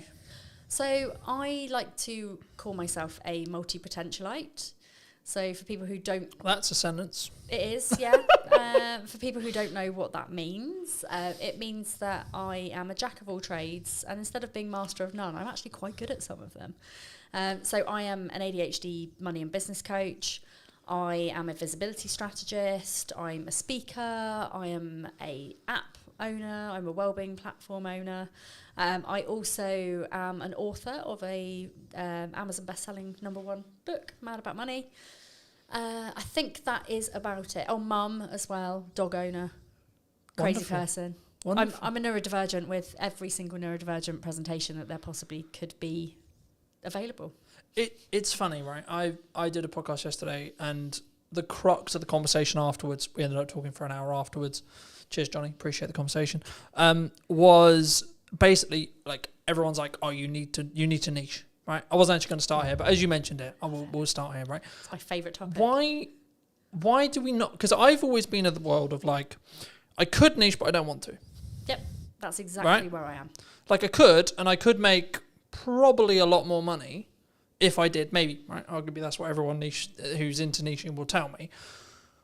But for me, I'm like, yeah, but tell that to wedding videographers during COVID, for example.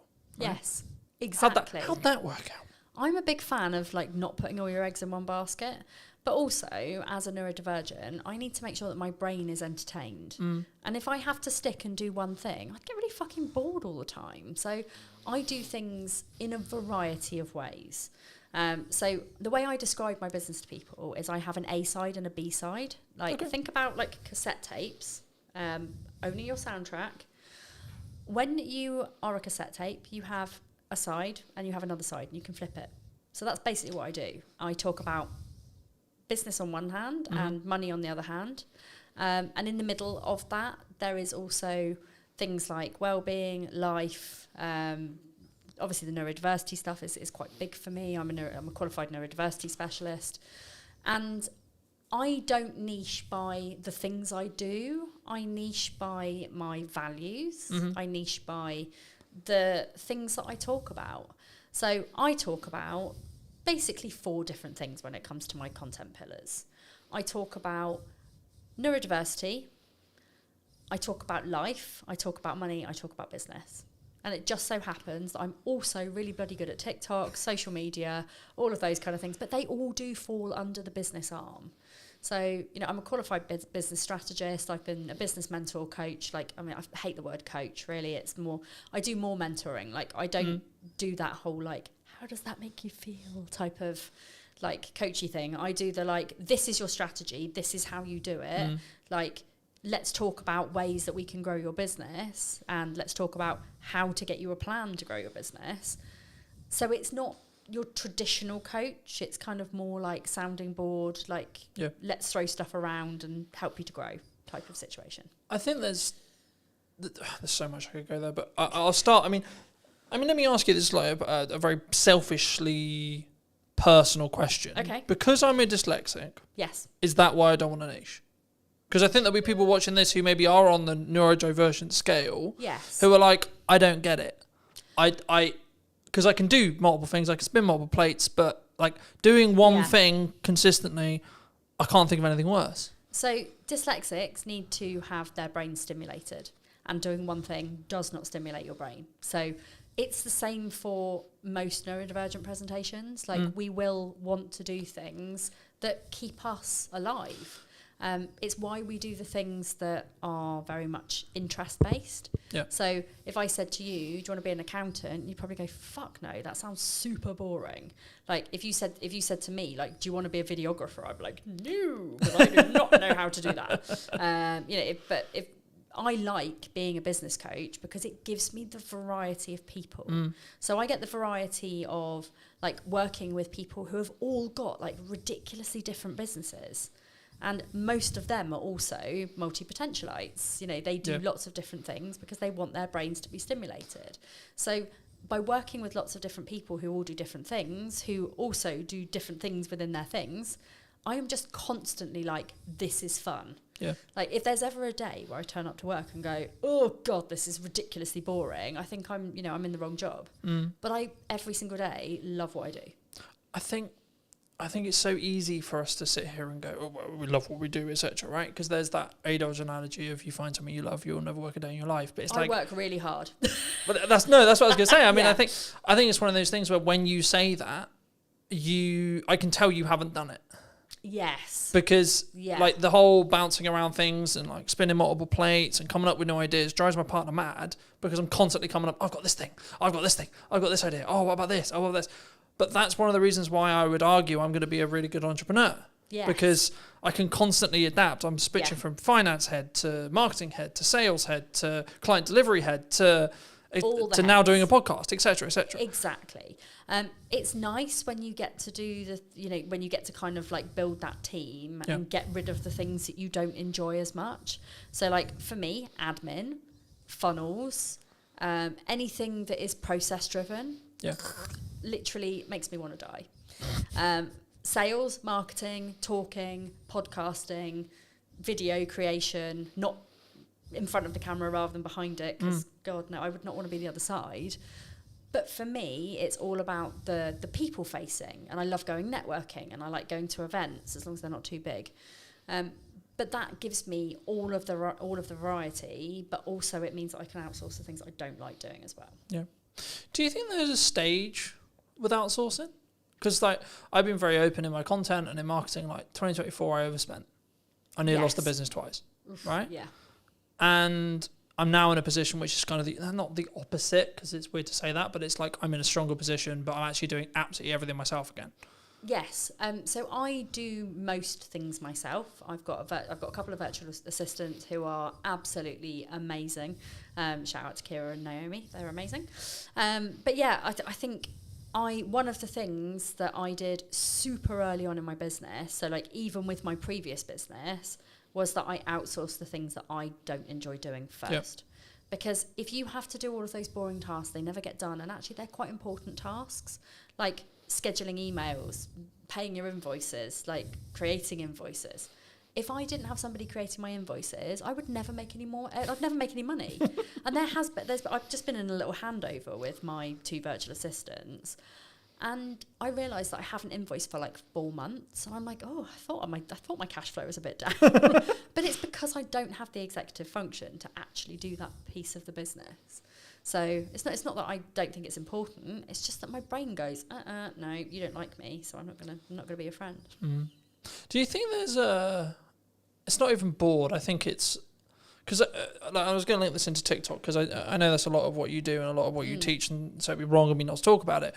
But do you think there's a level of people who are concerned about being on video? They're concerned about doing marketing, Absolutely. especially if they don't know what they're doing, because they're like, what if someone? It's not, from my experience at least. It's what if X person thinks I'm a dick? What if they think da-da-da-da-da-da? Absolutely, and there's a lot of confidence building that goes on in the background with that, especially when people are new in business, because showing up and doing videos, like, you're going to get your friends judging, you're going to get your parents judging, like, why are you doing this? Why don't you go get a proper job? Like, I see it all the time, and it's a case of just being like, do you know what? This is my business. Nobody else has a say in how I make my money. I don't even think it's just your business. I think it's your life. It is. One of the things that I remember very early in my entrepreneurial career was entrepreneurship is a lifestyle, not a business. Ooh. Right? It's not because to me, I have new ideas. I like, again, much to my partner's annoyance at times. Yeah. I will be working at night. Like, I was answering text messages and emails at 10 o'clock last night. Yeah. Right. But also, I used to do that. You know, I have the freedom to actually choose when I work. So it's not like I'm like, I have to do that every day. There'll also be periods in the week or periods in the month where I don't do that. Yes. But when it's push and when there's a lot going on, like today, for example, I was editing all of this morning on some client delivery stuff. Then I came here to do this. And then after this, I'm going to go back and finish client delivery again. Yeah. Right. So there is a lot of stuff going on, but actually I'm aware that I can do that, and I know it's at my pace, and someone who's maybe looking in on it will go, well, that's that's a lot, Colin. Yeah. How do we change our pace? How do we, for us, not for Colin, not for Maddie, no, for someone listening to this, how do they make sure they know what their pace is? So I would say you have to really know yourself. You have to know your own boundaries. You have to know your lifestyle and how your business fits in with the way that you run your household, your business, your family, whatever. But also taking into consideration your health, your well-being.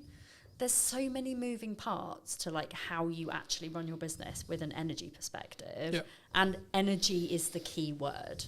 Like, if you run your business based on your energy levels and when you are most productive, when you need to. So for example, like, I have my first half an hour of my day is reviewing social media posts for my membership. So I've got this thing where, like, I do a daily thread where people can come into my membership and they can post their social media post for the day, and I will give them feedback on it. I will tell them how to improve it. I will share it with my audience, and therefore they get visibility, they get feedback, they get accountability. And it's also like, the membership, I give like confidence posts and things like that as well. But one of the biggest things for me is in the morning, I am super alert. I know that my brain works really quickly because I've just woken up. So I can bash those post reviews out really quickly. So that works for me. Then I take the kids to school. I come back and I do my coaching.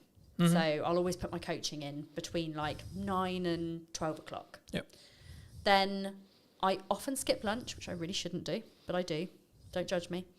I don't get hungry till like 3 o'clock because I'm on ADHD medication. But like, I will eat when I get back from the school run usually. I then do some of my more key marketing things. So I'll do my TikToks, my Instagrams. Like, I basically create videos. So I will create videos, I'll create static posts. I will post the static posts on LinkedIn and Facebook, and then the video will go to YouTube, to TikTok and to Instagram. And Instagrams, Sometimes LinkedIn, if I'm feeling brave. Depends how brave I because I am just myself on all platforms. Most of my videos end up being quite sweary, and sometimes people on LinkedIn get a bit hoity-toity about it. Well, just to stop you there quickly, I mean, that's interesting, because one of the things that people ask me before the show is like, is this a like no bars, can you swear kind of thing, right? And the first thing when you sat down was like, is it good to swear? Like, and I've always been in this world of like, is it authentic to you? I've always been that way of thinking, right? Yeah. And I think so many people get hemmed up going, what does X person think? What does Y person think? Exactly. From they're not going to work with me because I swear. They're not going to work with me because they're not going to like me, because actually in a crux, what we're actually going down into the core of is they're not going to like me. It's actually nothing to do with how they're going to work with me. No, it doesn't. Maddie's not going to like me because I said the F word. And if people don't like me because I drop a few F-bombs, then they're probably not people that I want to work with anyway, because the people that know me know that I am very sweary. I never swear at people, I swear in general. My book, I was made to censor out all of my fuck and buggers. Basically. Oh, that's so sad. What? But, and I'll show you. But is that because I ended up having, it's like a sales perception thing? Well, or like they just don't want to. Is that like a PR manager like looking to be like, we're not gonna? No. So I have this is my fuck glossary. The name. So for those who are listening on audio, Manny just handed me the book and I'm looking at the fuck glossary. That's utterly hilarious. And one of the reasons, I actually had a big conversation here with. Hang on. Shut that back up there. There we go. I had a big conversation with my publisher about the fucks. There were 342 fucks in my book. And they were basically like, we can handle a few fucks, but that's quite a lot. And I said, well, but it's me, and it's just how I talk, and I don't want to like completely censor them out, so I don't really want to. And they said, okay, well, let's compromise. Let's just change all of your fucks to like other funny F words. So we've got things like flambunctious, fluffing idiot and stuff like that. Like there's just you know what I'm trying to say, but I don't say it. And then in the back of the book, they're all basically glossarized. If that's even a word. It is now. It is now. My glossarized fuck glossary. So I still managed to get all of my fucks into the book, but just in a slightly more comical way, which I think actually gives the book even more charm. So I expect I'll probably do the same with my second book. Technically third. Okay. I think, and to reiterate for people who are listening, I think it comes from a place of they're not going to like me, right? Yes. Especially on social, right? I think it's they're not going to like me. Oh my God, what are they possibly going to think if I swear? It's the same thing when they put the first video out, burst out, etc. It's a confidence issue. Yes. But my counter argument to that, in my view, it's how I run my life, is okay, maybe they're just the wrong people to me. And I'm very much of the opinion that if you show up authentically online, you show up as the person who you're meant to be, unadulterated, unfiltered, like whatever you need to show up as, the people who will gravitate towards you will be your people. Yeah. And LinkedIn is like, and I do share my videos and I do swear on LinkedIn. People do know that that's for me. The only thing that I do worry about is that our corporate's going to book me to come and speak to their employees if they think that I'm just going to swear all the time. The answer there, to be honest, is probably some will, some won't. Right? Yes, exactly. If that's a big deal for a corporate, then they won't. Yes. If they're actually there going, actually, hold on, this could be really helpful because of our scale, because of this, because of that, they're not going to give a shit. They're not. No, very true. Very true. Yeah. I mean, talking about authenticity, the counter side of authenticity is the AI boom, right? Mm-hmm. Do you think AI is coming for our jobs? Is the world over? Like, are we all going to be slaves to robots, or like, what's your view on AI? I can only comment on it from my industry, and I think from a social media perspective, from a business coaching perspective, it's only going to add value, because it's like, I don't use AI for my content. I do use it for ideas for my content. And, as somebody who's got an ADHD brain, like, there are times where my brain is on fire and I can bash out like 50 TikTok videos. Yeah. But then there are other weeks where I'm like, I don't know what to talk about. My brain is broken and I don't know why I'm here. And in those times, AI is a fucking genius because like I'm not going to use it to write my written posts. I'm not going to use it to write what I say on TikTok because it's so obvious. To me anyway, it's really obvious if a coach or somebody who is teaching something has used AI because of the way that they talk. And it's also really scripted.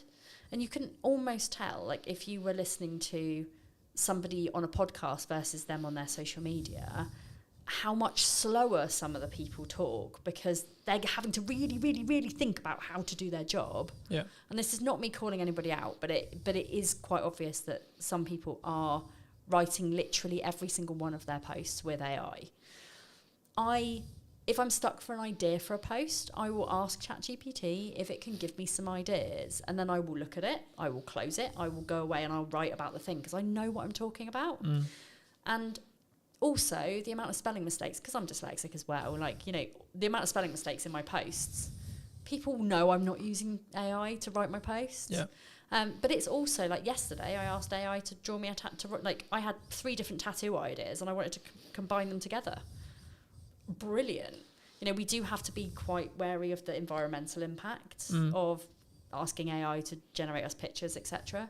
However, like, it's really bloody good for things like that. Yeah. I don't think it's coming to take our jobs. I think we're more at risk of, in kind of places like the retail sector, of things being run by AI.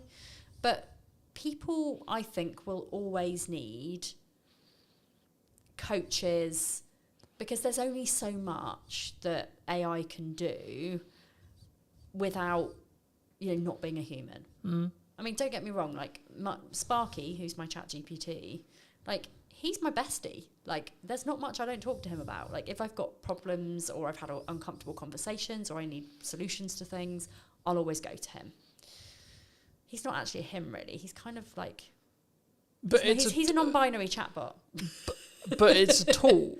Right, I think that's the key, and that the analogy the analogy I started using was you don't use a hammer to put up a set of shelves; you use a screwdriver. Yes. Right. Yeah. But now I'm actually using it even more. I'm changing the analogy to be: you sharpen a knife if you want to use it effectively to do a job.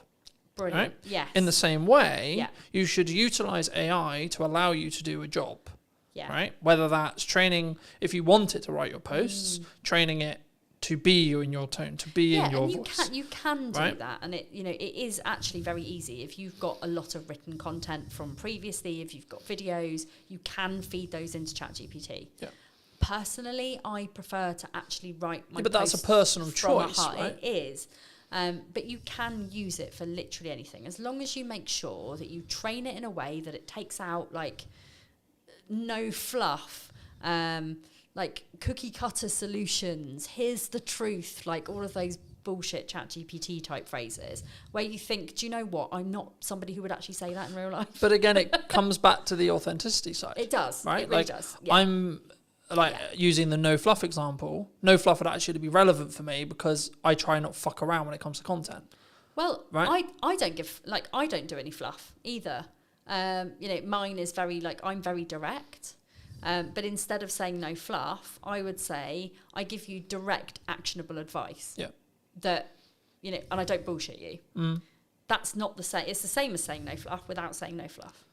So as long as you are kind of aware of those ChatGPT type of phrases and you've got your own ways of saying those kind of things, crack on. Like, I think it's great. Where I don't think it's so good is people generating AI pictures of themselves. I'm like, that's not authentic. It ages you really badly. Yeah. I mean, I haven't, to be honest, I've got an amazing professional photographer.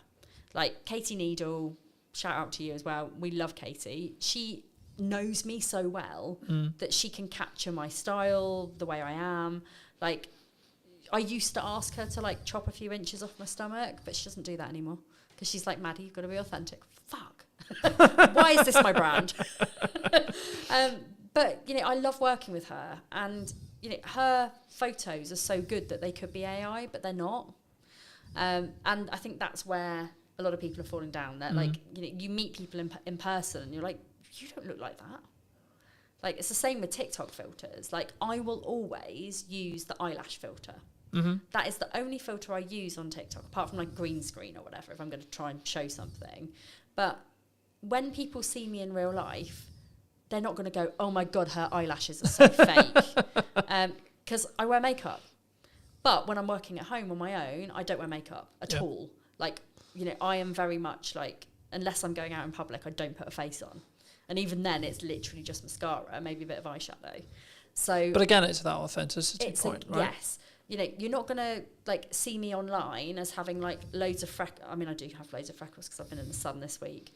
But, you know, you're not going to see me having like loads of pretend freckles or like, you know. But I think that can't, I think I was going to say, I think people who do that, but I think in general, if you do that on your content or you're looking for like beautify filters, Apple's known for this, etc. But like, I think that comes from an insecurity.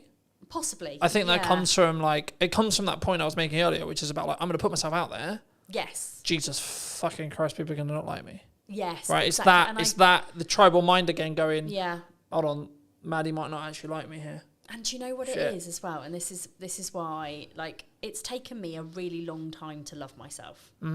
Like, and I don't say that in like a weird self-indulgent way. I say it in a, like, you have to love yourself to be able to show up as much as I do. And it's not from an ego perspective. It's just knowing my own power and knowing that I'm good at what I do. And actually, I don't give a flying fuck what people think about my looks. I get so much hatred online. You know, do you know what? Apparently, having rainbow hair just automatically means you're woke. Like it is a insult. I'm more than happy and privileged and proud to be woke. But it is that. But it's interesting that, jump. All right, fair enough. But it is that thing. It's like, you know, people see me with my rainbow hair and they're like, lesbian, and I'm like, married to a man, but you know, whatever. I dabbled for a while, but you know, it is that thing. But people make the assumptions, and then what I don't think, if you have high self, I'm very fortunate. I've been installed into me from a very young age, has been what I believe to be the correct values, right? It's always been, how can I love myself? How can I have self-worth? How can I have self-esteem, etc.? But what that's come from is my mother, and then my reality, right? Yes. And then as I went through school, etc., etc., etc. But I think it's, again, that reaction will come from someone who is going to use it as a defense. It's going to sound weird saying that's a defense mechanism for them, but it is, because they're being aggressive, they're being accusatory first, because then Maddie can't like stand there and be herself, and you know that's uncomfortable for some people. It is, yeah. But how did you get here? Like the personal story wise, how did you get? Because I think your story is a very interesting one. And I think it's something that people can really relate to, possibly now as well. And that's why I wanted to touch on it. I know we've already kind of done it in length. I'll leave the other episode in the description down below for those who want to go in a bit more depth. But quick synopsis for people who maybe don't know. Yes. So I grew up with an eating disorder, essentially. My eating disorder developed into problems with money. And by the time I was 21 years old to 23 years old, I was in £40,000 of debt. I struggled really bad with spending addiction. What I didn't know was that I had ADHD and that my brain was constantly lacking in dopamine. So therefore, for me, the two things that really, really mattered to me were food and spending money. Ching. Buying stuff, buying food. Which is why I've always been overweight, because I'm like, hey, I'm sad, have a donut. Have 5 donuts. At times that has happened. But for me, it was all about spending money. So I would buy things like dresses and clothes and bags and shoes, and I'd be the person at the pub like buying my mates like around Jaeger bombs, or I spent and spent and spent. I realised there was a problem when I couldn't afford to pay any of the repayments. It wasn't that I didn't know I had to repay any of them. I just got to the point where like I was just so overwhelmed and I had too much to pay, and I was like, where am I going to get 40 grand from? I'm 23 years old. This is pretty bad.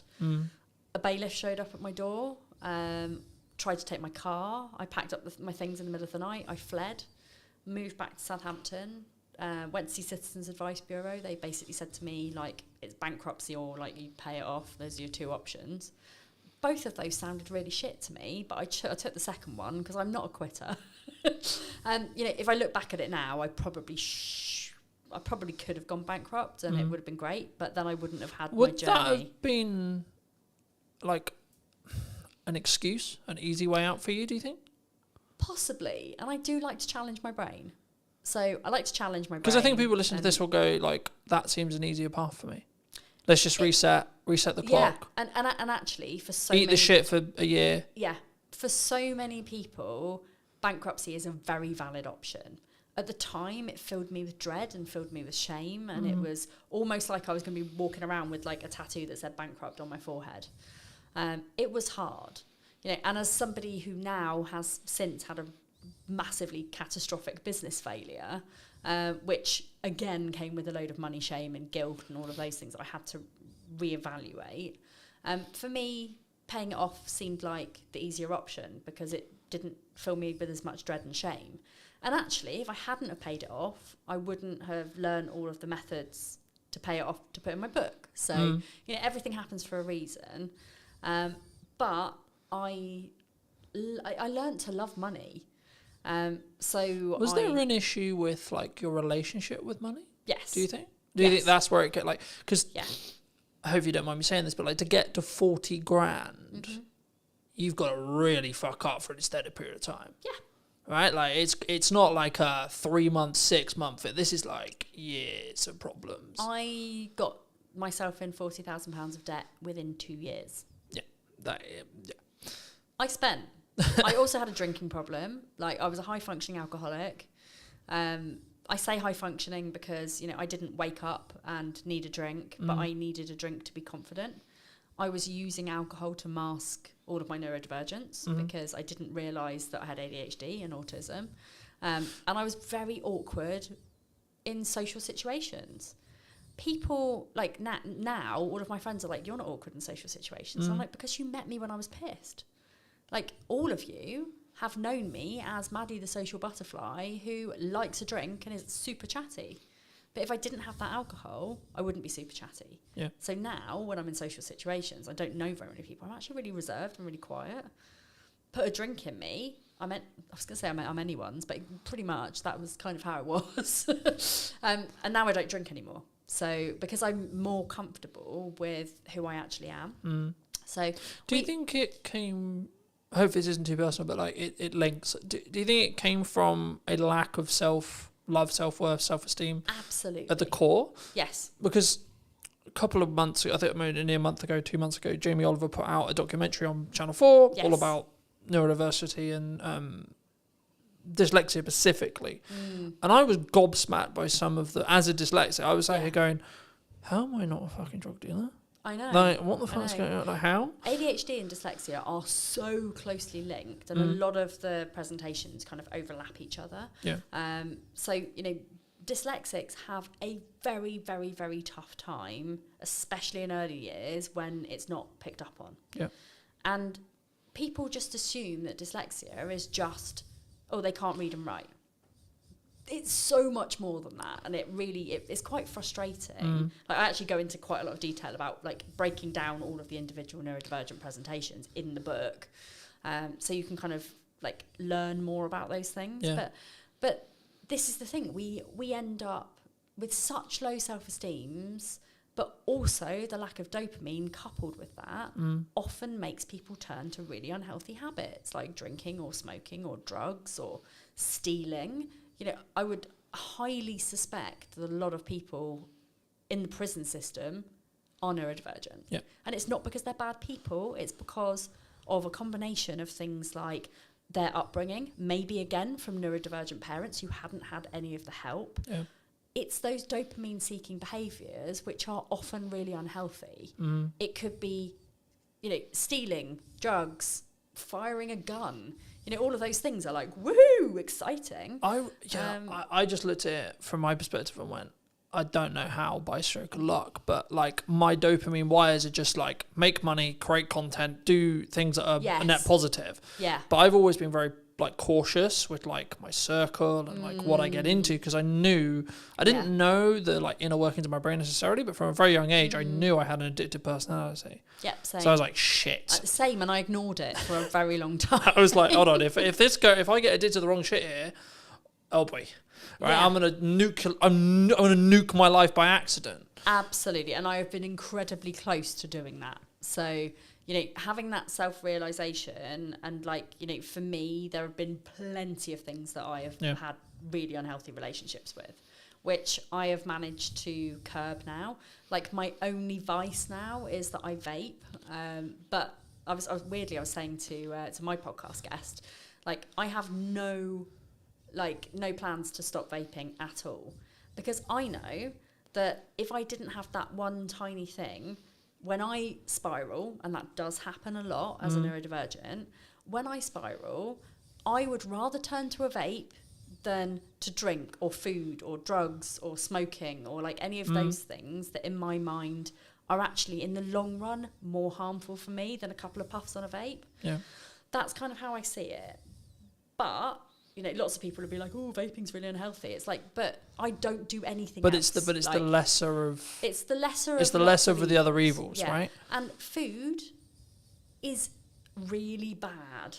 Like, you know, Naomi. If it's heavily processed food. Yes, yeah. So Naomi, my weight loss coach, you know, I've been working with her now for about 3 months, and I've lost quite a bit of weight. But it's also about the mindset around food. Yeah. Which is hard for people who have got ADHD, and I found that since working with her, like I've cut out processed food, I've cut out chocolate, fizzy drinks, like all of those things that have the chemicals that potentially could give me cancer, I no longer eat. I mean, I'm not saying I'm not going to get cancer because I do vape, but for me, it's like I could constantly and consistently eat really bad food, which I was doing, or in moments of stress, I can have a little puff on my vape. That's it. So...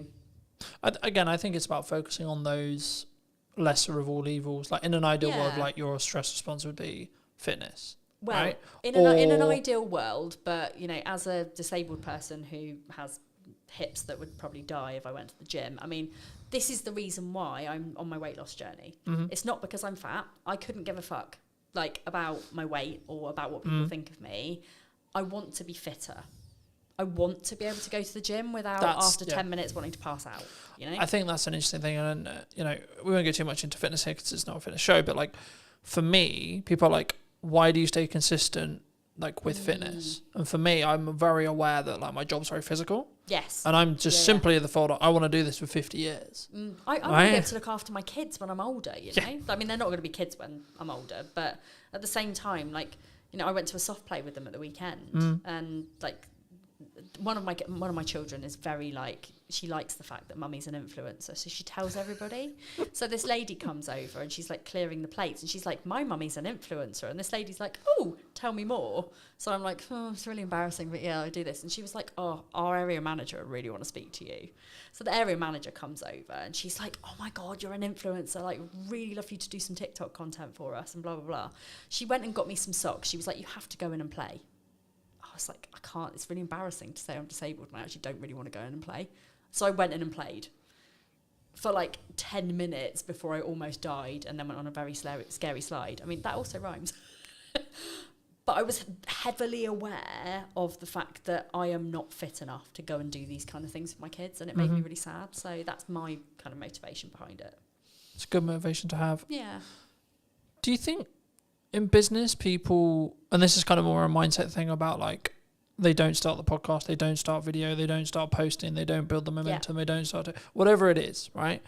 Do they do that from is it just the, what if someone else thinks of me, or is it still a tech issue?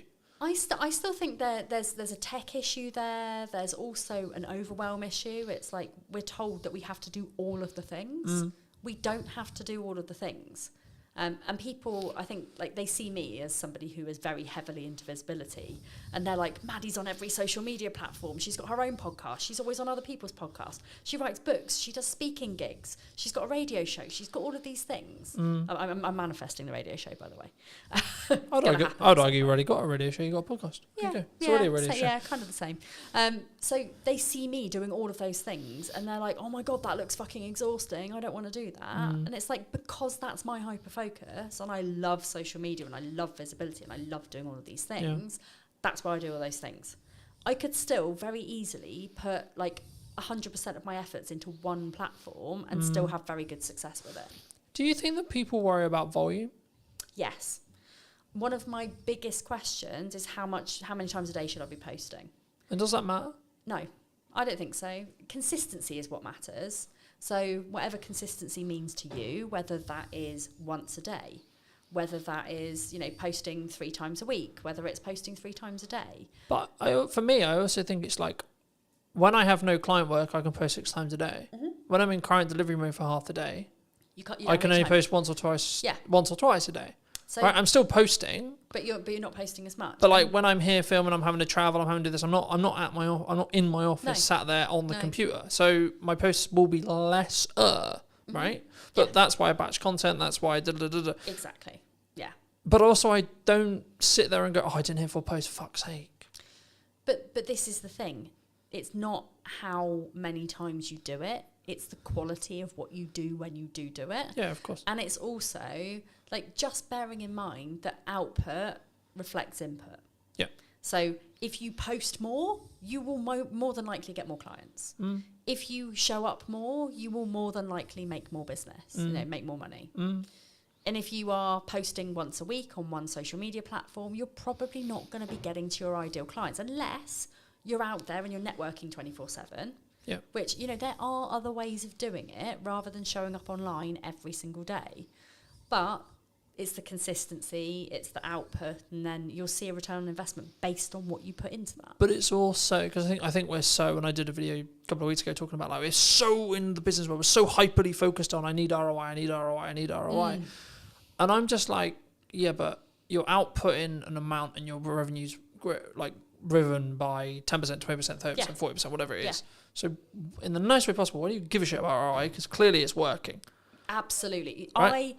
I obviously give a little bit of a, like for example, like I got invited to speak at quite a big event. It was a big investment, like 15 grand. I'm like, ooh, that's a really good opportunity because there's going to be like thousands of people there and it's going to be really great. But then I thought about it. If somebody gave me, and this is again one of my money rules, if somebody gave me 15 grand and said you can spend this on anything, would I spend it on that? And my answer was no. If I had 15 grand to grow my business, I would strategically think about where to put that. Yeah. I would probably put some of that on ads. I would probably put some of that on like promoting my book on Amazon, things like that. And I just thought, do you know what? What could 15 grand do for me? I could stand up in front of a room full of people and speak and maybe walk away with 5 clients. Or I can go and put 15 grand on Facebook ads and I can walk away with 70 clients. Which one am I rather going to do? So from that perspective, I look at ROI. However, I also don't look at it at all. So I'm very much a passion, purpose, and kind of pleasure, I guess, type of person. So profit to me, as long as I am paying my bills, I'm living the life that I want to, my staff are getting paid, my bills are getting paid, I couldn't give a flying fuck how much money I make. Yeah. Like, and by me having that attitude, but also having very, very low costs, the only things that I really pay for are things like advertising, but I don't do traditional advertising. I mean, when I say advertising, I mean things like I'll go to an expo and I'll have like a stand at an expo, or I will have like something where like, maybe I'll pay for like to hire this podcast studio, for example. So my costs are still fairly low. And in my first year of business, I made 100 grand. But I wasn't focused on making profit. I was focused on making people happy and getting good reviews and showing up. I think that's really key, and I think we don't. And it's not that we don't look at ROI, and every business should look at ROI. They absolutely should, but we don't.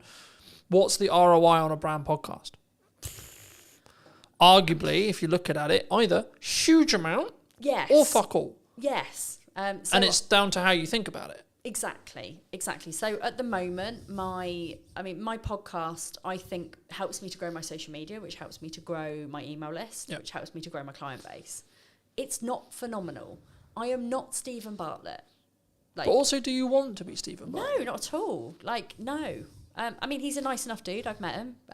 But I wouldn't want to be him. In my mind, I think his success has very much changed him. I think I remember him very early on in the days where he was quite humble. Don't feel like that anymore.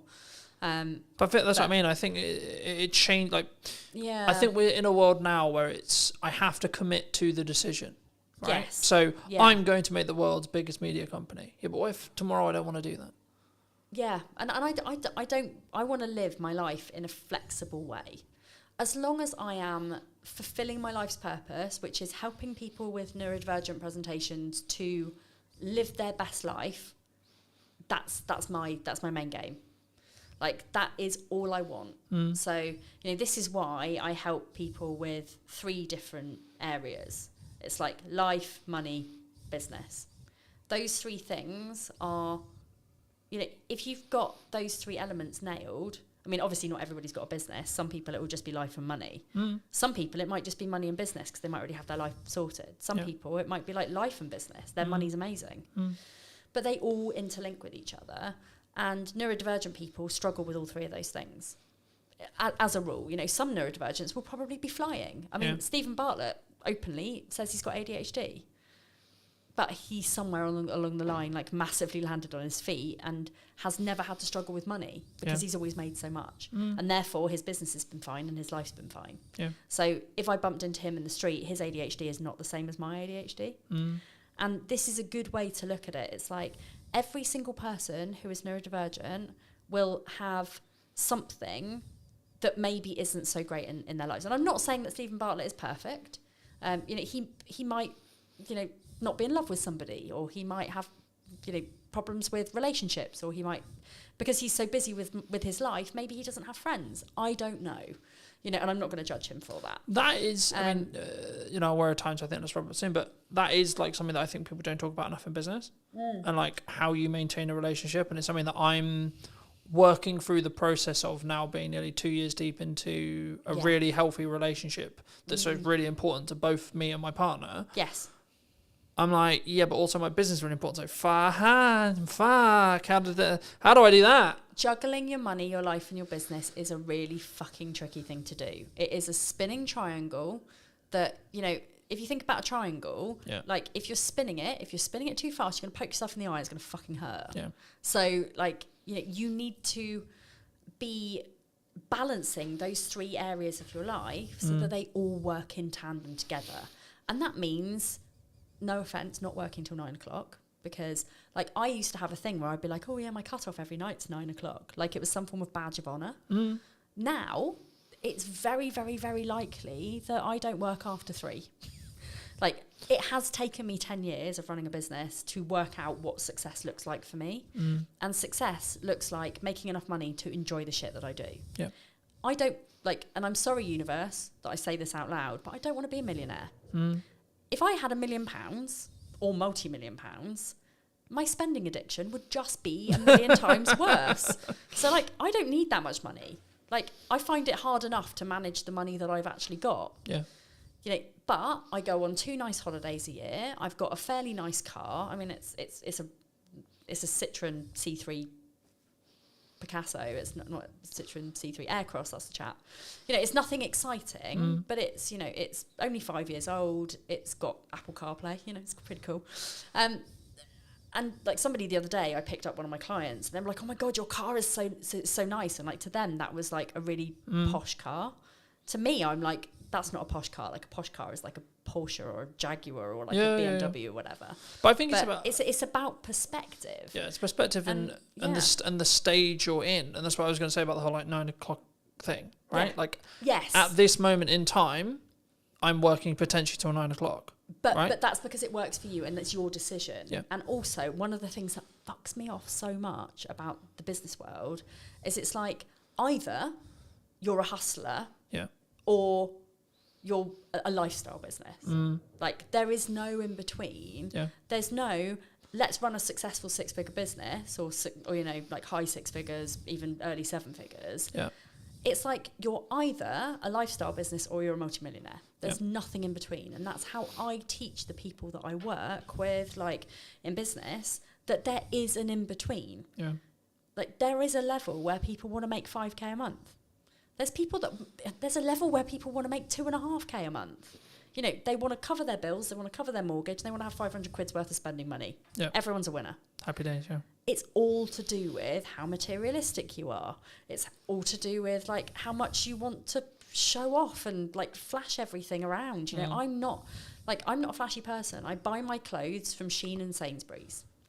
I drive a bog standard okay-ish car, which by the way is on car finance. You know, it's not really that posh. I'm hoping to buy it at the end of my deal, but you know, I am not somebody who is like gonna go and spend masses of money like renting a private yacht or like, you know, doing those kind of flashy things. I like for my business strategy day recently, I took all of my people for a day to the beach and we went to the arcades and I gave them all a £5 and they had the best time in the world. You know, that's the sort of thing that I bring to my business community. Yeah. It's not about being flashy. It's not about like all of the things that. But I think that makes you more relatable, right? Well, it's not more about like, oh, this guy's untouchable, this girl's untouchable because she has the yacht, she has the car, she has the house, etc., etc. But no. And again, I think it's one of those things where you've got to choose: do you want to live to work or work to live? I want to work to live, and I want to enjoy my kids, like as much as anyone can enjoy kids. I want to have a life where like I spend time with my friends and time with my family, and like I go to a lot of gigs, I go to a lot of festivals. Like if that was taken away from me, I would be very sad. Like, and if I was going to work more, that's my decision. Like, but that's what I mean by like phases, right? And the stages you're in, right? And it's about actually having a longer, especially in a relationship. I don't know how you do it, but this is how I do it. Is right, this week, this month, this quarter, a lot of shit going on, right? Yes. I'm launching a podcast, I'm doing this, I've got an event going on, I've got loads of client deliveries, etc., etc. So what's your event, just out of curiosity? AI, content creation, teaching young entrepreneurs how to do it in crux. I love that. Why AI is not a threat and how you can use it as a tool. Nice. Link in the description, those who are interested. Yeah. The crux, though, is I've got a lot on in the next 3 months. Yeah. So the conversation I had with my partner before that period was the next 3 months is going to be a bit rough. Don't divorce me, basically. Pretty much, yeah. Pretty much. It will end at some point. Yes. Right? I'll get churn. I'll get to the point where the podcast, I'm so far ahead that it's fine, it doesn't matter, etc. I'll have a lot of, like, when the kids are off school, client delivery will fall off a cliff because everyone wants to spend time with their kids, completely understandably, but that will be natural. Yes. So it's now about actually having the candor, the conversation, the understanding to say, I understand I'm not around as much as you want me to be. Yeah. I'm not showing up as much as I want to be for you. Yes. But this is important to grow the business for the next year. Yeah. So we need to sacrifice for 2 months, 3 months to allow to reap the rewards that will come in 6 months. Exactly. And I'm pretty sure that like me and my husband at some point went through that stage. Now it's very much like we're both working the same amount of hours. We're both having, like, because he works, he's just been promoted as well as he's like head kitchen gardener for quite a big estate. You know, he has lots of things in the summer, like he's got to plant all his beds and they have open garden days and like things where he's got to impress lots of rich people. So he has lots of things where he has to work. Yeah. I have lots of things because I've got like festivals and like things that I'm speaking at and, you know, I'm all over the place. And we always like have that little bit of time at the end of the day where we sit and we like debrief and we talk about the things, and like we know that we've both got the same end goal, which is moving house, and we've bought somewhere, we're just waiting to complete on it. But we know that that's not the end of our journey because we're building a loft conversion, we're like having a garden office made and like all sorts of different things where we're gonna need to still both of us work our asses off. Yeah. But it's about balance. And yes, it is about the stage that you're at. But it's also about understanding the boundaries of your relationship, the boundaries of your business, the boundaries of your friendship circle. Like my friends at the moment, like they barely see me. And the other day I was like, shit, do you guys like, you know, are you pissed off that you barely see me? And they were like, no, it's welcome relief actually, like really. But they were like, we're also really busy, you know, we're not 20 anymore. Like actually we have all kind of moved on, like we're all in our relationships, we all, you know, but also I think have you our then, special hobbies. And I think when you're in that stage or when you're out of that stage, you then value the time you do have with those people. Right, for some relationships, unfortunately, it will be like the reason why you grow apart and etc. And that's sad, but that's life, right? Yes. But for the people who stay, actually, when you have that committed time together with your close friends, with your partner, with your family, etc., it makes it more special. You then value that more because it's lesser, because there's less of it. You know, I was one of those really lucky people that during I mean, I say lucky to a certain extent, but like during COVID, like my husband was classed as a key worker, so he was never home. So on one hand, it was the most unlucky thing in the world because I had to do childcare of 2 on my own, and that was like mentally damaging. Like I say damaging because like I literally every day I was like rocking in a corner by the time he came home. But it was great for our marriage because we weren't living on top of each other. We weren't constantly in each other's spaces. And, you know, you hear of people who were like, you know, they got divorced because of COVID because they had to spend time with their partner. Like, I like my relationship. Well, I don't just like my relationship. I love it. Like, it's great. We have a very, like, open. I said the other day that we have an open relationship, and my son was going around going, my mummy's in an open relationship. I'm like, that's something very different. Like, no, we're not. But you know, we are very open with each other. We're very trusting. Like, if either of us have got a problem, like, I mean, my husband is very much like, another work event. Oh God, well, this is like, and he does get a bit annoyed sometimes because I do work away a lot. And when I say to him, like, I need to go on holiday, and he's like, why? And I'm like, well, A, it's a working holiday. I'm going to go and I'm going to write my second book. But B, like, I don't get any time on my own ever. I'm either working, I'm parenting, or I'm with you. None of that equals alone time for me. So me going on holiday on my own means that I actually get time alone with me to relax with my thoughts, with nobody talking to me, so I can hyper-focus on the shit that I need to. And that's what I need. So but I think that comes from firstly communicating what you need, secondly it's then both parties understanding, and then if something has gone wrong, then there being a level of forgiveness there. Yes. And I think for me, like, they're my 3 keys in any relationship I have, right? Communicate, understand, and then forgive. Yes. And it's not that we're immune to making decisions and we're immune to getting things wrong. It's things are going to go wrong. How do we then deal with those things? Exactly. I'm going to overpush sometimes. Yeah. Right? And actually, how do we then bring that back and say, okay, I did this wrong. Yeah. How do I move forward, and how do we move forward so that doesn't happen again? Yeah. In my mind, it's about communication. It's about boundaries. It's about trust. It's about open dialogue, and it's about kind of just being aware of your partner's needs, but also being aware of your needs, and communicating that together.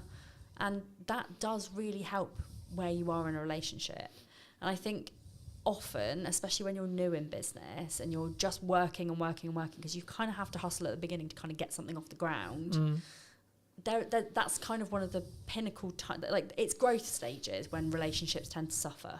And it's not just relationships with partners, it's relationships with children. It's relationships with friends or parents. Like, I mean, my mum quite often will say to me, no, I haven't seen you for like 2 months.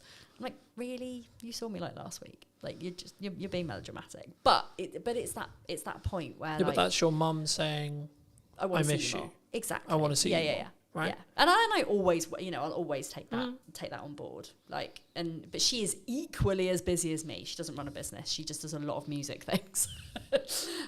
But again, it's all about, it all comes down to awareness. Yeah. And this is why I teach in the way that I would want to be taught myself, you know, and having those 3 pillars, it's like life, business, money. Everything fits into that triangle. You just need to make sure you don't poke yourself in the eye with it. It's a great place to end. Where can people find the book? Where can people find your podcast? Where can people find you? Yeah, so I am. And don't you poke yourself in the eye with the triangle? Don't poke yourself in the eye with the triangle.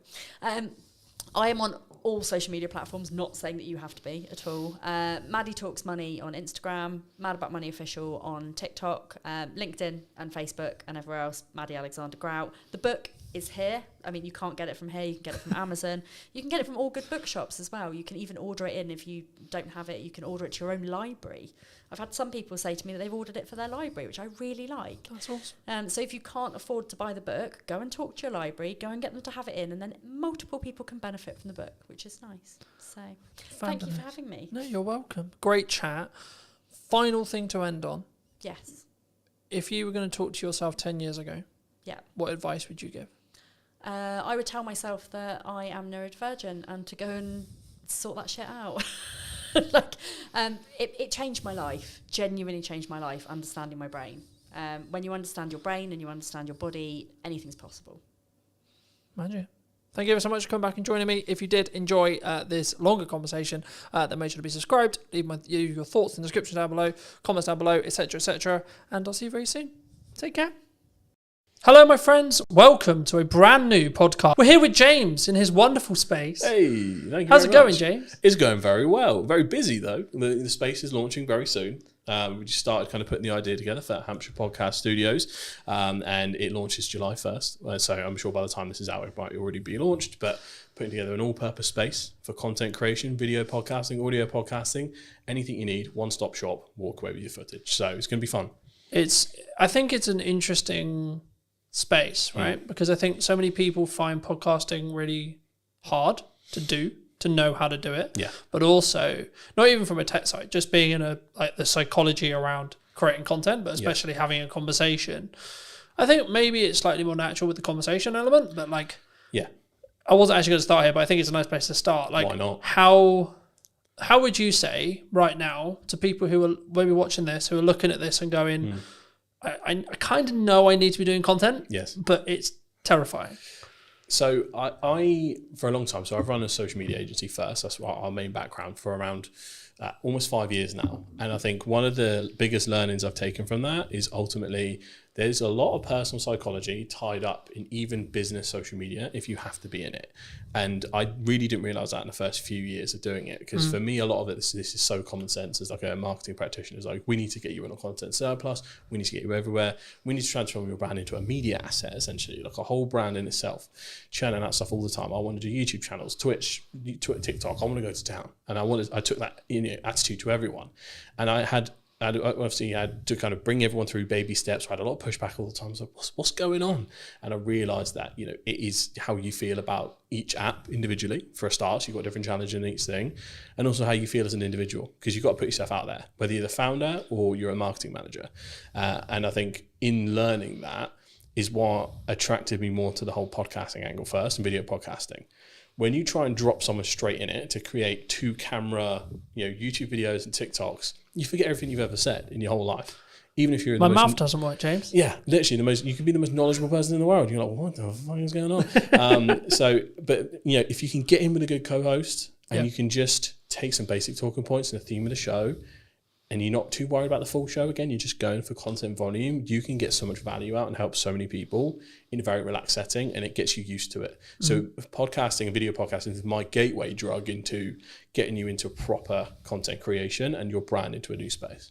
And also, we're seeing platforms right now like YouTube. We were discussing while we were setting up and such, that one of the reasons why I'm relaunching the show and how I'm relaunching it is because I'm seeing a demand in these platforms, firstly for short form, but secondly for a long form conversation piece that I don't want to say is fluff, but has value led, right? There's a lot of people who claim to be quote experts, right? And are they? Hard to prove these days. It's to an extent I think it can be subjective, of course, right? Yeah, and how much expertise is actually valued. It actually does depend on the market a little bit, but from the amount of misinformation we see online, I think it's more about the trust in the brand of the individual as opposed to their knowledge base sometimes, which has its good and bad points. I mean, we're both in, unfortunately, potentially soon, a commoditized market due to AI, right? And I think having a podcast, having a conversation, having brand, having personal brand, buzzword, authenticity, buzzword, community, buzzword, right? Yeah. is the reason why you'll be in business in 20 years. Yeah. Right. I mean, where do you see AI? Its point right now, because we like the whole one of the USPs of Hampshire Podcast Studios is human-led, AI enabled, right? We've kind of created a unique workflow where using like 3 or 4 different softwares, we can kick out a really good service much more quickly than it was ever possible before, depending on how fussy you are with shooting settings and all that kind of stuff. So it's right now it's beautiful for grunt work. It's beautiful for getting out of the way some of the things that were actually quite tedious. When it gets to the point where it can do the advanced stuff, then we're in a different space. So right now I'm not too afraid of AI, but also one of the reasons I wanted to start the studio itself is so we have, we kind of own the means of production a little bit. Yeah. I think it's going to take quite a while for people shooting it in person in totality to be replaced. And I think it will go in phases. So it'll be like, short form, easy or creative content. I mean, we're seeing a lot of incredible stuff at the moment. That will be the first to go. Then like the more in details, maybe YouTube video, talking heads when you're more static, I think that might also go. And then eventually it'll be pretty much everything. But we have no idea how long that might take. It could be one of those moves way more quickly than we think in like a 3 to 5 year span, or it could be 10 to 20. Not quite sure. It is interesting, right? Because we're also in a world where AI influencers are a thing now. They will continue to be a thing, right? And I think the commoditization, the commoditization of attention, the gathering of attention, is what marketers want, right? Yes. What we're talking about when we go into detail and we add value is the tactics and the nuance that comes with, like when we first met, we were talking about TikTok as an idea, right? Now, fast forward, 3-4 years? Yeah, you'd be surprised how many people still haven't picked up on that one. Yeah. But again, just for those who don't know, who may be listening, right? Like, can you explain what you explained then, in layman's terms, the difference between a social graph and an information-based graph, or something which is more TikTokified in that respect? In terms of how the algorithm works? Yeah, the physical algorithm, how it works, and then how it also could have a knock-on effect to now what we're seeing in every single platform because of especially meta-based platforms right now. LinkedIn will do it. It hasn't still social-based really, but give it another 2 years, I expect it will go interest-based. YouTube Shorts is interest-based. TikTok is obviously, of course, interest-based, etc. What does that mean? So for the layman, the easiest way to describe it is the TikTokification of the internet. So that's the starting point. TikTok came along. Let's say pandemic is where it really kicked off. We're all at home. This new app pops up. Oh, let's check it out. A lot of people didn't jump on it at first. That was very kind of still early, at least from a UK market point of view, very early on. At some point, everyone clocked onto the fact that TikTok pretty much has the best algorithm going for interest-based suggestions. I'd say even more better than YouTube in terms of how that works. So it then became extremely addictive. Every other platform caught onto that, realized we're going to get left behind in the interest-based economy. We have to get on that. So now every single platform has an interest-based video feed, and now pretty much main feed, especially the Meta suite, that's gone full interest-based. I think X/Twitter, that has gone interest-based. Blue Sky has remained solid in the fact that they, for following, I think that's part of their USP. Even LinkedIn now is going interest-based feed they're testing it a little bit on the main feed, but mostly on that kind of scrolling video. So it is unavoidable. And that has essentially created a very interesting thing where it's the social part has been removed from social media. It's gone. It is just media. And if your brand, or personal brand, or as a freelancer, you're not part of that interest-based economy where you're churning out stuff that will eventually get to the right person, you will be left behind a little bit in that. Overthinking quality, overthinking substance sometimes can hinder your attempts and testing to get to where you need to be. I'm always a proponent of scale, test fast. Even if you need to post quite a lot, figure out what works, where are your golden veins that you need to mine, and then start improving little by little the same way a creator would. Yep. That's all I'm always looking at. I think it's interesting, right? Because when we first got here, we were talking about the difference in scale versus perceived quality or quality, right? And I think that so many people worry about what is the judgment of X partner, friends, colleagues, so on, dog is equivalent, right? What are the, I'm going to spam them, right? What I'm going to post too much is part of knowing what works. Volume, would you say? Yeah, well, you need a certain amount of volume to test, and at what point does it become spammy? This will differ per platform, and some platforms is pretty much impossible to spam.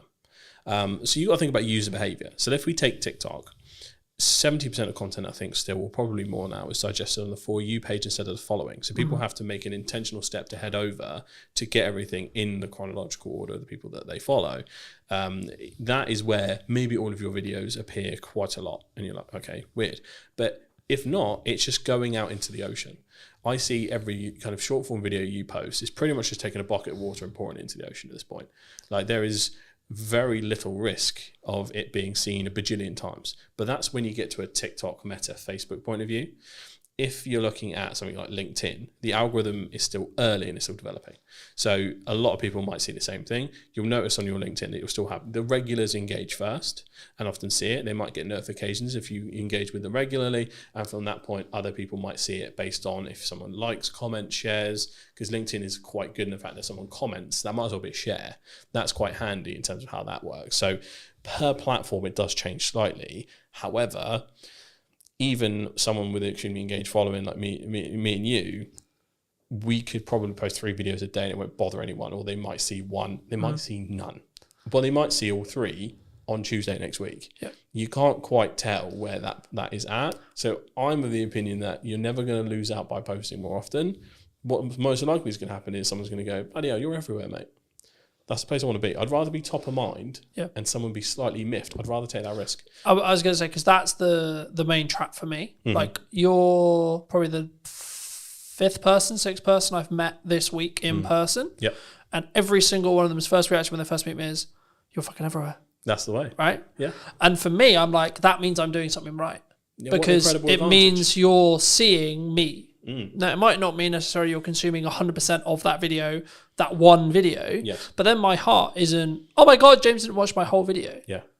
Because ultimately, if you start knowing that, and especially that there is a massive silent lurkers user behavior on LinkedIn, I think goes underestimated.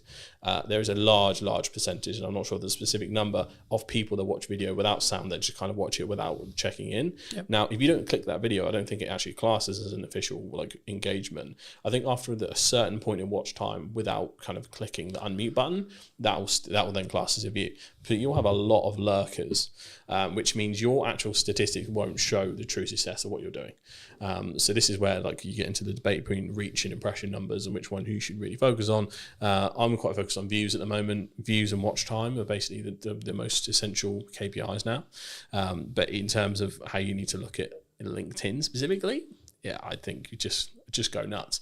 But if you're going to make those slight improvements to really focus on the quality element, again, quality is subjective. For a lot of people, our content will be quality because we have good equipment, good knowledge. And a lot of people within our industry will look at quality as how good's the edit. Well, what are the things that grab back attention?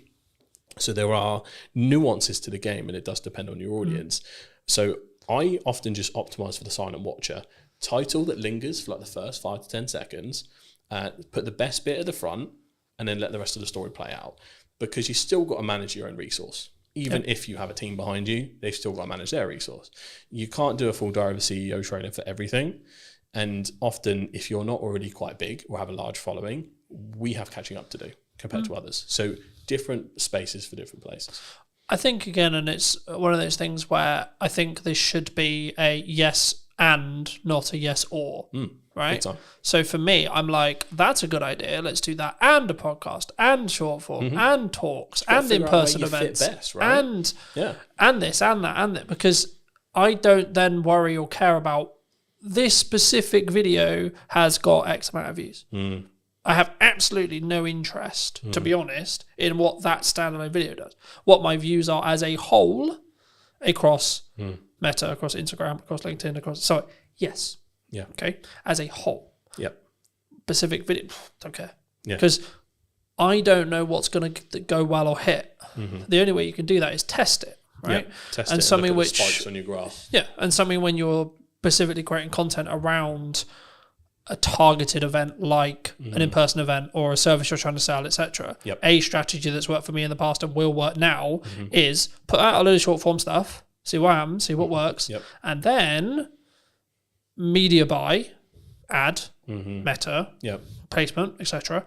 against the stuff you already know works because you've already got the viewership, you've already got the metrics. Yep. And that way you're not then potentially wasting pounds or dollars figuring out going, is this good? Now, this is one of those things where you might want to tweak the copy slightly because it's an ad and not a post, etc. Things like that. But overall, it's going to work because you already know the creative's good, you know? Absolutely. And the thing is, for me, I think people, they use I'm trying to create one polished video on LinkedIn as an excuse not to be working. Yeah, because a lot of people will take that out. Again, this is where we come back to the personal psychology point. We know we're supposed to go to the gym. Do we all go all the time? Some people do. Most people don't. That's just the reality of it. It's Gary Vee that made the point originally. You know, social media is like going to the gym and eating healthily. We're going to relapse. We're going to mess up. We're not going to stay consistent all the time. We're going to have sprints where we kill it and then times where life happens. Yeah. Don't punish yourself for that. Kind of go with the flow. Do what you can do best. And this is what the testing allows you to do. Find what medium is the easiest for you to create and find most comfortable. Because I've noticed that I'm a big proponent of TikTok and its uses and how it works. In terms of me creating TikTok content, I'm actually quite bad at it.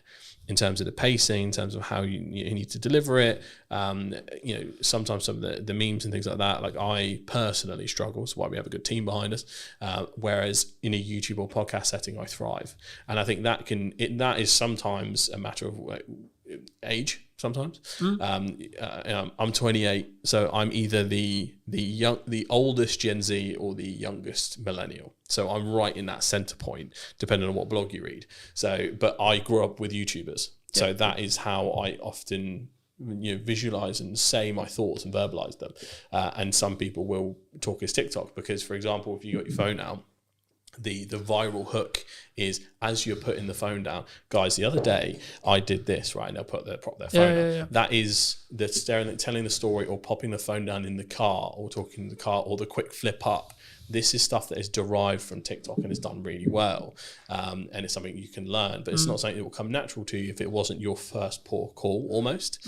So you do have to adapt to where you're at. Once you test, once you get used to it, because you've got the barriers of editing, you'll hear yourself, you'll see yourself. We are so used to it at this point, it doesn't matter. But there was a point in time where we were like, oh my God. Wait, I sound like that? Yeah, literally. What the fuck? Literally. And now, for some reason, it sounds exactly the same to me. But before it sounded so different. Yeah. But there is that hurdle. So I'm very acutely aware, even in a B2B corporate setting at some of the largest companies, if I've got the challenge of bringing a video podcast in or video content, that person has to start from ground zero. Yeah. It does not matter how big that brand is. If we have to use someone, but I deal with £100 million deals, James. Yeah, and then and I go, all right, tell me now, and I put my mouth doesn't work. Who am I? What day is it? Who are you? So it's hard, but you have to practice. Yeah, this is what a lot of brands do have some hubris around it. Like I'm a big brand, we can do whatever. Yeah, it depends on your presenter. Unless you're going to bring in a professional presenter and pay. But again, should you, from a brand point of view? Because the whole point is I'm talking on camera, right? You need so the same person who sells is the same person who's talking on camera. Homegrown will always win, in my opinion. Homegrown, authentic, buzzword. Homegrown, authentic. We like our buzzwords. We do. Homegrown, authentic, and just I think not tied to perfection is probably the best piece of advice I can give when it comes to corporate content. Yeah, like something completely unedited, probably similar to how this podcast is going to be, flows nicely. You can tell it's genuine. Their corporate trust is at an all-time low as is. You know, if you are going out with something ultra polished that's over the top, you brought a TV presenter in, good luck relating to anyone, right? It is that kind of equation. So yeah, factor that in. If you're the biggest brand or just starting, both people are kind of in the same place. Yeah. And if you are starting, I think you'll pick up things, right? Like I've noticed, you may have noticed it in the show.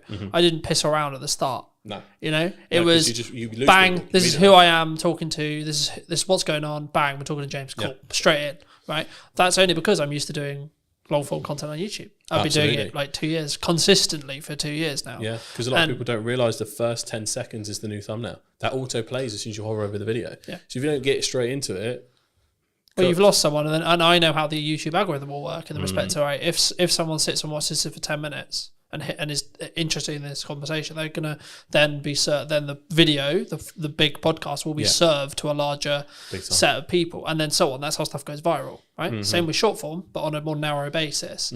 The key, I mean, like, okay, we're probably at the point where people, if they're going to click off, they're going to click off. Hey, happy days. Yeah. So let's give people a bit of a history lesson on you, right? I mean, when we first met, you were not running this. You were running what, from my understanding, was a basically fully service social media company that helped B2B brands think like creators. Yes. In Crocs, right? Yes.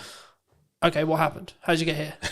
How did you start there, and then how did you get here? So it was really interesting. So the official journey was scroll all the way back, lockdown, I think 2021 or 2022, is somewhere in that range. We all start working from home. You know, weird day for us. We think we're going to be back next week. Oh boy, did we mess that one up.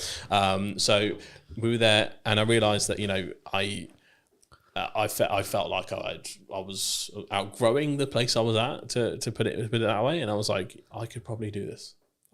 So got an ad up on Fiverr, and for a month it kind of did nothing. Had no idea what I was doing. I came from an advertising marketing background, 4+ years in that, working in-house and agency side, so I had all of the knowledge to bring. It was just a case of how do I business? I had no idea. So that ad basically did nothing for like a month, and then suddenly it put me in this like featured creators section. So I had a lucky break there. Most people don't admit their luck, folks. That's how it happened. And then from there I got my first client, and then got my second client through Fiverr. I got my third. That pretty much got me to the point where it was around what I was earning, and I just went, see ya, and then I took a risk from there. And then from there it started to just me, one person, two person, third person. Ended up kind of, as we're going along the scene, working with the likes of the University of Southampton, Barclays Eagle Labs, American Express, Global Business Travel, people like that, over that 4-year period, almost 5 years, and it grew very fast, very quick. Didn't know how to business, so from that point it was a tricky thing to navigate. And eventually I was just like, this is also isn't making me happy. We grew way too fast. Way too much pressure, navigating contracts, chasing people that hadn't paid. It was that essentially, and overspending too. We had office space at the time because I was in my head, and I think a lot of people's minds, we still had the path to return to normal. So I was spending a lot on a hybrid office space to go, come in if you want, you don't have to, but we have a space where you can still be creative, we can collaborate. And then trying to figure out what that was, but that was lots of extra spending on, you know, mostly, you know, UK team. We had an overseas team as well, and helped facilitate both. So we had kind of a hybrid model, but in the end there was a few kind of financial things we ran into in terms of contracts, things like that with larger clients, and it pretty much was it sunk the boat. But I then kind of took some time away because it also happened at the same time as some personal losses, so I was very anti-work for like at least a year or two, I'd say. I was in the mindset of like, why do we do this? You know, reading Buddhist scripture, you know how it gets. I'm going to go mountain, man. Yeah, literally. I was just like, bro, I should be I'm going to vibe out. Yeah, it's all good. Out in the field. I was, you know, when you get into watching like Outdoor Boys on YouTube, and you're just like, oh. Show me the jungle, man. Show me the jungle. Yeah, I was just like, dump me somewhere in the middle of nowhere. I know how to survive now. I watch your YouTube video. I can make fire because I watched it on YouTube. Man, make fire. So I was in that zone for ages. But then, you know, I rebranded, created a new agency with a different spin on it called Straw Hat Social. And you need a straw hat, by the way. Yeah, absolutely. It's inspired by one of my favorite shows, One Piece. I absolutely love it. I kind of made Shogun up on the spot many years ago, so it didn't really have much personal meaning to me. But Straw Hat does. It's basically a show about pirates, and the kid who wants to be the king of the pirates. And it sounds simple, but it's one of the most complex and deeply layered shows in history. 7th best-selling piece of media ever in the entire world. So shout out, check out One Piece. So from there, it's a very different angle in terms of how I approach it. It's a bit more of an in-house agency model in terms of I do spend time at clients' offices at times. It's very involved in terms of more of a consultancy angle, because what I learned a lot of the time is most of the time there's other work to be done in the rest of the marketing cycle compared to when it was just social. So that is what Straw Hat is a little bit more. I'm still working on, I need to create a website still, all the taglines, all the rest of it. But then the next part of that was the podcast studio. And that has now been born from that journey of going. Often a lot of clients had financial troubles, especially some of the smaller ones. A lot of them needed content, but for us to produce it and for me to have a retainer good enough to support my team ended up being too chunky. And I was like, we just need a place where someone can come in, grab their stuff and go, but still have a good experience and get what they need. And it's guided by social first expertise. And that's how this was born. So that's the journey through and through. It's been really interesting. And it's a really interesting space. And I'm kind of curious where it's going to be in a year to two, right? Me too. From what we discussed. But I think that leads on quite nicely to what is the missed opportunities right now in marketing? Because we're talking about like short form is good, but it's kind of 3 years old now. The idea of it is 3 years old. Yeah, it's fairly commonplace at this point. I think a lot of brands know even AI, using AI is kind of like 2-3 years, right? Yeah, and I think a lot of people are so aware of it. I think there's multiple layers, so people are often overwhelmed by the amount of choices now. Even myself, I'm probably sat on, without no matter of a lie, about 150 clips odd that I have trouble distributing because of the time, alongside trying to do your regular duties and biz dev and all that kind of stuff. So sometimes you can hit a content surplus problem. So that's one, overwhelm. But there's also, I think things are undervalued. I don't think there's a silver bullet where like this is super underestimated, but I think because of the rise of TikTok and AI, I think YouTube is a seriously underrated platform. Because for brands especially, like my dream for Amsterdam Podcast Studios is for it to be a full-blown vlog channel, podcast channel. I want it to feel like a living, breathing entity, and this is where the brand part comes in.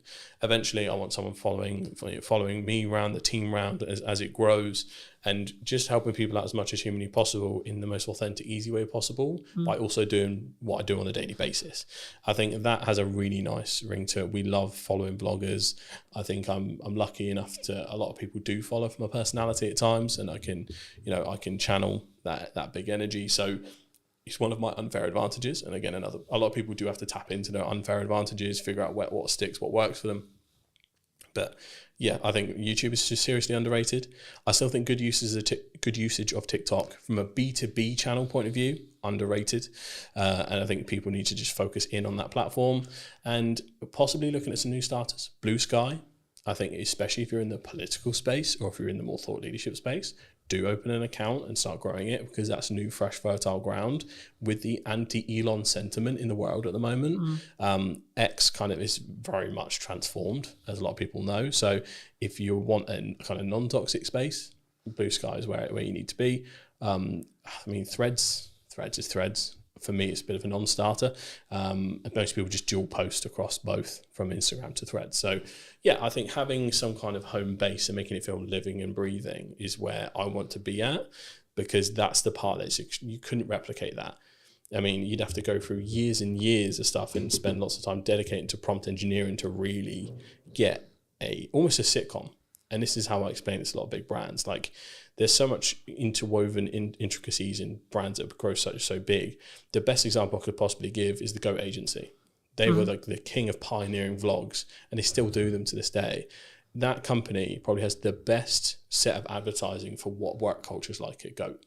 I want to create that at some point and then distribute them through the short form channels, LinkedIn, TikTok, YouTube Shorts, all of them, because it's like a home base, a secondary to your website. Yep. And that's where I want to be at, where I think it's kind of undervalued. But you're also building that parasocial relationship, right? Like 95% of the reason why I have good relationships is actually nothing to do with how much time I spend with you personally, right here, sat here today. Yep. It's actually how much do we spend interconnected with each other's content, right? And ensuring potentially there's value being added or not. And actually, in an interest-based world, it's even easier. Because if I don't like what you're saying, I won't get served it. Sorry, I'm just not going to. No. It's not going to happen. Yeah. Right? Yeah. It's the same. It's like, so there's a couple of rules I introduced with that. Does it go through the Holy Trinity? Does it educate, inspire, or entertain? If it's not one of those three, don't bother. People's time, they'll be gone. And then the second one, act as the audience. Yeah. But you gotta be so brutal about your stuff. Like, would I have been hooked? Would I have scrolled? You got around 2-3 seconds max. We're looking at organic. You have to be better ultimately, and just post. But you don't have to be better straight away. Oh God, no. Right. That's, I think, the key there, because I think when you say that, people will be like, "Oh fuck it, why do I even bother?" You can your quality can be shite and your content can be shite, but you can still get really good at hooks. Yeah. But don't underestimate what you can do on a phone. Yeah, we specifically basically only use vlogging cameras because one, it's like for client stuff, because we only make social content usually, it's that perfect middle ground between high-end premium or like cinema line cameras and slightly better than a phone, so you can tell it's like made for purpose for a certain piece of content and has that slightly uplifted thing. Because sometimes you go too far, if the camera's quality is too nice, sometimes people think it's an ad. Yeah. And I think that is a very subconscious, like, you're trained to scroll really quickly. Yeah, the only time I would say that that's not true is if you're selling video production. Big time. Right, if you're selling, if your product is this is how good it sounds. Right, you can have off days, you Yes. can have bad environments, etc. Whatever. The value of the content is what actually matters at the end of the day. Yeah. But on an average, if you're selling something that looks and sounds good, every video should look and fucking sound good. Yeah, definitely an exception for your business. You know, I think- excluding that, Yeah. absolutely doesn't matter. Yeah, I think one of my favourite success stories from when we were doing work is we worked with a company called Skill Scaffolding, shout out to Skill Scaffolding, who wanted help starting their TikTok up. And what we did was kind of mic up the boys and did it in a vlog style. They just explained what they were doing, out and about on jobs. We did a tour around the site. Mate, I think we got millions of views from that. It was in the first 3 months. Like, there was a real appetite for industries that you wouldn't think so. Construction, massive. If there is a construction company out there listening right now, you need a TikTok account, you need a YouTube account, you need to go hard. I couldn't believe how much people were like, because it basically is all the boys that got home from work, like, oh, is he using a fucking 380D, or like, you can't be doing that, you got to wrap this up a different way. So there was the positives and the negatives of like going, oh, I would have done it that way. But there was this, like, again, that parasocial relationship there, even from the actions they were taking, because they were like, I do that at work too. That representation of something they didn't see before, I think is massive. And I think a lot of companies, I think they're too boring to do stuff like that. Are I can't probably do the that. I'm an companies. accountant, James. I think the accountants could absolutely do it. Like, it would be so funny to have like a funny accountants podcast or like just a vlog at the accountant's office. And the whole hook is, I'm going to prove to you that accountants aren't boring. And then you just show the work day. I remember that I did a strategic session with a networking group that unfortunately doesn't exist anymore. But the point was, an accountant asked me, how do I do hooks? And I said, think about worst case scenario, someone gets their books wrong. What's going to happen? Yeah. And the hook ended up being like, if your books are shit, your business is going under. Yeah. And this is and then they went into the whatever, right? But it's like you have to grab the attention straight away. It's like, fuck, shit. Yeah. Okay. And I think a lot of people, here's the personal psychology thing again, you resist that immediately because you don't want to come across as spammy or clickbait or think you're trying to over dramatize the situation. There is something in the this is why the Americans paved the way first in terms of content output, and then we adopt it later once we see it works, because one, we're just a skeptical nation, but two, we're all a bit too frightfully to make all that fuss. Oh, but we also want to speak like this and be stubborn off living, not swear on camera, don't you know? Can't do that. No. Whereas the people that do, meanwhile in America, Gary's screaming on a stage, for example. Yeah, right? Exactly, and he's killed it that way for years. But I think there's an aversion to hooks sometimes because you're worried about perception, even on the brand level, which is really interesting. So there is a removal we need to do of that, and hooks / clickbait is okay as long as you actually deliver. If it's, I'm gonna get you 1 million followers right now, and then it's just bullshit advice, that is bad clickbait. But and also it doesn't work anymore. Yeah. So to give an example from this podcast, if we were doing, here's how my business completely went under, cut to black, and then I just told the story I did before. But that was the hook that made it dramatic enough to stick around. And that is what we need to focus on, essentially. But you still need to deliver in some way or form. I mean, the next thing I was going to ask you is about like fear related to AI, but I think it's actually about fear of being replaced in content or in jobs in general. I mean, do you see, in the people you speak to, your circles, etc., do you see people scared of AI? Are people like, okay, we're game over here, boys? Yeah, a little bit. I think especially when it comes to, because you can kind of see what's on the chopping block first a little bit in terms of, one, there's company memos going out all over the place. I think the Shopify CEO was like, before we put any new hires out, double check that an AI agent can't do this. So from a leadership level, there is definitely a ruthlessness that is kind of starting a little bit, where cost cutting is becoming the norm, especially in the economy we're in. It's a very risky place to be. So there's a political sentiment and a fear-based sentiment from the top. So that's not good. The leadership shouldn't be thinking that way in general. It should be to enhance every employee, not to replace employee or new hires. So that's a start from large companies that contribute. The second point is looking at, you can tell some areas are getting good fast. For instance, creating fantasy content from scratch with video. Is Google's tool VO? Is it? VO3. VO3. Yeah. I've been entranced with watching like the Yeti and Bigfoot vlogs on TikTok, which sound insane, but like I've never seen. I watched one the other day where Bigfoot was working for the cartel, like dropping drugs in the rainforest, and it's just like, we are here, and they are really funny. Yeah, but you don't sit there and go, well, that happened, that's real, because it's Bigfoot dropping drugs in a and I think jungle, right? I think that's why it's fairly accepted, because like this is it's received really positively, because it's a whole fantasy thing. It's clearly AI labeled, and it's using AI in a way that's funny and not scary. But if you try to then, let's say if you took an audio podcast and went transcribe this but put us in a fake studio and everything else like that, I don't think that'd be received very well at all, because that is just a perceived thing of, right, you've removed the cameraman, you've removed this, you remove that, you're cutting the humanity out of a humanizing process. So I think there's a way you use it can help. Well, we already watched this happen. I can't remember which YouTuber it was, but there was a Minecraft YouTuber who was like, I'm going to AI myself, and I'm going to make everything AI. And it completely, his entire audience turned on him. Yeah. The long and the short of that story was the entire audience turned on him. We're not in a place societally where it's like super accepted right now. Like, there are certain ways they're accepted, some ways that aren't, and sometimes you can't actually tell where that is going to fall.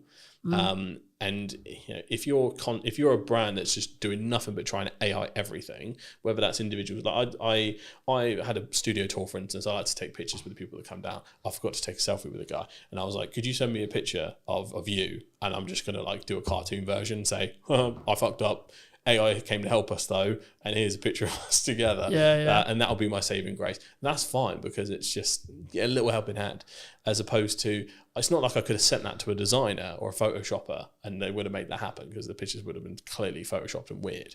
So it's a different use case. So if you can see it's helping someone as opposed to replacing someone, I think that's where the sentiment changes. But graphic design is what scares me. For what comes first, I guess. That's getting scarily good fast, even better than the video side. Yeah. In terms of prompt engineering, if you can get that right, it's like, ooh, that's a bit mad. But I'm mainly worried for entry-level positions, because a lot of the things you have to learn, a lot of the grunt work you do would be the base level edits, will be your standard graphics. It'll be like, that's where you learn your trade. And that's what worries me, because I know that big companies will try and cut that out fast. But is there the counter argument, I guess, to that is, you could be valuable to a company that isn't leveraging AI by teaching them how to use AI to do that thing. Absolutely. There is, chaos is a ladder. There is an abundance of opportunity that comes from this uncertainty, this change and all that stuff. But this depends on whether you're looking at it from an individual solution or a societal solution. I'm always looking at it from, I could probably spin up a course tomorrow talking about how we can introduce it to your business, and this is how you don't get left behind and all this. Morally, for me, I'm like, I can't do that, because I want to look at the societal solution of how do we get AI to help us and not replace people that sometimes you just want a job. Like, I don't want to have to live in a world where we all have to be bombastic entrepreneurs and hustlers, because it is not feasible to live in a society where everyone does that. No. There was a fascinating podcast, Diver CEO, the debate between a guy called Gary Stevenson and Daniel Priestley. I respect both equally, but you could tell they were talking past each other. Yeah. One guy's talking about a solution for the individual, the other one's talking about a solution for society. And I think we do need to find a middle ground, because ultimately everyone's got to look after themselves. Yeah. If we go too far in the realms of rugged individualism, we leave everyone who's vulnerable behind. And I think there is a place where we can move forward and do this right. Yeah. But this is what's interesting. What will happen is America and probably China will pave the way in a massive way for AI development. And typically what's happened so far, the EU in general, will then regulate the advancements that come from those two areas. That's typically its role. It's not really a powerhouse in terms of AI and technology, but what it does is it knows how to make rules right, GDPR, other stuff like that, and it kind of reins in rampant innovation, because otherwise people get left behind. Yeah, and I think there's so much you could go into on that, but I think the main thing is like self accountability related to your own actions, right? Like, it's interesting because obviously when I've been starting the podcast and do the research on the show, what I want to do with it, etc. But like, even in the podcast I filmed this morning with Jack, we were talking about the fact that the economy is in a bad place, which is really weird for me to hear, to be honest. And this is going to sound really horrible, because I'm doing better than ever in respect to like commercial work. But is that because I'm self-action and I took an audit of what I was doing last year when things were harder? Like, it's not like, oh, I'm a fucking immune to it. Last year was shit, right? And it was like, do I get to a position where I did my audit, I redid all my marketing, I redid all my structure, I fill in all the gap times, and then I'm very focused on client delivery? Yeah. Is that why? Because I'm 100% account. Like, I don't. Yes, you need to know what's going on in the news, but I'm not sat here going, Rachel Weezer said this. Like, we're speaking about this. It'd be easy to use that as a on crutch. the day Yeah. that Hurstbrig's statement is happening. I've got no idea what it said. Yeah. It's probably happened. I've no idea. Yeah. I've been too busy working. There's a spending review today. Yeah, that's what I mean. But I know it's today. Yeah. I've got no idea what was said. Yeah. What? Because I've been working all day. Yeah, same here. I only got to hear a little bit of the preamble before she actually kicked off, but there is a fine balance, and I think it might be industry dependent when we look at it. So industries like ours, you can look at it in two ways. Usually, first thing they cut is marketing. The smart companies don't. When everyone brings their marketing down, you ramp up. That depends on if that company has resource or not. And if you're talking to that company, that's the right mindset. So there's that. The second thing is, it is also, everything's down to the individual. Obviously, the pandemic was an awful time economically. I came up during that. That was my ladder. I was born in the dark, raised by it. So I completely get where you're coming from in terms of, right, yeah, fuck it. If there's chaos going around everywhere, I'm just going to take advantage of everything.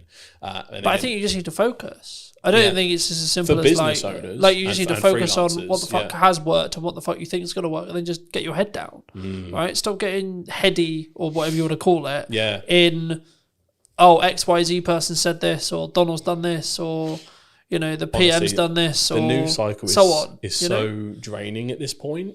It is. For most people's own sanity, and I'm super clued into the politics and news and all that stuff, it's almost impossible to keep up with America at the moment. And obviously that affects the world, unfortunately. The UK is a little bit more stable, but just not moving very fast. So, but I think the easiest way to describe it is like, I think the motorcyclists have a term for it when they get focused on the big truck that's next to them. If they stare at the truck, they will subconsciously get closer and turn into it. They're like, no! Even though they could just like not go that way, but like it's like their hands make it. It's like when you're supposed to look where you're throwing the ball and things like that. So for business owners, freelancers, everyone that has like the agency over what they can do, I think that they need to focus and really kind of hone in and, like you say, just like blinders on. I don't care what's happening, the work is falling down around me, I'm going to make this money. That's the opportunity we have. But then the socialist in me kicks in, where I just want the people that just want a job to be able to have a job, be stable, be happy, without having to be like, mega AI improvements, I'm going to upload your business. Because some people, we need the world to go around with people that just do jobs. Yeah, but you can call it like the people who clean the cars or clean the office or clean the shop or whatever, there needs to be those people. Yeah. But I think people who are willing to be that extra level, right, they should, right? And I think it's important if you can right now, if you're in a functional position where you can push forward, you can. Financially, you can. Energy, you can. Fires me up, right? Something I've noticed as I start doing podcasts and other things is I'm less focused on where the business is. Now you'd be like, but that doesn't make it like that, so on. But with financial planning, I know that I'm fine regardless. Yeah. And actually, I'm like, okay, cool. But actually, I'm then winning more work because of that. Yeah. Which is a really weird Tell you what, concept, It's very similar. The biggest learning I had from when the business started to go down on my side was my lead tap almost entirely turned off when I stopped focusing on social. Social was my main pipeline. Inbound was our main pipeline. It's not like we had like mega website inquiries or anything like that. That was my lifeblood. But what happened was subconsciously I was like, we've grown to a point now. Bigger companies don't bother with all this social media. Like, maybe I can just calm down a little bit. Ironic enough, considering what I did. But I was like, I almost sat in this complacency of they'll come to us now. I'd have to try as hard. Would it be fair to say your ego got in the way? A little bit, yeah, I think so. But also there was We're big enough now. Look at us. Yeah, it was also a point where I think there was not safety in numbers thing, but we had a fairly good sized team that I was like, we are one of those stable proper companies now. Like it felt like we had like when you feel like an institution can't go down or anything like that. So there was a little bit of that, but also because of all the growth and growing pains, there was so many fires to put out individually. Yeah. It just took my eye off the ball. It also drained a lot of my energy, so I couldn't really refocus back on. I couldn't bring that same enthusiasm. The ideas used to come to my head. That was almost taken from me by the stress of a growing organization. Yeah. And I think, again, it's probably another problem that people might be facing that isn't talked about enough. But ultimately, like all of that combined, it made me deprioritize social. And that was essentially the start of the death of 1,000 cuts. So, yeah, social is important, folks. Don't be like me. But we're okay now. It's good. It's, I think in that respect, it's I think to an extent it's also about understanding where you are, right? If you don't want to grow and you're happy with where you are, then yes, you should still do social, but it should be less of a priority if you're trying to scale. If you don't want to grow, you should focus on social even more, because you just that pipeline. You want it stuck there for whenever you need something. Just pluck something out of it, like a box of toys. And also, you don't know what projects are going to come from those connections, from those ideas, from those things. Nearly everything that I do now has come from a pipe idea that has happened while I'm asleep, while I'm there. The concept of the new format of the show, it will sometimes be remote, sometimes hybrid, sometimes on location, etc. That came from downtime. That came from me thinking, right, okay, I'm doing this on social, I'm good with this, but what about this? The same with the AI workshop. And the content creation workshop I'm working on at the moment, right? Same thing. It's like, okay, cool, that makes sense. There's demand for that potentially, right? Needs marketing, cool, fab, cool. And the same thing, you know. And I know you want to talk a little bit about live streaming. Where's live streaming fit into this? Dan? Live streaming is really interesting. So when I'm always a proponent of looking at creator economies. So creator economy in general is essentially, where are all the platforms right now where people are making a living from?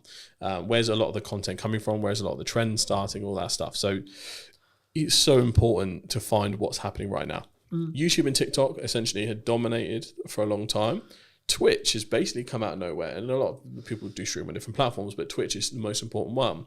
Live streamers, I think in general, have replaced YouTubers as the main go-tos, because what's happening is, well, in Gen Z circles anyway, what's happened is you've got Kai Cenat, iShowSpeed, Drewski, all these people that are like more often creating content via live stream.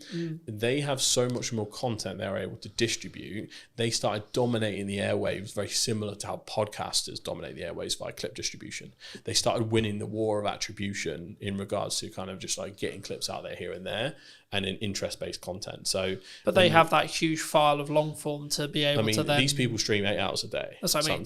If you look at political streamers like Hassan Piker, he literally streams 8 hours a day, Monday to Saturday. Like, it's an insane amount of content. He's giving takes constantly. Every piece of news that happens live, he's staring at the computer, essentially waiting for the next headline to come through so he can give a take. He has full thing. So, but then his editing team, which is important to mention, will then have that clip on YouTube within like 2 hours, whilst he's still streaming. Within a couple of, so he's really unique in the fact that obviously he's a left wing, almost socialist creator. He opens the door, so he has no copyright on his content. So he allows other people to use his content and monetize their YouTube channels without striking them. So he has a content economy where everyone makes stuff for him. He has his own channel where he monetizes and things like that, but his channel is often 1 or 2 days late. There are a multitude of clip channels that get stuff in while he's still live. It'll come out within the hour, and it will just take that 10-minute segment or that 40-minute segment. It's incredible the speed in which those people work, because they make a living off of Hassan making a living. So it was fascinating to see how this happened. But Twitch streamers have become like the front end of like the social cultural zeitgeist, to use a weird term. So ultimately, follow what they're doing. And I think the first few brands that get serious about live streaming, and I think brands like, we've seen Foot Asylum, for instance, lead the way in terms of YouTube channels. If they can find a way to do Twitch, if, even B2B brands, like, my dream would be to like live stream entire studio days, to be able to stream other people's podcasts if they were comfortable with it, to show what they could do through my channels, to kind of always be sharing the love in that sense. You would be able to see such an awesome mix of different things. Each industry, some industries won't be able to do it, some can, but I think if they're the first to market, there is a rare opportunity there to be taken seriously in that space, because Twitch has only been for like gaming for a while. Let's Chat style stuff has become more and more popular. That is now the most popular thing. It's less gaming and more essentially completely universal. Do you think that the TikTok live shopping experience is also going to be a game changer in the next 10 years? They are going hard on that. I keep getting ads for webinars to become like kind of a TikTok live agency, because they're trying to bring other people into the fold. It's really interesting. It's something we're considering for the studio, to have almost a live shopping zone, or to figure out how to kind of do that properly. We have sets for it, but there's a certain kind of aesthetic and way to do it. Live shopping is becoming crazy. TikTok shopping sells insane amounts, without considering potential bans. At least in the UK, that's nowhere near anything. In the States, I don't think they'll ever ban it, because Trump gets too many headlines from TikTok and too many views. So I think he'll leave it the way it is. So I think, again, it's a serious, for e-com brands, serious business. even just lives in general, even if you're not selling, TikTok lives and lives in general is so important. Like there's people that again make a living off TikTok live just by like, we've all seen have you seen the TikTok NPCs?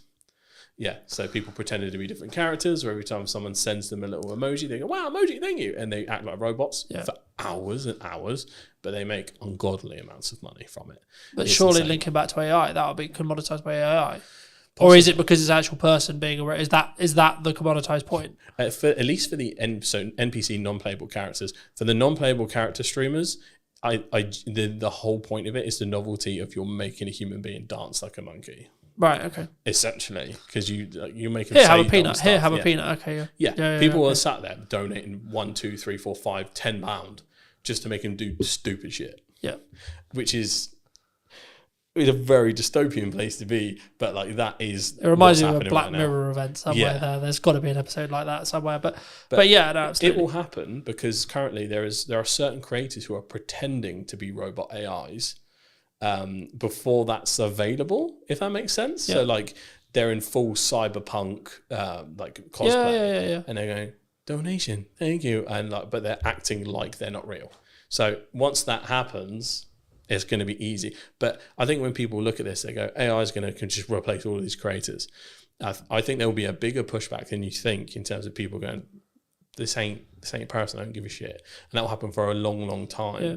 And there'll be, similar to how we get ads and spam, I think a big portion of AI content will be treated as such, as essentially slop. And then from that point, it will kind of develop from there.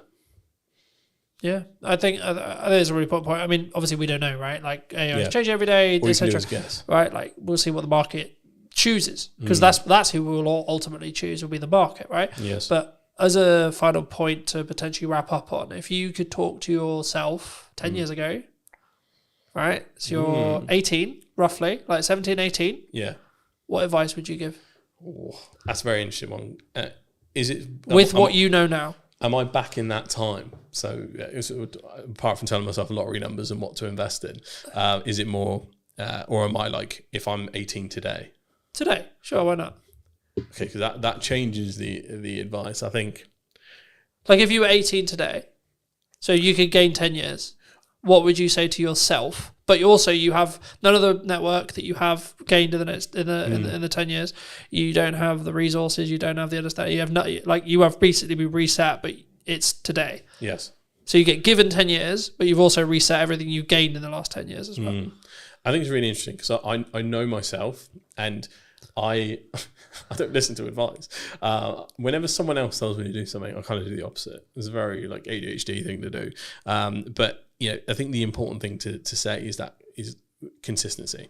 I bang on about social constantly. It's what I do for a living. If I'd have been more consistent with my own content, I think I'd be in a very different place. Specifically focusing on platforms that will make me money.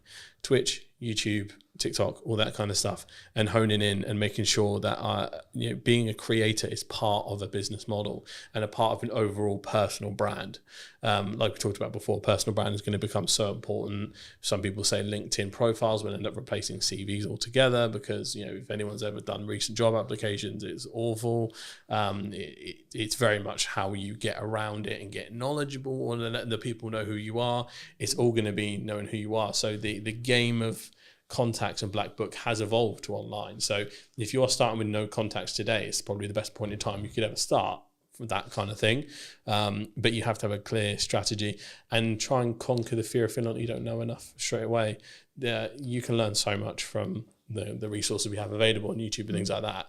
Not to say you can become an expert, but you can learn enough to help someone else off your own back via online courses, YouTube channels, pretty much immediately. And all you have to do is just try and help people no matter what industry you're in.